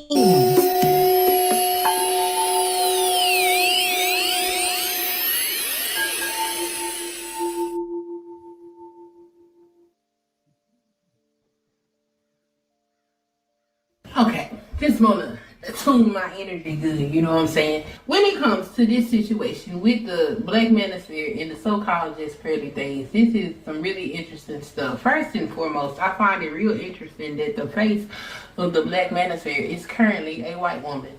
It's kind of fizzing out now. But to go anywhere and not see this woman's face all over places where you would normally consume Manosphere content. It's very interesting seeing her name everywhere. What's even more interesting is there are several women that have platforms that call certain behaviors about women to task, and these women look like the people that they're talking to or that this particular demographic is doing the most complaining about. There's a woman by the name of Six the Goddess. I had no idea about until all of this foolishness with this white woman, and I mean when she first entered into the space. That's when I found out about Six the Goddess, and that's very interesting to me because I'm not exactly sure why the Black Manosphere is hell-bent on finding some of the most low level, for lack of a better term, okay, white women to bring Black women to task. It's very embarrassing, and it attests to the fact of the complaints of the Black Manosphere about how the women won't submit and don't follow their leadership because it looks like y'all are trying to lead the women and their offspring to hell. There is no way you could possibly fathom that a woman barely in her mid-20s has enough life experience to be able to tell anybody anything. This woman does not have a stable relationship. This woman is not married, has not been married, and she doesn't have any children. She has no experience, no wisdom, or anything to offer anybody. The only thing she can offer is regurgitated information. It's doing nothing but parroting the things that you were saying and spitting them back out to you. This is embarrassing. This woman cannot bring Black women to task, and I keep saying that because this is the mindset and the ideas that is going around in the Manosphere. If these women are somehow superior to these women, why? Because of the color of their skin? That is a mental illness that's in the psyche. Y'all have your alabaster goddess let you know that no matter what you do, you still a porch monkey nigga on the minstrel show. This is nonsense. There is nothing that this woman has to offer that she will be able to correct anyone. Yet you guys have put her up on a pedestal only for her to let you know, still nigga. And I don't want to sit up here and turn this into a male bashing session because the women do it too. Black women participate in white supremacy. But when we have black men using other races of women, in this case, a unexperienced young ass white girl as a weapon against black women, then who is really participating in white supremacy at that point? Didn't St. Samuel's tell y'all winter was coming? Well, winter came, and it would seem that for some of y'all, winter didn't leave, and you'll die alone. All hail the Alabaster Goddess. Hey, I love that. Shouts out to Queen Sunkiss. Did you want me to keep going, Coffee? Yeah, you can keep going. You can keep going. I got all my views on it. Go ahead. Auntie. A black queen doesn't run in packs of hyenas and wolves. Oh, She Lord. sets her table for those who are worthy of her presence. Worthy of her presence. Worthy of her presence. Real talk, there are women who are well respected by the Black Manosphere, and they don't represent the wolf, nor do they eat hyena food. You got to know the difference between a lady versus the hyena and the wolf. Ain't that right, Sugar Bum? Oh, shit. We call them all out. We Well, call I them just all want out. to say that this don't really have nothing to do with black women. Honestly, Curly has nothing to do with us. Curly, this whole thing happens to do with the fact that black men think that she took their spot. It has, like Lee said, it's illusion. Yeah, reason why I say pause because this is when me and Angry Man wasn't cool, and I had to set him straight. And that's a disclaimer because I was going in on all these niggas that did this shit with pearly things. So that's where you was at. Y'all was at when you made this video. Yeah, go ahead. I'll let you play it. Go ahead. Okay. Mentality. It had nothing to do with us. We just happen to be the discussion.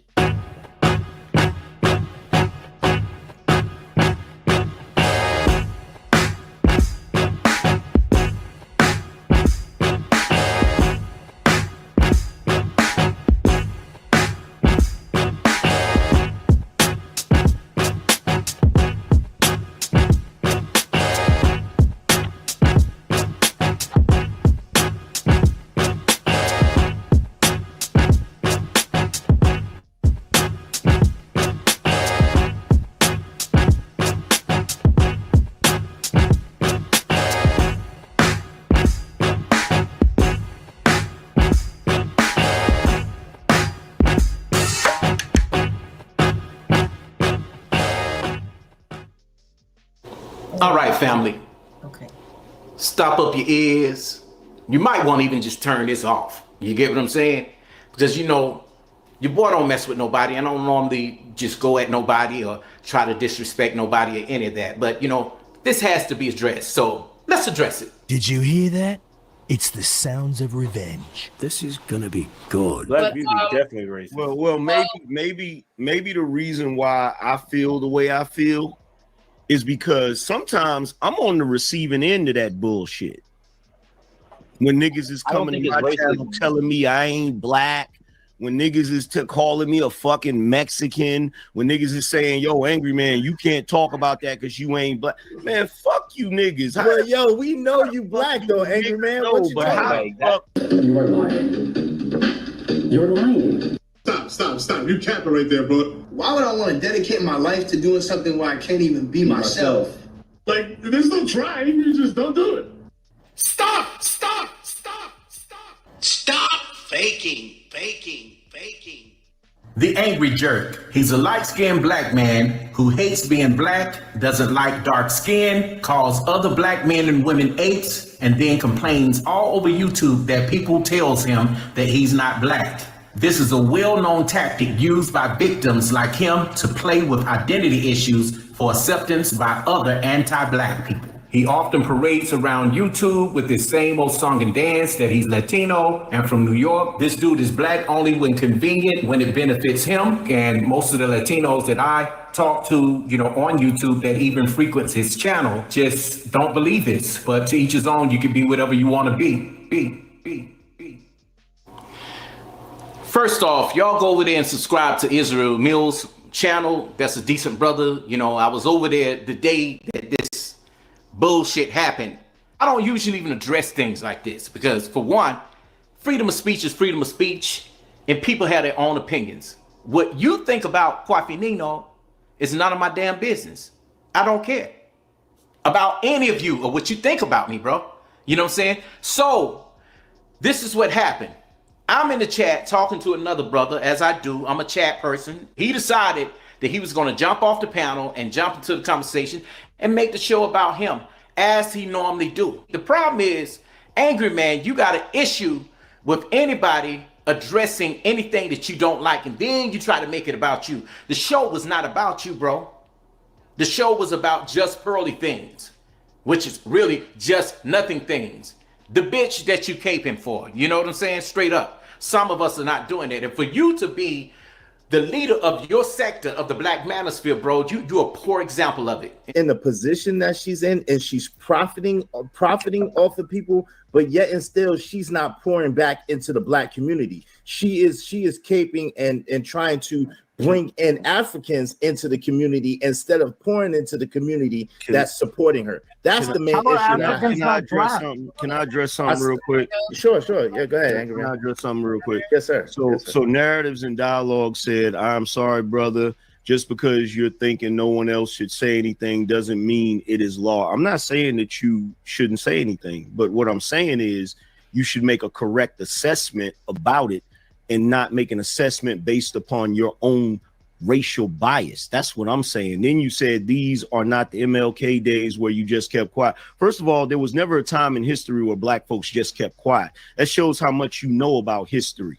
So before you try to check me on history, you might want to actually pick up a fucking book and learn history. Black people have never been quiet. Black people have always pushed back against white folk. So don't come in here talking that crazy shit to me. Just like I said on my show earlier today, I actually was FOI. I actually joined a Black organization that was for the betterment of Black people. What organization do you belong to? So here's the thing. When grown folks is talking, shut the fuck up.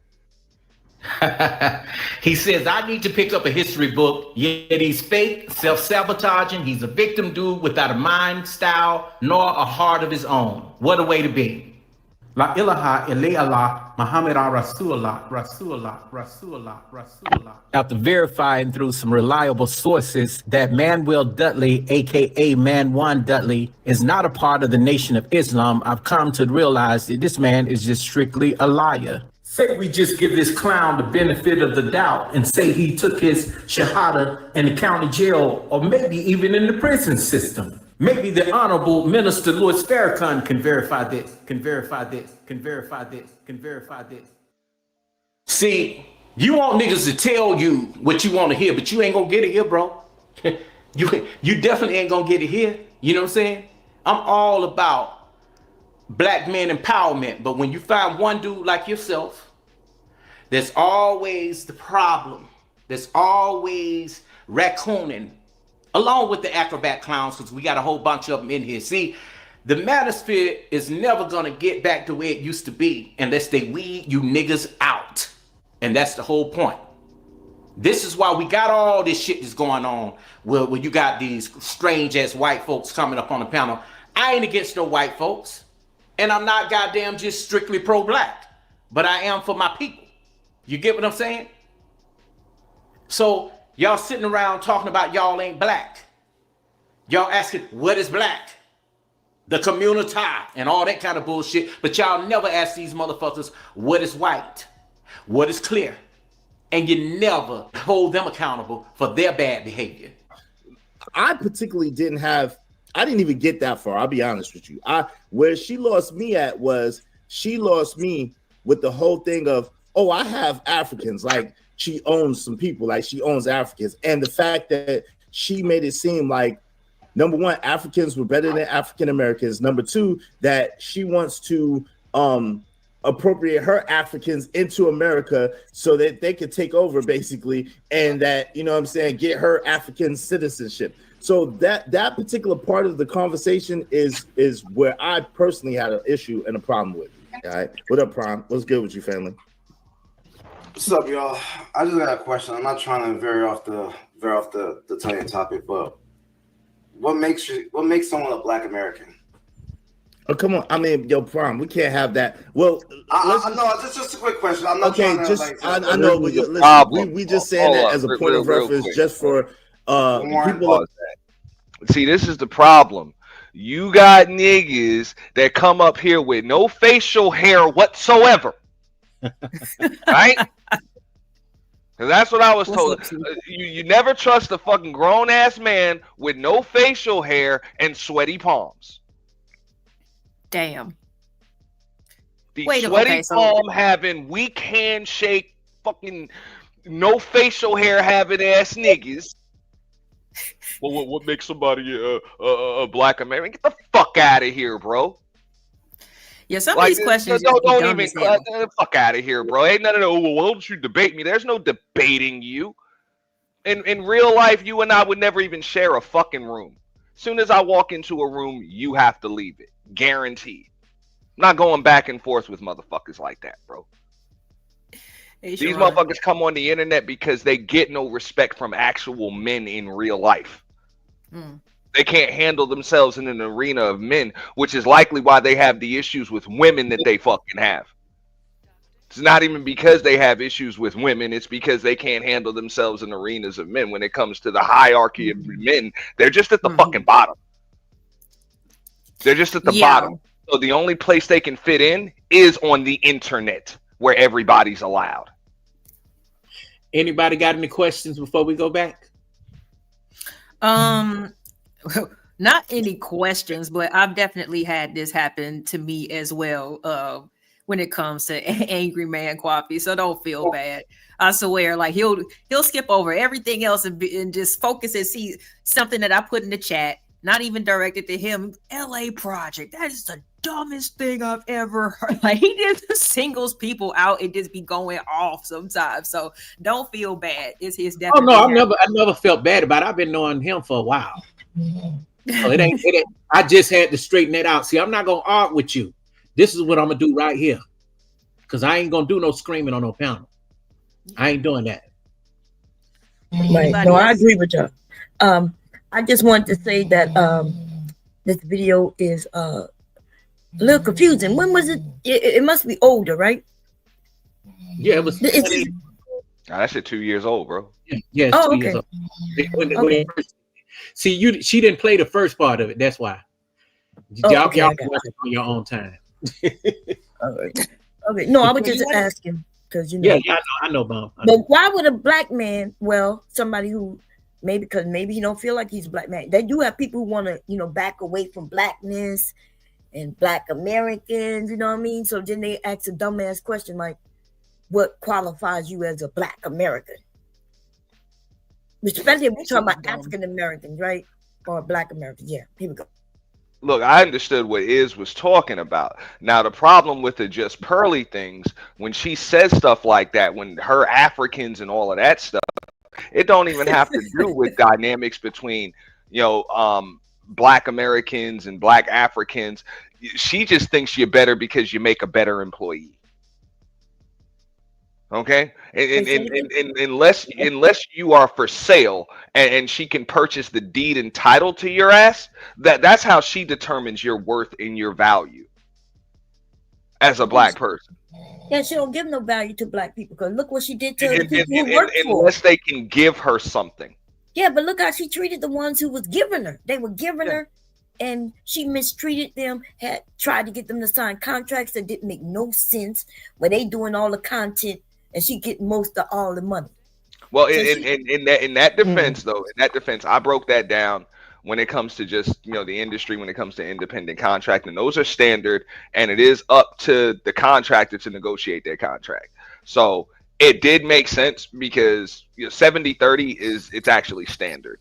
In just about any industry, when you're working under another company's umbrella, you're using all of their resources, all of their utilities, and for the most part, they putting up all of the risks. 70-30 is standard. Now, depending on what it is you bring into the table, you can negotiate up to about 50%. You know what I'm saying? Yeah, because she didn't have no following until she got them people. Mm-hmm. Really, is a nobody. That's a good point. No, that was the only thing that I somewhat defended her on. Was I wasn't gonna let people slander a legitimate business. The business was legit. They tried to make it seem like she was robbing people with them contracts. She was.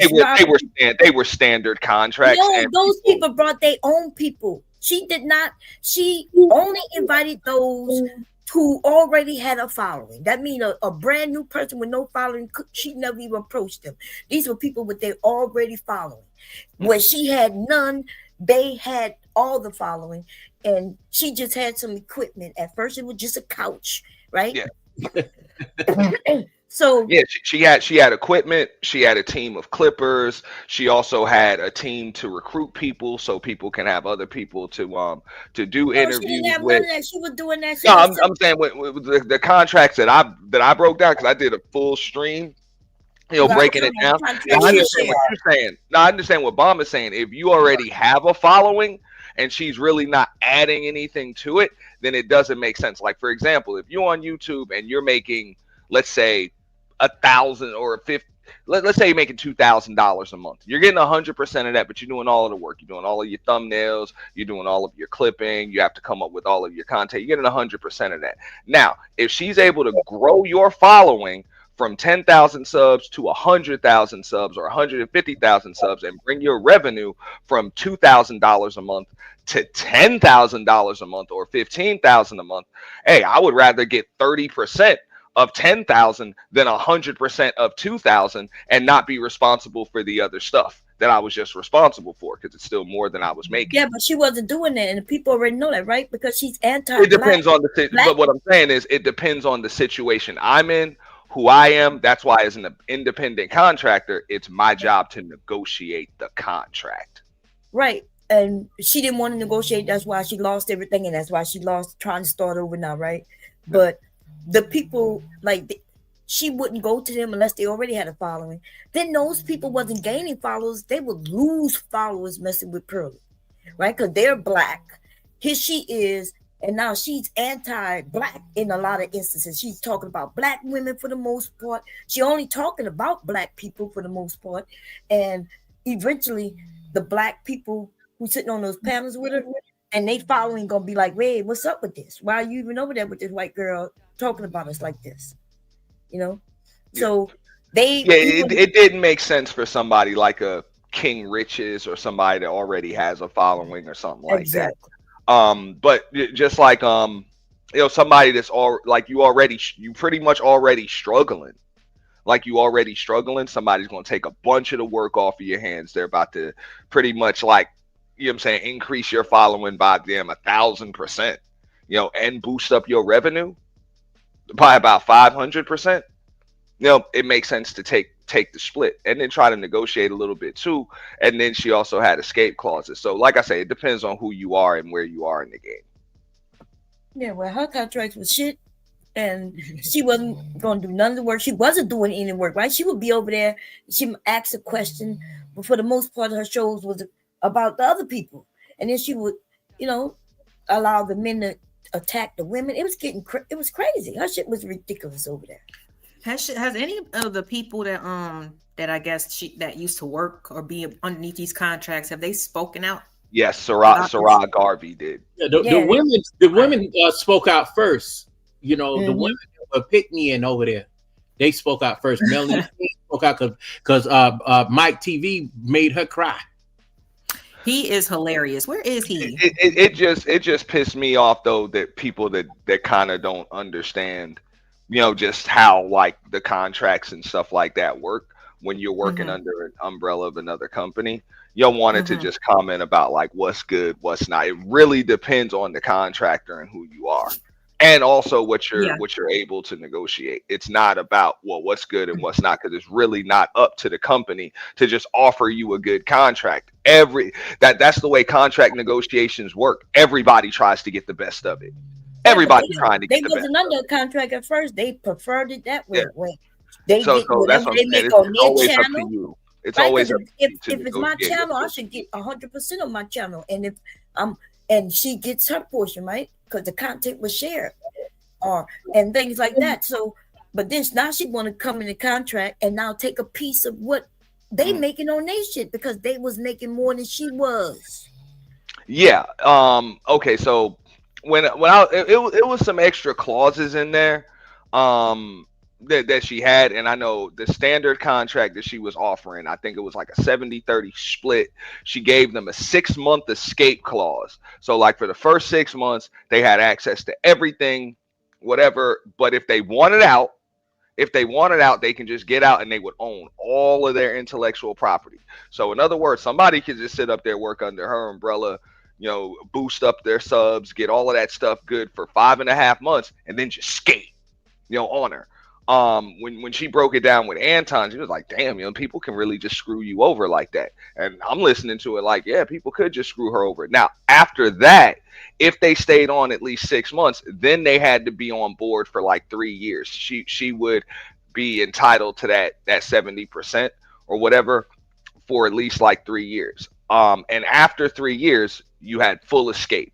You had all of your intellectual property. You had 100% of your channel. You can either renegotiate the contract, whatever. That's actually standard in the industry. So when you're negotiating, okay, as an independent contractor, like for example, I'm a marketing consultant, an independent contractor, but I work under the umbrella of another company. Okay, so technically, I am my own business on paper, but anything that I do or say to clients, it all falls under the umbrella of the company I work for.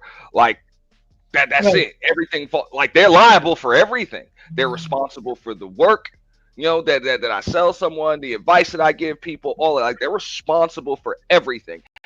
And they're responsible for all of the tools that I have to succeed. All of the tools. So they're responsible for fulfillment. Like they're really, all I gotta do is show up. That's it. So pretty much that's the way her contracts were set up, which all people really had to do was just show up and just do what they do. When we all know as content creator, like look at the video Coffee did. You got to do more than just show up. Like you got to put together all of them damn visuals. You got to get all of the damn content together. You got to find all the people. You got to do all of that work on your own. So if you take that part out and all Coffee got to do is just show up and talk, that's it. Just show up and talk. Yeah, but she wasn't doing all that. That's what I'm saying. That's what they were saying. They were saying that they had to do all the work and she just wanted to cut.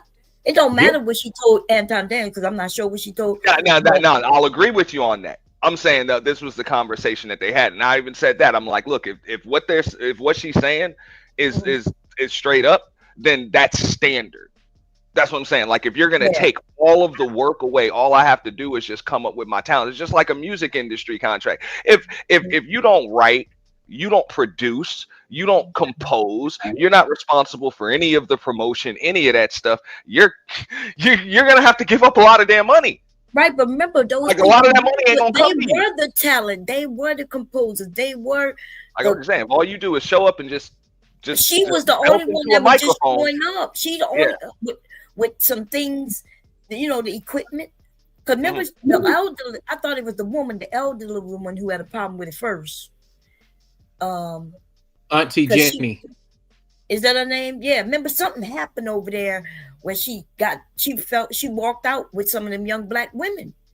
And she said that, like she was over there and she was. Yeah, Pearly say they stole her stuff. I doubt it. She just lied. Yeah, that's what I mean. I mean, if and I wouldn't take that. I personally wouldn't take that. You wouldn't take that, Bomb. Coffee wouldn't take that. But for somebody like I'm going to use Jay Prince as an example. Somebody that really isn't capable of doing a damn thing but just showing up and talking into the microphone, that's probably a good deal for him. Because all of the other work will just do itself. Right, but somebody's going to put it together. Somebody's going to promote. Like you don't have to do none of the technical business aspect of nothing. Just show up and be you. That's it. That would work for him. But for somebody, like I said, somebody like me, somebody like Coffee, somebody like you, somebody like LA Project, who's already doing that shit, I don't need you. Like now I'm getting robbed. It should probably be a little bit more of a 70-30 split going my way, if anything. It should be the other way around. I think that's what they were saying. But that's what I'm saying. That's why I say it's For that, it's standard, but that's why they call you an independent contractor. It's your job to negotiate the contract. If you know what you're worth, you should be able to go into those negotiations and drop that leverage. Right. And that's it. If the other group doesn't take it, that's it. No deal. But don't complain about the contract you signed. And then this is just that was the only thing that I did defend the Pearly chick over was that right there. I'm like, look, if y'all sign you don't sign a contract and then complain about the terms of the contract you dumbass just signed. Right. That's all I'm saying. Yeah. These are motherfuckers that sign these contracts and then complained about it. Right. Well, you know, they dumb. They trusted a woman who probably, you know, told them what it said, and then she didn't give them a copy to go take to a lawyer read first. That's a mistake. Yeah, that's a very big mistake. That's all I'm saying. I'm not gonna, because even with Sarah Garvey, I listened to what he had to say. I was like, under note, you never said how she breached the damn contract. If you can at least say how this was a clause in the contract and she breached it, bro, you got my support. But nobody said she breached anything. They said they signed it, then they didn't like what was going on. Doesn't work like that, man. Well, it does, because if they got it out, then they got out, and then she shouldn't be talking about it, and then they could talk about it. So, sound like they signed it, and then soon they realized what was going on, and they want it out. Yeah, but you're supposed to kind of know what's going on before you sign it. No, but I mean, she gave them that out like that, so that's the contract she signed, and that might be why they signed it without reading it, because thinking, oh, you got it out, you got 6 months to get out with no strings attached. So yeah, you would sign some shit like that, maybe, and then as soon as you realize what's going on, you get out. That's just so not smart, though. You got to know what you're getting into before you sign on the line that's dotted. As long as you could get in it, get out of it, it don't matter what you get into. She gave him the 6 month what we call an escape hatch. She gave him the escape hatch. And so when they went to go take it, she didn't like it. They talked about it. They were like, "Hey, we're not working with it no more. We took the escape hatch." Because that's what I would see. Like, even if I were to sign something like that, I'm like, I know that 6 month escape hatch is what's in my back pocket. So I'm gonna go ham for the next 6 months, and 5.5 months from now, I know I can always skate on this chick. Yeah, it must be something. I think they said it was something more. But then whatever you saying that she said over there, they were saying it was something different. And of course, she's not gonna put up her proof, right? She just says anything. I wanted to hold on, because I know Truth down there.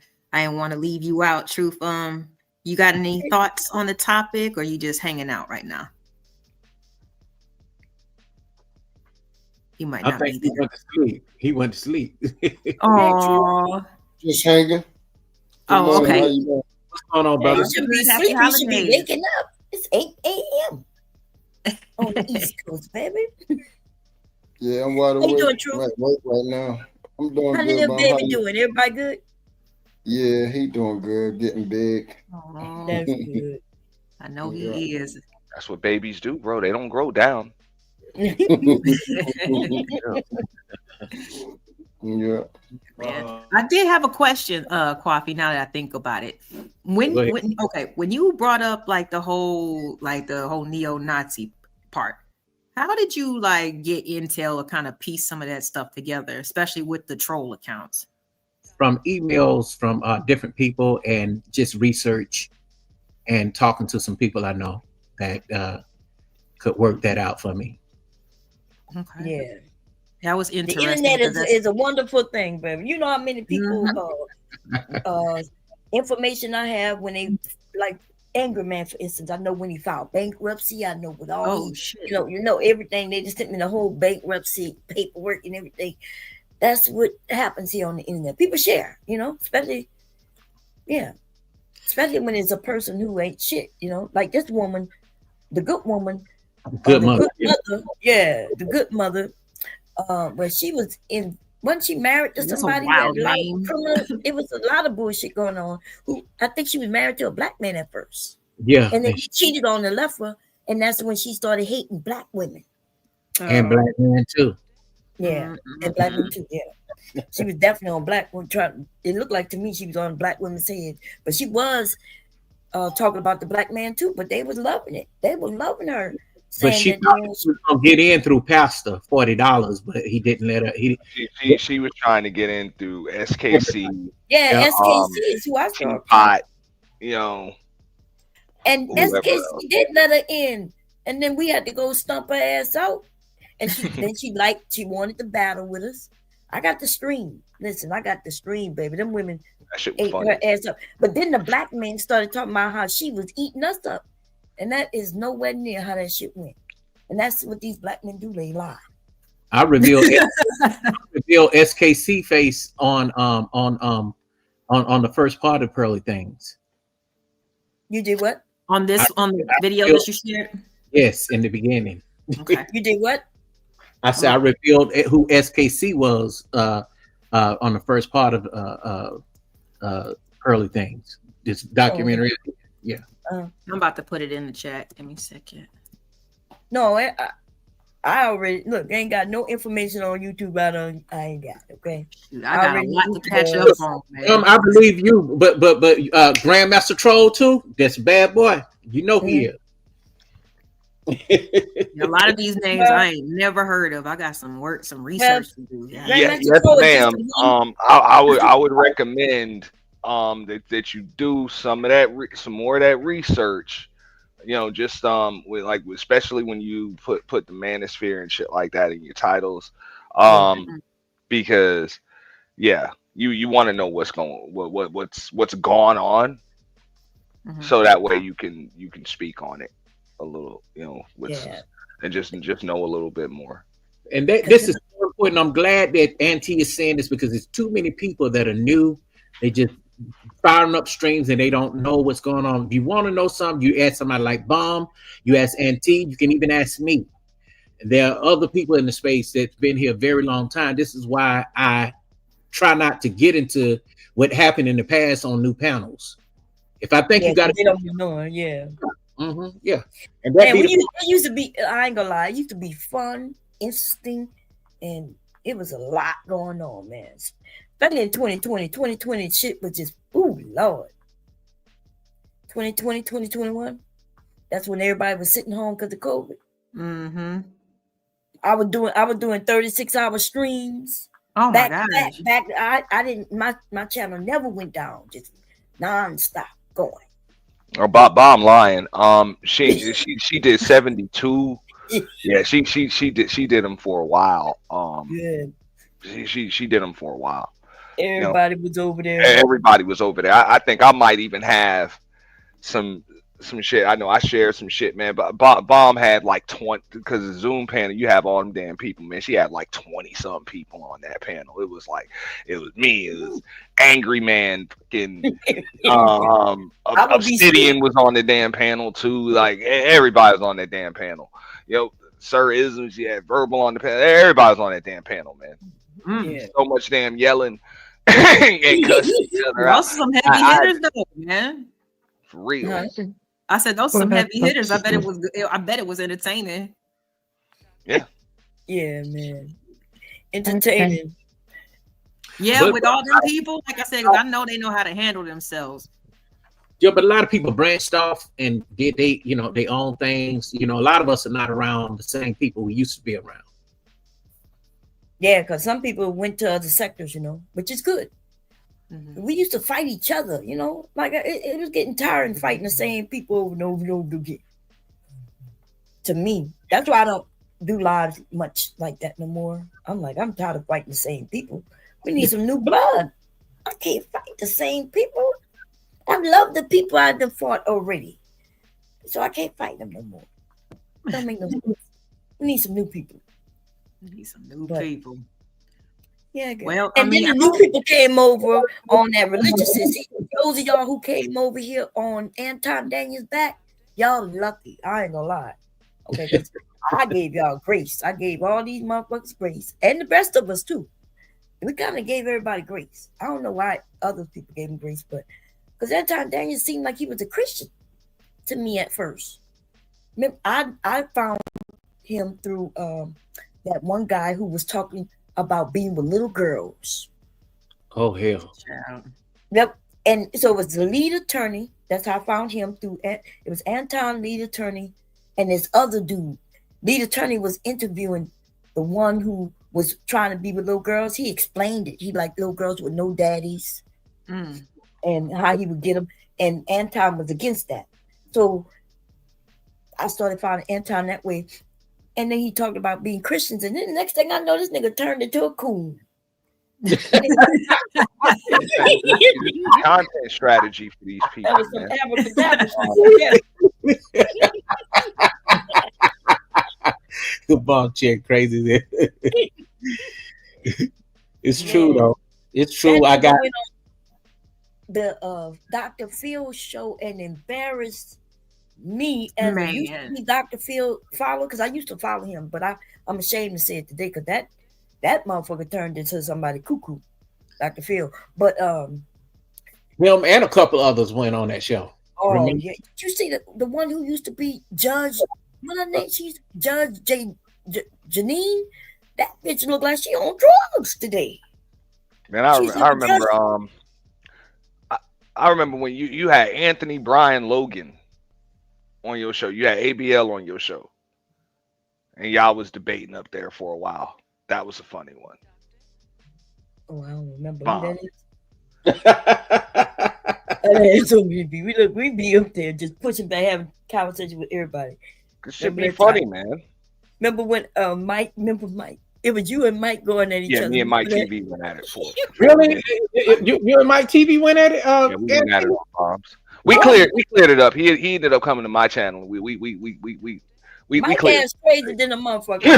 I just fling him around YouTube a few times because I let him come over. Remember, and I was being nice. And then he started getting on everybody, all my people. See, and you came up there to get on him, right? And I was letting y'all go back and forth, but I was trying to keep it cool, so y'all could talk it out. Because he was trying to take over. You know that. That's why you came And then up. y'all started tearing his ass up. Yeah, did we? I remember Verbal Assassin tore his ass up over there on GMT channel. Yeah, That's why it was kind of funny when Angry Man said to you, read a book. Cause then I remember when him and Verbal was going at it. I think it was on IU Bunny's panel, and she was like, "Read a book, nigga. Read a book." That nigga pulled out a book. It had never been opened. I'm like, if nigga, you don't know my accolades, you don't know what my college background is or anything. Oh man, Angry Man don't have he don't have a good outcome when it comes to women. The women always whip his ass. Verbal tore his ass up, by Bunny tore his ass up, I tore his. Like I don't remember any women who didn't handle him. Cause he'll come back and say, "Oh, I'm just joking." But the men, he like to sun the men though.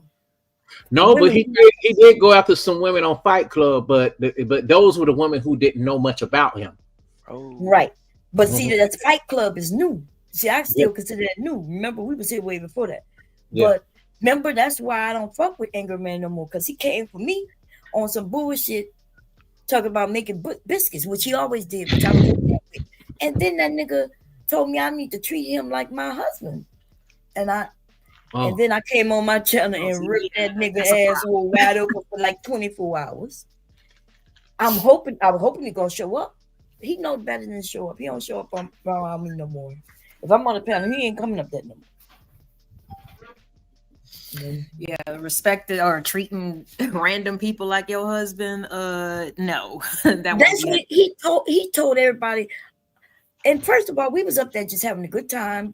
They was asking me questions. He come up there wanting to be about him, and then he said that I'm a grown woman, and you should know that you got to treat women.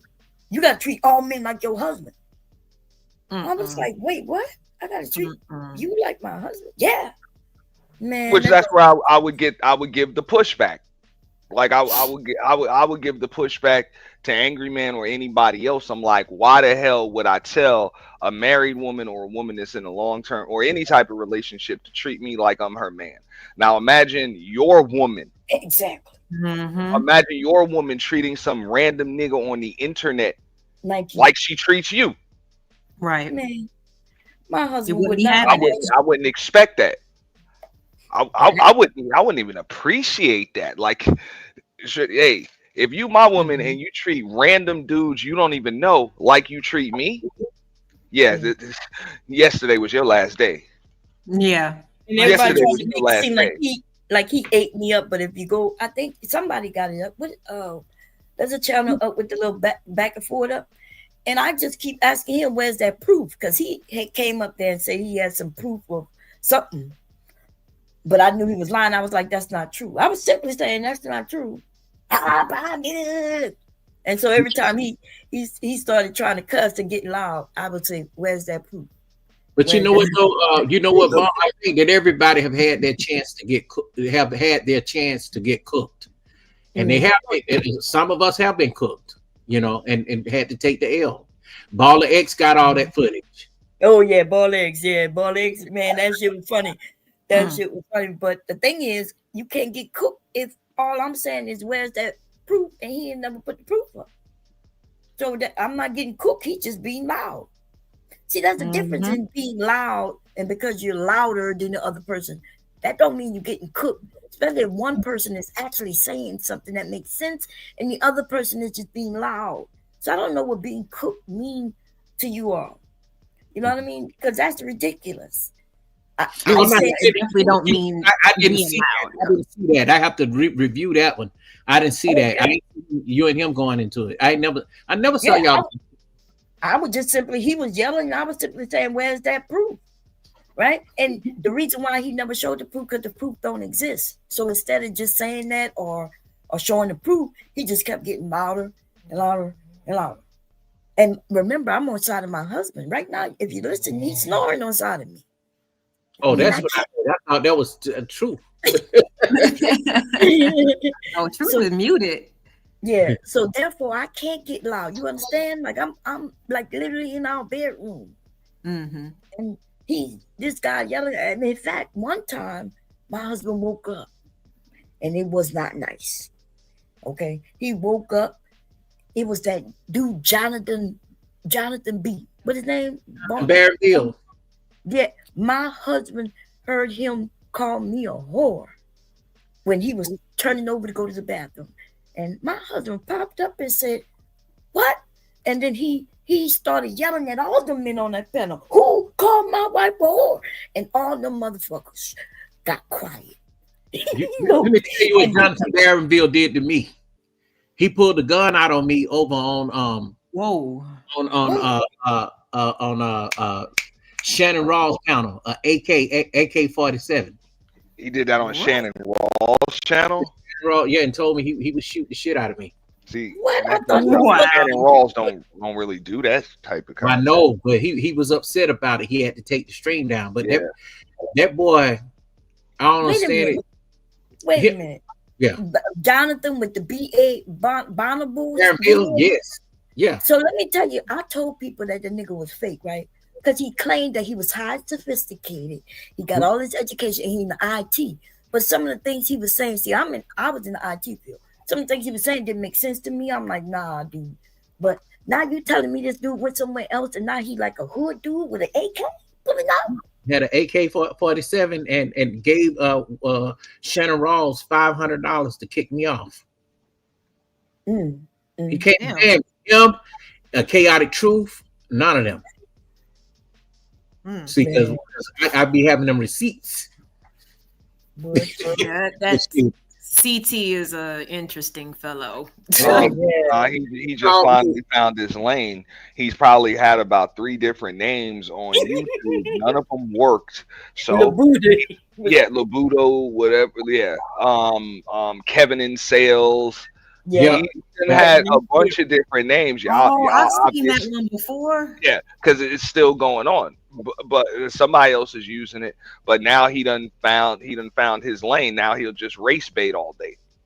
But he's always been a damn a troll. But hey, these motherfuckers just be grifting. They just find a new lane that works and brings people in, and they assume that these people always been like this. No, they just be. The only thing I like about Chaotic Truth is because he will let us go over there, and tear them white people asses up, right? but that's brand new though, Bum, because he didn't used to do that. He told me, oh yeah, bro, bygones. 5 years later, I come over there after we had been over to TPOT about 2 years ago. I went over there to his channel. He let Be Brave call me all kind of niggas and all kind of stuff. When I cursed him back out, he said, "Man, you don't curse no people out over here," and took dropped me from the panel. Oh, he did that to you? Oh, well. Ever since day one, he'll let me cuss them all out and everything, okay? I go in on Trump and everything over there. He ain't gonna, but he already know, that I'll go to my channel and rip his ass a new asshole. Because, he used to be over there with me a lot. Yeah. Remember that time, Auntie, when he said he was releasing the album? And we had that nigga on my panel singing. He was singing. Now he's been everywhere. He been everywhere. Remember he was singing. That nigga was singing his album. Huh? No. But the young women in the chat, who was over there at the time, they were saying that it sounded good. And I was thinking to myself, what is this?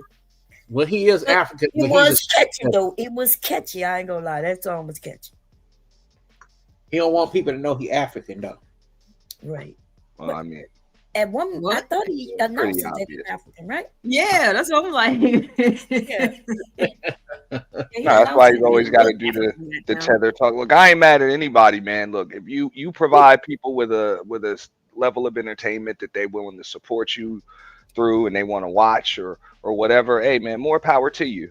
But we know you, bro. Yeah. About a year and a half ago, this was after he dropped me down from the panel. I never talked to him again. But when I went up there, when I was on Israel Mills panel, he called me a monkey and a nigga with the hard ER. And boy, we was going. You remember that, Auntie? Yeah, he does that a lot. Yeah, he just got through doing that last week over there. Which is something he wouldn't have done 3-4 years ago. Exactly. Now, he was mad because I told everybody he got fired from his job as a teacher. And also told everybody about him being reported to the Alpha Incorporated headquarters for the stuff that he had been doing on YouTube. He's my frat brother. Oh damn! Did he get reported? Well, he need to be reported. Yeah, he was upset. He was upset like a motherfucker. Him and Trigger Mike both, they do that kind of shit. And they frats. And then what pissed me off too, they sat up there and laughed on that panel with goddamn Aaron O when they did that D9 stream against black HBCUs.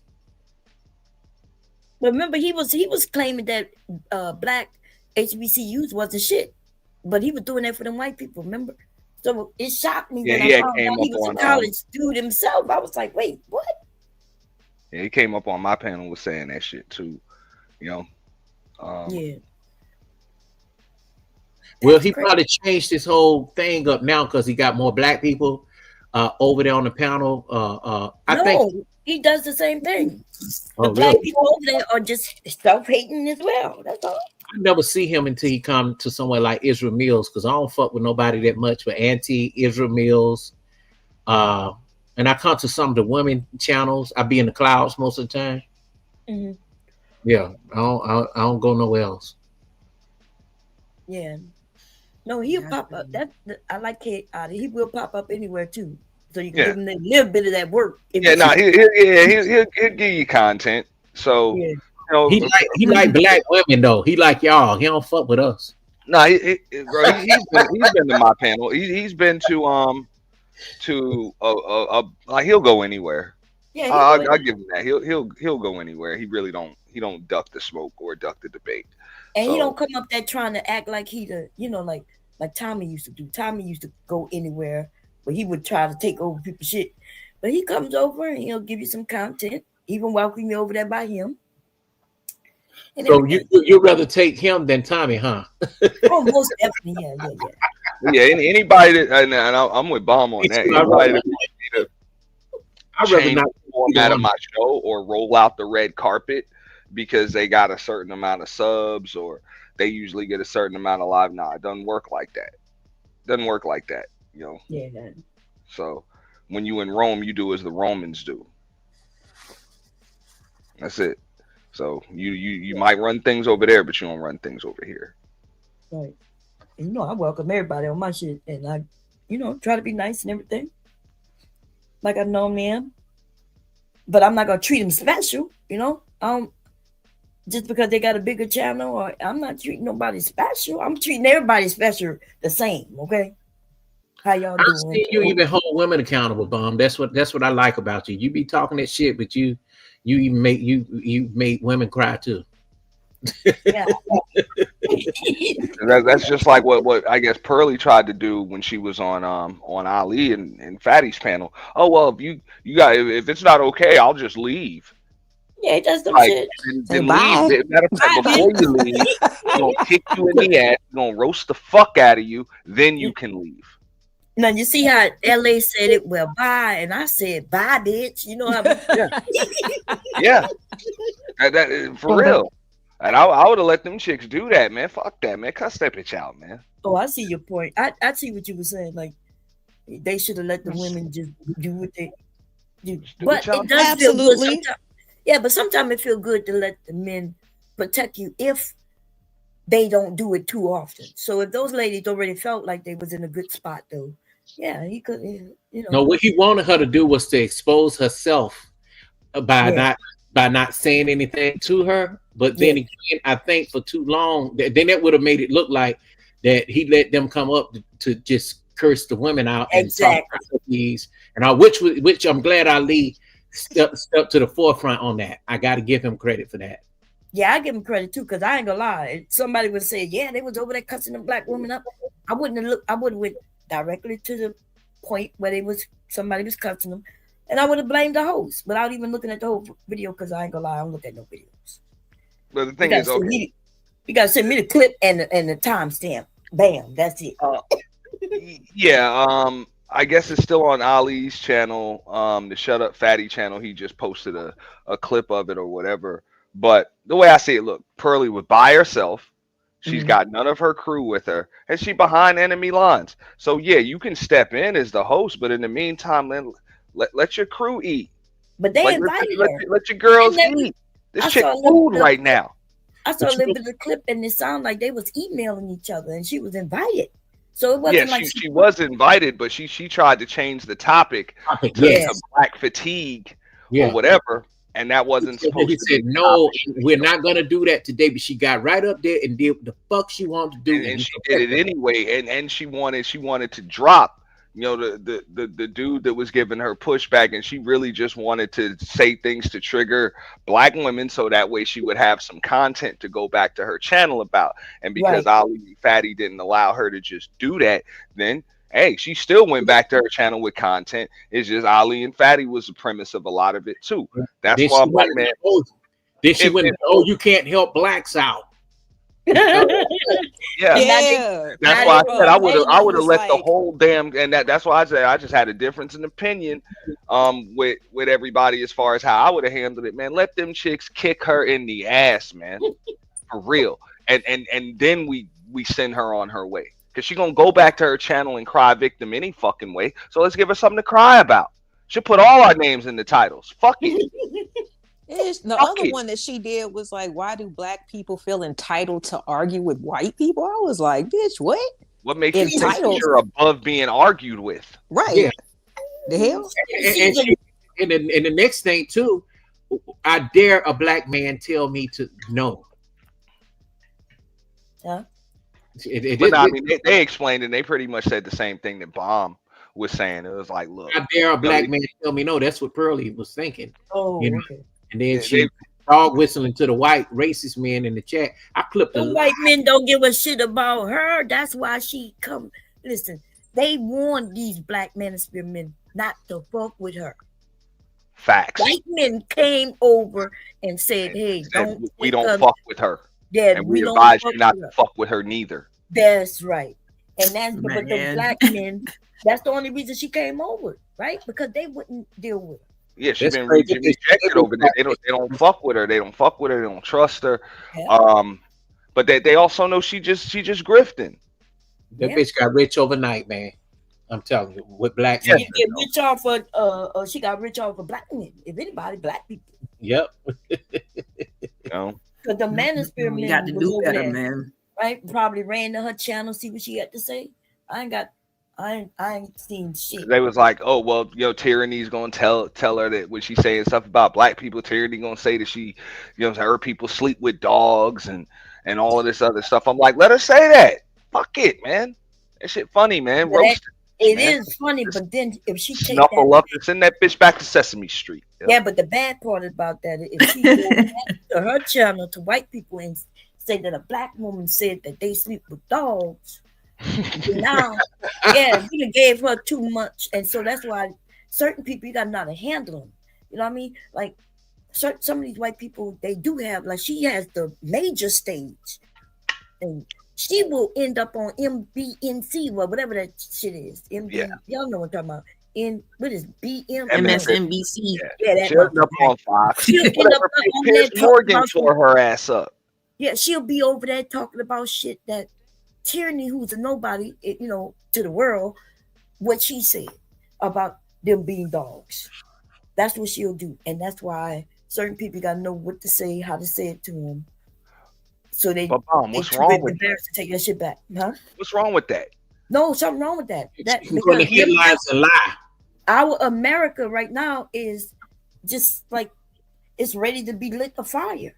They want to attack us. She right. So she can go and start some bullshit that already Trump and the rest of the people already running with a lot of bullshit already. They've been trying to get us this whole year. We just been sitting our ass back, chilling. And she hang out with them folks for real in real life. Yes, she does. Yes. You gotta be so the people who go after her got like the lead attorney. The way he handled that shit was perfect. Made her look stupid. Mm-hmm. No, he made her look plumb stupid, and he like as soon as he asked her, like, does she know any white stats, and she was like, oh, not at the moment. He was like, I can see it. Like, you don't fuck up. You can Google it if you want. That was right. In the middle of that man's show to tell him that, and he's a fucking attorney. Excuse me for cursing.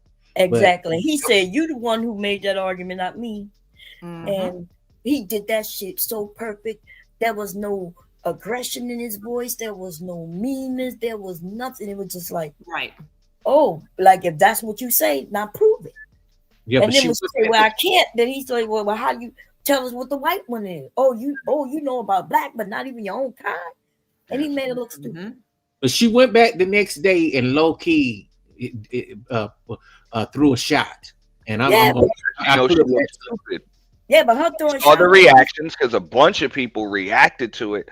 Right after Fatty reacted to it, I reacted to it, and then I saw even more reactions. Uda reacted to it. Damn, and a bunch of other folks reacted to that lead attorney part. Everything, y'all. Yeah. Until you got to just start hitting me up like on the phone, say I'm going live now or some shit. Okay, I did it on my Sunday, so I'm gonna do it again. Huh? Yeah, I'm gonna do it again. Okay. Because I found some more clips, some more. Yeah, I don't get notification. All them people you said went live. I'm shocked I got a notification on LA today.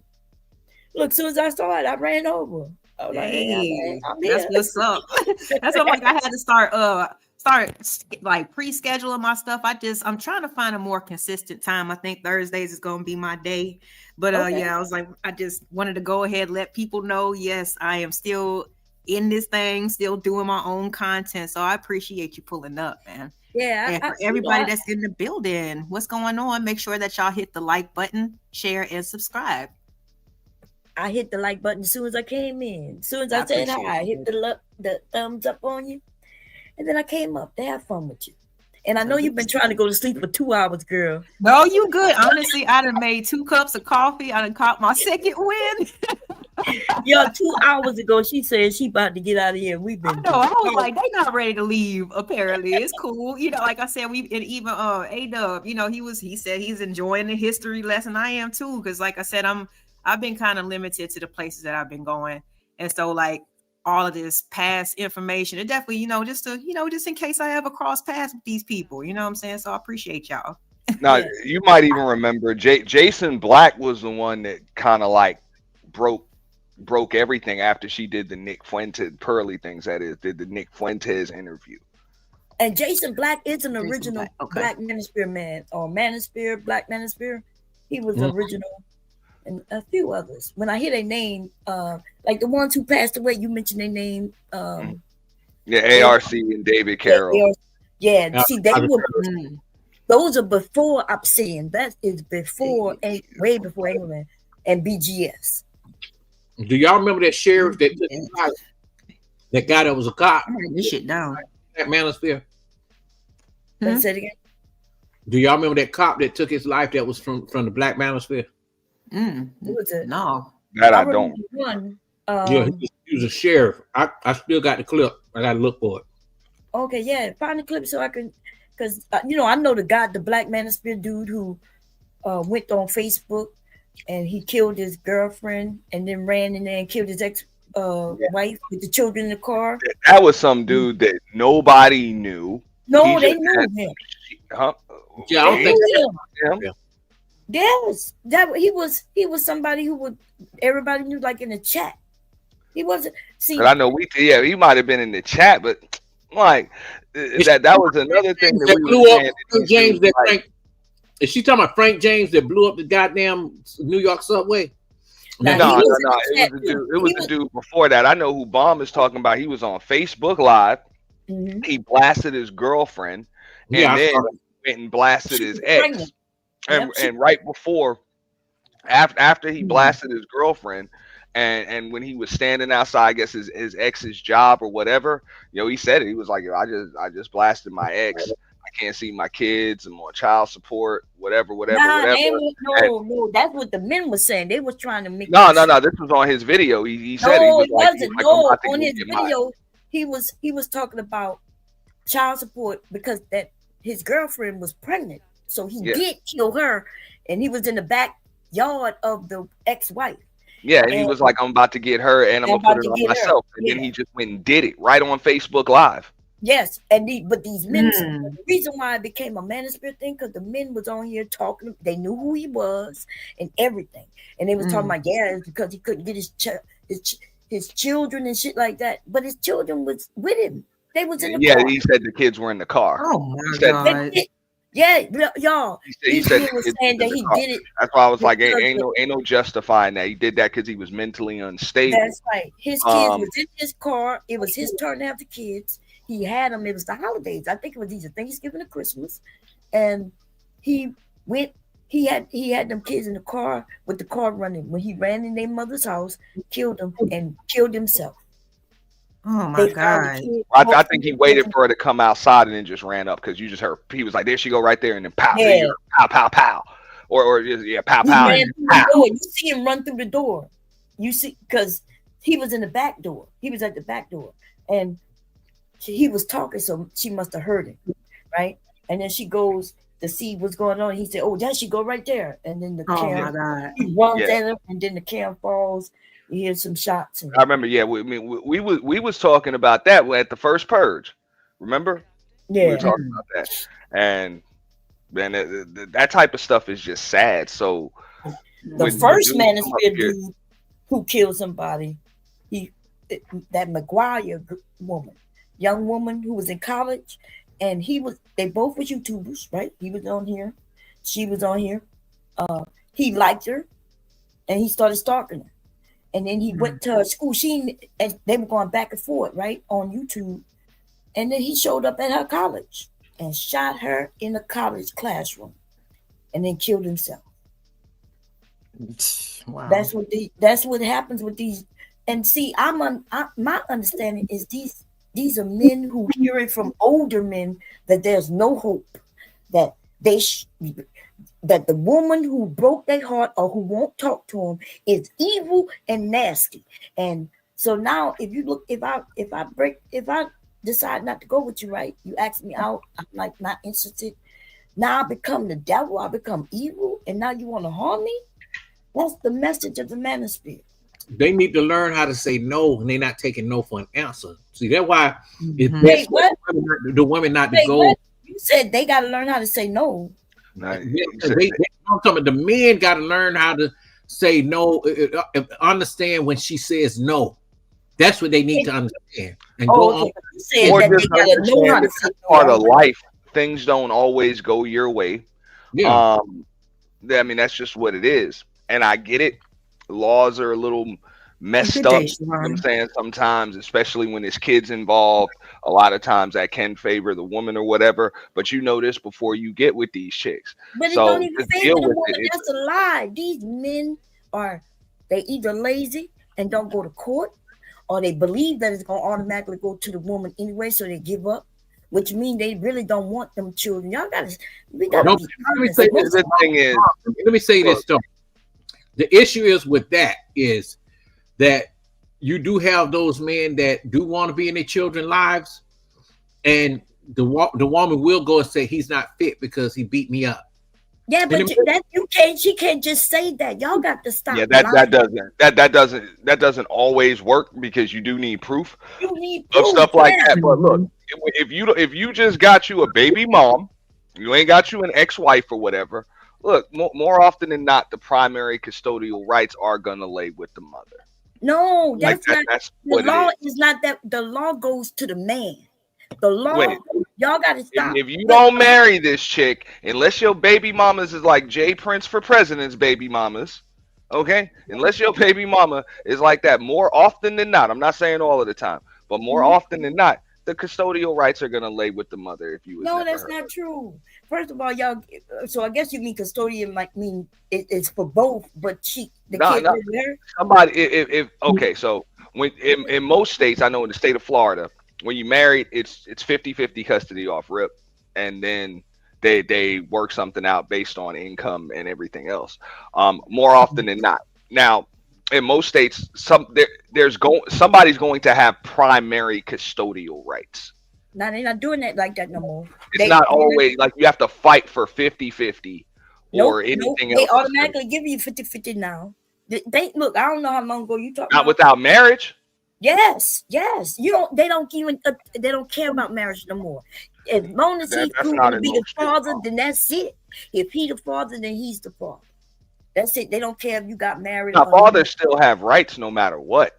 Yes, and he absolutely get right. 50-50. He get the But- 50% that belongs to him. But there will be a primary custodial parent, Now you- especially when there's no when No, they there's can no make- marriage license. No, they'll make you go back and forth. Like my grandson goes back and forth every 2 days, y'all. He ain't never not been at this house every 2 days. There is no that shit that y'all talking, that shit really never really existed.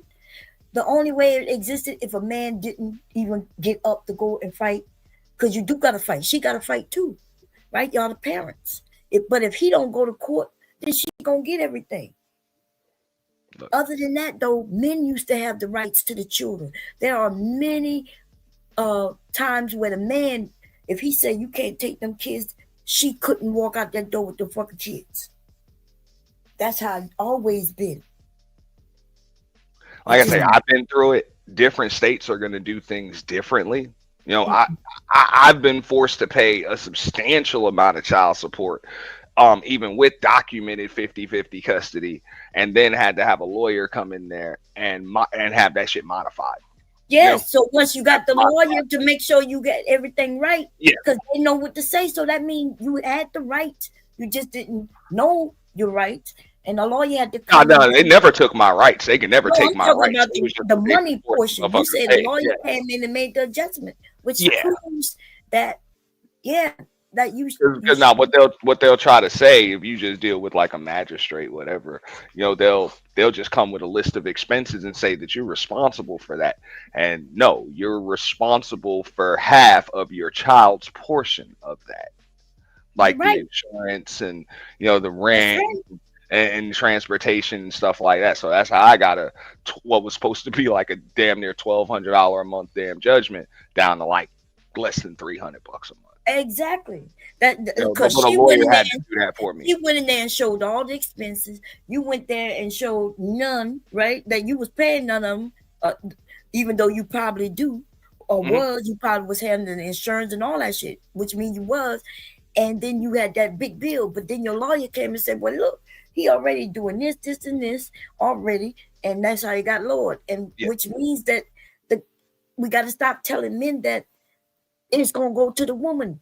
If you know your rights, it's gonna go equally, unless somebody's bad, right? And And more often than not, you don't know. And when people see that, they'll see magistrate and they assume that's just a judge or whatever, or they assume it's not like, you know, full court or whatever the case may be. So a lot of times dudes show up without a lawyer. That's what I'm saying. I had to come back with a lawyer. Well, they don't even really need a lawyer, right? They just need to go there and have everything that they told them to have, like all their pay stubs, everything they give. Trust me, Mom. No, don't do that. Don't do that, because a lot of times now they want tax returns. They want that's what I'm just saying. You got they don't understand. Okay, so like this, for example, I came in with my tax returns. You know, all right, I'm sorry. After this, I'm gonna let Sharon go. He's joined us on the panel. Yeah. My bad. No, real quick. I came in with that, and that's how they made the initial judgment. But this was for my business at the time. My business has expenses. They didn't take that into account. So even though if it looks like I'm making $40,000 a month, you know, in actuality, I'm only making, you know, like $10,000 a month. Less than $10,000 a month, right? You know, in actuality, because my business has expenses. But that means you didn't give it to them. But I'm not able to explain that because I'm not a lawyer. Judge just bang a gavel and just say that's it. This is what. I'm watching them show. I'm watching them judges. I'm watching them judges ask questions, and as long as people are going to represent themselves, and they have everything that they requested, and if they do. There's somebody else who looks at all that shit. They can prove whether your information is right or not, and then they issue the judgment.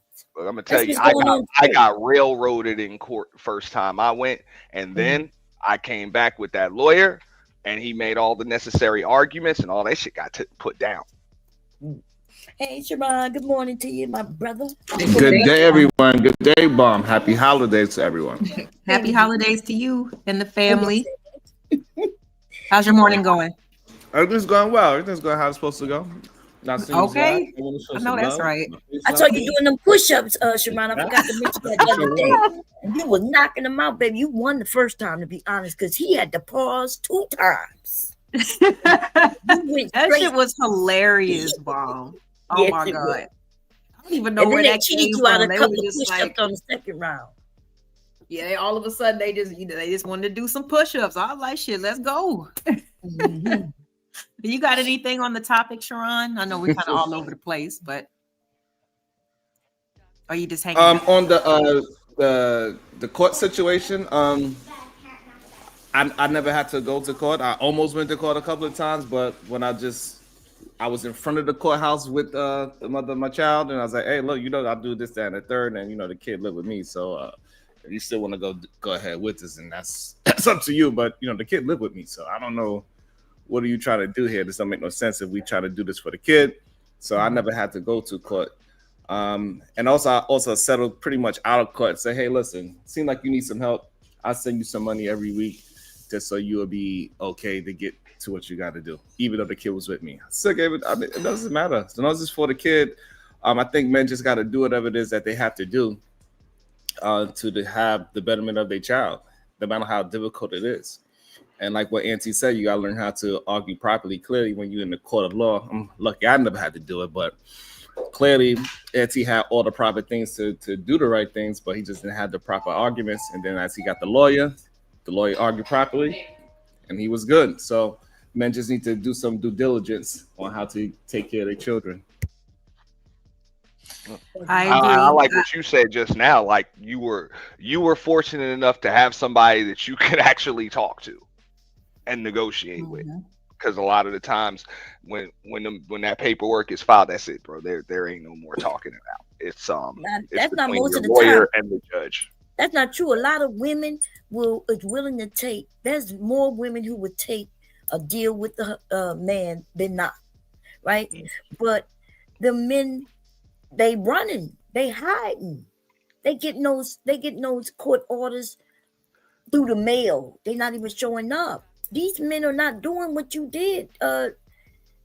Yeah, they're not. Yeah, they're not doing that. They running. They're making it very difficult. It's almost like to me, that's where like the power move comes in. And I know that they say it the opposite, where the woman will use the child as almost like a power play. But like Vaughn was saying, I think that most people would rather be able to work something out, not go to court if that's, that has to be the situation. You know what I'm saying? But then there are a lot of men who will make it difficult, just to, pick a school, daycare, anything, you know what I'm saying? In terms of just caring for the child or whatever. And that is a reality because, I mean, kudos to you, for being able to keep the main picture in mind, which is the kids, and when it comes to child support, like, that should be a no-brainer. Kids need stuff.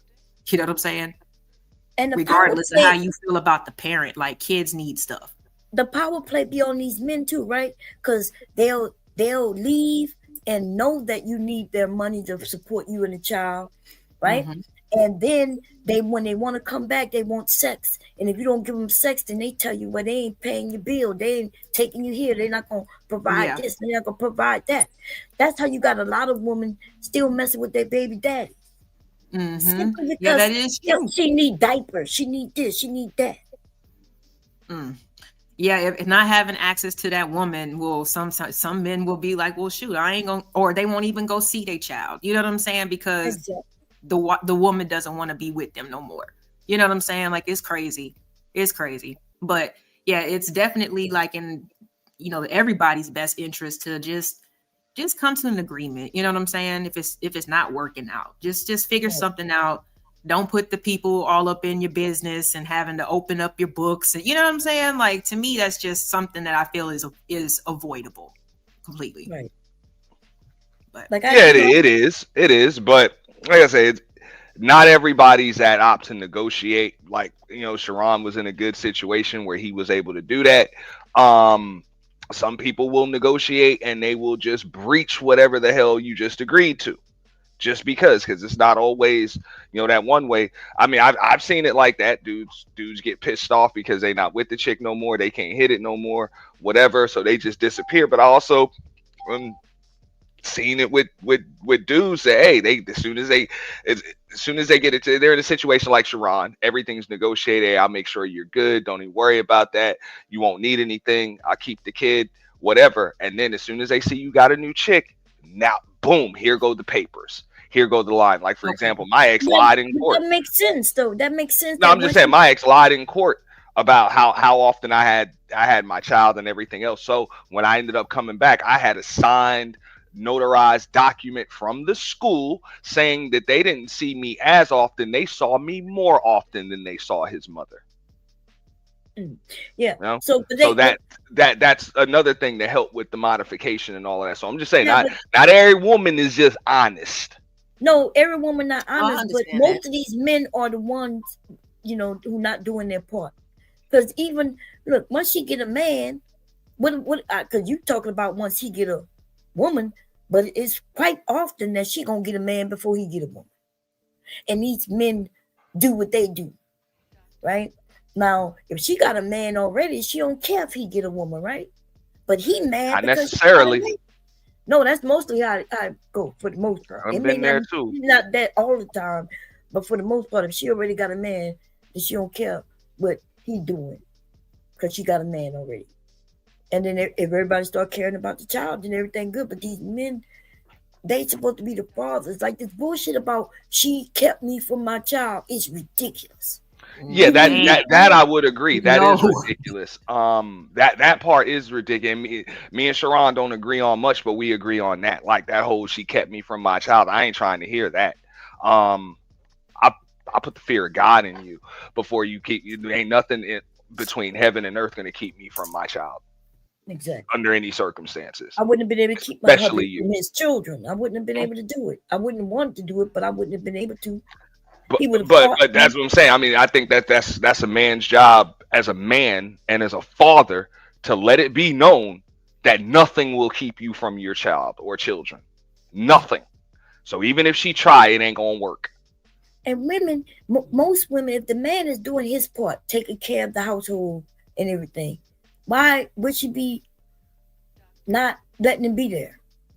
Like some of the stories that these men tell just don't make sense. Why Well, would every situation's different. Look, I've seen Mhm. it. You know, I've seen it. I've had the attempt put on me. I'm not Mhm. going to say everybody else's situation is like that because I've said this over and over again. As far as I'm concerned, I was married to the most evil individual to ever breathe oxygen. So I can Mhm. understand everybody else's situation wasn't like that. Right. You know? Can I ask a So question? What you liked about it? Oh, I'm sorry. Go ahead. I was kind of um, on the same track with that one. Like, what did you like about her, or did you notice anything before you got married? Because that was a pretty strong statement. uh, I mean, a few things, but you know, things change over time. You know, things just change over time, and people become more of who they are, and they get more comfortable being like that. Being like that with you. So, I mean, I don't. Only thing I could really say is I'm like, this is why we split. Like, this is just why we split. Like, we won compatible. That's why we split. We won compatible, and she was the most evil person to ever breathe oxygen. Well, it could be one without being both, right? Y'all could be not compatible without her being evil. But if she evil, that means you like something about an evil woman. Cause she can't hide that too long. Y'all got married. It wasn't like y'all were dating for like a month. Yeah, but you know how this is. Marriages end long before they're over. But yeah, okay. So now that makes more sense because now if it's over before it ends, then yeah, I remember doing mean shit when I thought I wanted a divorce. When I wanted a divorce, I wanted him to divorce me. I wanted him to really divorce me. So I started doing what you may consider evil, in my opinion, as evil as I can get, which isn't evil at all. But it wasn't nice, right? So yeah. And I guess if we had divorced, how we would have been thinking the same way, we'd been like, damn, she got mean at the end. She was, but I was doing that on purpose because I felt like it would have been easier for us to, for him to divorce me instead of me divorce him. For me, instead of me being the one, wanting him to be the one, to be like it's over. That's interesting. How hold on. I'm sorry, my microwave. And I did that with all. Do you just think? I mean, do you think it would just because you think that he will maybe make the process quicker, and maybe you might second guess it and stretch it out? Or why would you want him to initiate the divorce and not you? Yeah, I did that with all the boyfriends. All the boyfriends, it was like I would tell them, "Oh, it's not you, it's me. You the good guy. I'm just I'm not the good type for you." It always seemed easier that way. Nobody wanted to beat me up. Nobody felt offended because I was like giving them a compliment kind of thing. And it's almost easier, right? It seemed easier to let the other person be the one to break up with you. To me, I mean, I guess if you already like kind of made up in your mind, like, okay, fuck this shit, like I'm done. But Yeah. what if you're not done though? Like I said, in your marriage, I know you were explaining earlier, you really wanted it to work. You know what I'm saying? Yeah, we was together. By the time I was ready for divorce, we was at about 20 years in now. Wow. See, but so of course I've been there all that time. I love him, right? But I'm realizing that I'm not getting what I need, no matter what I say. So I told everybody how we ended up together. He decided to go to marriage counseling with me, and we went to one counseling, and I was being mean in there, right? I was saying stupid shit that I knew wasn't right, and I knew it would get, like I said, I was being mean. So I remember telling the therapist, yeah, he won't let me have a boyfriend. Right? And yes, I was saying, look, I was purposely doing this, so I admit that. He didn't know, hubby didn't know that though at the time. I was like, he won't let me have a boyfriend. I told him he got a girlfriend, and he don't want to do it. And look, and the therapist looked at him and said, why would you want to be married to her? I swear that's what that man told my husband. And my husband stood up and said, you don't know her. You don't know nothing about her. And when he did that, I looked at him. He said, let's go. And we left. And we ain't never go back. And I was like, okay, he do love me, kind of thing. Yeah. Because he told that man, he said, you don't know her. You don't know. Like, I guess he probably didn't know I was purposely being mean to him. Doing things that was out of my character. Because he told that man, he said, you don't know her at all. You don't know her. You ain't got no right to say nothing about her. I like that. Ain't that something? It is. It made me smile. I was like, damn, you know what I'm saying? Because like I said, I always wonder, like I said, like what makes, especially in that type of situation where you're on the brink of ending such a, a long relationship like that, like what makes the other person just say, you know what, nah, we not doing this. You know what I'm saying? But obviously, especially like from an outsider's or here in an outsider's perspective, he would never be married, or whatever. How could you marry this person? Yeah, that's what's up, man. He's supposed to be like, there's a reason why I married her. You know what I'm saying? And that's I guess what I was missing is I didn't even know for sure if he loved me. Yeah. Right? Remember, we know people that stay together because they get comfortable, right? Right. And everybody going through their daily in and outs, like it's natural. But then I start I'm thinking like, I don't even know if he even loved me like that, And I didn't feel it. And I kept, through the years, I would say things. I'm like, I need something you're not giving me. And he would seem like he was ignoring me. That makes sense. That makes sense. I appreciate you for sharing that. Really quick, Sharon, I wanted to ask you something. You still there? I'm here. Okay. Just really fast. My topic for today, and I talked about it, at the beginning of the show before I opened the panel. But how do you feel about this concept? Because ever since I've been online, more from the male's perspective, I keep hearing that the Black woman got used, and when it comes to joining the feminist movement and this, that, and the third, right? So when it comes to the manosphere, do you think that Black men are being used in the same type of implied way for this movement? Because it's not really about the self-improvement. We've all been talking about how it's been more about, women and what they need to do and what they're doing wrong and et cetera, et cetera. Do you think that Black men are being used by joining this manosphere movement? Absolutely. A lot of men are not just seeing the play because they are blindsided by their position of what happened to them in recent time, and then they get sucked up into the part of working out or getting money. But in reality, that's just a fish line and hook, right? So it looks like it's food on that hook, but then when you bite, you get reeled into something way more sinister. And so majority of the men, they really believe that they are fighting a good fight because a lot of the things that the Manosphere say, it has some truthful things in it. And then men become the useful idiot, for lack of a better word, especially when it comes to the racist part. So white, the dominant society, no, they cannot come out and just say the things that Black men are saying about ourselves. And so, yeah, they get them to believe that they are there for help, and they use them to spew out racist ideologies without them even knowing. Because majority of these men, they are stuck in Arrested Development, so they just really pinpoint on themselves. They're not thinking bigger and broader than themselves. They're not thinking about a community. Majority of these men are teenagers up until they're 32 years old, and that's why majority of men, they tend to do better after the age of 30. That's when they start to actually be an adult. That's the scary part about it. And now that we are starting to really expose it, we have people that's coming out and saying it and able to substantiate the argument and not just live in the real world, because we do need the real world people to be out there preaching the gospel, but we also need the internet people to be able to get as charismatic and as popular as the ones that's being degenerate, so we can actually have a balanced fight.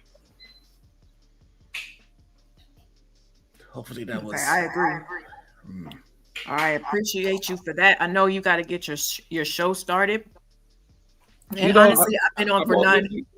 You good if you got some more questions for you? I'll be late.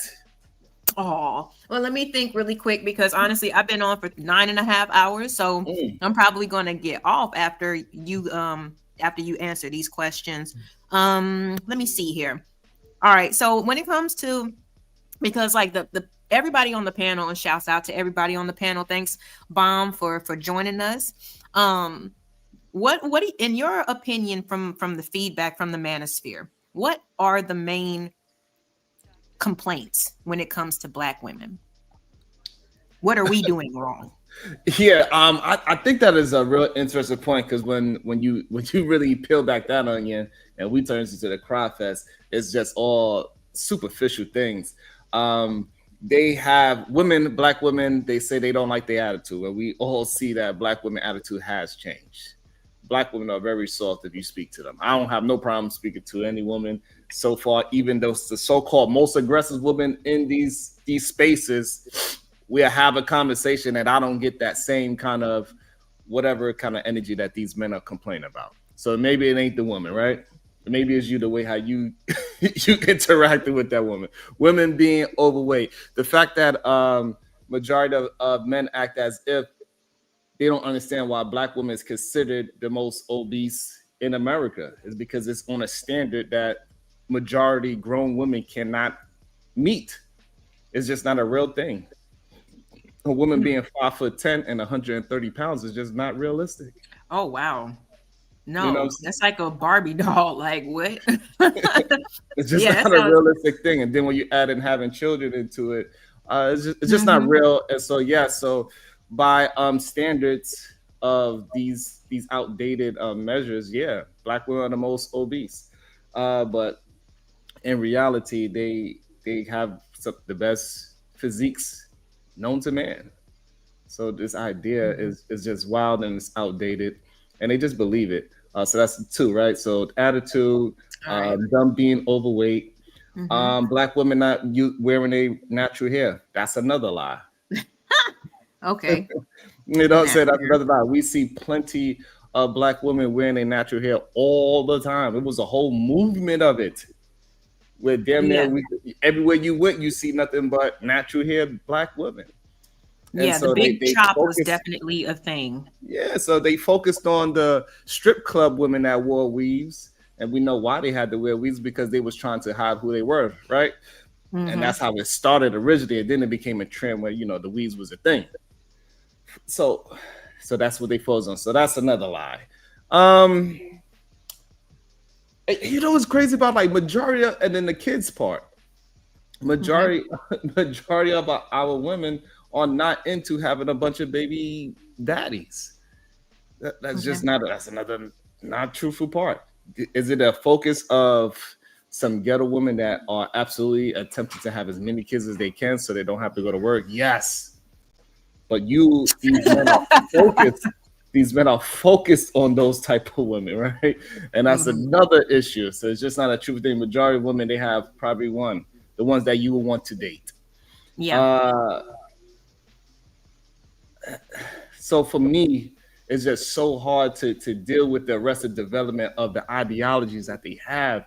And I just would want men to just understand that you need to deal with reality, not these talking points. It happened yesterday on my panel when all they want to do is talk about talking points instead of the reality.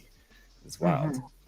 Yeah, it's been a hot topic for the past few days. That's why I was like, I had to at least get some feedback on some of this stuff because you kind of absorb so many different opinions. You know what I mean? It's just like, okay, I'm just trying to get to the bottom of it because it all sounds, like men can't even agree on the definition of what a whore is. You know what I'm saying? Like, to be completely honest. So, okay. So, I've been here. One thing that I have heard recently is that Black women are trying to take over. And I'm not sure if it's because, they're getting education, making themselves more qualified to, if need be, take care of themselves. If I heard earlier that, you know, some of these women like to I guess rub their position, their degrees, their qualifications in people's faces, and they don't like that. Do you think that, I mean, and okay, and I've already kind of said that, you know, sometimes people, you know, if they ain't had nothing growing up, they were told they weren't going to be anything, and then they go to accomplish some things, you know, that's more of like something that's a personal like character flaw. You know what I'm saying? If they feel like they have to rub it into somebody's faces. I really don't feel like it's a woman thing, you know, but yeah, take over what, Bridget? I'm not sure exactly. But do you feel, well, I'll humor you with this. Do you feel like Black women are trying to take over? Take over is a very interesting. Yeah, that's a very interesting take on it, right?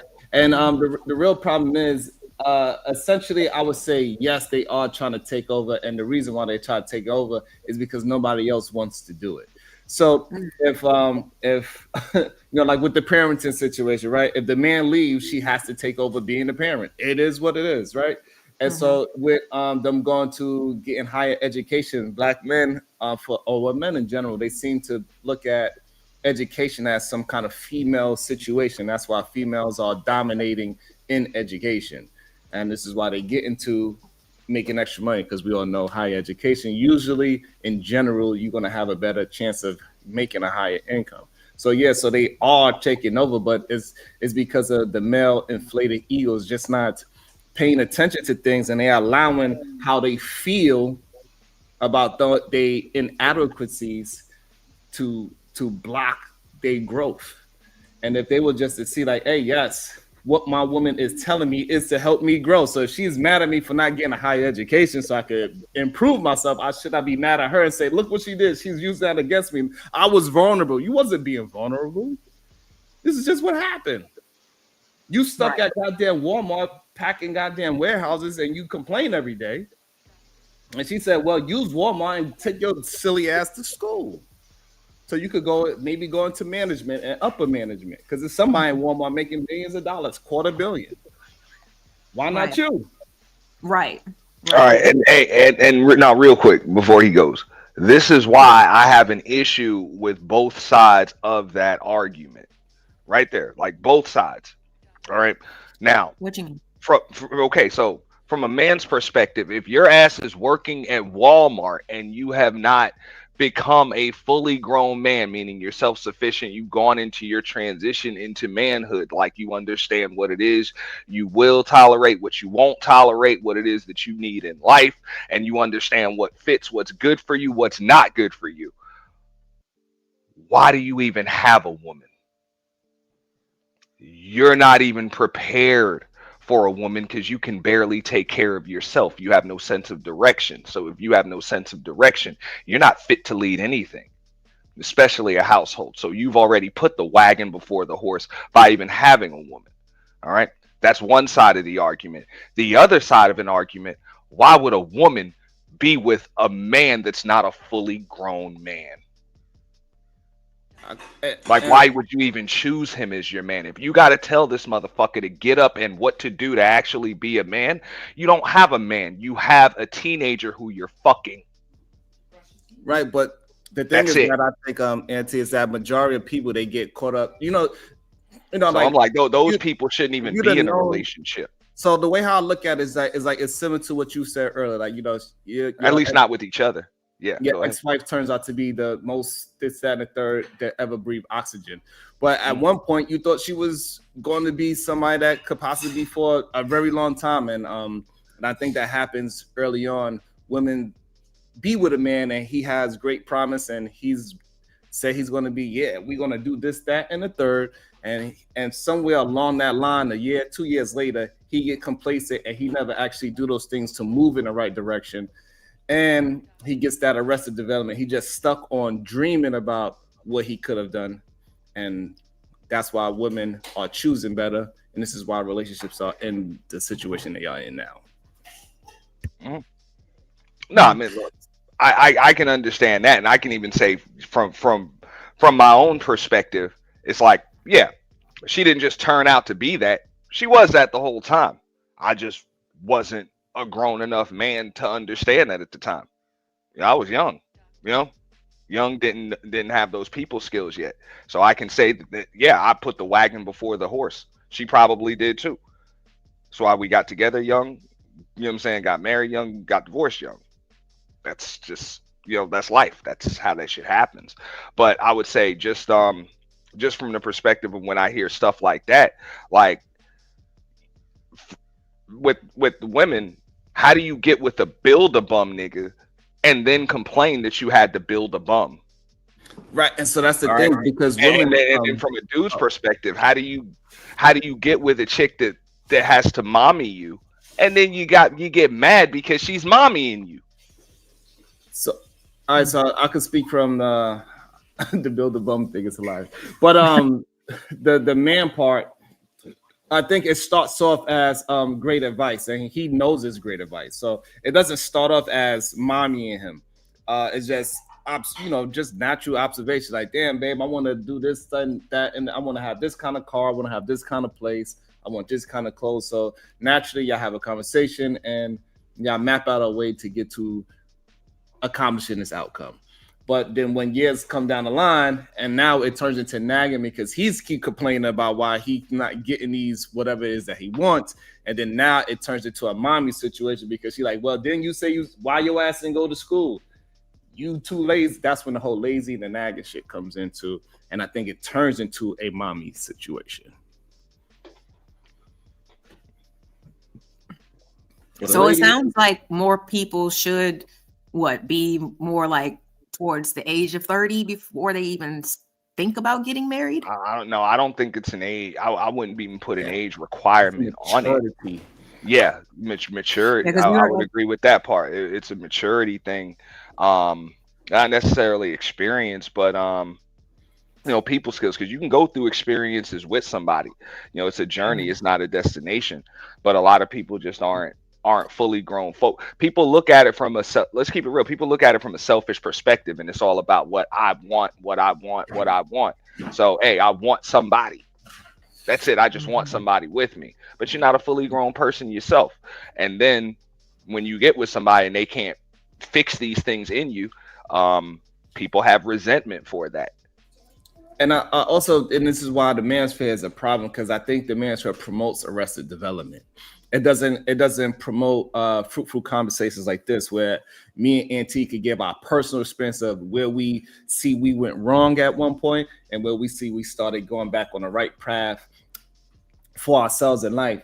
The Manosphere, it focused on the other person figuring it out instead of you yourself figuring it out. And that's the main issue I have with a place like the Manosphere. Yeah, we definitely touched on, like I said, that part I would agree with. Again, like development. I don't agree on much, but I don't like the finger pointing and being like, oh, it's her fault, it's how she treated me and all of this other stuff. No. No. That's somebody will only treat you the way you allow them to, you know, and the things are usually going to balance themselves out. So, you know, if a woman has to tell you every damn day to get off your ass, go get a job, you know, pay some damn bills, all of that stuff, she can be a nag and annoying, but a woman should never have to tell you that as a man. Right. As a fully grown man, a woman shouldn't have to tell you that shit. At least not more than once, right, Auntie? Like, all right, she told you, you recognize it, you say, you know what, maybe you're right, babe, I need to stop being lazy. And then she got to tell you next year, the year after that, 2 days later, 3 days, like, it's a problem, bro. Yeah, I'll agree with that. I'll agree with that, because we're human, and sometimes, you know, things can happen, whatever. But yeah, she damn sure shouldn't have to tell you more than once. I personally think she shouldn't have to tell you that at all. But if it does happen more than once, I believe you less than a damn man. Like, what's your motivation? What the fuck gets you out of bed every morning? Like, you should be out here doing that stuff yourself. And if you don't have that motivation to get out of bed every morning and you out here getting it, bro, you shouldn't even have a damn woman. There's a lot more other shit you need to be focused on, bro. Absolutely. You got another one before I go and stop? Before you know. No, I think that's pretty much it. I appreciate you staying a little bit over. And yeah, I'm definitely gonna be over a little bit later after I end this live. So yeah, that's all. What up, Uda? What up, babe? That's why your ass ain't live, Sharon. Your ass over here. Don't be blaming me because you late, I'm like, Sharon. 9 o'clock? I knew I saw thought some my damn time- baby oil. I know. I thought my time was wrong. Yeah, I'm gonna be over there too, Sharon. All right, I appreciate you, Sharon. All right, later. All right, see you later. What's up, Uda? What's going on? What's going on? How y'all doing, T? What up? Salute, T, Uda. What up? What up? Well, doing well, man. How was your holiday? It was all right. I ate some steak. I don't care. Oh, that's different for Thanksgiving. Okay. Right? I ate some steak. I'm like, damn, what kind of Thanksgiving is this? Well, I mean, sometimes it's kind of cool to mix it up a little bit. We didn't do like the whole big turkey thing because we let a lot of it go to waste. We did lamb chops this year, so See? nothing wrong with that. That's cool. That's cool. I was gonna get a chicken and cook it. I usually just make it like a chicken and stuff. Okay, But, yeah. I end up making some steak and shit. Okay, cool. Well, we're just, just hanging out, just talking about, we were talking about the Manosphere, Pearly, just kind of how we can get back right. Because in my opinion, I feel like they problems are not the same as our problems. However, we keep getting pulled into stuff that's benefiting them. You know what I'm saying? And further divides us. The people know how to bait us because we so reactive and we so reactive that people could just say one thing, knowing damn well it could trigger us, and we're gonna make a circus of the thing instead of giving people no attention. Just because Pearly got 2 million subscribers, that don't mean she's not the biggest clout chaser on earth. We have to understand that it's not just small people as clout chasers. She know that she can't get some of that shit off where she just came from with the Nick Fuentes and all that other shit, and she done got the backlash. So now you pop out and want to come weaponize against us. Why? Then women as well. Why? Because we understand that the black woman is the least protected, and both of us are the least protected people in the whole motherfucking period. So right. So then we understand that there's not going to be no support. Here we go now with us all making videos. When you go to her channel wasn't even doing that well. For people with 2 million subscribers, bro, you struggling to push 60,000, nothing on 100K. You got things on 8,000. You got people got small channels that's doing those numbers. She was live the other day, had 700 people in there. Come on, bro. You got people in the beef sector got 500-600 people consistently. They only got 1,000, 2,000 people in their chat. 500-600 is nothing over there, bro. You know what I'm saying, bro? And people don't even have Like 2,000 nothing. subs. People don't have 2,000 subs over there. They beefing and just doxing each other and stuff. And they got 500, 600 people. So it goes to show no you topic. trying to use this. Hey, the title is who's up? Who's up? This is crazy. No Who's up? hashtag, not a nothing. Turn up. Right. You know what I'm saying? Venting or some craziness. You know what I'm saying? So look at this now. So now since she did that, I see her doing interviews on other channels and she talking about this black fatigue, and now she's the spokesman. Look how it's going down. This is how people get up in a position all the time and use us to get a bag. Right. That's how it goes, huh? Straight. Yeah. I did one little short that was something like a little small video, and that's it. But I don't good deserve one, a whole live. That was a good one. You don't deserve it. Because you could do the live. It's not like you would think a person got 2 million subs, you would get a little 3,000 views or something. Man, you struggling to get 500 views on the damn ass video. Because she's not that lit. She's not lit. Well, and what does that tell you too? You got 2 million and you're pretty much pushing, like I know on her secondary channel or whatever, she's putting together normal numbers. Like video will be up for a couple weeks, so she's getting less than 2,000 views on it. So that just tells you even her subscribers are sick of her content. It's bland. They don't even see a reason to watch it. Pearly fatigue. It's a whole subscribers got pearly fatigue. Get this bitch out of here. Like, oh my God. Come on, man. Your own people don't believe you over there, man. You got 2 million subs. They're not even buying into the system. Yeah. So come on. It just looks like you're reaching. I mean, just look. But lead attorney cooked her. You know what I'm saying? Accidentally cooked her. You know what I'm saying? He didn't even mean to do it. Straight. Man, that's all I'm like. I wish, I wish I could review it, but I'm like, yeah, those are some bigger channels. They definitely probably gonna send a strike on my ass. So I'm like, nah. Well, He didn't say yeah. that. I mean, Piers Morgan had I cooked reacted her. to it too on my channel too. You just Yeah, listen, if you I can, reacted to a reaction. if you, Just I know react to a Tampa reaction. Supreme had some clips of when she was on Obsidians and these dudes was jumping in front of live ammo when people was trying to give her that work. She can't back nothing up. Anything she says, she just spit shit out.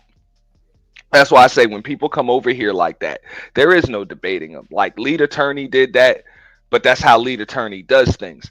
I'm like, for the rest of us, most of us just need to roast that bitch and send her on her way when she Seriously. come through, because she's just gonna go back and cry victim anyway. If you don't let her spin the narrative, she's gonna say that you were tone policing her or you were protecting women or something. Fuck that. Just cuss that bitch out.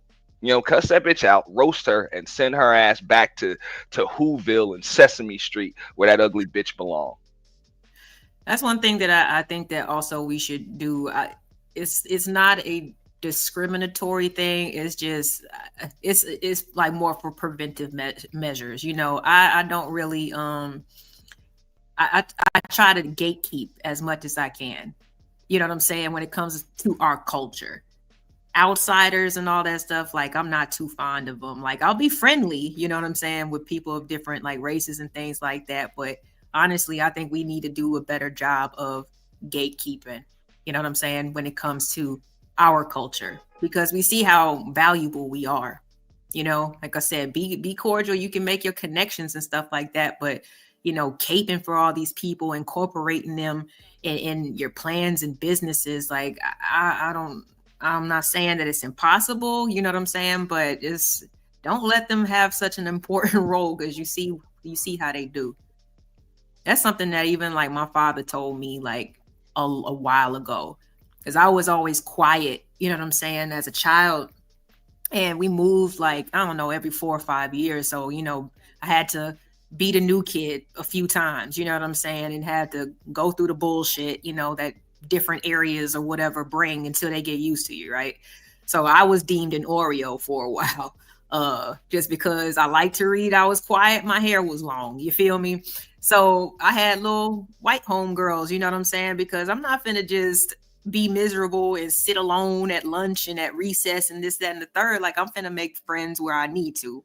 But then I was in junior high, and my dad, he told me straight up, he was just like, look, like, I appreciate that, that you don't judge people, for color and things like that. He was like, but eventually you're going to have to start hanging out with your own, because when it comes down to you or them, it's going to be you every time. You going to take that hit. And I never forgot that. After that, it was more of like, I don't know. I started joining like little clubs and shit, like, join choir, I joined all the little groups where the black folks was. And eventually, I stopped hanging out with the white girls, because it was like something, the way that he put it, I was just like, damn, because at the end of it all, it's historically it's been more about convenience. You know what I'm saying? When it comes to the dynamics between the races, and I don't think we should forget about that. You don't have to be mean to people, but don't forget about it. I think we should protect our culture a little bit more. Build with our own, not have to rely on a front man, or a company face. Or at minimum, just understand the dynamics. Like I had to learn this just in corporate America. Like it really doesn't matter. Like I can be the smartest, I can be the best or whatever. These people ain't gonna let me run their company. Like no matter what, Mm-hmm. they're gonna have me where I can make them the most money, but not necessarily where I'm the most useful, especially if it means my black ass got to be the face of their company. So I mean that, and I know that from experience, not because of what was told to me or anything like that, just from experience. I can have the best numbers, I can be the most knowledgeable, I can ace the tests, I can have all of that. They'll put a dope fiend white boy up top before me. Yep. And risk their whole shit. They'll risk losing their whole shit. And but that's the game. So as long as you just understand the dynamics, that's why it is important to either build on your own or with your own. Mm-hmm. I agree. Now I always try to say it like this though, because I know you trying to get up out of here. I always say it like this. That does not mean that I'm going to try to build with an idiot just because they black. Right. Okay? I'm not doing business with dumbasses. No, you know, but I do feel like we've got, you know, they might be a little, you might got to find them, you know what I mean? But plenty of, you know, qualified people, you know what I'm saying, who probably have a lot of different interests and a lot of different, you know, like capabilities, you know what I'm saying? Okay. All right, Uda, no problem. Thank you so much for popping up on the panel. But yeah, I don't know. I mean, they still have, like I said, they have their network and things like that. You know what I'm saying? Which is, I don't know. I think that you can get farther, you know what I'm saying, by having that commonality, you know what I'm saying? And I'm not saying that we have to just bond together just because we're Black, but you know, as we've seen, you know what I'm saying, the appreciation level is different when you're dealing with different types of people, you know what I'm saying? So, and it gets sticky. Like usually I've seen it happen at election time and stuff like that. You know, you'll be friends and being cool with someone like for example, my brother, he used one of his homeboys from high school. Like he was a real estate agent, helped him find his properties, helped sell, and you know, all kinds of stuff. But then when the election time came up and he was looking on Facebook, like his homie was saying some wild shit, you know what I'm saying, that like definitely offended him as a Black person. His friend is white, you know what I'm saying? So I don't know.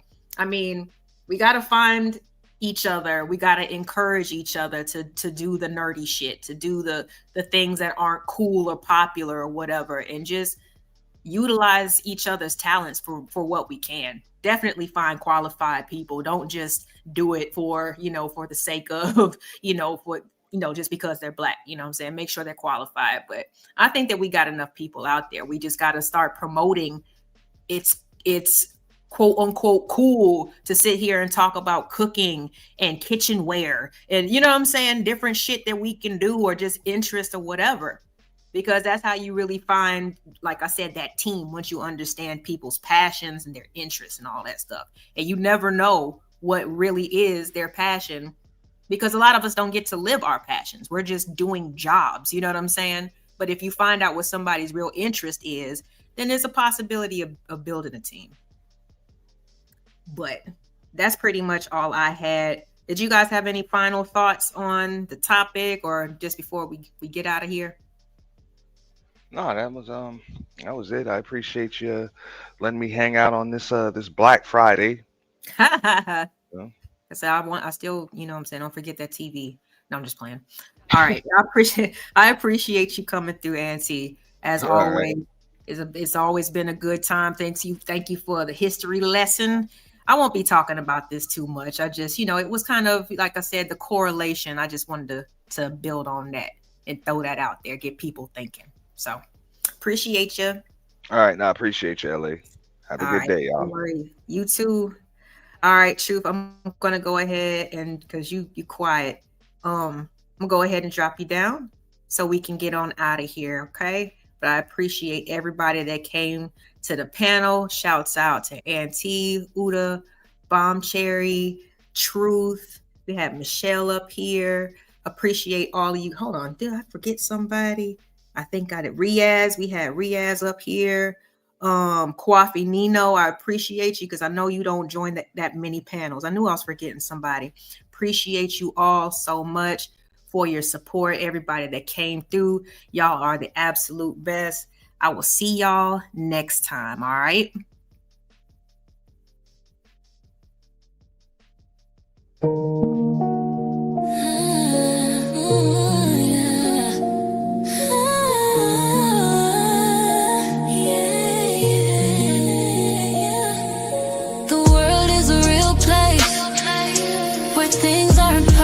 It's all about the journey, and where will you go?